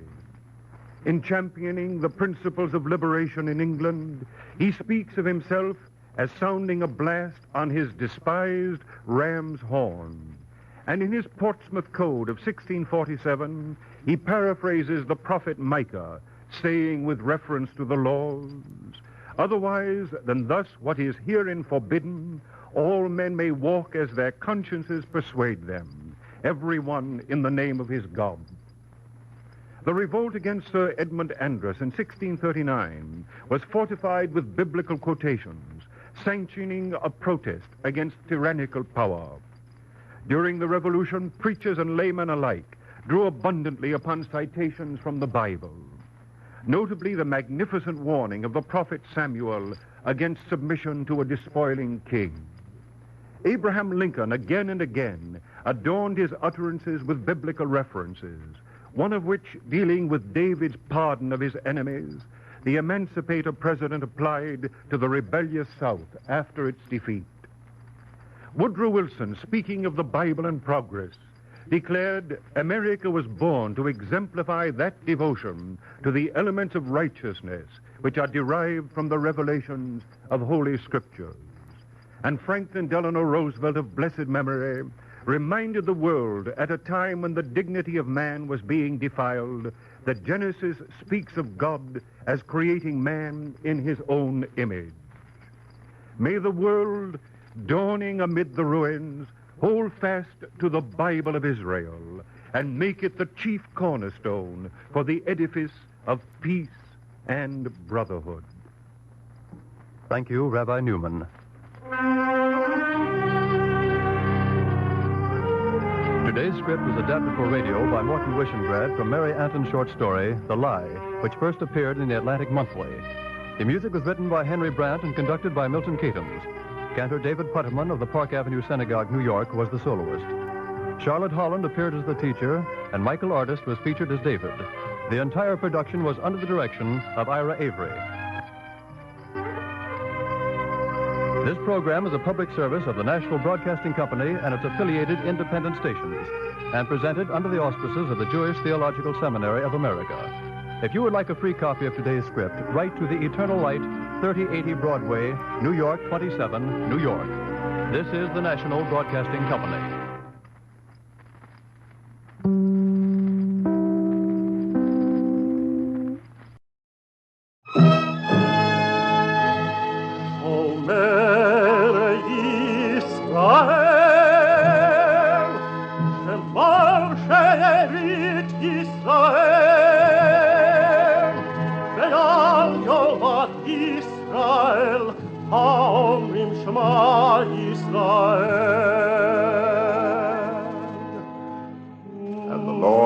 Spake unto Moses, saying, Command the children of Israel that they bring unto thee pure oil olive, beaten for the light, to cause the lamps to burn continually in the tabernacle of the congregation, and it shall be a statute forever in your generations.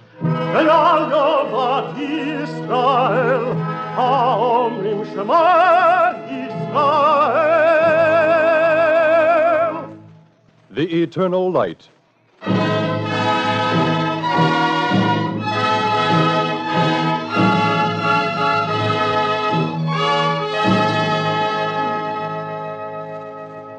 The National Broadcasting Company and its affiliated independent stations present The Eternal Light.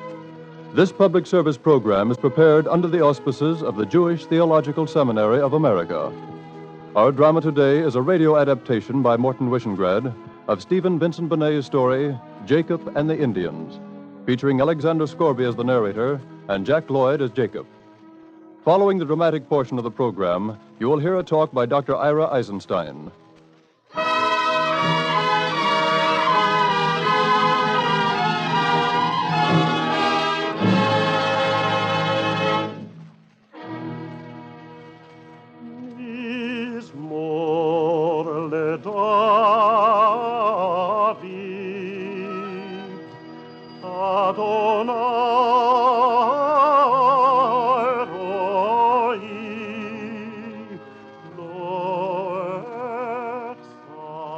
In the days of the American colonies, may God profit all who lived then, Jacob Stein, my grandfather's grandfather, came to Philadelphia from Rettelsheim in Germany.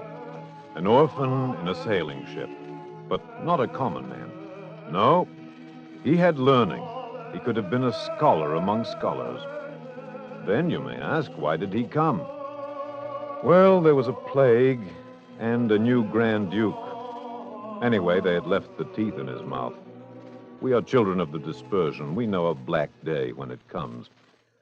So Jacob landed in Philadelphia, a young man with fine dreams and learning. Hannah!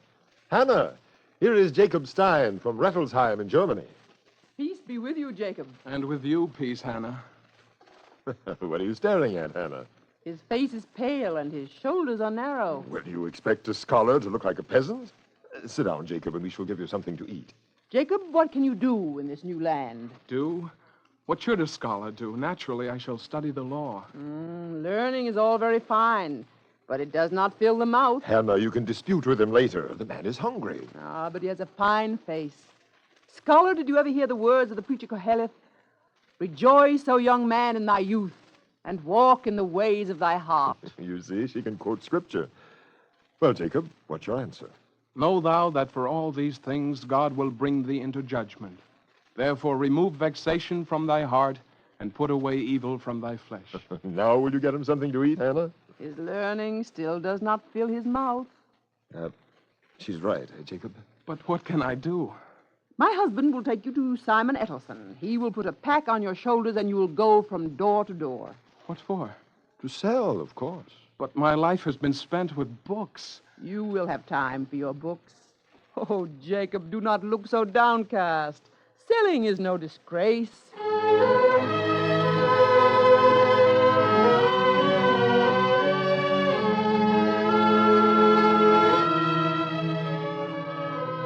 True, it was no disgrace, but it was not expounding the law.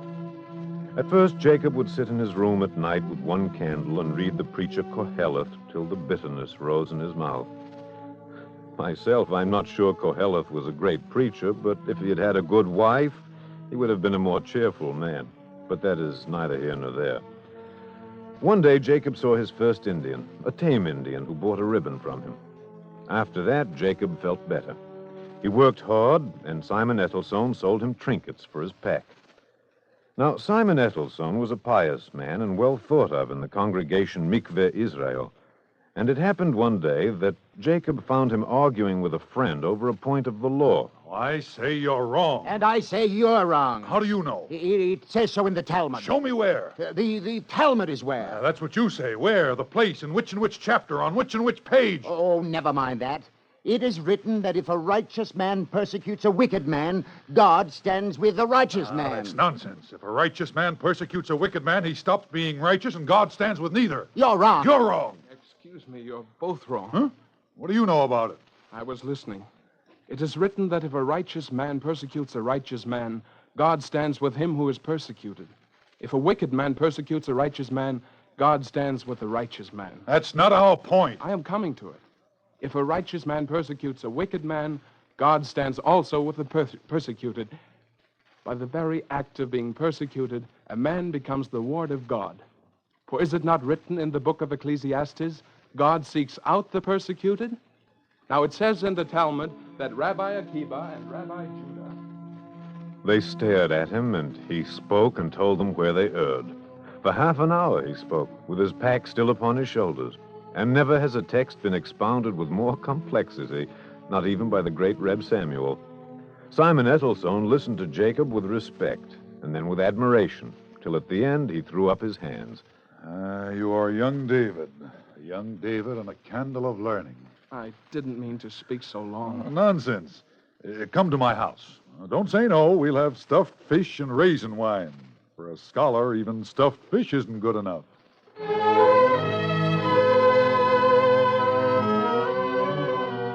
For the first time since he had come to Philadelphia, Jacob ate well.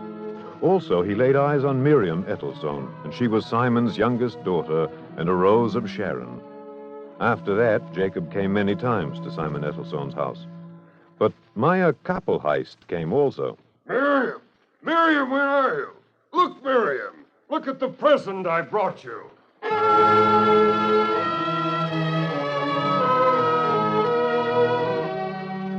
I speak no ill of any man, but this Maya Kappelheist, well, who lies down in the straw with a dog, gets up with fleas. A big red-faced fellow with red hair and a mouth for eating and telling stories about the Indians. Yes, he traded with the Indians, and it could not be denied that he was thriving. Miriam, let's tell the little scholar. Tell me what, Meyer? The law is the law, and the prophets are the prophets, but prime beaver is also prime beaver, eh, Miriam?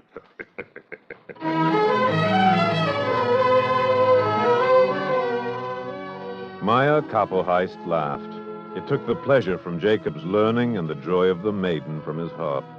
Then he would sit silent and burning while Maya told a great tale of Indians, and Miriam's eyes shone at Maya's words. Everywhere he went, it seemed he heard nothing but Maya Kappelheist and his trading with the Indians. So he went to Simon Ettelsohn in his shop. Mr. Ettelsohn, I'm weary of this trading in pins and needles. Is that so, Jacob? What would you have now? I would have much more. Yes? Yes, I would have a wife and a home. Look, you're a good boy. Now, if it's a question of marriage... Yes, Mr. Ettelsohn. Asher Levy, the baker, has a daughter. Oh?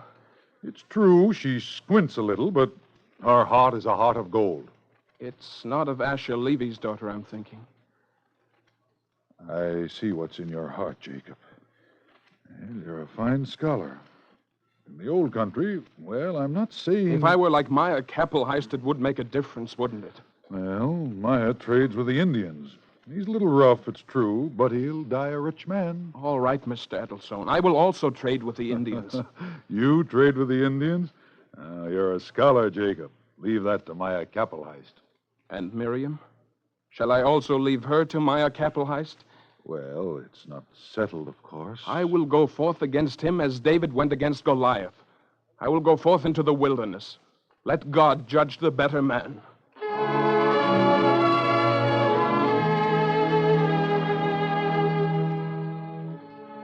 Jacob Stein, my grandfather's grandfather, flung his pack on the floor and ran into the street. He had meant to buy his trading goods from Simon Edelstone, and now he stood like a man bereft of hope.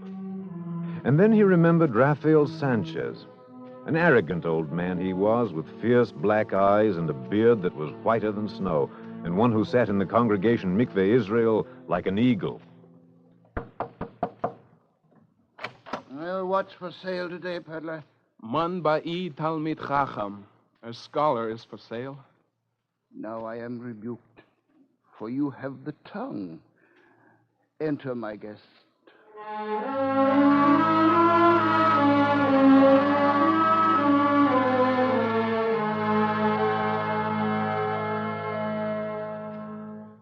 That's all there is to it, Mr. Sanchez. So, scholar, you cross an ocean that you might live and not die, and all you see is a girl's face.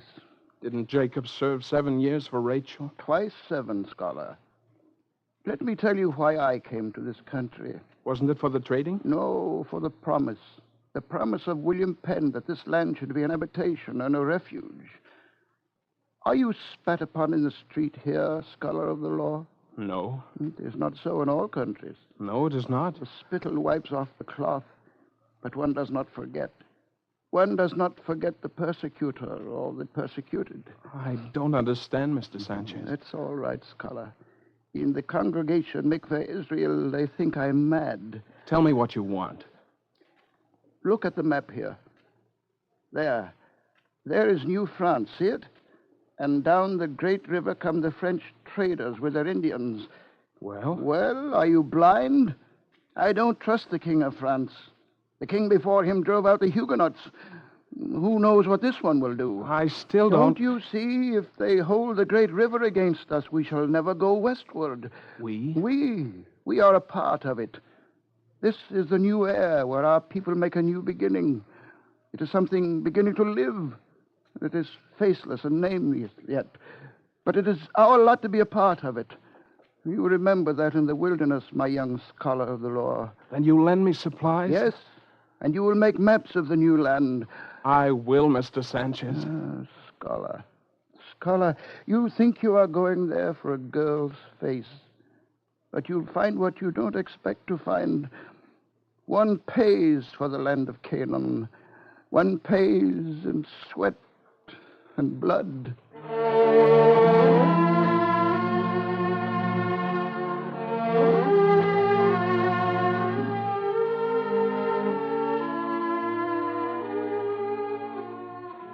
Perhaps they were right in the congregation Mikveh Israel for thinking Raphael Sanchez a little mad. It seemed to Jacob that the old man's words were a veil. But chiefly he thought of the rosy cheeks of Miriam Edelstone. And then he ceased to think of her, but only of the Scotchman McCampbell, who took him on his first trading journey. Oh, I've been thinking, Jacob. So have I, McCampbell. I've been thinking of some of the things you told me. Did you ever hear of a rabbi called John Calvin? No, I don't think so. Too bad. It's a shame, Jacob. A scholar with honey in his mouth like you, destined for eternal damnation. Move your hooves, lassie.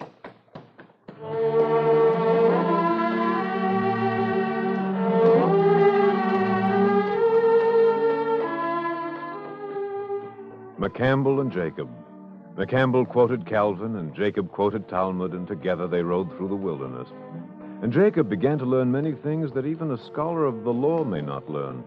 How to move silently through the woods, the girthing of a pack saddle, and the making of fires. Also the look of dawn in the forest and the look of evening. And it seemed to Jacob as they sank deeper and deeper into the forest that the Germany he had left behind was very small. It seemed to him that he had not known there was so much width to the world.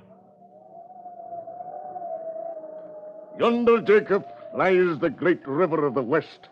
McCampbell, I know the meaning of Koheleth now. All the rivers run into the sea, but the sea is not full. Aye, man. You'll be good enough to give me a drink. Here, McCampbell. Thank you. Jacob, it's a strong brown hand that gives McCampbell water. A good hand for setting a trap or firing a gun. McCampbell, it's still a good hand for holding a book. No doubt. But that's no scholar's beard you're growing. It is wild enough, isn't it? Aye, that girl wouldn't recognize you now. McCampbell, our packs are full. Let's turn back. Still thinking of the lass, eh? No, Jacob. We'll go on. Perhaps you're right. The river will be brown like the River Jordan. And no end to the country beyond it, Jacob. It stretches to the limit of the sky, and it goes beyond. You'll be afraid, Jacob. You and me, we'll be afraid. But we'll go on. All right, McCampbell. We'll go on.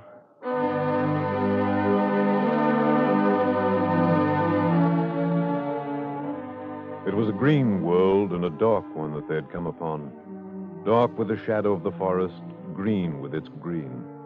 They sank deeper and deeper into the forest, and Jacob saw pleasant streams and wide glades, untenanted but by the deer. He lost track of time. Time was the look in McCampbell's eyes, and it became a strange look and a wild one, a look that was like the cry of the loon. McCampbell, you're sick. Let me give you water. Vanity of vanities, all is vanity. McCampbell. Ask now the beasts, and they shall teach thee, and the fowls of the air, and they shall tell thee. McCampbell, lie down and rest. A contemptible brand in the thought of him that is at ease. Stop holding me, Jacob. McCampbell, you're sick. Bury me here, Jacob's time. Drink the water. Face my grave to the west. McCampbell, you're going to be well. No, Jacob. There is a time to be born, and a time to die. A time to plant, and a time to pluck up that which is planted. Jacob, face my grave to the west, and tell them what you have seen. Say it's the promised land, not for our seed only, but for the nations to come.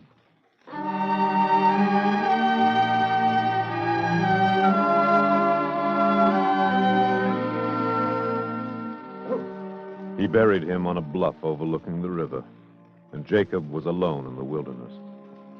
Then, in a season of bitter cold, with his last horse dead, he was taken by the Shawnees. Jacob took his phylacteries and bound them on his brow and on his arm for the death hour. The Shawnees tied him to the stake and piled the wood around him, and Jacob prayed for Zion in the wilderness while they lit the fire.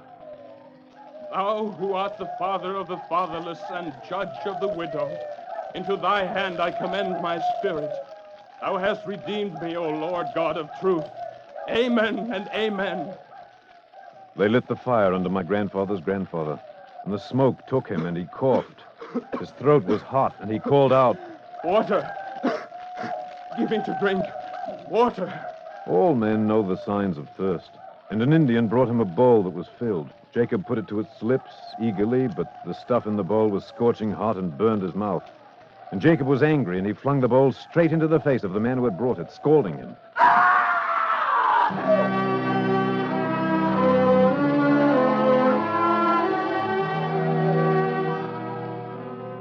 There was a murmur from the Shawnees, and Jacob felt himself unbound, and he knew that he lived. It was flinging the bowl at the man while yet he stood at the stake that saved him. For there is an etiquette about such matters. One does not burn a madman among the Indians, and a sane man, they explained to him later, would not fling a bowl or chant a death song in an unknown tongue or put on phylacteries. And so Jacob passed the winter in the lodges of the Shawnees, and he began to speak their tongue. Indian, what month is this? It is the month of the very moon. How does that help me, Indian? Is it the month Tishri or even Nisan or what? You speak like a madman. I say it is the berry moon month. Thank you, Indian. A scholar of the law, and I do not even know the days of the festivals.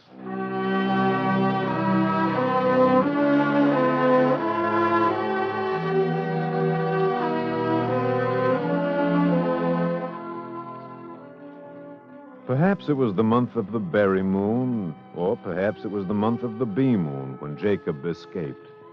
And now he was no longer a scholar, but a hunter. And when he thought of Zion, it was not as a white city set up on a hill, but as a great and open landscape, ready for nations. I shall not tell all, for who knows all? I shall not tell of the trading post he found deserted and the 140 French louis in the dead man's money belt, or the half-grown boy McGillivray, whom he found on the fringes of settlement, or how he traded again with the Shawnees and got much beaver. Only this remains to be told.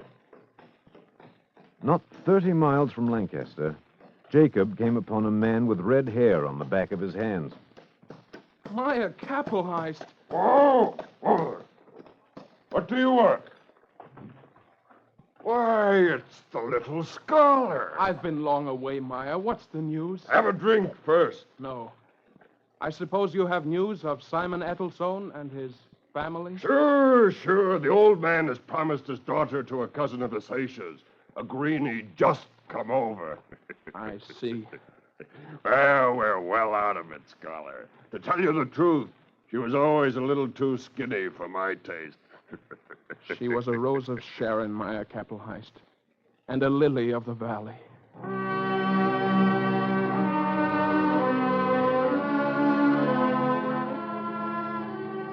Yet, strange to say, my grandfather's grandfather did not feel the pangs he should have felt. He merely sat on his horse and regarded the 3 Indians who rode with Maya Kappelheist, and he did not like them. And he also did not like the way Maya fixed his eyes greedily on the packs of beaver. There were 18 packs of beaver skin. And perhaps for this, or perhaps because of Miriam, Jacob refused to ride on with Maya and turned down a fork of the road instead. When he reached Lancaster, he had reason to be grateful for this. Yep, that's a white man's scalp. Lying nice and pretty on the willow hoop. Well, stranger, you seem interested. The hair on the scalp is red. Sure enough. We got the Injuns who took the scalp. Know who it might be, stranger? Yes, I think I know. That's so. Well, you're welcome to it. No, thank you. Shucks, take it, stranger. Be sort of memento to his folks. All right. I'll take it back with me to Philadelphia.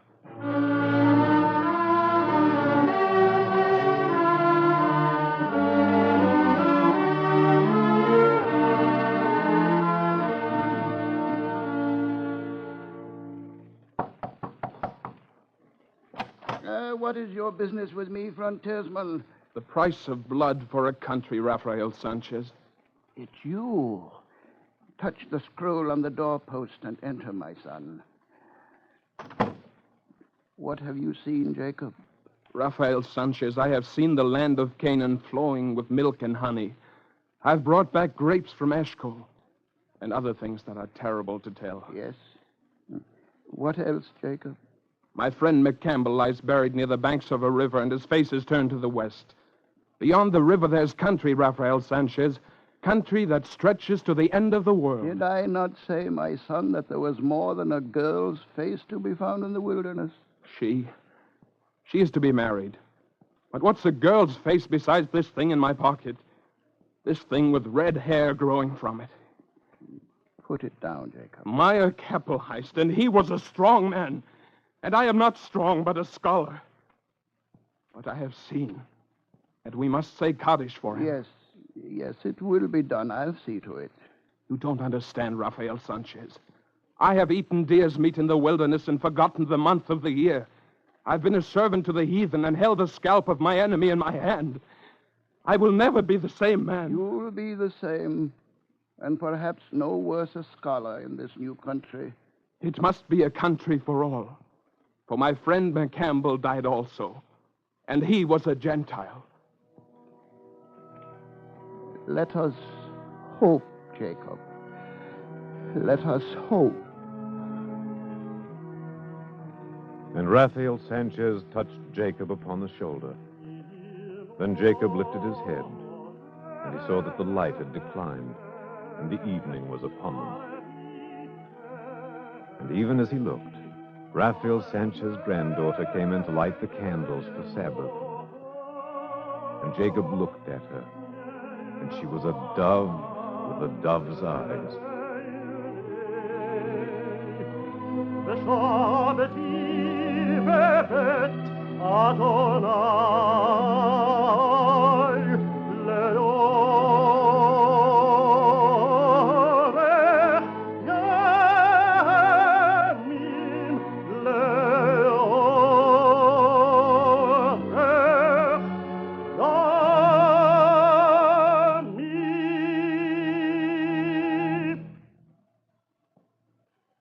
Copies of the script you have just heard, as well as the talk which follows immediately, may be obtained without cost by writing to the Eternal Light, 3080 Broadway, New York 27, New York.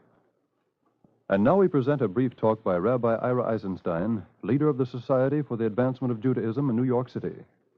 Dr. Eisenstein.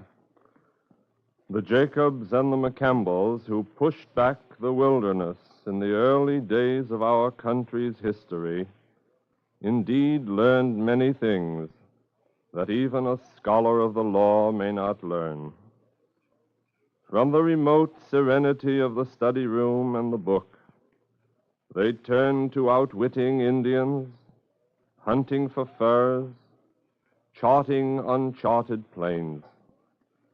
Yes, the Jacobs and the McCampbells got quite an education building up this land. But in the process, they forgot the month of the year. They were compelled by the pressures of their pioneering lives to leave aside the book and the study room and the refinements of the settled society. Those pioneering days are now gone. The nation has been built, and the last of the physical frontiers has been conquered. Now the Jacobs and the McCampbells are ready to tackle new frontiers. Side by side, as usual, they summon their united courage, skill, and determination to push back the desert of ignorance, bigotry, and selfishness. They have created a magnificent structure of machines and techniques. The education they got, they have put to brilliant use. But now, that earlier learning, which once seemed irrelevant, must be reclaimed and revived.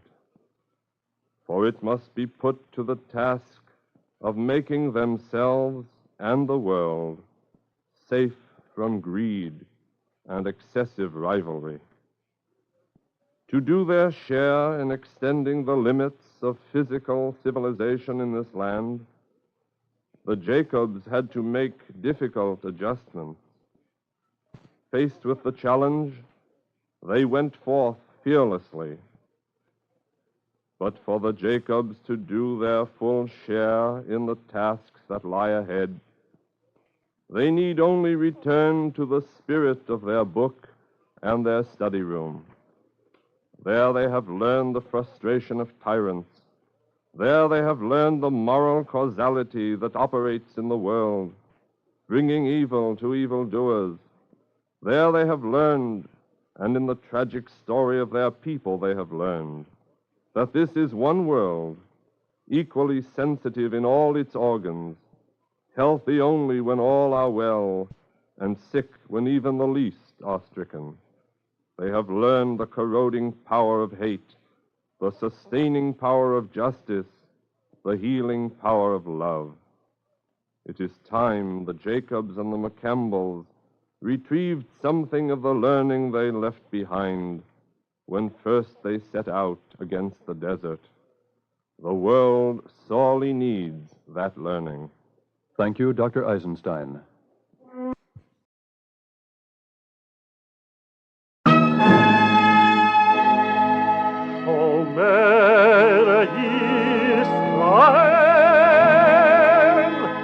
Shema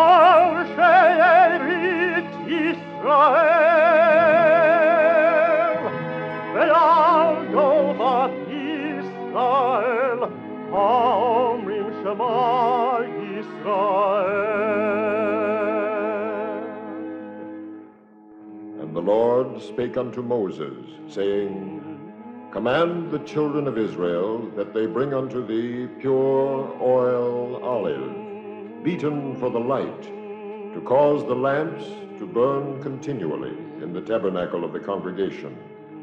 And it shall be a statute forever in your generations.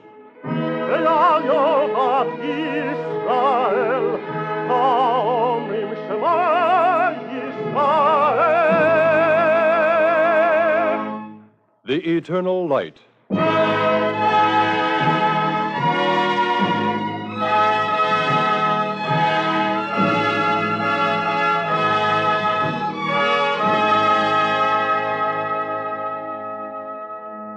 The National Broadcasting Company and its affiliated independent stations present The Eternal Light. This public service program is prepared under the auspices of the Jewish Theological Seminary of America. In answer to numerous requests, we repeat today Morton Wishengrads' The Tabernacle in Duke's Place. Featured as David Solomons is Len Sterling, and as the narrator, Roger de Koven. Following the dramatic portion of the program, you will hear a talk by Rabbi Samuel Thurman.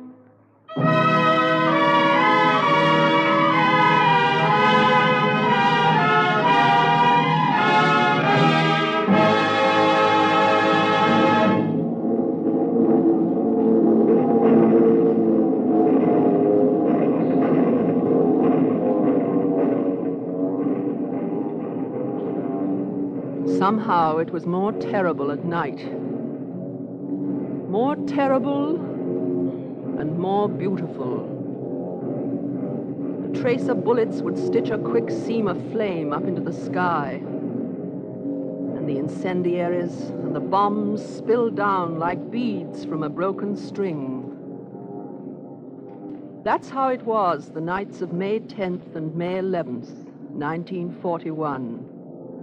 When the Luftwaffe was over London.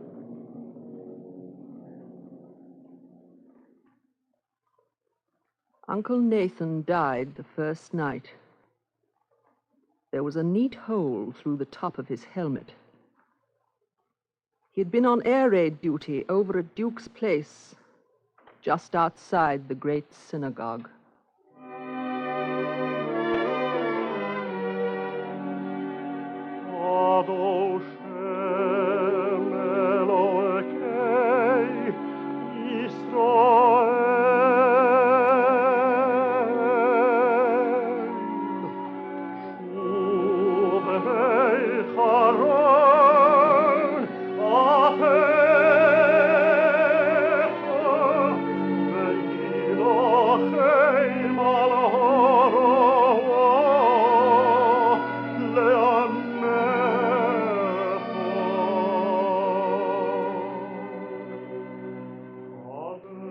Sooner or later, a man must die. And there are worse ways of dying than from a shell fragment in the skull. Please understand me. I'm not a hero. But there are worse things than dying. Like seeing the roof of the great synagogue go up in flames. And seeing a bolt of fire fall on the ark that holds the Holy Scrolls. Are the Holy Scrolls still there? I don't know. I know that the synagogue stands naked to the wind, the roof gutted, the walls charred, the pews where I sat and my father sat, and his father before him, nothing but a gray feather of ash. I'm sorry for that. That pew had a history. 100 years ago, Sir David Solomons sat in that pew. Please don't misunderstand me. It's not important that Sir David was once Lord Mayor of London or that he was the brother-in-law of Moses Montefiore. It's more important that he was an upright man. And that in the days of Queen Victoria, may she rest in peace, Sir David Solomons was aroused by something. I'm not going to wait anymore, Amos. No?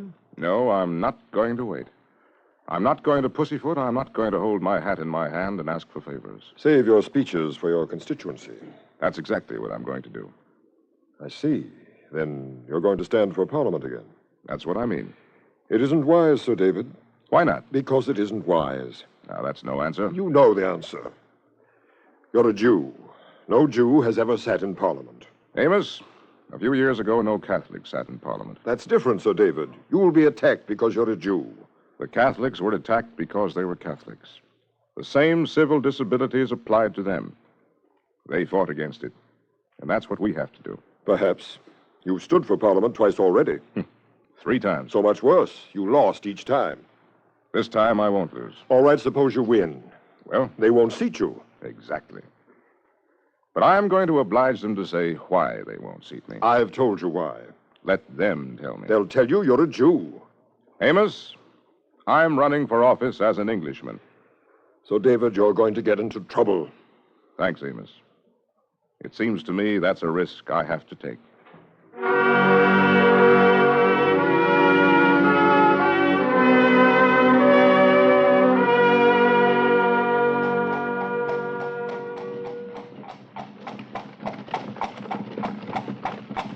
Sir David! Henry, stop the carriage. I thought I recognized your carriage, Lady Russell. Can I drive you somewhere? It's very kind of you to ask, but it's the Sabbath, you know. Oh, yes, of course. You don't ride on Saturdays. No, milady. Will you talk a little politics? Well, it's not what I should do today. I hear you're going to stand for Greenwich. That's true. Don't. It's a Tory stronghold. No liberal has a chance. But I'm already committed, Lady Russell. Too bad. You're sure I can't take you anywhere? Thank you, Lady Russell. I'm going to the synagogue on Duke's Place. I'll walk.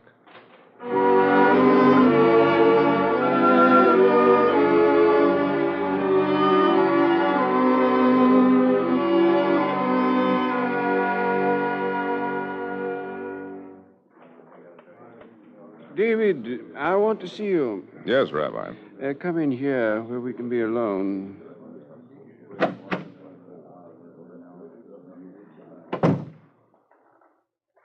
Are you going to scold me, too?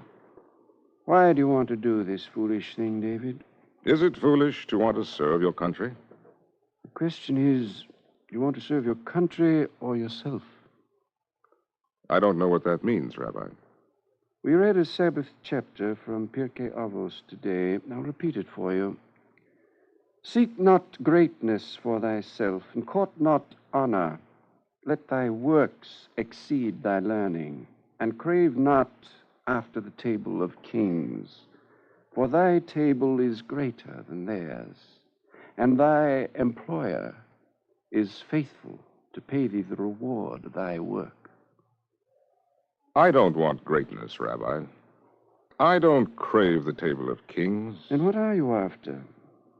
Not long ago, a Jew could not vote. I resented that. So did I as an Englishman, but now we can vote, so I complain.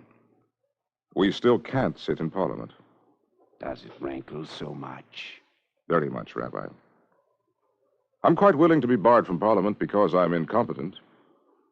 But I won't be barred because the Tories don't admit Catholics, Quakers, separatists, and Jews. The others are now admitted, David. Our turn will come in time. In time is too long. Now is the time. The time is always now, Rabbi. You're right, David. That's the only reason why I want to run. To wipe out the humiliation. This humiliation not only to us, but to England. I believe you and I bless you, David. But remember something. Yes? You're an Englishman, but you're also a Jew. Whatever you do, whatever you say, must be done and said for the sake of righteousness. You must be an example, David. Quite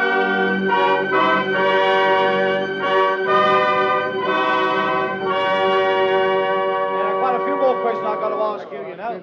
You've told us a lot, Mr. Candidate. But how will you vote on the poor relief bill? Hey, that's right, David Solomons. How will you vote? I'll tell you how you'll vote. He's a toff like the rest. He can see it in his blooming face. Oh, shut up, Wilkins. You're not the speaker. How do you stand, Sir David? I'm for the bill. What? Wait. But a poor relief bill is essentially charity. Hey, you see? He's against it. Shut up, Wilkins. You see, charity is part of my religion. Every Jew must give part of what he earns to charity. But we don't misunderstand it. We know that charity is an ennobling thing. An ennobling thing to the man who gives charity. But sometimes it embitters the life of the man who receives it. Sure, sir. But I say, if I'm going to be embittered, I wants to be embittered on a full belly. I don't disagree with you, Mr. Wilkins. And that is why, if the people of Greenwich send me to Parliament, I'll vote for the poor relief bill. Good. Let's leave it at that. I'm sorry, I can't leave it at that. You see, my religion also teaches me that it is more meritorious to anticipate charity than to give charity. A great man by the name of Maimonides taught us that. Or maybe he's the man we ought to elect instead of you.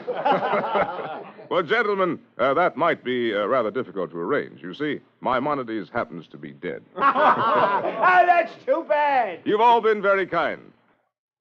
Perhaps you'll allow me to add that the best charity is to prevent poverty.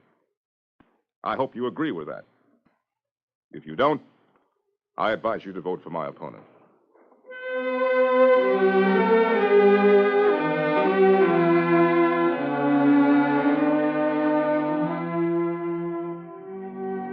In the year 1851, during the reign of Queen Victoria, this is how David Salomons campaigned for Parliament.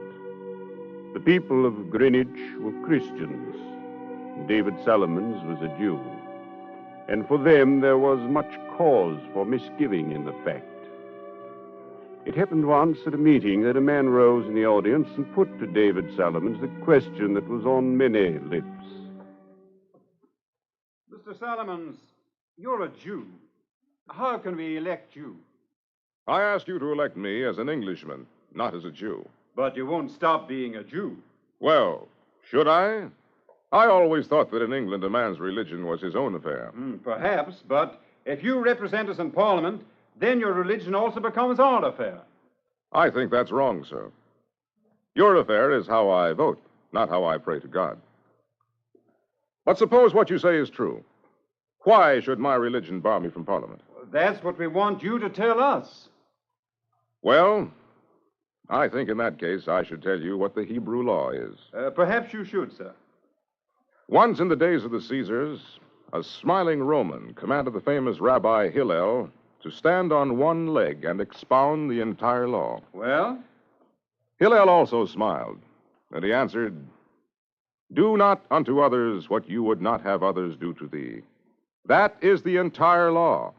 Everything else is commentary." Does that answer your question, sir? Is that what you believe? With all my heart. All right, sir. I'm satisfied.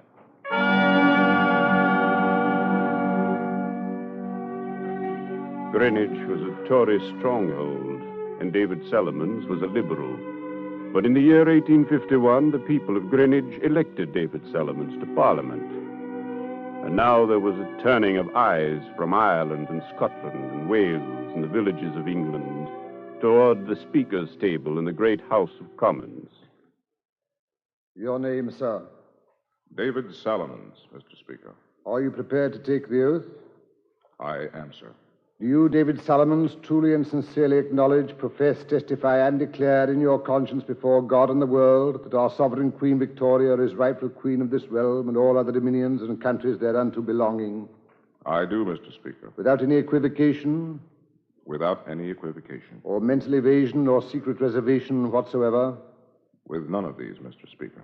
And do you make this acknowledgement, abjuration, renunciation, and promise heartily, willingly, and truly?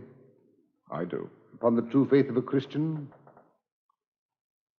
Upon the true faith of a Jew, Mr. Speaker. You are out of order, sir. The prescribed form of the oath requires you to swear on the true faith of a Christian. Do you ask me to renounce my religion, Mr. Speaker? I ask you to take the oath as it is written. I do so, Mr. Speaker. I have been legally elected. I have satisfied every requirement of this Parliament. but I will not renounce my religion. I repeat, Mr. Solomons, you are out of order. This form of oath is deliberately framed to exclude a section of the population from the rights of Englishmen. You are contumacious, sir. No, Mr. Speaker. I am truthful. Mr. Solomons, it is my direction that you withdraw from the House. I ask the members of this House to come to order.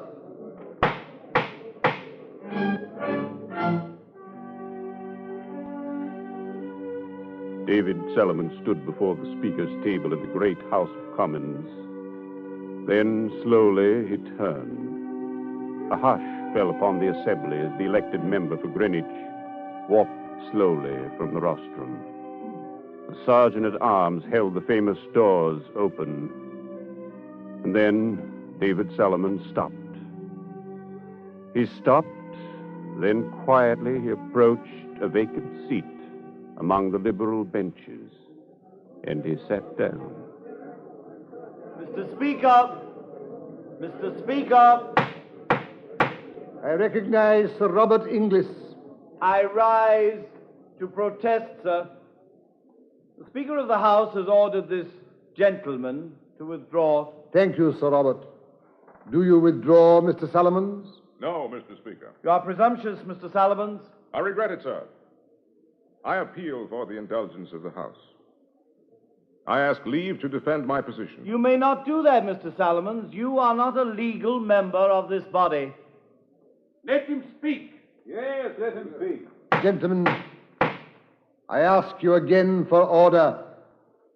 You have the indulgence of this House, Mr. Solomons. You may proceed. I wish to state, Mr. Speaker, members of Parliament, that I'm to be excluded from Commons not because I am guilty of civil offense or because I am convicted of lack of competence, but because of my devotion to the faith in which I was raised. Are you done, Mr. Solomons? Not yet, sir. This House may wish to renounce me, but surely it does not wish to renounce Holy Scripture. Ye shall have one statute, both for the stranger and for him that is born in the land. And remember that I am not a stranger. This is my land, where my father was born and his father before him. Argue to the point, sir. The statute here is that you are not a legal member of Commons. You have not taken the oath. I have taken the oath and sworn to it on my faith. I do not impugn your motives, Sir Robert, but what you ask me to do is repugnant to humanity and against every principle of charity and civilization. How dare you impute to me... Wait, Sir Robert. No. I appeal to the Speaker for permission to conclude my remarks. You may proceed. I do not wish to try your patience, gentlemen. Well, then be still. Time, Sir Robert, let him speak. Thank you. I say this.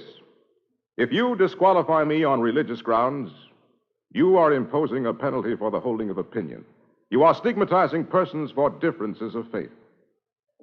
As an Englishman, I tell you this is un-English. And I ask this assembly to amend the form of the oath and to act in the spirit of the Magna Carta. Thank you, gentlemen. I withdraw now.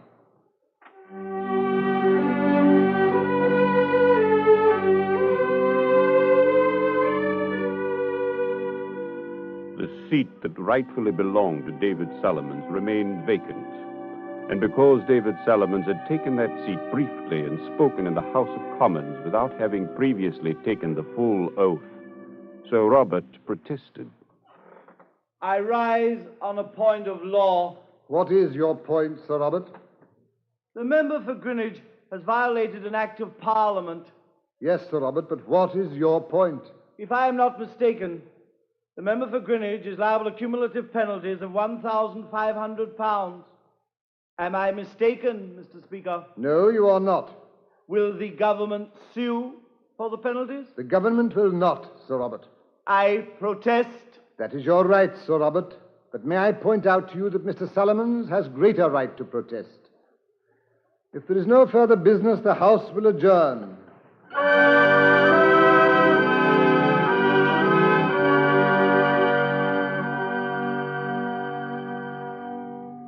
There is something in the English spirit that cannot abide meanness or injustice. And it was as if they were embodied in the voice of David Salomons, the voice of the prophets of Israel, saying, "Proclaim liberty throughout the land." And England listened. There were only 30,000 Jews in all of England, but 300,000 Englishmen circulated and signed a petition for the removal of all disabilities.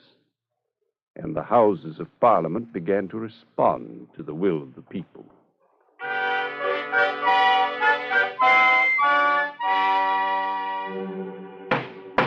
My lords, I introduce a bill for the purpose of striking out from the parliamentary oath such portions as are inoperative, idle, and absurd.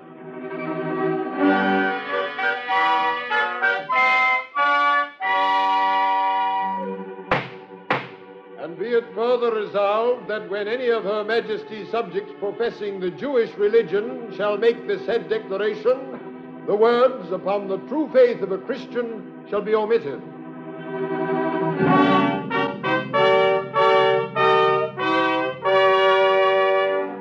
I protest, Mr. Speaker. Call the question. Call the question.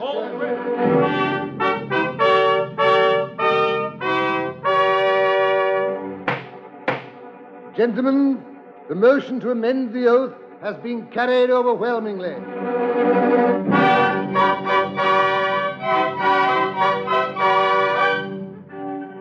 May it please the Commons, it is my conviction that our act is retroactive, and the aggrieved member from Greenwich is in fact a legal member of this body.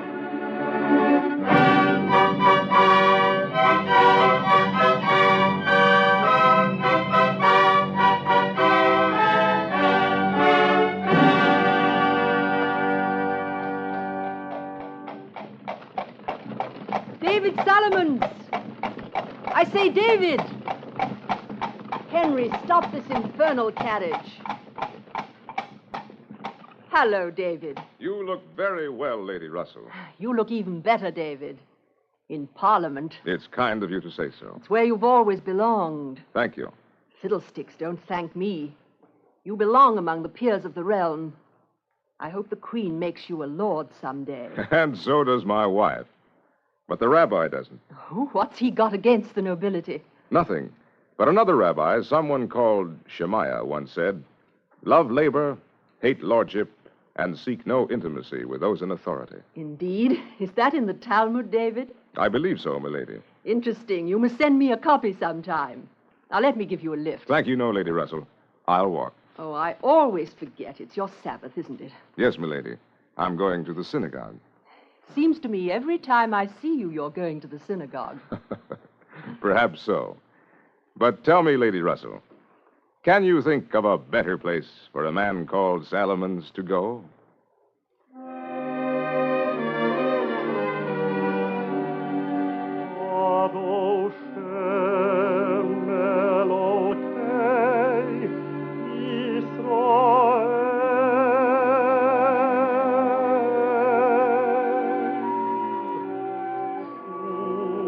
So he went to the Duke's Place Synagogue, and he sat in the pew where later my father sat and where I sat. I suppose that's the history of any synagogue. The history of the men who stand before the tabernacle of the Lord and speak words of righteousness. Now the synagogue stands gutted and naked to the wind, and the tabernacle of Duke's Place is charred by fire. But there is so much in London that is charred by fire, and so much that will be built again, and built better. David Salomons will not see it, and I shall not see it, but it will be. I have faith in that, and in England, and in the generations of Israel. And that isn't a bad thing at all, is it?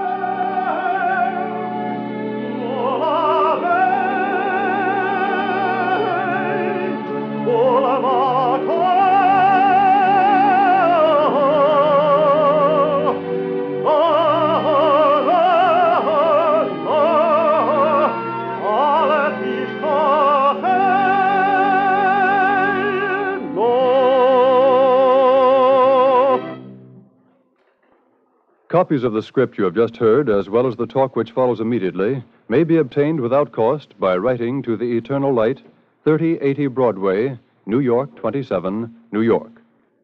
And now we present a brief talk by Rabbi Samuel Thurman of the United Hebrew Temple, speaking from St. Louis, Missouri. Ever since David Solomons took the oath for a seat in Parliament upon the true faith of a Jew, many eminent and loyal Englishmen have taken their seats in the House of Commons by the same oath. They have been eminent by the great service which they have rendered to the British Empire. They have been great Englishmen because they were true Jews. What does this true faith of a Jew mean? It means faith in one God, the Father of all mankind. It means faith in the law of God, which to the Jew means the law of justice and righteousness for all men. David Solomons translated his faith as a Jew into the service he rendered to the land he loved.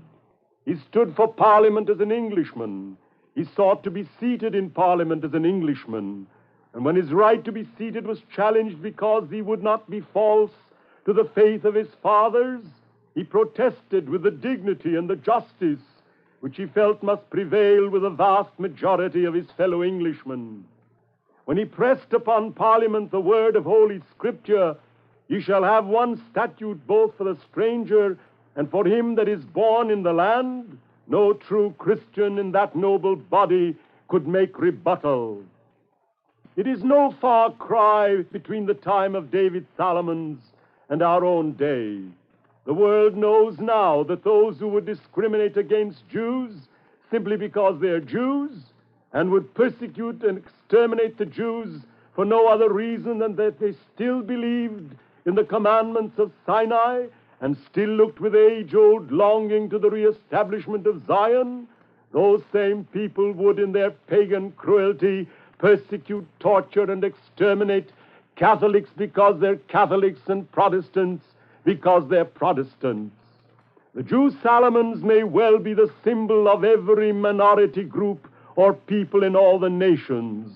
Indeed, whole nations or peoples, small in size, but strong in their conviction of faith, in their ancient and honorable tradition and culture, may hereafter, under the new Magna Carta of the United Nations, stand up in dignified and righteous protest against discrimination and denial of rights because of differences of creed, color, or racial origin.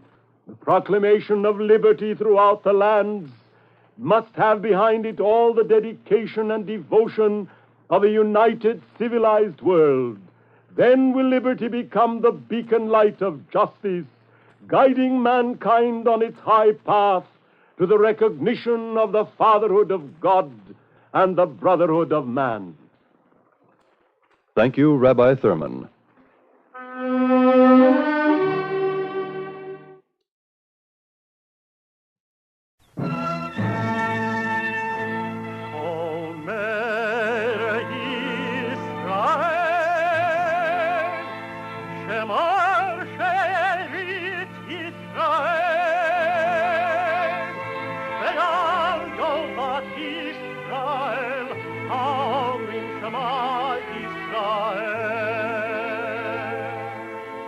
And the Lord spake unto Moses, saying, Command the children of Israel that they bring unto thee pure oil olive, beaten for the light, to cause the lamps to burn continually in the tabernacle of the congregation.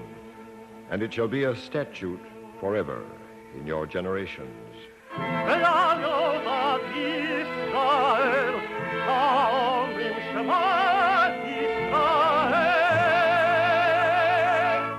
The Eternal Light.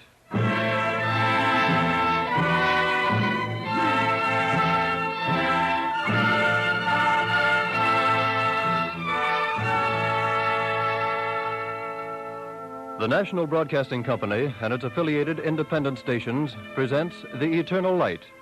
This public service program is presented under the auspices of the Jewish Theological Seminary of America. Today's story, written by Morton Wishengrad, is entitled The Bar Mitzvah of Private Cohen, and features Stacey Harris as the sergeant and Jack Lloyd as Private Cohen. Following the dramatic portion of the program, you will hear a talk by Rabbi Max D. Davidson.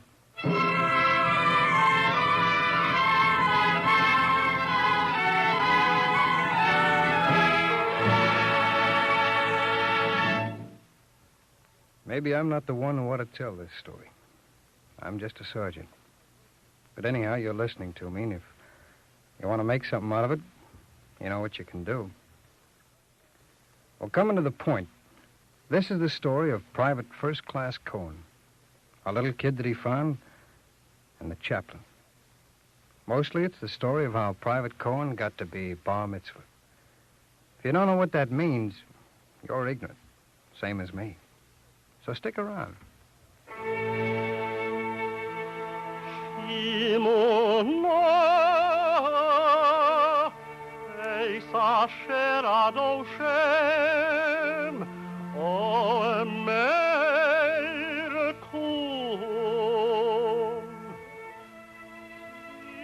How come a loud laugh like me gets sort of wet in the eyes when he hears singing like that?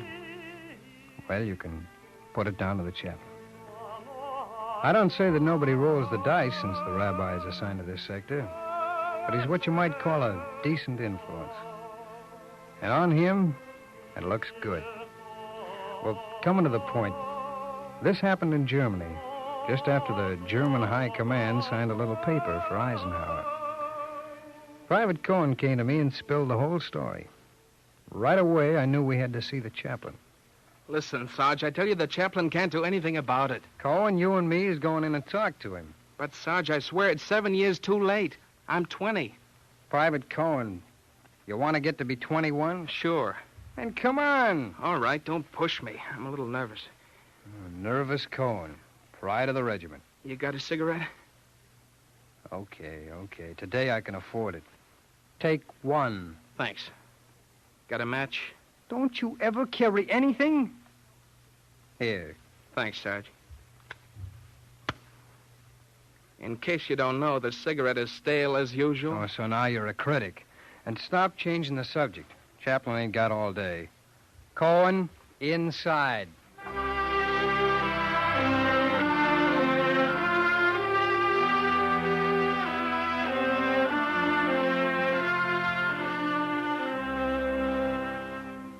What's the trouble, Sergeant?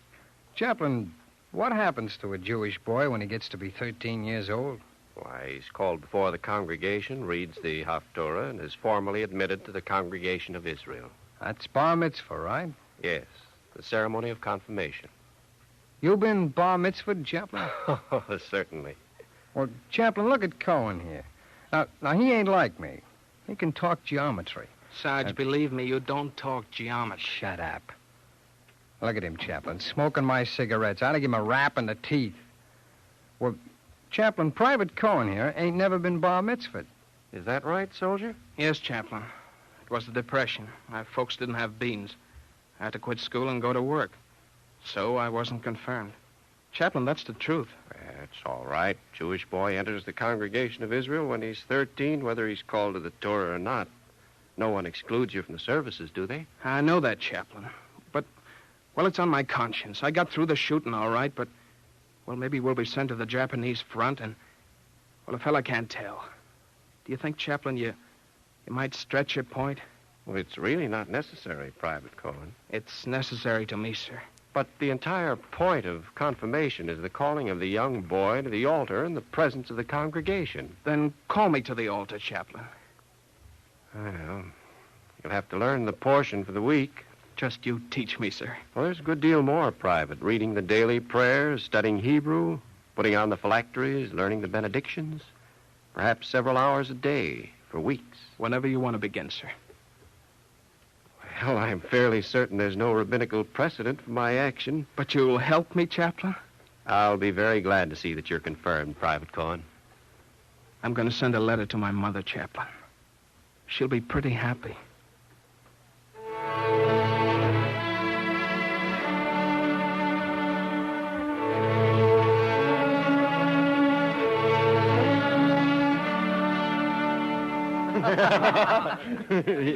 Well, what a cute little bar mitzvah boy. Hey, Sarge, today I am a man. None of that, you mug. Come here, Cohen. I want to pinch your cheek. I said none of that. Sure, fellas, why don't you leave me alone? I got to study. Okay. What are you studying? Oh, just some Hebrew. And nobody make any cracks, see? Who said anything, Sergeant? You did, Cooper, and I don't like it. Now, go ahead and read, Cohen. Mizmor LeDavid, Adonai roi lo echsor, binos deshe yabitzeni, al me menuchos yenahaleni, nafshi yeshovev, yancheni b'maglei tzedek leman shemo. Now, you hear that, wise guys? Now, tell them what it means, Cohen. The Song of David. The Lord is my shepherd, I shall not want. He maketh me to lie down in green pastures. He leadeth me beside the still waters. He restoreth my soul. You fellows know the rest. Yeah. Anybody want to laugh? That's okay, Sarge. Yeah, sure. All right, you guys. Scram, he's got to work, see? Well, don't you want Private Cohen to be bar mitzvahed? Now, go ahead, beat it.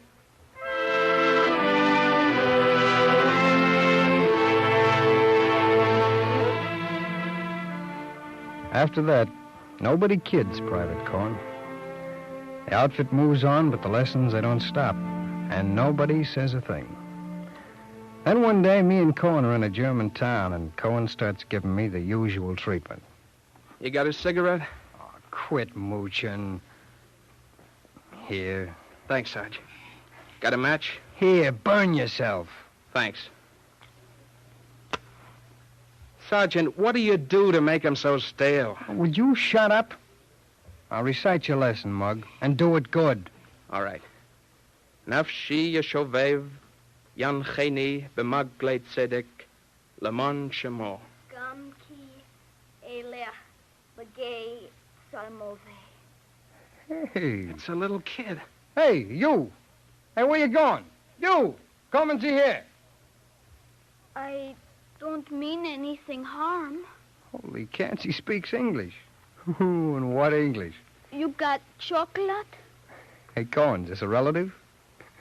Kid, where'd you learn to speak American? In Chicago, we stay with Swedish family. Yeah, it sounds like it. Where'd you learn to speak Hebrew? In Poland.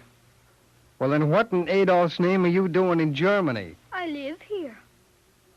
Cohen, I think I need an aspirin. Will you take over before I go nuts? What's your name, Sonny? Solomon Gruenwald. Where's your father? Dead. Oh. Your mother? Dead. Any brothers or sisters? Nazis killed them all. How'd you come to be here? Was born here. And Chicago? The World's Fair. I was very young. Papa was in civil service, what you call a technical man. He do things at German exhibition. The next year, we go to Poland. There's some chocolate, kid. Thank you.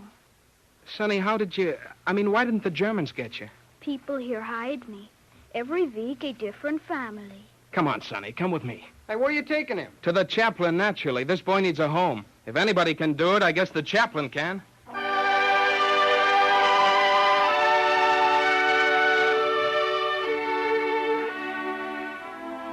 Now, the chaplain ain't what you might call an unoccupied man. All he does is conduct services every day, visit the wounded, bury the dead, give advice to no-good dice players like Corporal Cooper, write letters to your old lady back home, make a man out of Private Cohen, so now he also has the kid on his hands. That's war. But the chaplain, he don't seem to mind. Even though the kid can drive 6 angels nuts with questions. This chaplain, what is, please? My insignia, Sonny. Private Cohen, how many times you supposed to wind the phylactery strap around your middle finger? I'll get it straight. Just give me time. What an insignia, chaplain? The 10 Commandments. Private, 7 twists now around the left arm. Space them evenly. I'm getting it. He is very old to be bar mitzvah. Look, kid, don't you have to go someplace? No. Sure, I figured that. Maybe you'd like to fill your mouth with chocolate, huh? Thank you very much. It's good. Where will be bar mitzvah? Swallow the chocolate first, Sonny. We hold services in a big tent. Better in our synagogue. What's that? I was told there was no synagogue here. Nazis use it for stable, for horses. It's not good. Good Lord, can you show us where it is? When I finish chocolate. Hurry up, kid. I guess he yumping the bar mitzvah. Soldier, get a cleanup detail. Tell the sergeant to ask for volunteers. Private Cohen, you're going to be confirmed in a real synagogue.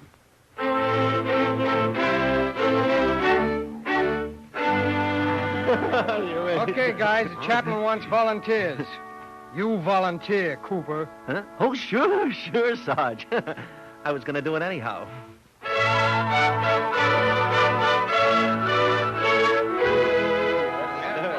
Okay, you 6 will do. Got room for one more, Sarge. Right you are, Mac. Now, buckets, fellas. Buckets and plenty of soap.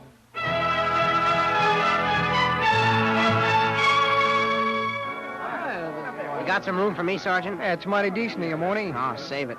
Gibson and Christensen are going to meet us outside the synagogue.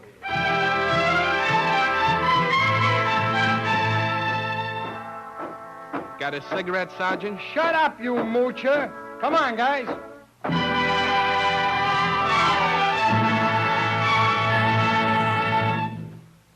Well, Sarge, do we go in or don't we? What's the matter, Sergeant? I don't know. Hey, you guys, fall back.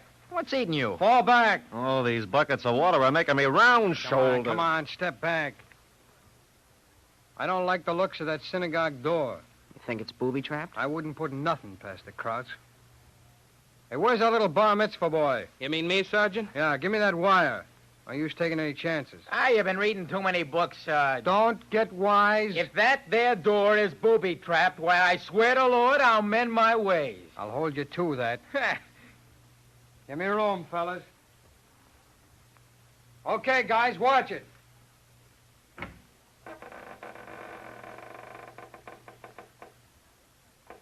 Well, come on in, fellas.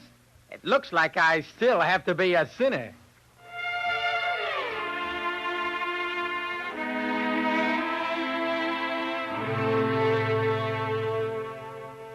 Well, I looked all over for booby traps, except in the right place.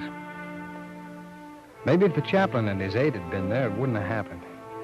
That would have been the first place they would have looked. But they got called away until the day of Private Cohen's bar mitzvah. Yeah. That was quite a day. The whole outfit came to see. Christensen and Mooney couldn't understand why they had to wear their hats in the synagogue, and I guess I never got around to explaining. Well, coming to the point, Private Cohen stood up in front of the congregation, and he read the prayer just like it should have been read. And the chaplain, well, he was happy. Men, you've just seen a young man confirmed in the faith of the Bible. Here in this synagogue, which a pagan nation converted into a stable, and which you have reconverted to the use of God, an act of spiritual dedication was performed. I think I understand now the dictum, Kol hamakayem nefesh achas miYisrael, ke'ilu kiyem olam moleh. He who saves a single life is as one who saves the whole world. I think I understand the Quaker who said that in every man and woman there is something that is not of earth, nor of dust, nor of flesh, nor of time, but of God. The Germans have not believed this. That is their crime against the dignity and godliness of every human being. Now I wish to deposit a token here of man's godliness. Private Cohen. Yes, Chaplain? You read the biblical portion from this small Torah in my prayer case. But I have here a larger Torah, which has been flown from London and paid for by the men sitting in the benches before you. It's their bar mitzvah gift to you and to this synagogue. Chaplain, I guess I just can't talk. You don't have to talk. Private Cohen, for more than 6 years, no Jew has opened the Ark of the Covenant that stands here in this synagogue. On this day of your confirmation, I should like you to open the ark and place within this holy scroll. Thank you, Chaplain. My mother will be... You know what I mean?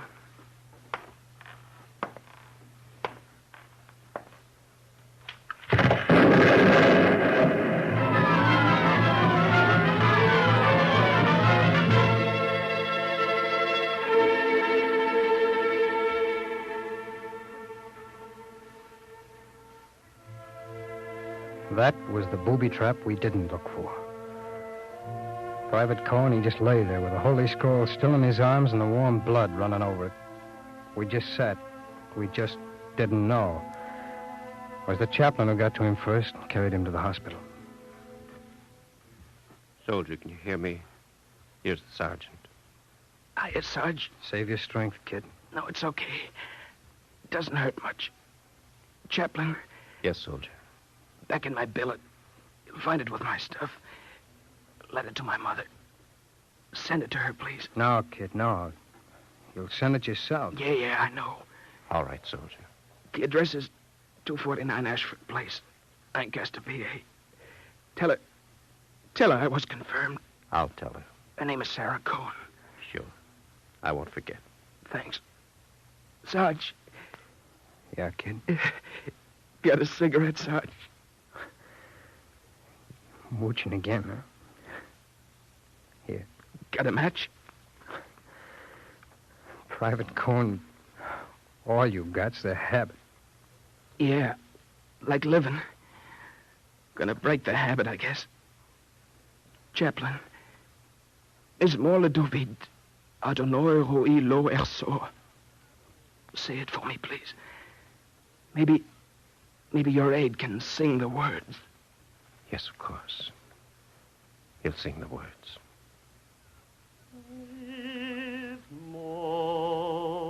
The Lord is my shepherd. I shall not want. He maketh me to lie down in green pastures. He leadeth me beside the still waters. He restoreth my soul. He guideth me in straight paths for his name's sake.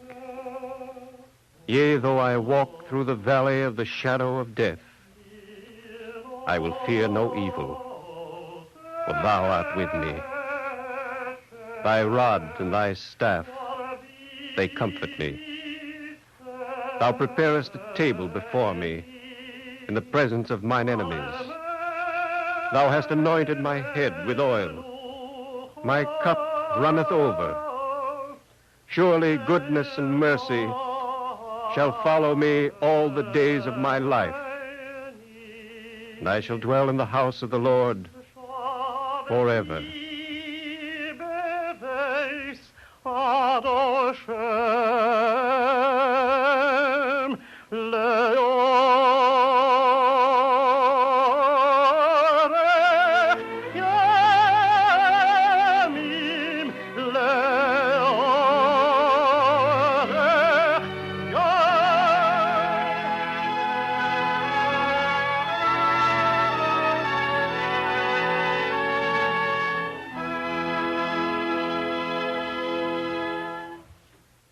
I guess his mother will want everything he had, Chaplain. It's all in the bundle. I'm glad you came with me, Sergeant. Chaplain, I'm dumb. I'm dumb and all mixed up. What's it all about? He got through the fighting all right, and then to get it like that. Chaplain, it ain't right. No. Yet all we can say is, blessed be the righteous judge. You think the war's stopped, and it hasn't stopped. Maybe it don't ever stop. Here, the bundle's tied good and tight. I'll take it with me, Sergeant. Mrs. Sarah Cohen, 249 Ashford Place. Yeah. Dear madam, under separate cover, please find the prayer shawl and Bible of your bar mitzvah boy. Oh, it's a lousy world, ain't it, Chaplain? It'll never be any better. I don't believe that, Sergeant. It takes time, but it will come. You've just got to believe that the world will get better. Sickness passes. I don't see it, Chaplain. I don't see nothing. You must see it, Sergeant. You must believe in it. Nope. Not me. You will, Sergeant. I'm sure you will.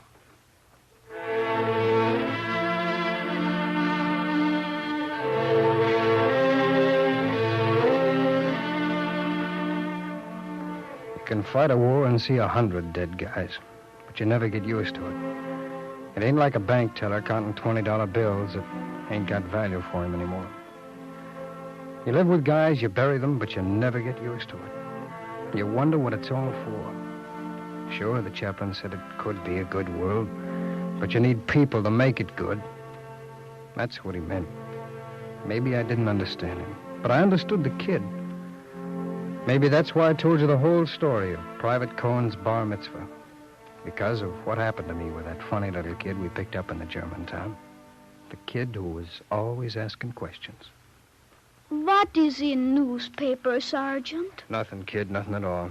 What it says on the map? It's just a newspaper map, kid. Don't ask me no questions. A map of the world? Yeah, the whole rotten world.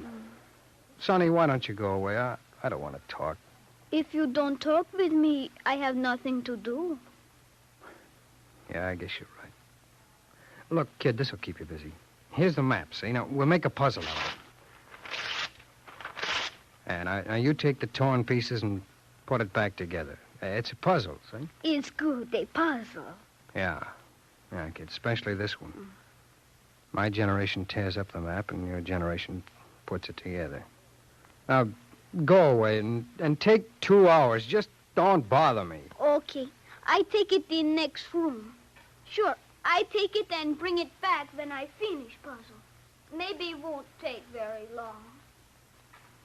Sergeant. Yeah? Puzzle all finished. I bring back finished puzzle. Look, kid, you just left. Go back and do it right. But puzzle all finished. You finished? Sure. It was very simple. Well, kid, I don't get it. How'd you do it so soon? It was easy. On other side of page was picture of man. Once I put together picture of man, map of world come out all right. See? It's all right. Yeah, kid. Yeah, it's all right. It's okay. Yeah, you got the man straight and the whole world came out all right. Sure, kid, sure. Okay.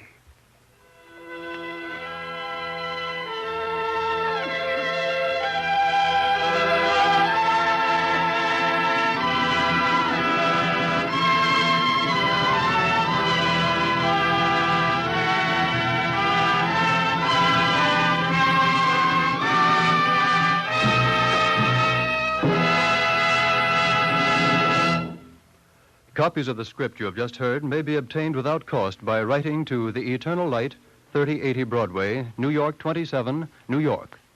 And now we take pleasure in presenting Rabbi Max D. Davidson, Rabbi of the Congregation Beth Mordecai of Perth Amboy, New Jersey, and Chairman of the Rabbinical Assembly Convention, which opens in New York tonight. Rabbi Davidson. When the whole story of this war is told, some poet of a future generation will tell of the fighting without guns, heroism without medals or ribbons, sacrifice without music. A dramatic chapter will record the service of the Jewish chaplains in the American Army and Navy, almost 300 in number.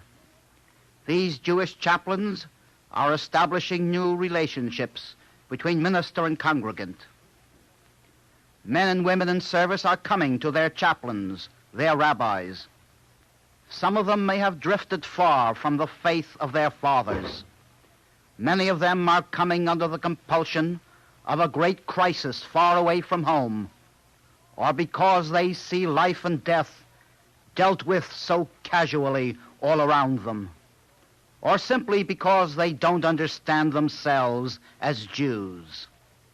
So they come to their chaplains. Unlike civilian congregations, they are not seeking sweet eloquence in the pulpit. They are not trying to erect imposing buildings. They are seeking something more eloquent than oratory, more permanent than brick and stone. They are seeking and they are finding knowledge of the great tradition of Judaism. They want and they get counsel and comfort and courage. Like the engineers who build a bridge, they are conquering the enemy. The trappings are very simple. The sanctuary, may be an Encode built into a trunk and set up on the banks of the Rhine, or it may be the stump of a tree on a Pacific island. There, near Tomid, their eternal light may be a shining star or a jungle moon.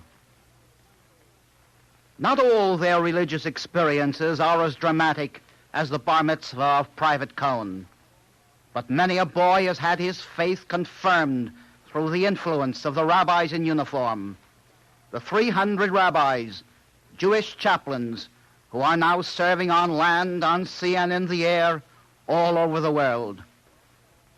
Their service is a symbol and a token, a promise of Jewish religious life in America after the war. Thank you, Rabbi Davidson.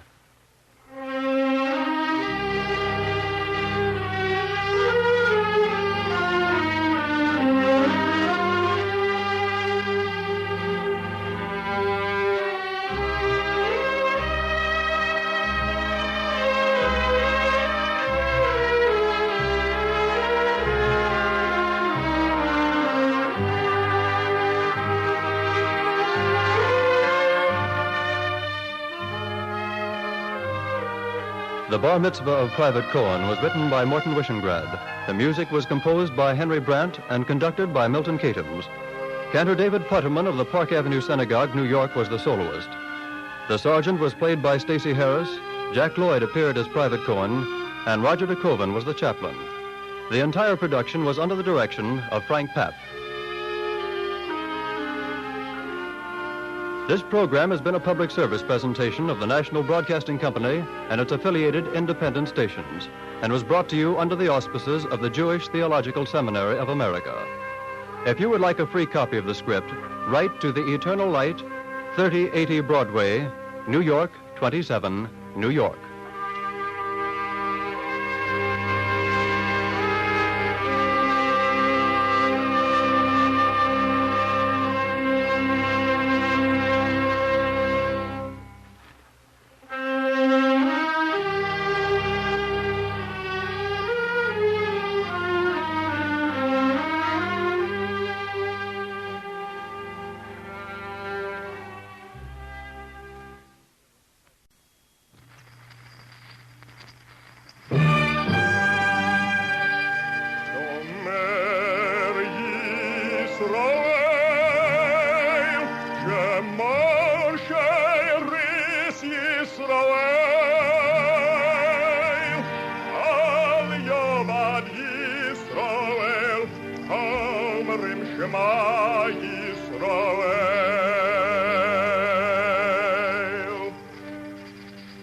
And the Lord spake unto Moses, saying, Command the children of Israel that they bring unto thee pure oil olive, beaten for the light, to cause the lamps to burn continually in the tabernacle of the congregation.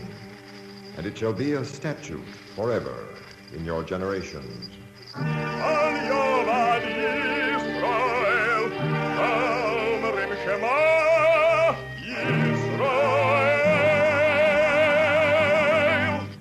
The Eternal Light.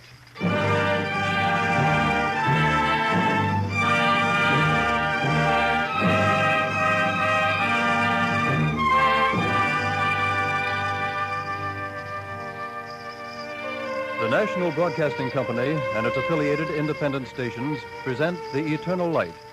This public service program is presented under the auspices of the Jewish Theological Seminary of America. Today's story, The Jukebox Boys in the Synagogue, was suggested by an actual episode and was adapted for radio by Joseph Liss. Featured as the reporter is Gene Ellen.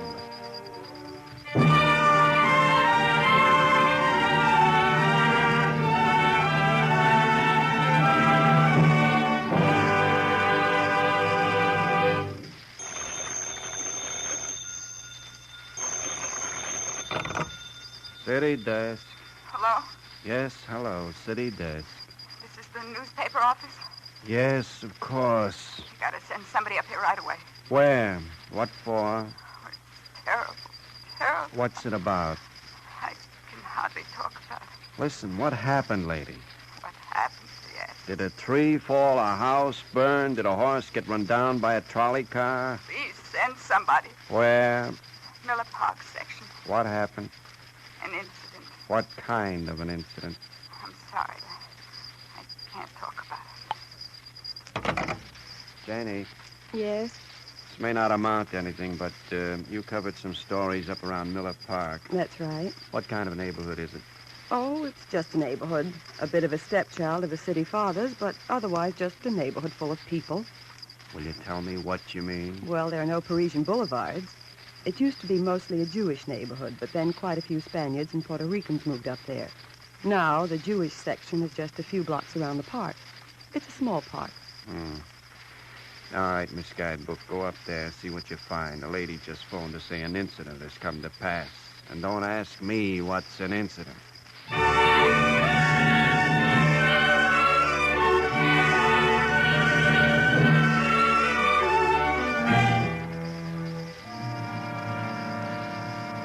That's how I became involved in the story of the Jukebox boys and the synagogue. I went up to Miller Park on the L.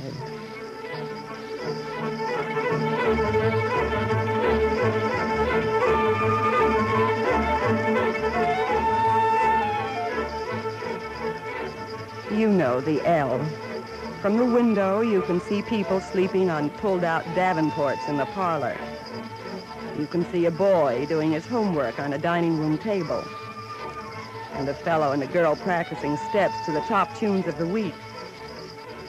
You can see a lot of living from an L window.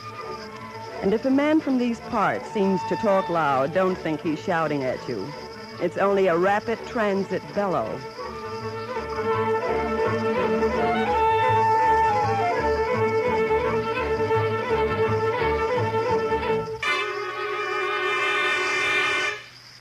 When I got off the L at the Allen Street station at 10 o'clock that evening, I found the street tense.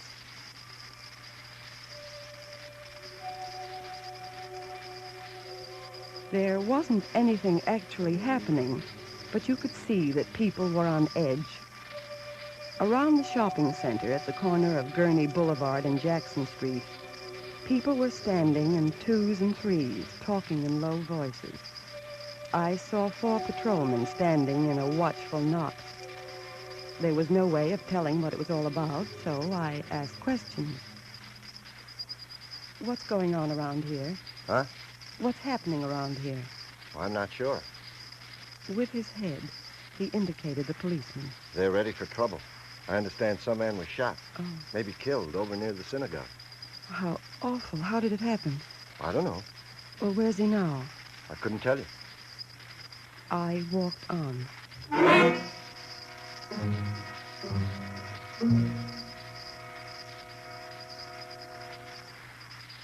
Pack of cigarettes, please. You know there's a war on. Sure. What's the trouble around here anyway? Didn't you hear? What? The Torahs were stolen from the synagogue. The Holy Scrolls. Did you hear about anyone being shot? That I didn't hear. All I hear was about the Torahs.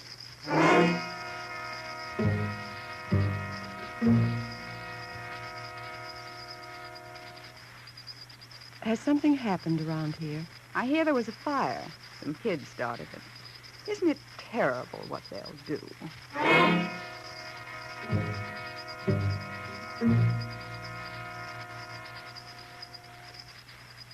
I went to a group of 3 people talking in front of a drugstore. But as soon as I asked them something, a policeman came. Hold on, please. But why? Can't I even... No congregating, lady. That's our orders. Congregating? Why, there are only 4 people here. Sorry, lady. I have to ask you to keep moving. What's it all about, officer? Some trouble at the synagogue.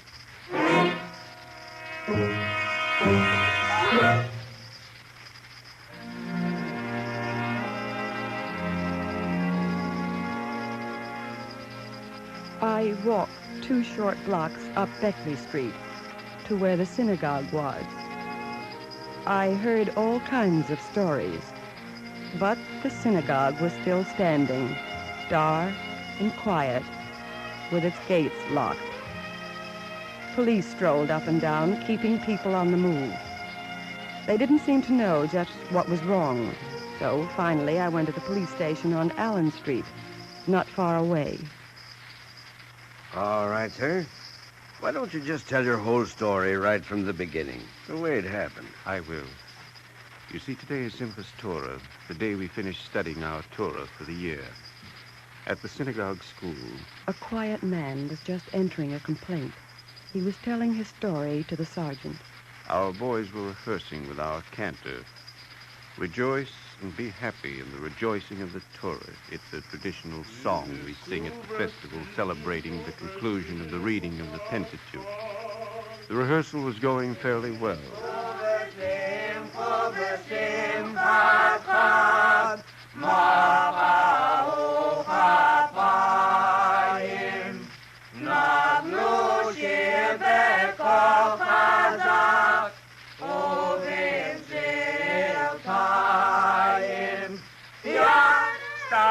Stop.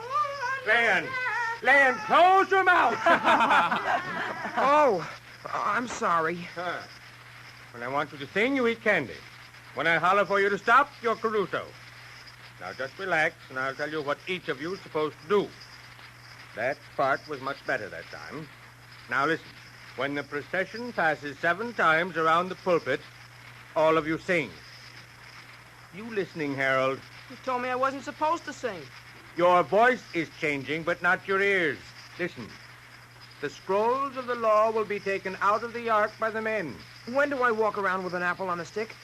Don't worry. You won't forget it, Leon. When it comes to food, I can rely on you.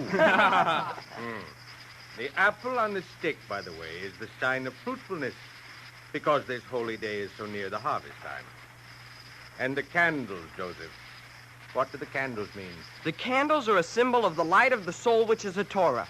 Good, Joseph, good. Soon you'll be ready for your bar mitzvah. Now, it's such a warm night. Suppose we go out on the steps for a breath of air. Afterwards, we go on.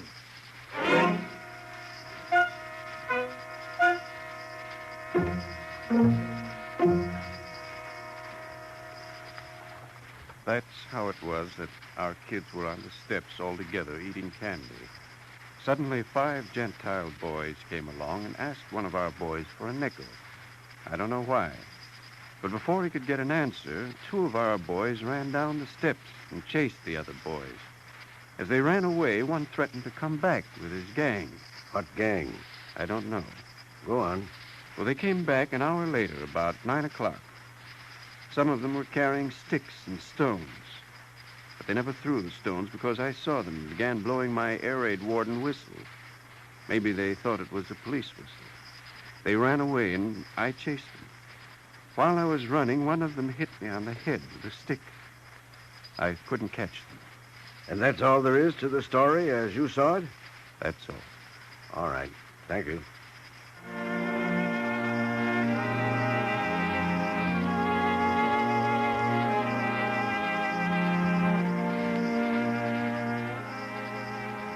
That was all. But that story had grown by now into a dozen different rumors. Rumors that ran in whispers all around the Miller Park neighborhood and had almost every man, woman, and child on edge. Could the facts catch up with the rumors before there was trouble? Could common sense relieve the tension? How could it be done? That night, I found boys, Jewish and Gentile, wandering around the neighborhood in large numbers. Some were carrying brass knuckles made from the handles of garbage can covers. Others had ropes and bits of rubber hose. I stopped one of the kids. Hey, I didn't do nothing, lady. What did you have in mind? What? What are you planning with that? Oh, this? Ain't it a beaut? Blackjack. Oh, baby. Oh! Hurt myself. What's it for? Protection. Against whom? Puerto Rican kids. The Jukebox boys. They're coming around here beating up old men.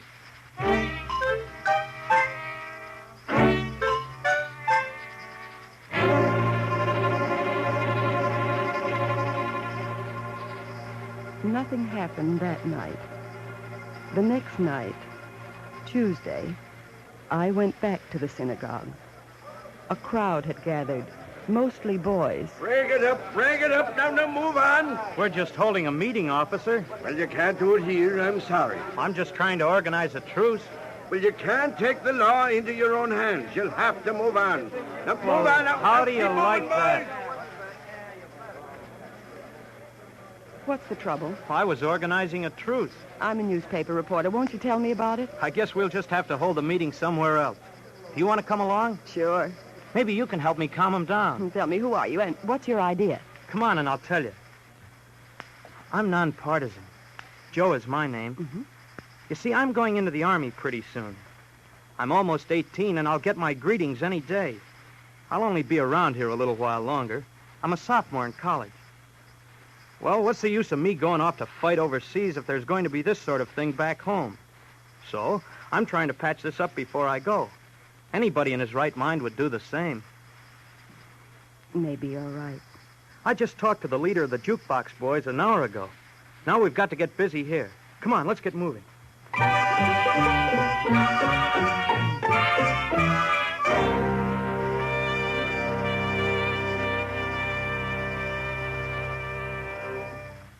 Before we start this meeting, how about parking your artillery in this garbage can here?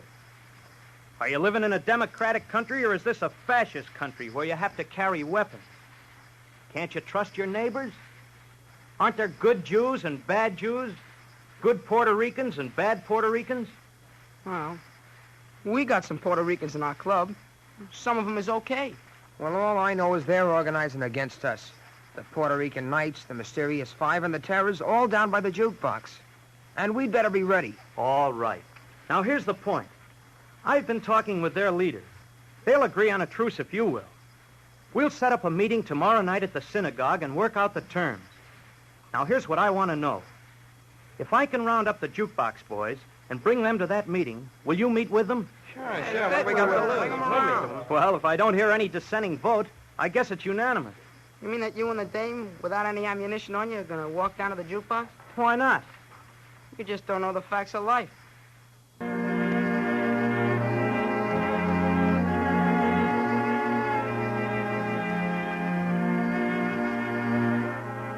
First, we made arrangements for the meeting to be held in the synagogue. Then Joe had another idea. Let's get a war veteran to come to this meeting. And a minister. Good. That's a swell idea. And maybe a singer. You know, dress it up a little. Fine. We made the arrangements by phone and then went on our way. Down Beckley Street to Gurney Boulevard and along the boulevard to Pitt Street, where the Jukebox was. A soda fountain that was a meeting place for the boys. The street was lined with the usual 5- and 6-story apartment houses. And there were lots of stores, many of them vacant, and a streetcar line. Men and women were walking along about their affairs. None of the adults seemed to realize that this was a dangerous world they were in. Finally, we reached the soda fountain. This is it. We meet them here.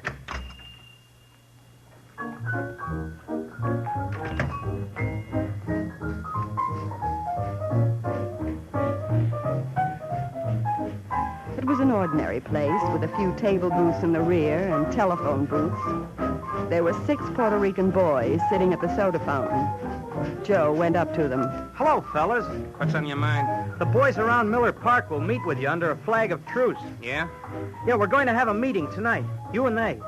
I talked to Gaucho about it. Didn't he tell you? Maybe you did, maybe you didn't. Don't you know about the meeting because of the trouble on Monday? What trouble? Come on, fellas.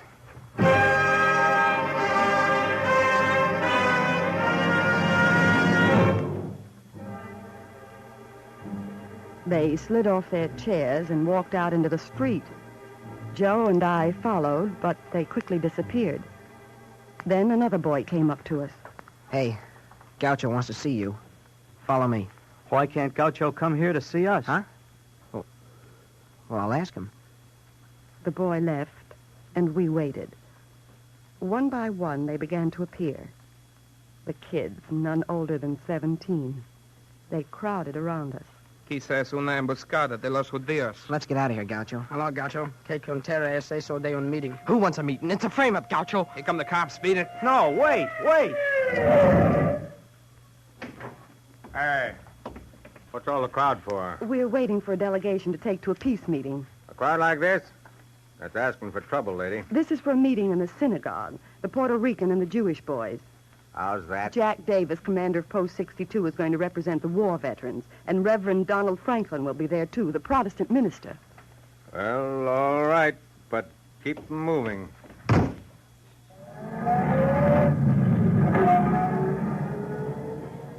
Hey, look, Gaucho. She drove the bulls away. What do you know? She's all right. Well, what do you say, Gaucho? Coming? Okay, fellas, let's go. Where to, Gouch? To the meeting. What do you think? I'm not deucing out.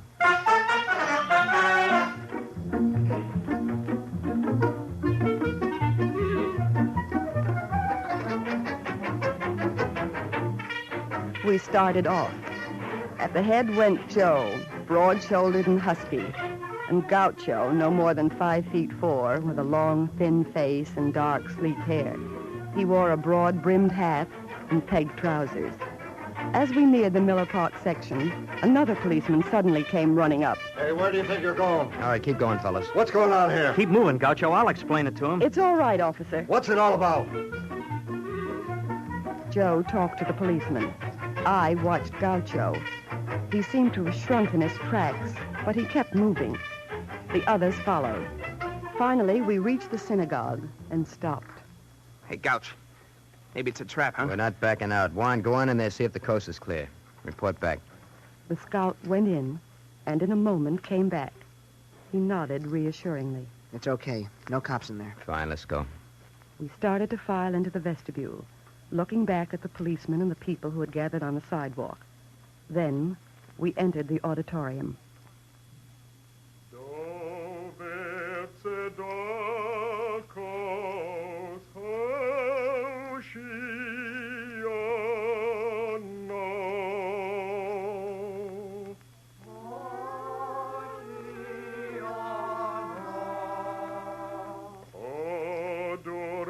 The delegation started down the long, narrow aisle.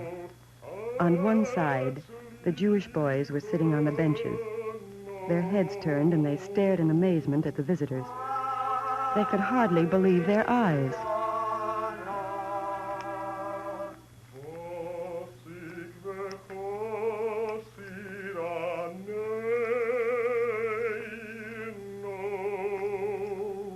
Hey, Gaucho.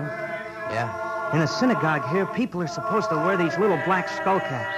I got a dozen here, that is, if you want to. Sure. Give them here. What do you call these? Yarmulkes. Hey, fellas. Here's some yarmulkes for some of you to wear. It's the custom. Now, there ain't enough to go around, so the rest of you tie 4 knots in the corners of a handkerchief. Make a skull cap that way, you hear me? Sure, Gaucho. Anything you say, sure. I could see the Puerto Rican boys looking around, up at the simulated blue sky with its small white clouds and painted birds, at the heavy black prayer books, and at the list of names over the altar of Jewish boys in the armed service. The Reverend Franklin and a colleague were waiting on the altar. Then the war veteran came down the aisle carrying the American flag. All the boys stood up.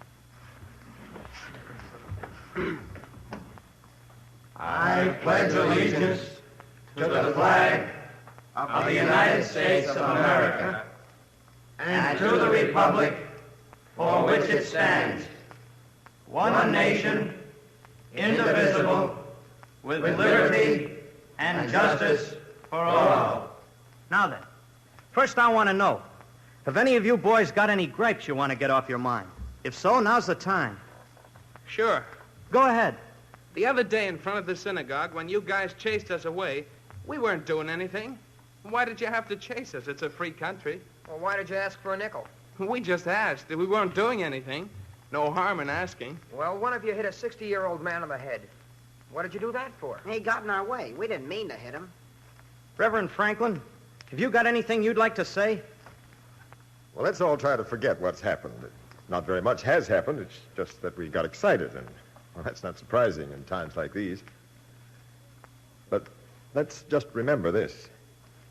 Jews, Puerto Ricans, Spaniards, Negroes, All belong to groups of people that have been hounded in various parts of the world. And the same has been true at some time of almost every group of people. For some it happened long ago, and for others more recently. But just remember one thing.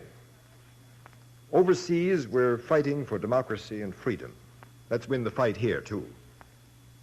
Now, let's shake hands, be Americans, and work together. Gaucho, anything you'd like to say? Gaucho got up and walked down to the front of the synagogue. A thin figure with his wide-brimmed hat pushed back on his head. He put his hands in his pockets, stood with his feet apart, and looked at the boys. I got nothing to say. We're not fighting Jewish boys because they're Jewish. We can forget it if they can forget things. We don't want no trouble. I wonder if we could take a vote on a permanent peace. Why not? All those in favor of extending the truce into a permanent peace, raise your hands. Well, I guess it's unanimous. Okay, then. Let's all go down to the jukebox and have a Coke. Come on. We'll protect you.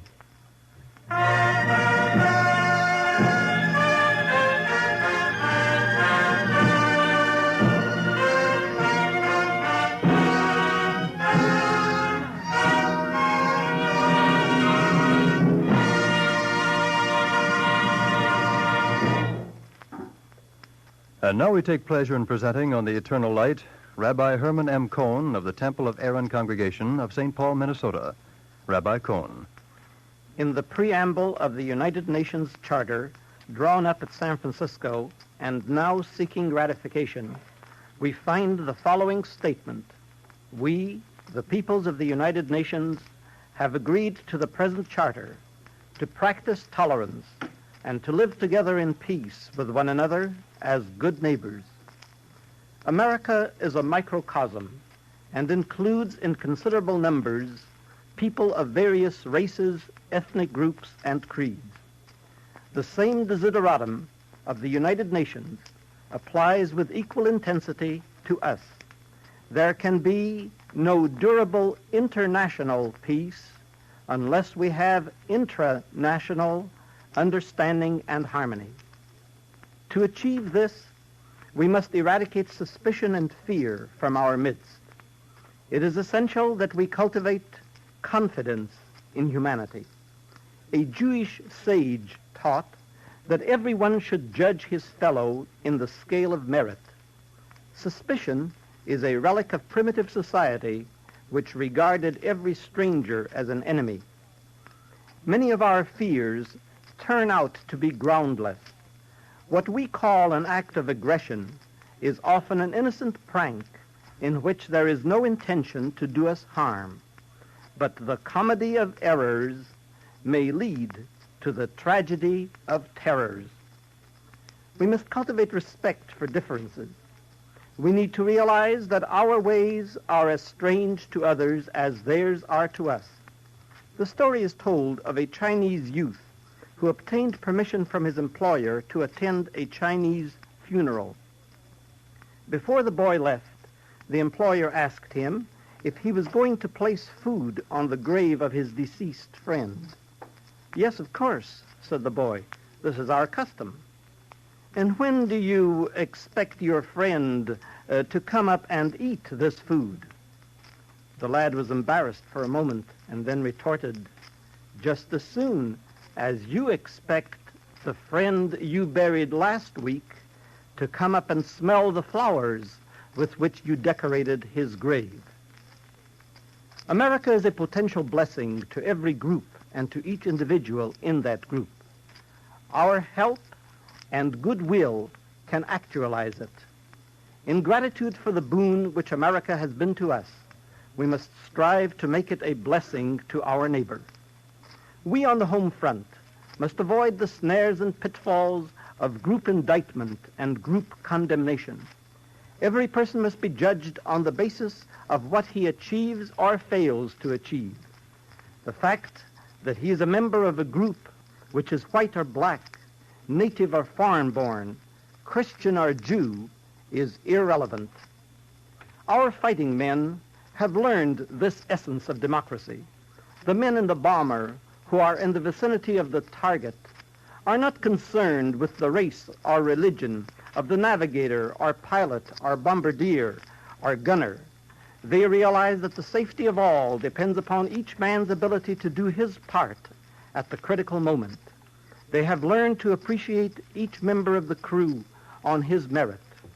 We could mold a greater America by forgetting about race, religion, and land of origin, and by stressing participation, friendship, and opportunity.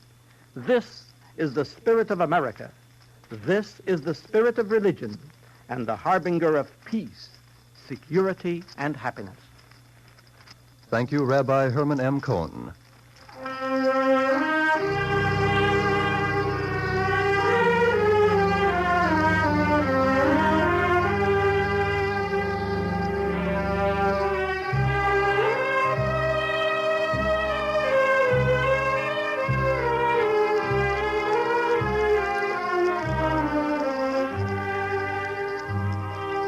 The Jukebox Boys in the Synagogue, dramatized for the Eternal Light by Joseph Liss, was suggested by a feature story by Sophie Smoliar of the newspaper PM. All names were fictional. The music was composed by Morris Momorsky and conducted by Milton Catons. Cantor Robert H. Siegel of the Beacon Street Temple, Brookline, Massachusetts, was the soloist. The reporter was Gene Ellen, and Joe was played by Frank Maxwell. The entire production was under the direction of Frank Papp.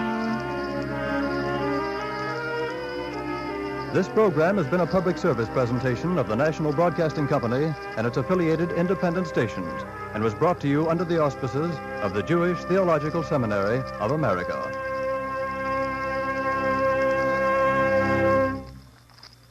The Eternal Light came to you from our Radio City studios in New York. This is the National Broadcasting Company.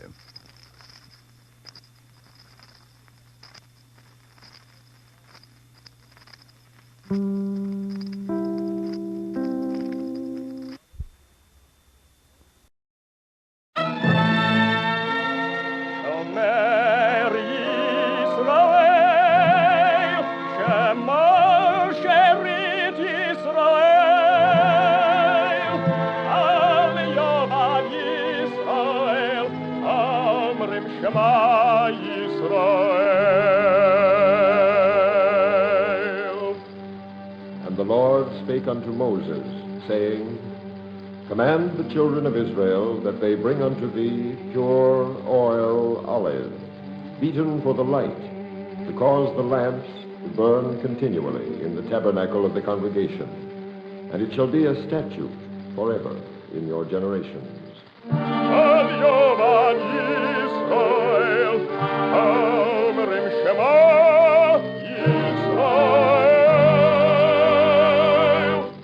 The Eternal Light.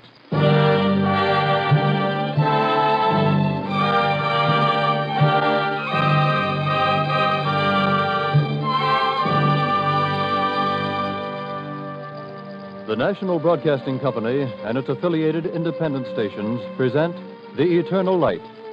This public service program comes to you under the auspices of the Jewish Theological Seminary of America. Our story today is based on the novel Hear Ye Sons by Irving Feynman and adapted for radio by Alan Lomax. Juano Hernandez is featured as the narrator.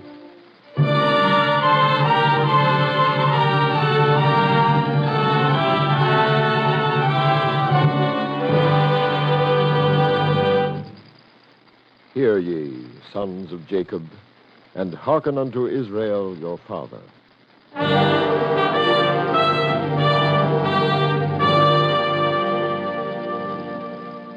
It is as if I have lived two lives. The second began 40 years ago when I came to America. And that life my children can understand. But my first life, my youth in the old country, is a lost world to my children, to Naomi and Janet and the others. When I try to tell them of this lost world of my youth, they shake their heads indulgently, as if I were recounting some dream I have had. Father is telling one of his stories again. But they're good stories, Naomi. Nonsense, Janet. They're old-fashioned. They have nothing to do with us now. They're... Vestiges of the past? Well, yes, that's just what they are. Father's not vestigial. Obviously not. I am, after all, a fairly successful American lawyer. Then why don't you leave that horrid old apartment on the river and your old Talmudist friends for a good neighborhood near us? Because I like my old friends and their old-fashioned ways. I could no more give them up than I could my own youth. I agree with you, Father. Thank you, my dear. And your stories, Father, they're wonderful. They really are. Grand material for a book. Father, you really ought to write them down. I mean, really.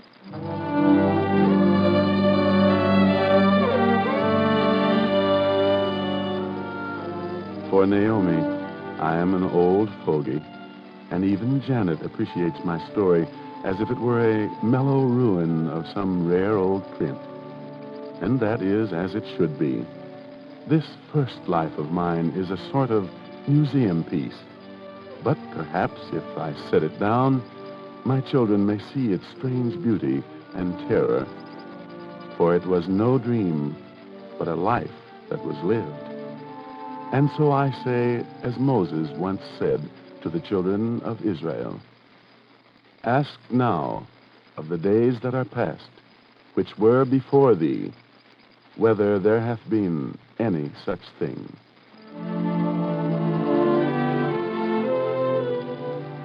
The town where I was born in Russian Poland was a peaceful little country place.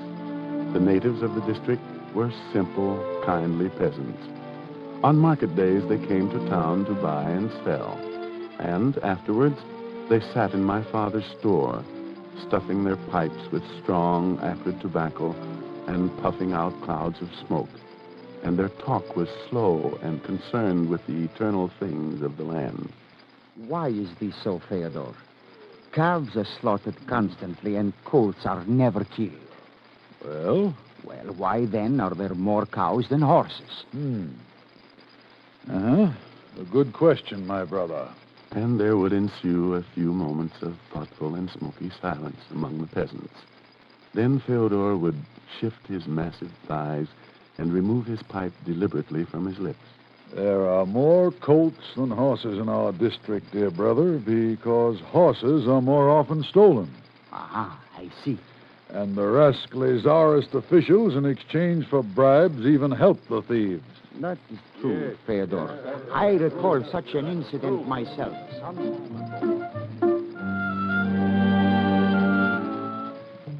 Yes, these peasants of Russian Poland were simple, kindly folk, and we dwelt among them in peace and neighborliness. Like them, we suffered under the laws of the Tsar, except in our case, the laws were more ruthless. Like them, we interpreted many things that happened as signs and portents and miracles. Indeed, I myself was born, according to the account of my parents, with the might of the rabbi. My mother often told how she went one day to wise old Rabbi Henrietta. Peace be to you, Rabbi Henrietta. And to you, peace, daughter. I come to you in great trouble, Rabbi. Is it some frightening dream, daughter? No. Has your family broken the Sabbath law? None of these things, Rabbi. Speak, daughter, and ease your heart. I want a son, Rabbi, a Kaddish, one to pray for me when I am gone. And two, I wish to please my husband. 4 daughters I have borne him, and he says that he is content, but I know his heart, Rabbi, and in his heart he is not happy. A man must have a son, and in this I have failed my husband. You are a good woman, Rebecca, and the Lord will help you. It is written that works of charity have more value than sacrifices. And it is said in the Talmud that the noblest of all charities is enabling the poor to earn a livelihood. Hence, I tell you to gather together 52 rubles and distribute them among the poor. And perhaps God will help you, and you will have a son.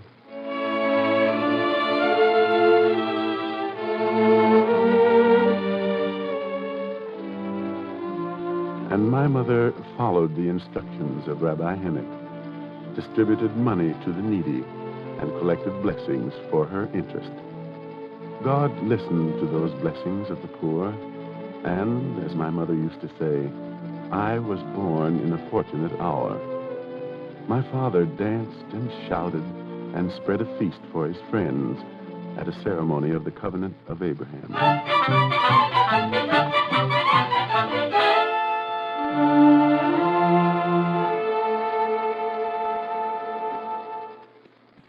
And his name will be called in Israel. And his name will be called in Israel. Well, Samuel, have you chosen a name for your son? Rabbi? A name for your son. Why, name? Rabbi, may the Lord forgive me, but I've been so happy I've not thought of it. Rabbi, what shall I call my dear son? Let him be given the name Rachel gave to her firstborn. Yes, so it shall be. Drink, friends, drink in health. For this day I am blessed with a son in my house, and his name is called Joseph.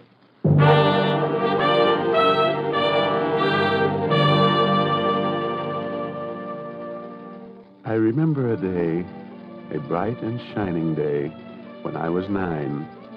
I had been given a new fringed undervest of silk with blue and white stripes.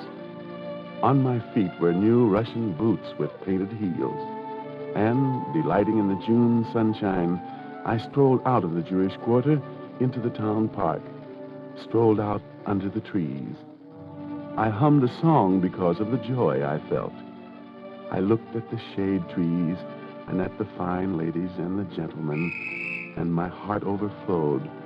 And I hoped that some of these ladies and gentlemen would notice the fine squeak of my boots. Then... Here! Stop, Jew! Stop!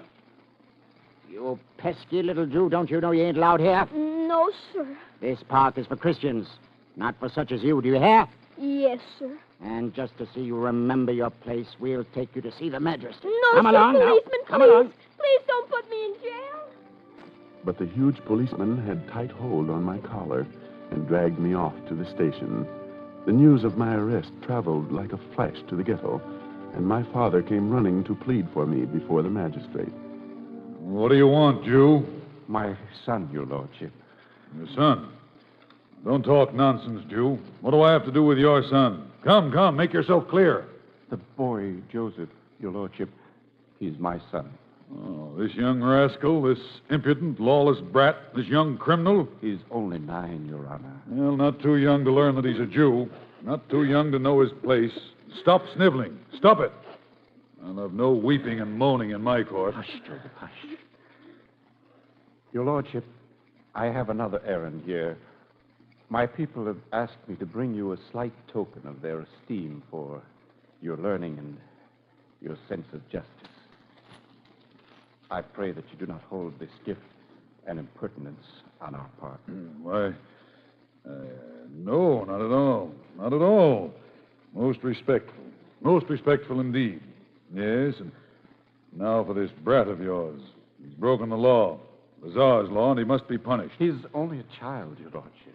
Well, then, a light sentence for your good manners, Jew. You may stay in jail in his place, 1 day and 1 night. And see to it that your brat learns that he's a Jew. Next case.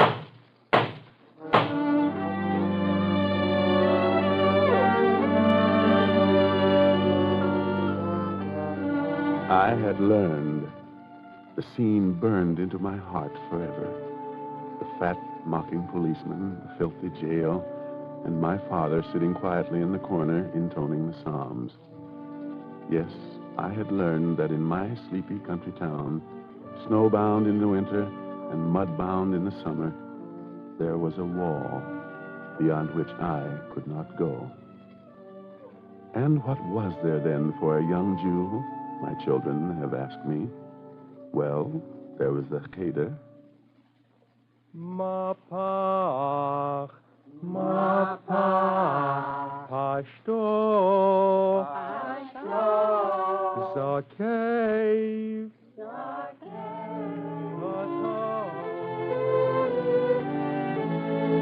The Schechter school, where good old Reb Sholom taught me from the time I was 5 until I was 13.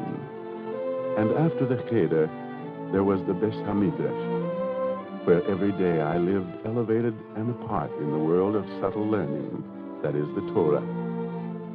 The years slipped by almost unnoticed, and by the time I was 18, I was, in truth, more away from this world than in it. Then one day, as I stood dreaming at the window, I saw a girl walking in the sunshine.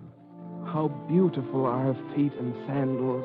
And as I spoke these words, I blushed to the roots of my hair and turned to find the eye of my father on me. And Abiah said of the evil one, "Scholars, he tempts more than anyone else." No, Joseph, do not look so ashamed. For it is also written at 18 to the nuptial canopy. And to be unmarried is to live without joy, without blessing, without kindness, without religion, without peace. Yes, Joseph, it's time I arranged a match for you.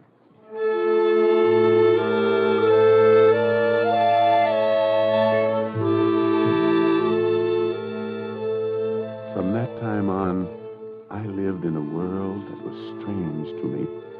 I scarcely ate. I walked as if afloat. The little puffs of dust raised by my feet were supporting clouds. And one day, I came home to find a stranger talking with my father in the parlor. I greeted him as calmly as I could. Peace be to you. And to you, peace. A fine-looking son you have, Samuel. He's a good boy. My son, I've heard that you are a very studious young man. Let me hear something of your learning so that I may know if you are worthy to be the bridegroom of my Ruth. I felt like a schoolboy on exhibition, but not wishing to disappoint my parents who were looking at me with pride, I launched at once into a discussion of the Talmud and answered many difficult questions. I displayed the wealth of my studies, and when I was finished, my prospective father-in-law turned to my father, beaming with delight. Samuel, I thought the bridegroom's price you set for your son was too high, but on the contrary, I would pay 10 times as much to have such a son-in-law in my house. Thank you, Arya. No, let me rather thank you, Samuel. And now, let's not put off the wedding forever. If you agree, I say 6 weeks from now.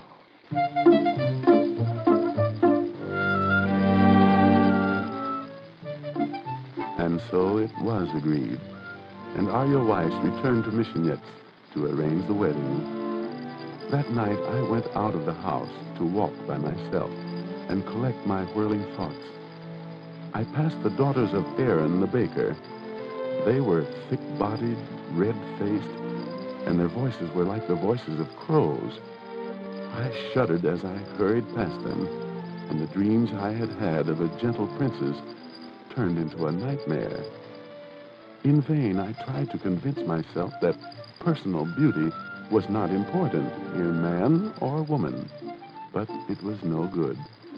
I could not bear the thought of a homely bride, and although I spoke to no one of this, I was still plunged in gloomy thoughts when, 6 weeks later, we set out for Missionetz and the wedding.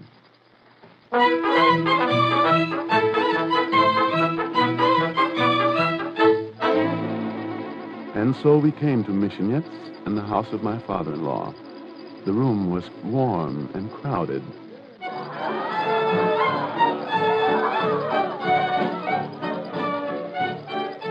The wedding guests were dancing, and I was almost suffocated in my anxiety actually to see my bride-to-be. Come, make way for the bridegroom. Let him see his bride. Let him see his little beauty. And the crowd of maidens drew aside, and I trembled as I looked up. Then I saw Ruth for the first time. A slender figure, white throat rising above a chain of gold, round, soft chin, delicate lips, wide open dark eyes, set in a pale oval face. And in that instant, I saw a flicker over her gentle face, a look of dread relieved, a look that was a reflection of the feeling that was in my own heart. At that moment, I was certain that God was good. She is a sweet girl, my son, as tender as she is beautiful. A rose of Sharon, my boy, and now to be yours. But there is a question you must answer. Shall the bride's hair be cut short in the fashion of the old ways or be left uncut? My voice trembled, but I summoned all my dignity and said, It is not proper to do anything to disturb the joy of the bride. Let it go until after the wedding. Ruth looked at me gratefully. Then I placed the silken veil over her head and was led out of the house into the street where the guests were gathering. Your right foot first, Joseph. Yes, my son, so that the home will be fortunate. Play, musicians. Play your liveliest tune.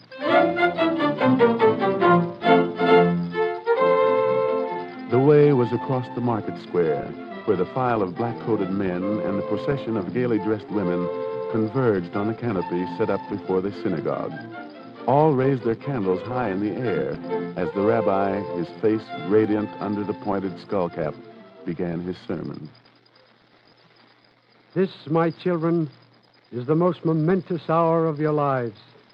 You are about to make a covenant of partnership with the Almighty. I glanced at Ruth and you beside must know me, that all your life mysterious and and all beautiful, your being is under the dedicated folds to of her her. veil. And my heart quickened at the thought of how she had looked into my eyes. Shall be. Remember that you are going to be the collaborators in the endless story of creation that began in Genesis. So God will sustain you with all that is good. Amen.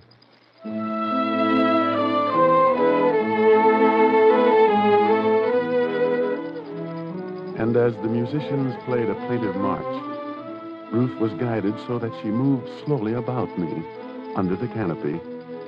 7 times she circled around me so that I felt wound in the white web of her mysterious presence until she and I became part of the endless turnings of the universe. At length she stood again at my right hand, and I slipped a ring on her finger. Repeat after me, my son. Hareat Mekudeshes li Betabas zu Kedas Moshe v'Yisroel. 2 goblets of wine were handed to the rabbi, and he began the chant of the 7 blessings. Baruch ato Adonai Eloheinu melech haolam Borei peri hagofen. Blessed art thou, Lord our God, King of the universe, who created all manner of joy and gladness, the joys of triumph and peace, the rejoicing of love, the delight of the bridegroom and the bride, of the dance and song, of brotherhood and friendship.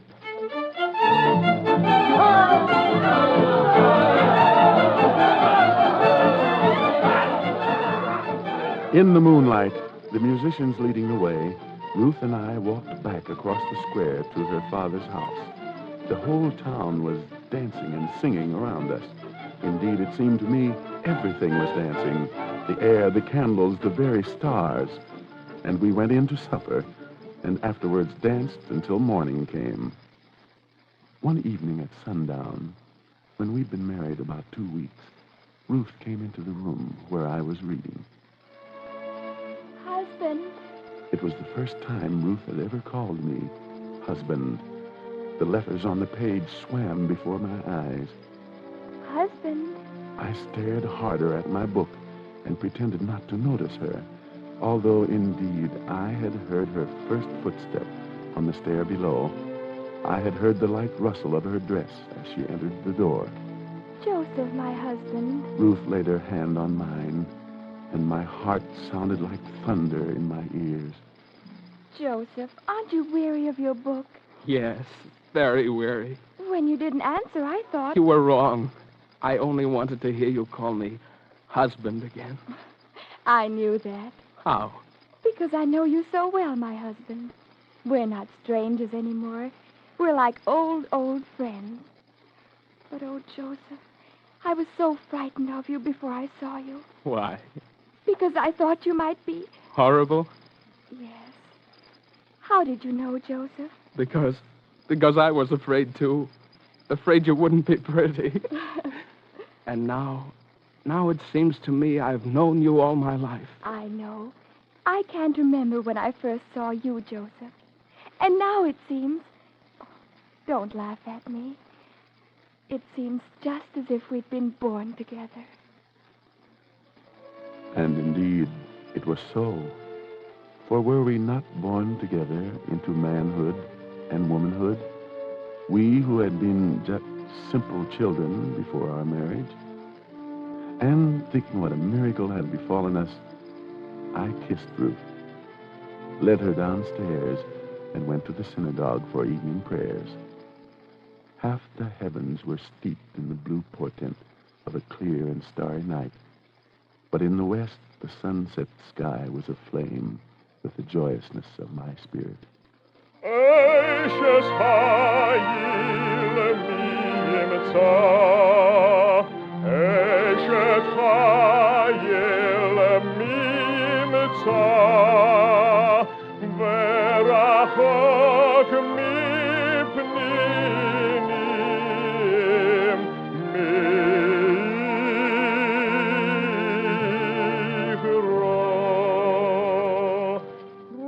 And this is the way my life began. In a land that is so far away that it is like another world to my American children. Another world or a dream.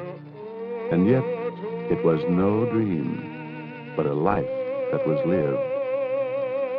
Hear ye, sons, and ask now of the days that are past, which were before thee, whether there hath been any such thing.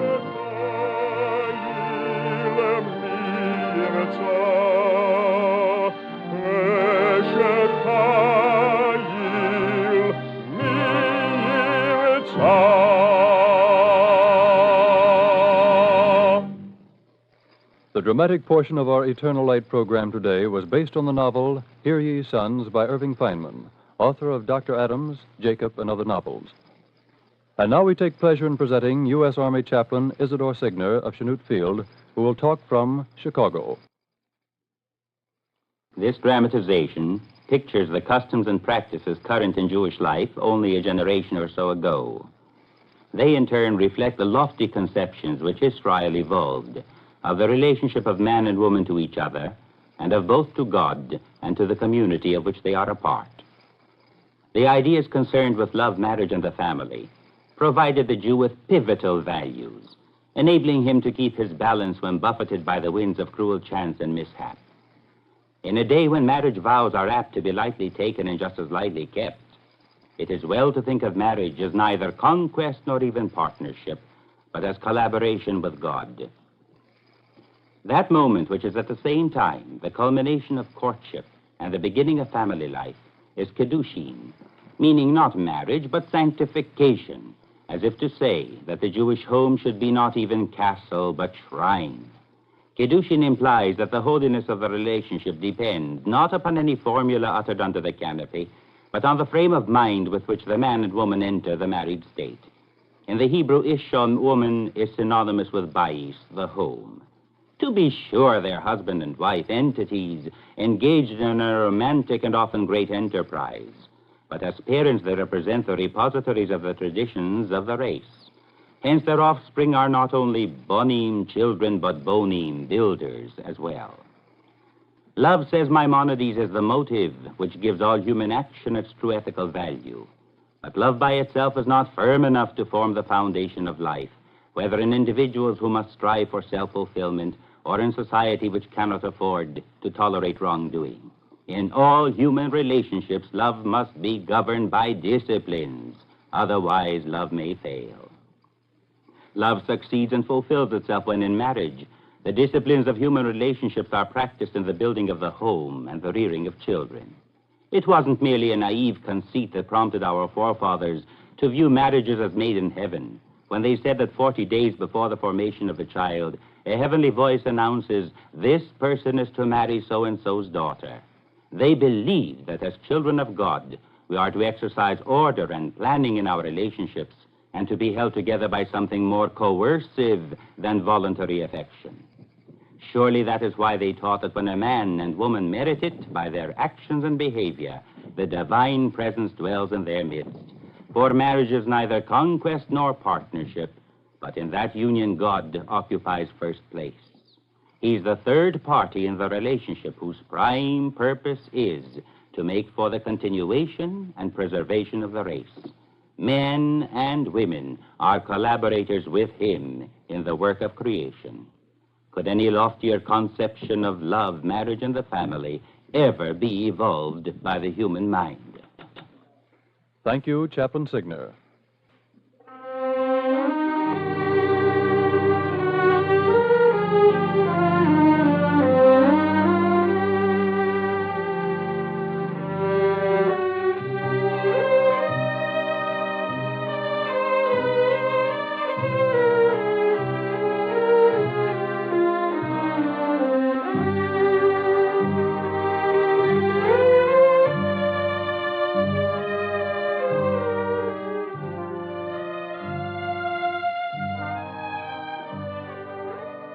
Next week, The Eternal Light presents the concluding portion of our adaptation of Irving Feynman's novel, Hear Ye Sons.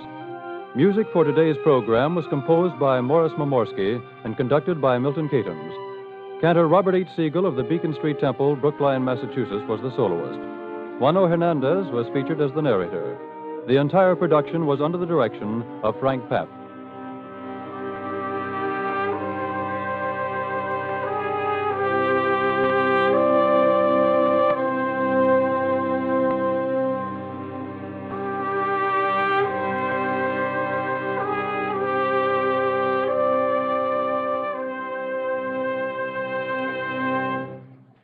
This program is a public service of the National Broadcasting Company and its affiliated independent stations and is presented under the auspices of the Jewish Theological Seminary of America.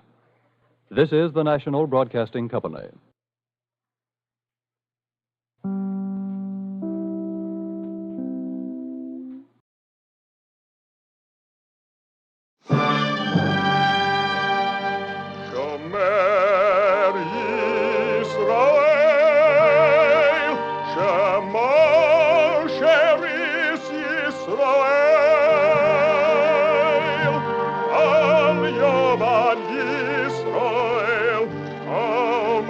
Shema Yisrael.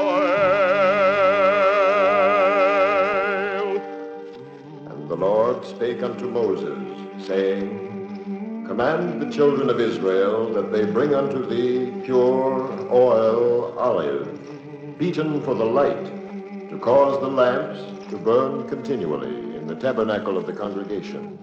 And it shall be a statute forever in your generations.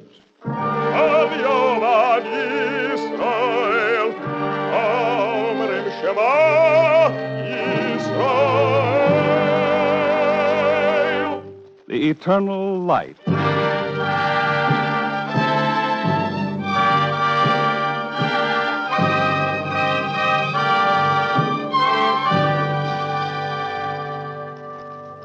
The National Broadcasting Company and its affiliated independent stations present The Eternal Light.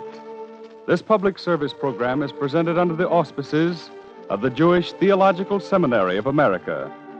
Today we bring you the second part of our radio adaptation of the novel, Hear Ye Sons, by Irving Feynman. Juano Hernandez is featured as the narrator.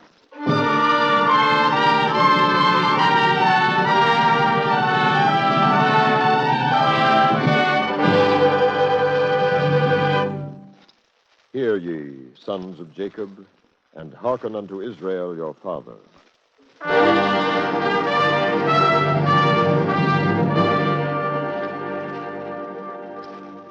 I am 68, an age when a man remembers his youth, an age when a man wishes that his children understood him. I try to make them see that this father of theirs, this fairly successful American lawyer, grew from a studious young Polish Talmudist in a world they do not know. I tell them how I grew up and married in the old country and how I fled to America. and they listen as if I were recounting a dream. But this was no dream, but a life that was lived.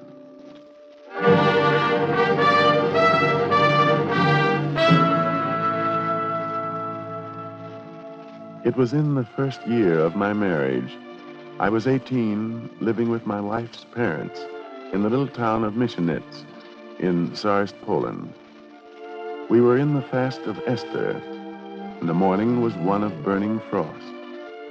In the synagogue, I had just doffed my prayer shawl when an old Jew in a ragged coat came in. His beard was frozen, and his mustache dripped with ice. Peace, Grandfather. And to you, peace, my boy. This is bitter weather for travelers. Aye, bitter weather for old bones. In this season, an old man like myself should be home with his grandchildren. You are a stranger in our town. The poor are strangers everywhere. I hope you will never learn that, my son. But when a man has a daughter to be married and no dowry money, he must travel the roads and beg if need be. You are cold and weary, Grandfather. Come to my house and we'll get you warm and full of food. But this is the fast of Esther. Grandfather, you have forgotten your Torah, where it is told that Abraham let God himself stand waiting while he fed the hungry travelers. Oh, my son, you are as learned in the Torah as you are kind-hearted. I'll gladly stretch my toes before your fire.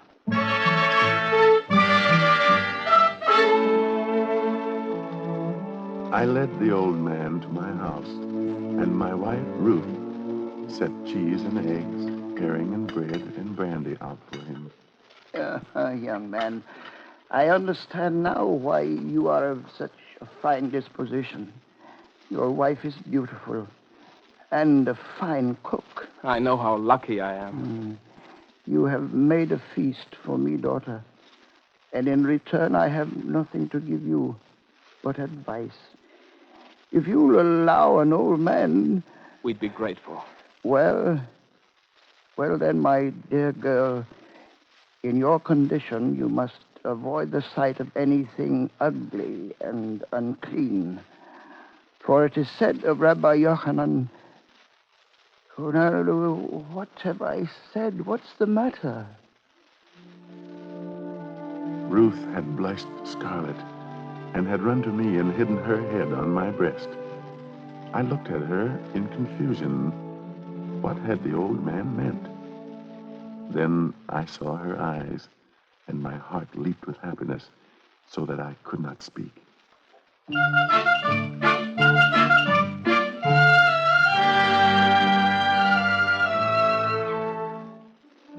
Thus I learned that my wife was with child. And thus it was that at 19, I listened to the cry of a woman in labor, of which it was said that it travels from one end of the world to the other. And when Ruth and I looked on our little daughter, Naomi, it seemed to us that she was as beautiful as Rabbi Yochanan of the legend. Life was good, and my home was a temple of love, and love itself a fount of godliness.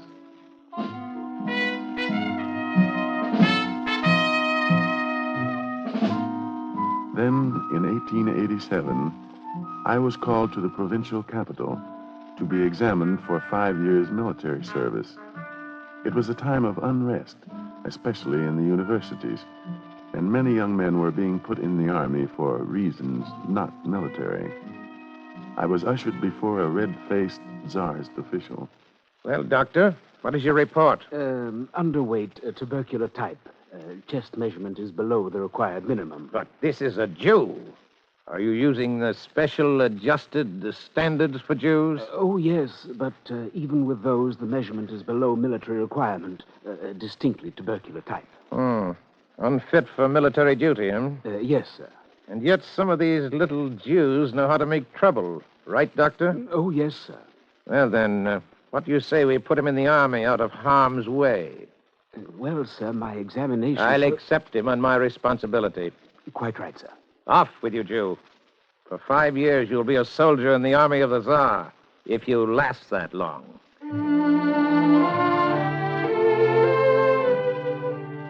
When I said goodbye to Ruth and my little one and all those I loved, I felt as if I would never see them again. For although the Russian Empire was not at war, the 5 years' service that the Tsar could take from a man's life could well be the end of him if he happened to be a Jew. For then the Tsar's rule reserved for him special consideration.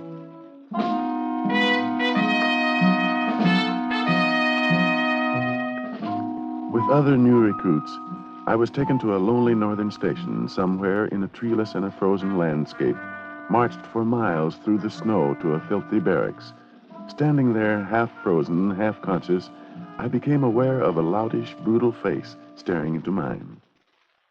What are you doing here? I have come to serve the Tsar. What about your Jewish God? Will you serve him, too? God may be served anywhere, sir. Here I serve the government. The sergeant spat in contempt. Then he unbuttoned my jacket and pointed at my fringed undergarment. What's this thing? A Jew must wear a talus cotton like this, sir. He plucked a silken strand from the fringe and flitched me across the face with it, staring hard into my eyes and smiling contemptuously. He knew he had desecrated my talus coton, but he knew also that I dared say nothing. A dozen times that night, the sergeant roused us from our sleep. Lying drunk in his bed, he amused himself bellowing orders at us and keeping us scurrying and stumbling through the barracks. Next day, we were marched round the frozen parade grounds, the sweat freezing on our bodies. Then we were given our first lesson in the soldier's catechism. Now tell me, my dear friends, what's a soldier? Don't you know? You, Zinkovich.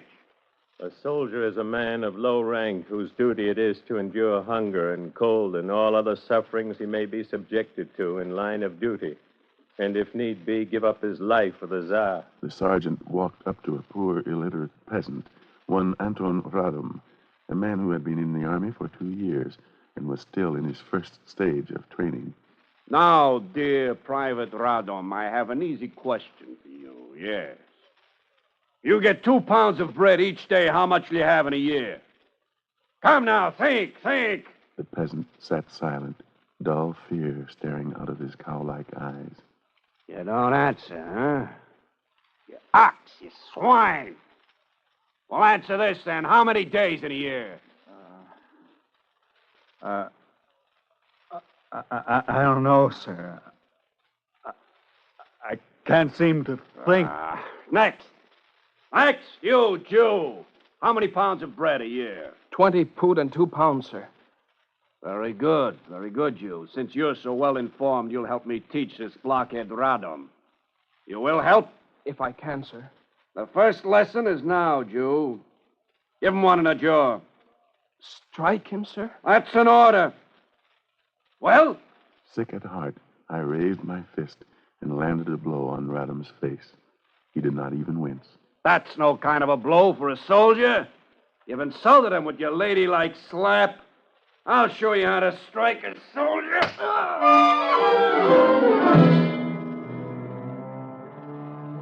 Thus, by the sergeant's special system, either a wrong or a right answer from me could bring me blows and kicks and curses. Thus, I served the Tsar. Then one day, we were inspected by our commandant. He asked me several questions and was impressed by my answers. Good. Your company? 13, sir. Creed? The faith of Moses, sir. Ah, you know German? Yes, sir. I see. Captain, I suggest you make this man company clerk. We could get more out of him as a clerk than carrying a gun on his thin shoulders. A good idea, sir, but a new regulation excludes Jews from office work. I see. For what other occupation you feel yourself fitted? Perhaps hospital orderly? Regulation excludes them from that, too, sir. Can nothing further be done with him, then? No, sir. The colonel shrugged his shoulders and turned away.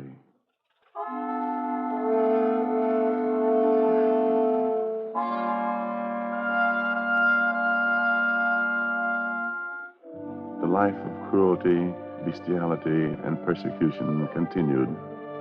We Jews were allowed our Sabbath meetings together, but no one knew how long this would continue. One day, the Day of Atonement, I went to a nearby stream, stripped, and washed myself clean in cold water. I tried to throw off all resentful thoughts and renewed my trust in the Almighty. The sun dropped low. Dressing quickly in the chill air, I went to the barn that was our synagogue. Most of the Jewish soldiers were already gathered. We're waiting for you, Joseph. You're just the man we need for the reader. Inside our synagogue, it was warm and bright. Candles had been lit.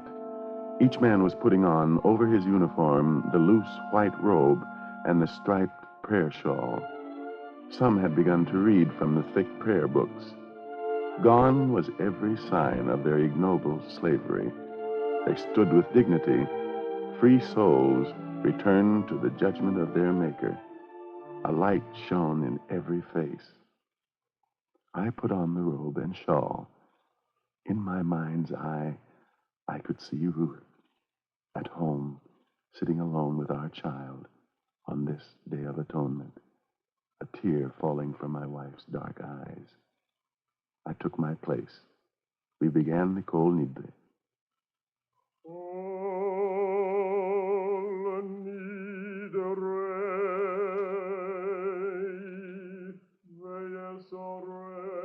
Joseph, what is it? A soldier from your company is at the door. The captain orders you to report at once to the rifle range. Why? No reason. I won't come. You know what it could mean. Even the official regulations provide for our release on this day. I won't leave the synagogue. I'll tell him.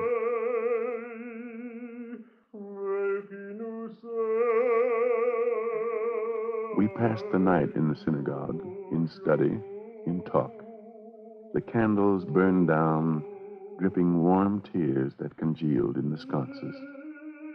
I thought of the 4 years yet to come in an army dedicated to oppression. And be thou silent, O my soul, to those who curse me.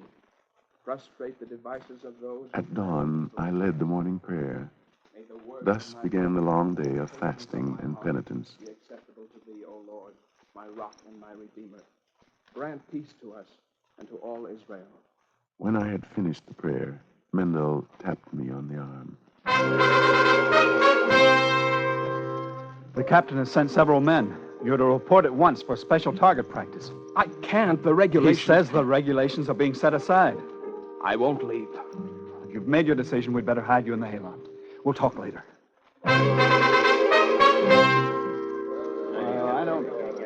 I have made my decision. I'm not going back to the barracks. I'm going to run away to America. They'll catch you, Joseph. You'll be sent to Siberia. You know what that is. I'll take the risk. 4 more years of this, I'd never live through it. We have no ties in this land. Why should I serve the Tsar and serve hatred? An army that oppresses even its own people. A Jew has no chance in this land. Perhaps someday he will have, but I cannot wait for that. Well, then you'll need some things.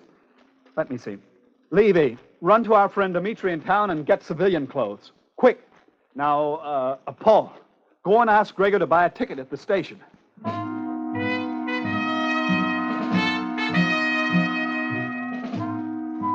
Little Mendel stood there and gave orders like a colonel. Mendel Gottliebe, my friend, may the Lord preserve him. By midnight, he had me on the train, dressed in civilian clothes, with money and forged papers in my pocket. Dressed as a Russian merchant, I edged my way into a compartment of the train bound for Pskov. Sick fear laid hold of my heart, and the rhythm of the southbound train seemed to say, Siberia, Siberia, Siberia, Siberia. I sat until morning in fear, but also dreaming of home and of Ruth and of a life of human dignity.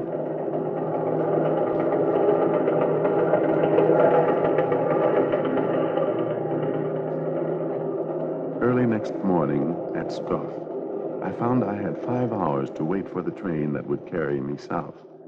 It was a town outside the pale for Jews. The streets were crowded, and I knew no place to go. I was afraid to speak to anyone. There was a gendarme on the first corner. I walked past him with a step that I hoped was firm. What do you want of me, officer? Why, nothing, Excellency. I was whistling at that devil of a coachman. I see. I thought I had broken some infernal rule. Oh, not at all, Excellency. Your good health, officer. And yours, sir. I had behaved like a fool. My body was drenched with icy sweat. I was trembling in every limb. I must find a place to hide. I must. It seemed to me hours later I had passed a score of gendarmes and officers when I came to a little shop with the Star of David in the window. I pushed open the door. I'm coming. What is it, sir, that Chaim Sholom can do for you? Father, I'm a stranger here, a Jew. I'm waiting for a train, and I must have something to eat and a place to rest. Oh, you're among friends here. Come in, sit down. I'll have my wife light the samovar and fix a couple of eggs. Martha, we have company. Fix a bite to eat. I'll never forget that good couple. The hot tea, the comfort of speaking of the Torah in my own tongue. Meanwhile, the old couple looked at my soldiers' boots and asked no questions, although my presence in their house meant the risk of imprisonment for them. When it was time for the train, the old man insisted on going with me. You wait for me on the platform, son. I'll get your ticket. You see, I know the ticket seller. Go along now. I'll take care of everything.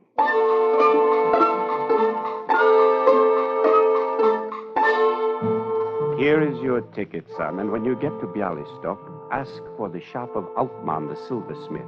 He is a good man and will help you. Goodbye, son, and God be with you.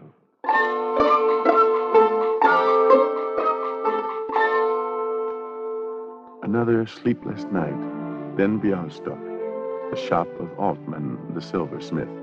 And finally, I was safe in the wagon of a trader rolling down the road to Missionetz, toward home.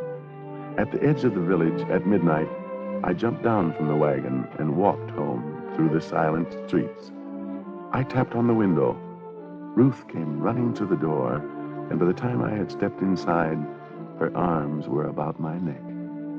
There was Ruth, with her new quietness and beauty. There was my little daughter, Naomi, whom I hardly knew.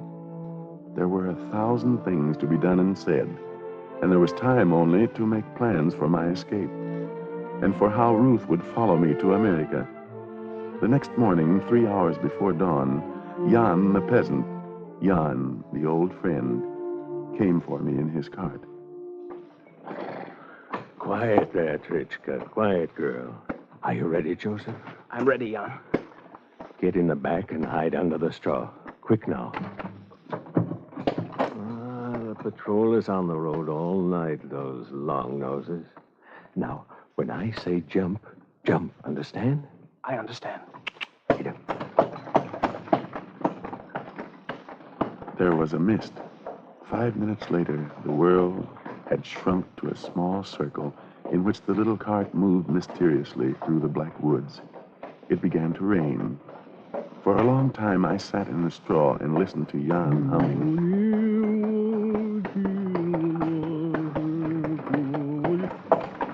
Joseph, the patrol, jump. I ran into the woods and flung myself on the ground under the dripping bushes. I lay there trying to burrow into the ground like a snake while the patrol rode up. Hey there, farmer! What are you doing out on the road at such an hour? Ah, Your Excellencies. My old woman says to me yesterday, she says, Jan, go to Australia. But how could I go with my cart broken? So I don't care about you or your old woman. Why are you on this road at night? I tried to tell you. Yesterday, my old woman, she tell me, Jan... Silence, you stupid peasant. Silence! There's no harm in this idiot. Let's go on, boys. I'd like a drink. Come out, Joseph. All safe now. Come out and let's ride to the border. Stupid peasant, eh? Stupid Tsar's police.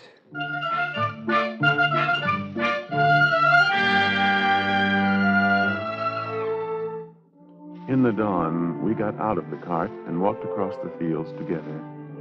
Jan said nothing, and yet I know he felt a bond between us.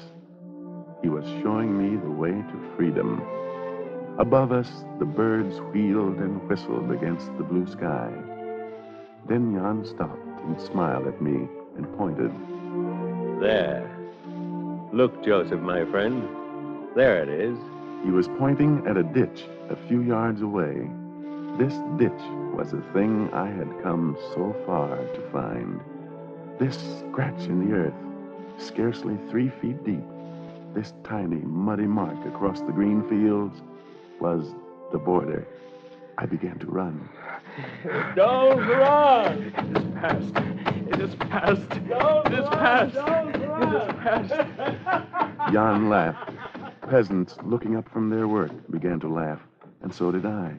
The blue sky rang with the laughter, and I was free.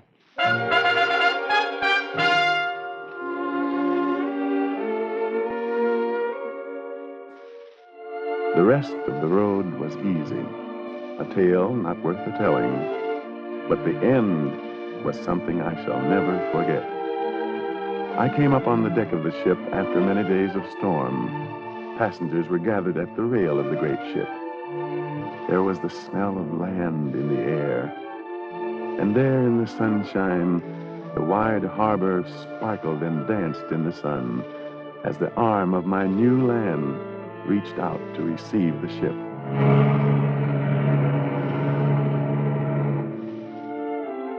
My heart sang. The words of the prophet came to my mind, and I spoke them aloud for all to hear. Blessed art thou, O Lord our God, King of the universe, who loosest the ties of the bound.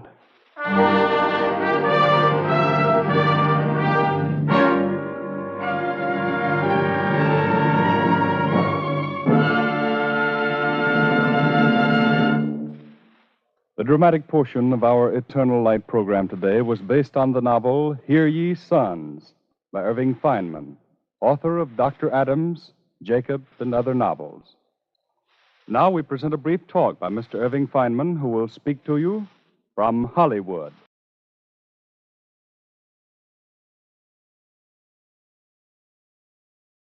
When I wrote the story, Hear Ye Sons, I was moved to tell how Jews in the 19th century, living under the persecution of the tyrannical czars, had steadfastly maintained within the oppressive confines of their ghettos the eternal light of the Jewish spirit.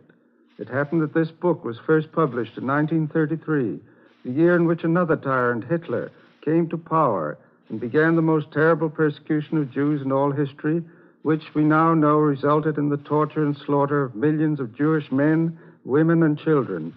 This persecution, however, was different from all others, not merely in its size and virulence, but in the fact that for the first time in history, the persecution of Jews was not just an isolated and unexplainable phenomenon, but a part of a tyrannical attack on the free spirit of all humanity.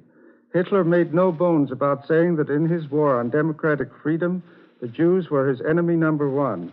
We are thus indebted to Hitler, who tortured and slaughtered not only Jews, but millions of freedom-loving Czechs and Russians, Scandinavians and Poles, Dutchmen and Frenchmen, for making clear for the first time that the survival of the Jewish spirit is closely related to the survival of free democracy everywhere in the world. Here in the United States of America, that spirit has contributed richly to the culture of our great nation from its very beginnings, when the Puritans, steeped in the Old Testament, first landed on these shores. And it is not without significance that the two great symbols of liberty in this sweet land bear inscriptions in which Jews may justly take pride. On the old Liberty Bell in Independence Hall at Philadelphia is a verse from Leviticus, "Proclaim liberty throughout the land unto all the inhabitants thereof." And a bronze plaque in the base of the Statue of Liberty in New York Harbor recites the poem by Emma Lazarus, which ends, "Send these, the homeless, tempest-tossed to me. I lift my lamp beside the golden door." Like the hero of Hear Ye Sons, millions of Jews have found freedom and peace within that blessed door. But unlike the hero of Hear Ye Sons, many of them and their children have suffered from the mistaken notion that to be better Americans, they must forget their spiritual inheritance. That is a mistake which has sprung mainly from ignorance of the true spirit of American democracy and of its indebtedness to that inheritance. But in these times, when not merely the United States, but the whole civilized world is bent on the realization of the dream of an ancient Hebrew prophet who said, "Nation shall not lift up sword against nation, neither shall they learn war any more," it ill becomes any Jew in America who has been spared the necessity of suffering torture or death for the preservation of democratic freedom to be ignorant now of his great tradition. So I repeat, hear, ye sons of Jacob, and hearken unto Israel, your father.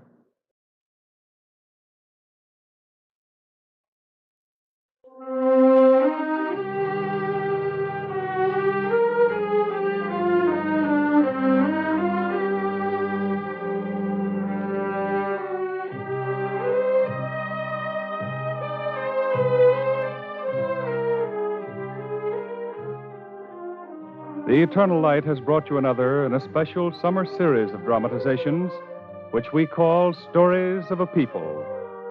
The music was composed by Morris Momorsky and conducted by Milton Katams. Juano Hernandez was featured as the narrator, and Jack Lloyd appeared as Joseph. Cantor Robert H. Siegel of the Beacon Street Temple in Brookline, Massachusetts, was the soloist. The entire production was under the direction of Frank Papp. This program came to you as a public service of the National Broadcasting Company and its affiliated independent stations, and was presented under the auspices of the Jewish Theological Seminary of America. This is the National Broadcasting Company.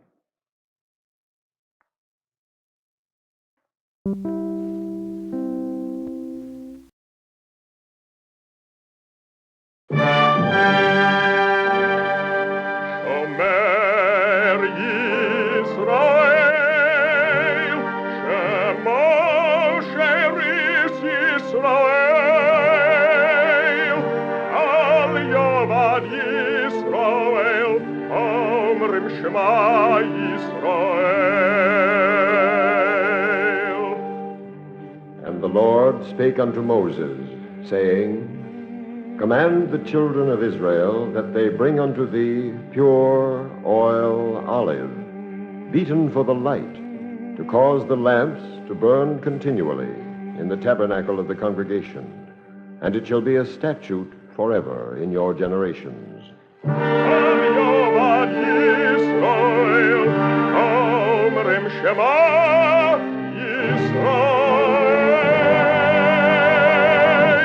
The Eternal Light.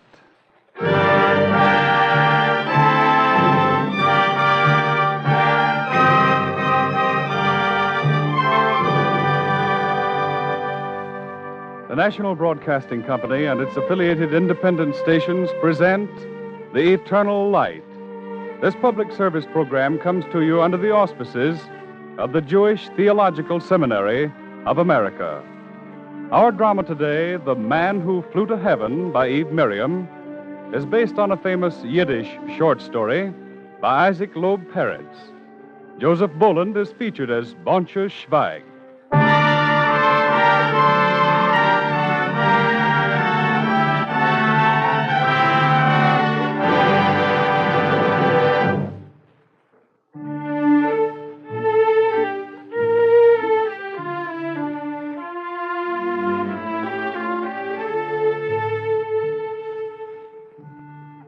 In the long history of the Jews, there are artists, statesmen, men of science, learned scholars of the Talmud and the Torah. But our story is about a man who was none of these. He never wrote a line of verse, never put brush to canvas, never discovered anything.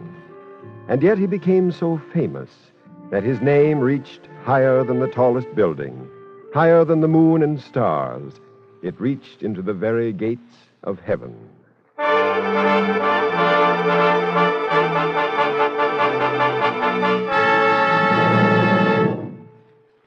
Who was the man of whom we speak? Bonche Schweig.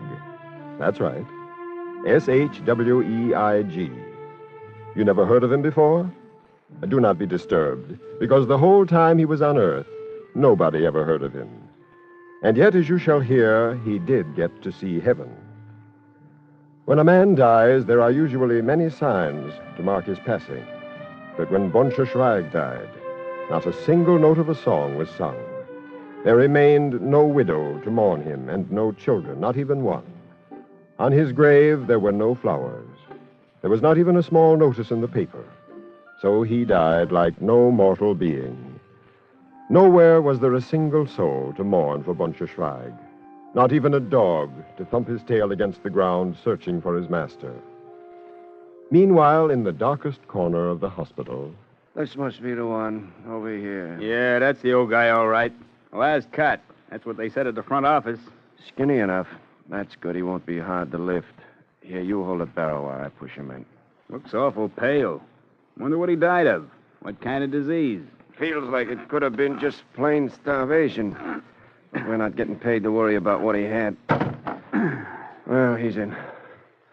All set to go? Yeah. Let's get this wheelbarrow out to the field in a hurry. I want to be back in time for supper. Hey, wait a minute, though. Let's go to his pockets first. Might find something. I took a look already. Empty. Hasn't even so much as a wallet. But that's impossible. There must be something. At least a little loose change or his watch.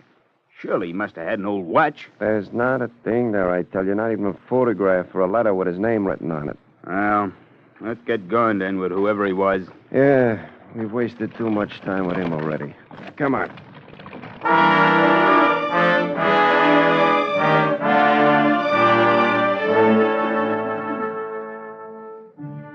So Boncher Schweig was buried out in the open field.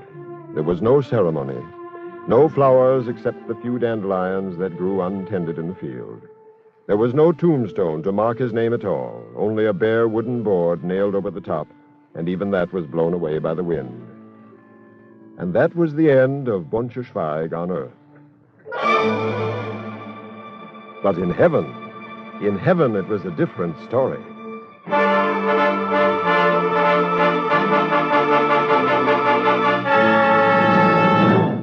Have you heard the news? The most heavenly news. Guess who is on his way up here? Not Boncher Schweig. It couldn't be that he is... No other. Isn't it wonderful? He is actually coming here to paradise. Oh, how lucky we angels are. Just fancy, Boncher Schweig actually on his way at last. And we shall see him for ourselves. The heavenly escort has already left and should be back soon. Then why are we wasting time chattering? Come, let me brush your wings. And I will give your halo a good scrubbing. We must look our very best for Boncher Schweig. You are right. There must be the most heavenly reception in... out of the world.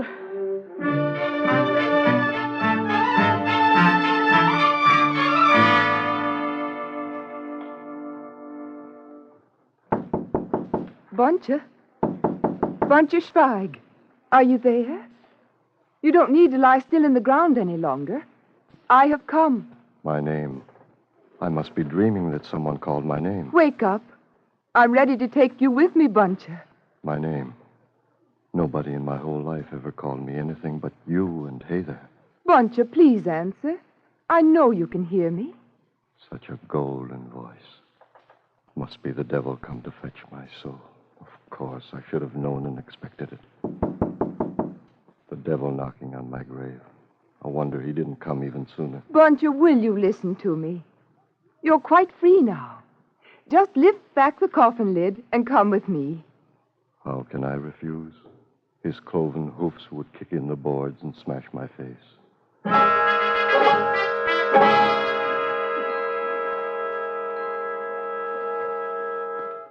I knew it, the devil's tricks. It was only my heavenly wand, dear Boncher. Now see, your coffin has disappeared. There's nothing to keep you on earth a moment longer. Come, they're waiting for us. Please, one moment, please. We are heading in the wrong direction. You needn't delay for my sake. I'm quite prepared to be consumed by the eternal fire. Only take me there. I am taking you there, Boncher. Nothing is wrong. Yes, everything is wrong. For I can see if you can't, we're headed in the wrong direction. Instead of flying down below the earth, we are flying straight up I dare not say it. I dare not even think it. Then I will say it for you, dear Buncher. We are flying straight to heaven.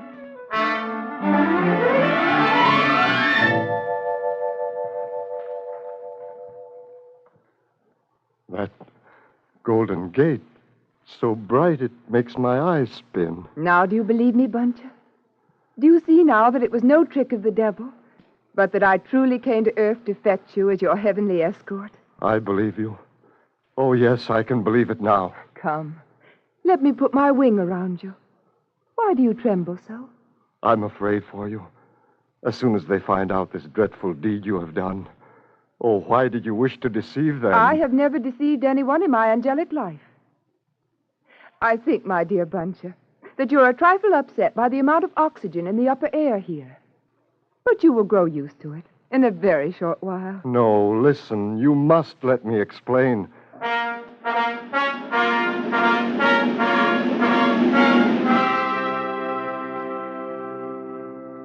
Come, Buncher. The gate is open. Heaven is ready to receive you at last. Just walk with me. I will show you the way. Now, when we get to the end of this marble corridor, the reception will be waiting. Father Abraham himself on his throne. Wait. Will you listen to what I must tell you before we walk any further? Very well, Buncher. I will hear you out. What's troubling you? That I am Buncherschweig. Do you know what that means? I do indeed. It means that I am nobody. You have mistaken me for some learned rabbi or a saint. Is there nothing that can prevent your taking me to the end of this corridor and into the most heavenly presence? Only one place for us to stop along the way, but it's a mere formality. I'd not thought it worth mentioning to you. And that is? The courtroom. A courtroom? In heaven? Yes.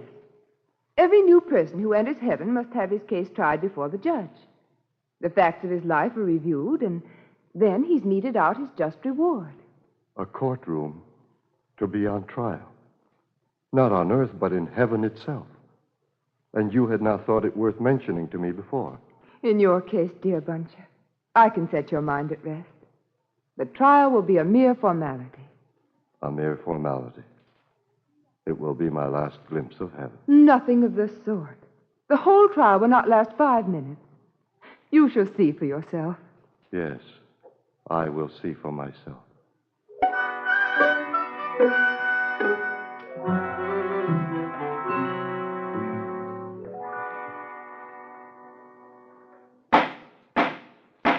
The case of heaven against Buncherschweig. The case of heaven against Buncherschweig. Is the defendant present in the courtroom? I have conducted him here. Then let him step forward. I cannot hide in the back of the courtroom. Do not be frightened, Buncher. Not yet. Nothing will happen to you until after the trial is finished. Step forward, before the judge. So, you are the defendant, Buncherschweig? Yes, sir. I mean, Your Honor. I mean, Your Heavenly Honor. I will explain the rules of your trial. We employ standard courtroom procedure here, such as they have down below on earth, with but one difference, that in heaven justice never miscarries, and there is no higher court of appeal in heaven. You understand that? I do. Very good. Then whatever the outcome of your trial, you will have to abide by the decision of this court forever and ever and ever. No matter what it may be? No matter what it may be. Now sit down. Here on the defendant's chair by my throne. I shouldn't wait outside for the verdict? You must hear with your own ears how heaven intends to judge your life. You look faint.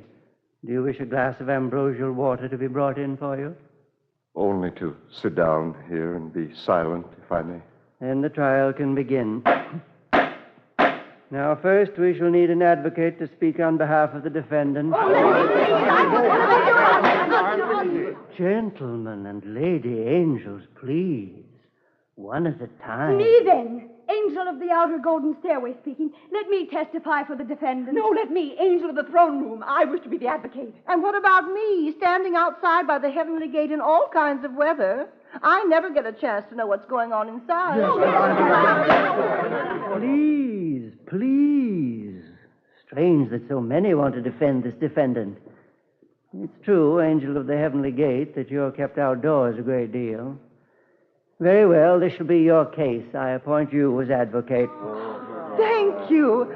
Oh, thank you. Now to appoint a prosecutor, but let's have no more confusion. One at a time.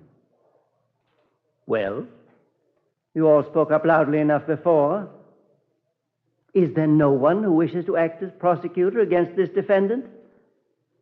This is the strangest case that's ever come to heaven. No one to act as prosecutor? It's never happened before. Well, come, there can't be a trial without a prosecutor, you know. If you please. Ah, at last.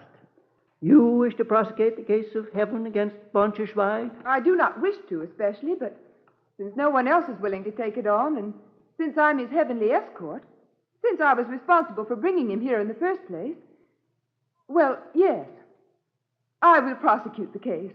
Then we're ready. Advocate, take the stand. On behalf of my client... One moment.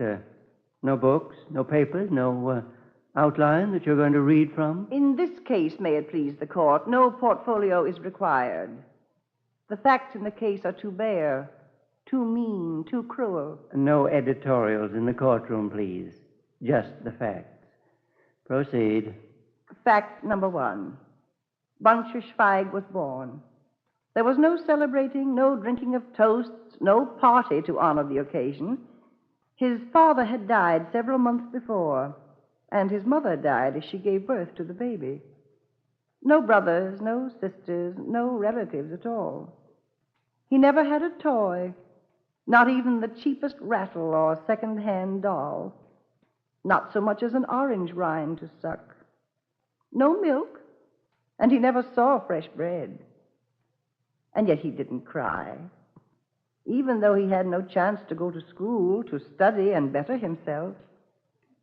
His only textbook was entitled, How to Survive. Let me warn you, no sentiment, no embroidering, just the bare facts. Sentiment? I wish I could unearth some to include. But perhaps you may find a little in the following fact of his life. When he was 16, he went to work for a rich miller who had a daughter, a beautiful young daughter who spoke to Bonche. Indeed, she spoke to him often and at great length. Boncheshweig. What a stupid name for the stupid boy that you are. What do you think you were hired for? Merely to chop wood and tend the stove and take care of the animals and sweep the floor? No, you are also to wait on me. Now fetch the pitcher of cream for my coffee. No, stupid, not the earthenware jug, but the silver one. And bring me the strawberry jam and the sugar and more butter for these fresh rolls. They're so hot the butter melts too fast. Now hurry, and then get out of the room as quick as you can. Oh, you're so skinny it spoils my appetite.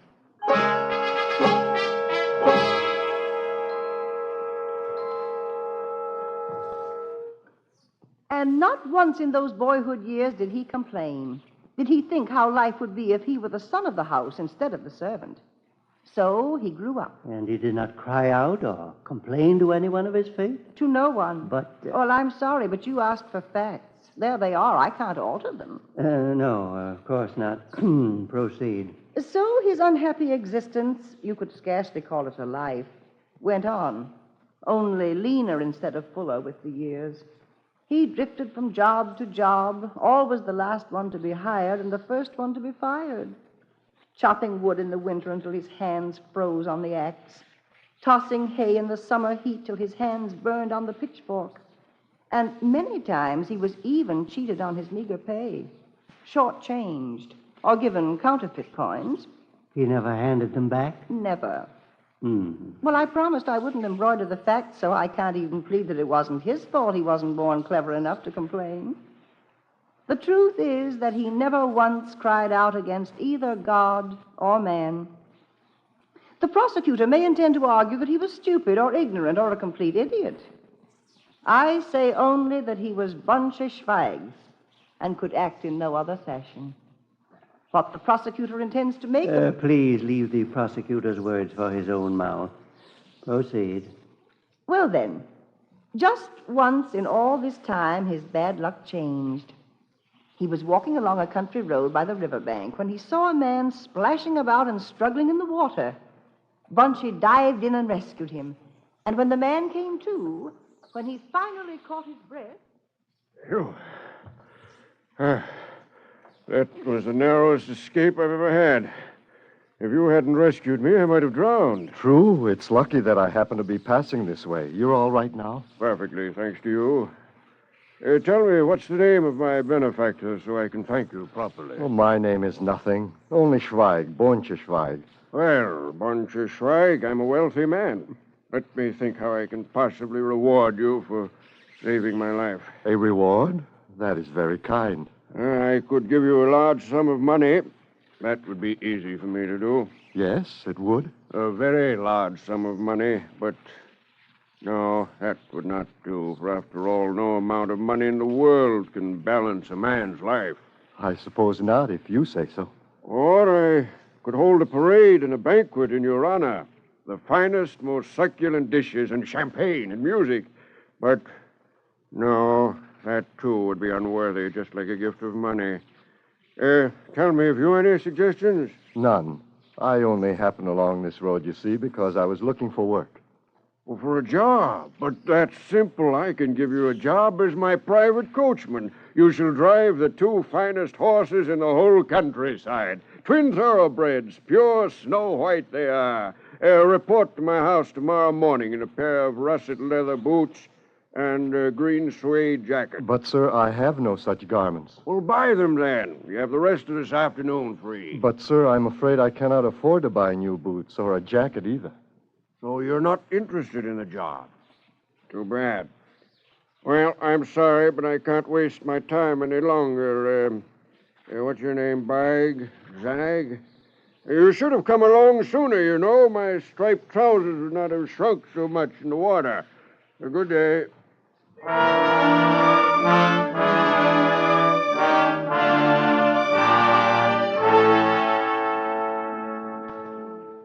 And my defendant never mentioned the incident once after it happened. Not to anyone.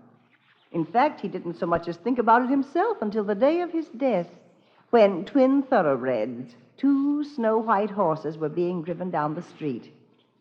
Bonche was walking as usual with his empty pockets. He nearly tripped over a small boy who was peering down into the gutter. It's got to be here. It's just got to be down here someplace. You've lost something valuable? It's my penny. I had it to buy candy with. I was tossing it in the air, and I dropped it. Fell down this grating. At least I think it did. If I had a penny, I would give it to you gladly. Have you got a piece of string? I could lower it through this grating. Alas, I haven't so much as a piece of string. Oh, I was saving that penny all week until today. Maybe it rolled out in the street. I think I'll have a look. Be careful. There's a carriage coming. There's my penny. I can see the copper shining. I know that's my Come penny. back. Come back. Come. It's only a piece of tin. Wasn't my penny at all. Yeah, never mind your penny. You're lucky you didn't get your chest bashed in like your grandfather who ran out after you. What's the matter with... Oh. But he's not my grandfather. I never saw him before. He needs a doctor. I'd better go call the police to bring one in a hurry. Wait a minute. You say you never saw this old man before? Let go of my arm. Let me call the police. Well, get away from here and don't go calling anybody. I don't intend to get mixed up over an old man nobody even knows.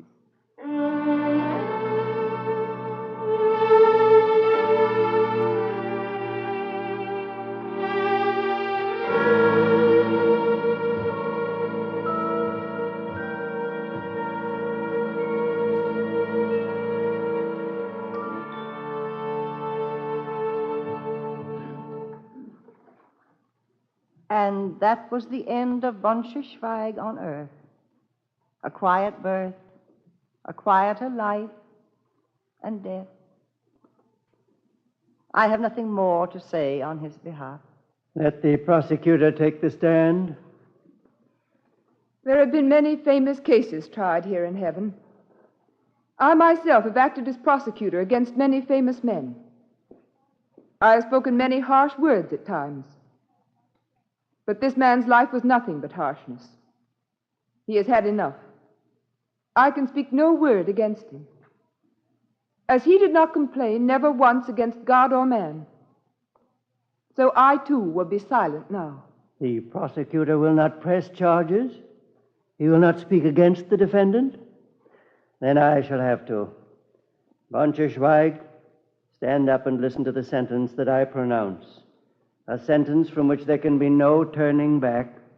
I understand that I must abide by your decision for eternity. Then hear what I have to say. Boncher-Schweig, the heavenly court does not condemn you for your life on earth. Neither does it intend to apportion you a reward. Not a single reward. Take what you will. Everything in heaven is yours. Me? You are speaking to me? To you alone. Let everything in heaven be yours. Whatever you like shall belong to you. Because, my son, all that shines and sparkles here is nothing more than a reflection of your own hidden goodness and your own shining soul. You can take only what is yours already. Do you mean that truly I am to choose something? Something in heaven all for my own? Whatever you like, my son, it's all yours. Choose, dear Bunchik. A crown set with diamonds. And a robe woven of scarlet satin with a silver chain. A golden throne with a golden footstool. Really? I am to take whatever I want? Really. Anything and everything. Well, then, if that is really so, I think I would like... Yes, dear Buncher. You would like... If I might have every day for breakfast a fresh roll with butter and a little earthenware jug of coffee with cream. And if it's not asking too much, one more thing. A penny for my pocket so that if the boy should come here one day, I would not greet him empty-handed. Yes, those three things. I think that would truly make it heaven.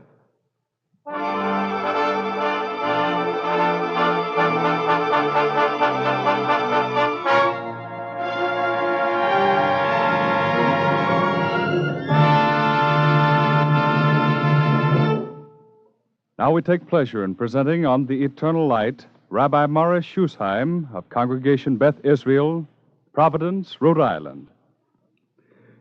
Boncher-Schweig would be very much out of place, I am afraid, in today's world. Today we have become accustomed and perhaps reconciled to the sight of men and nations voicing their demands in raucous and arrogant manner. The very dove of peace apparently can find no other place to nest except in the shadow of big guns, nor launch its flight other than from the deck of a battleship.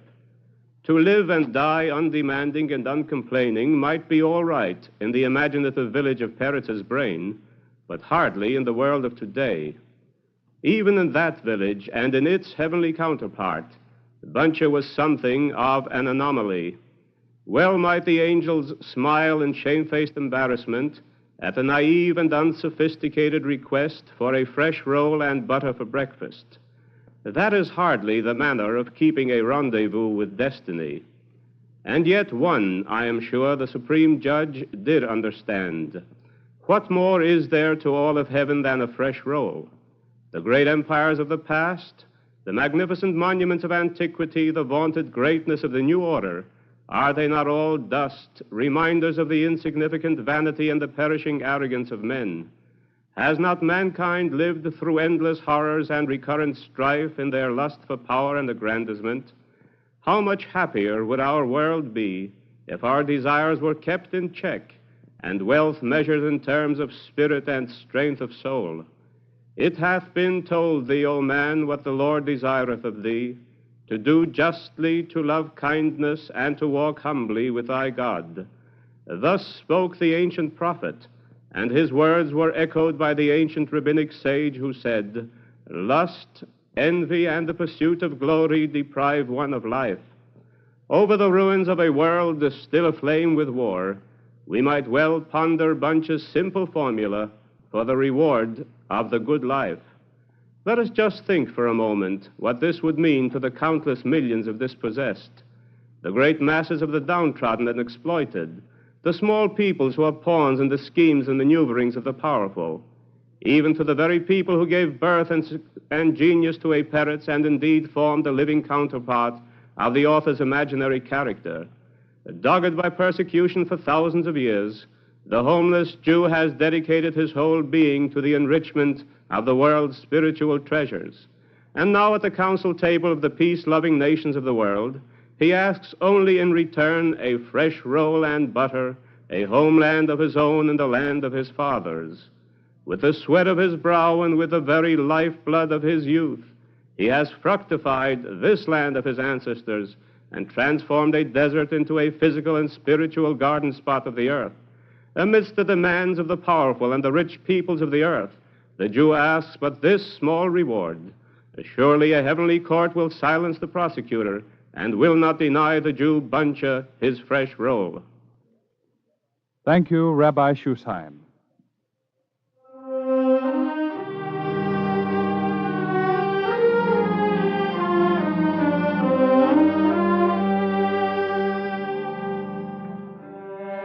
The Man Who Flew to Heaven, written for the Eternal Light by Eve Miriam, was adapted from the short story Boncher Schweig by Isaac Loeb Peretz.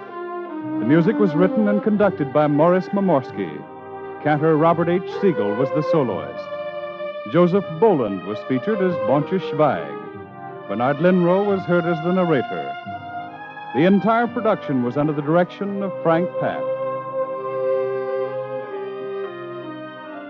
This program is a public service of the National Broadcasting Company and its affiliated independent stations, and is presented under the auspices of the Jewish Theological Seminary of America. Next week, Jeremiah by Stefan Zweig. This is the National Broadcasting Company.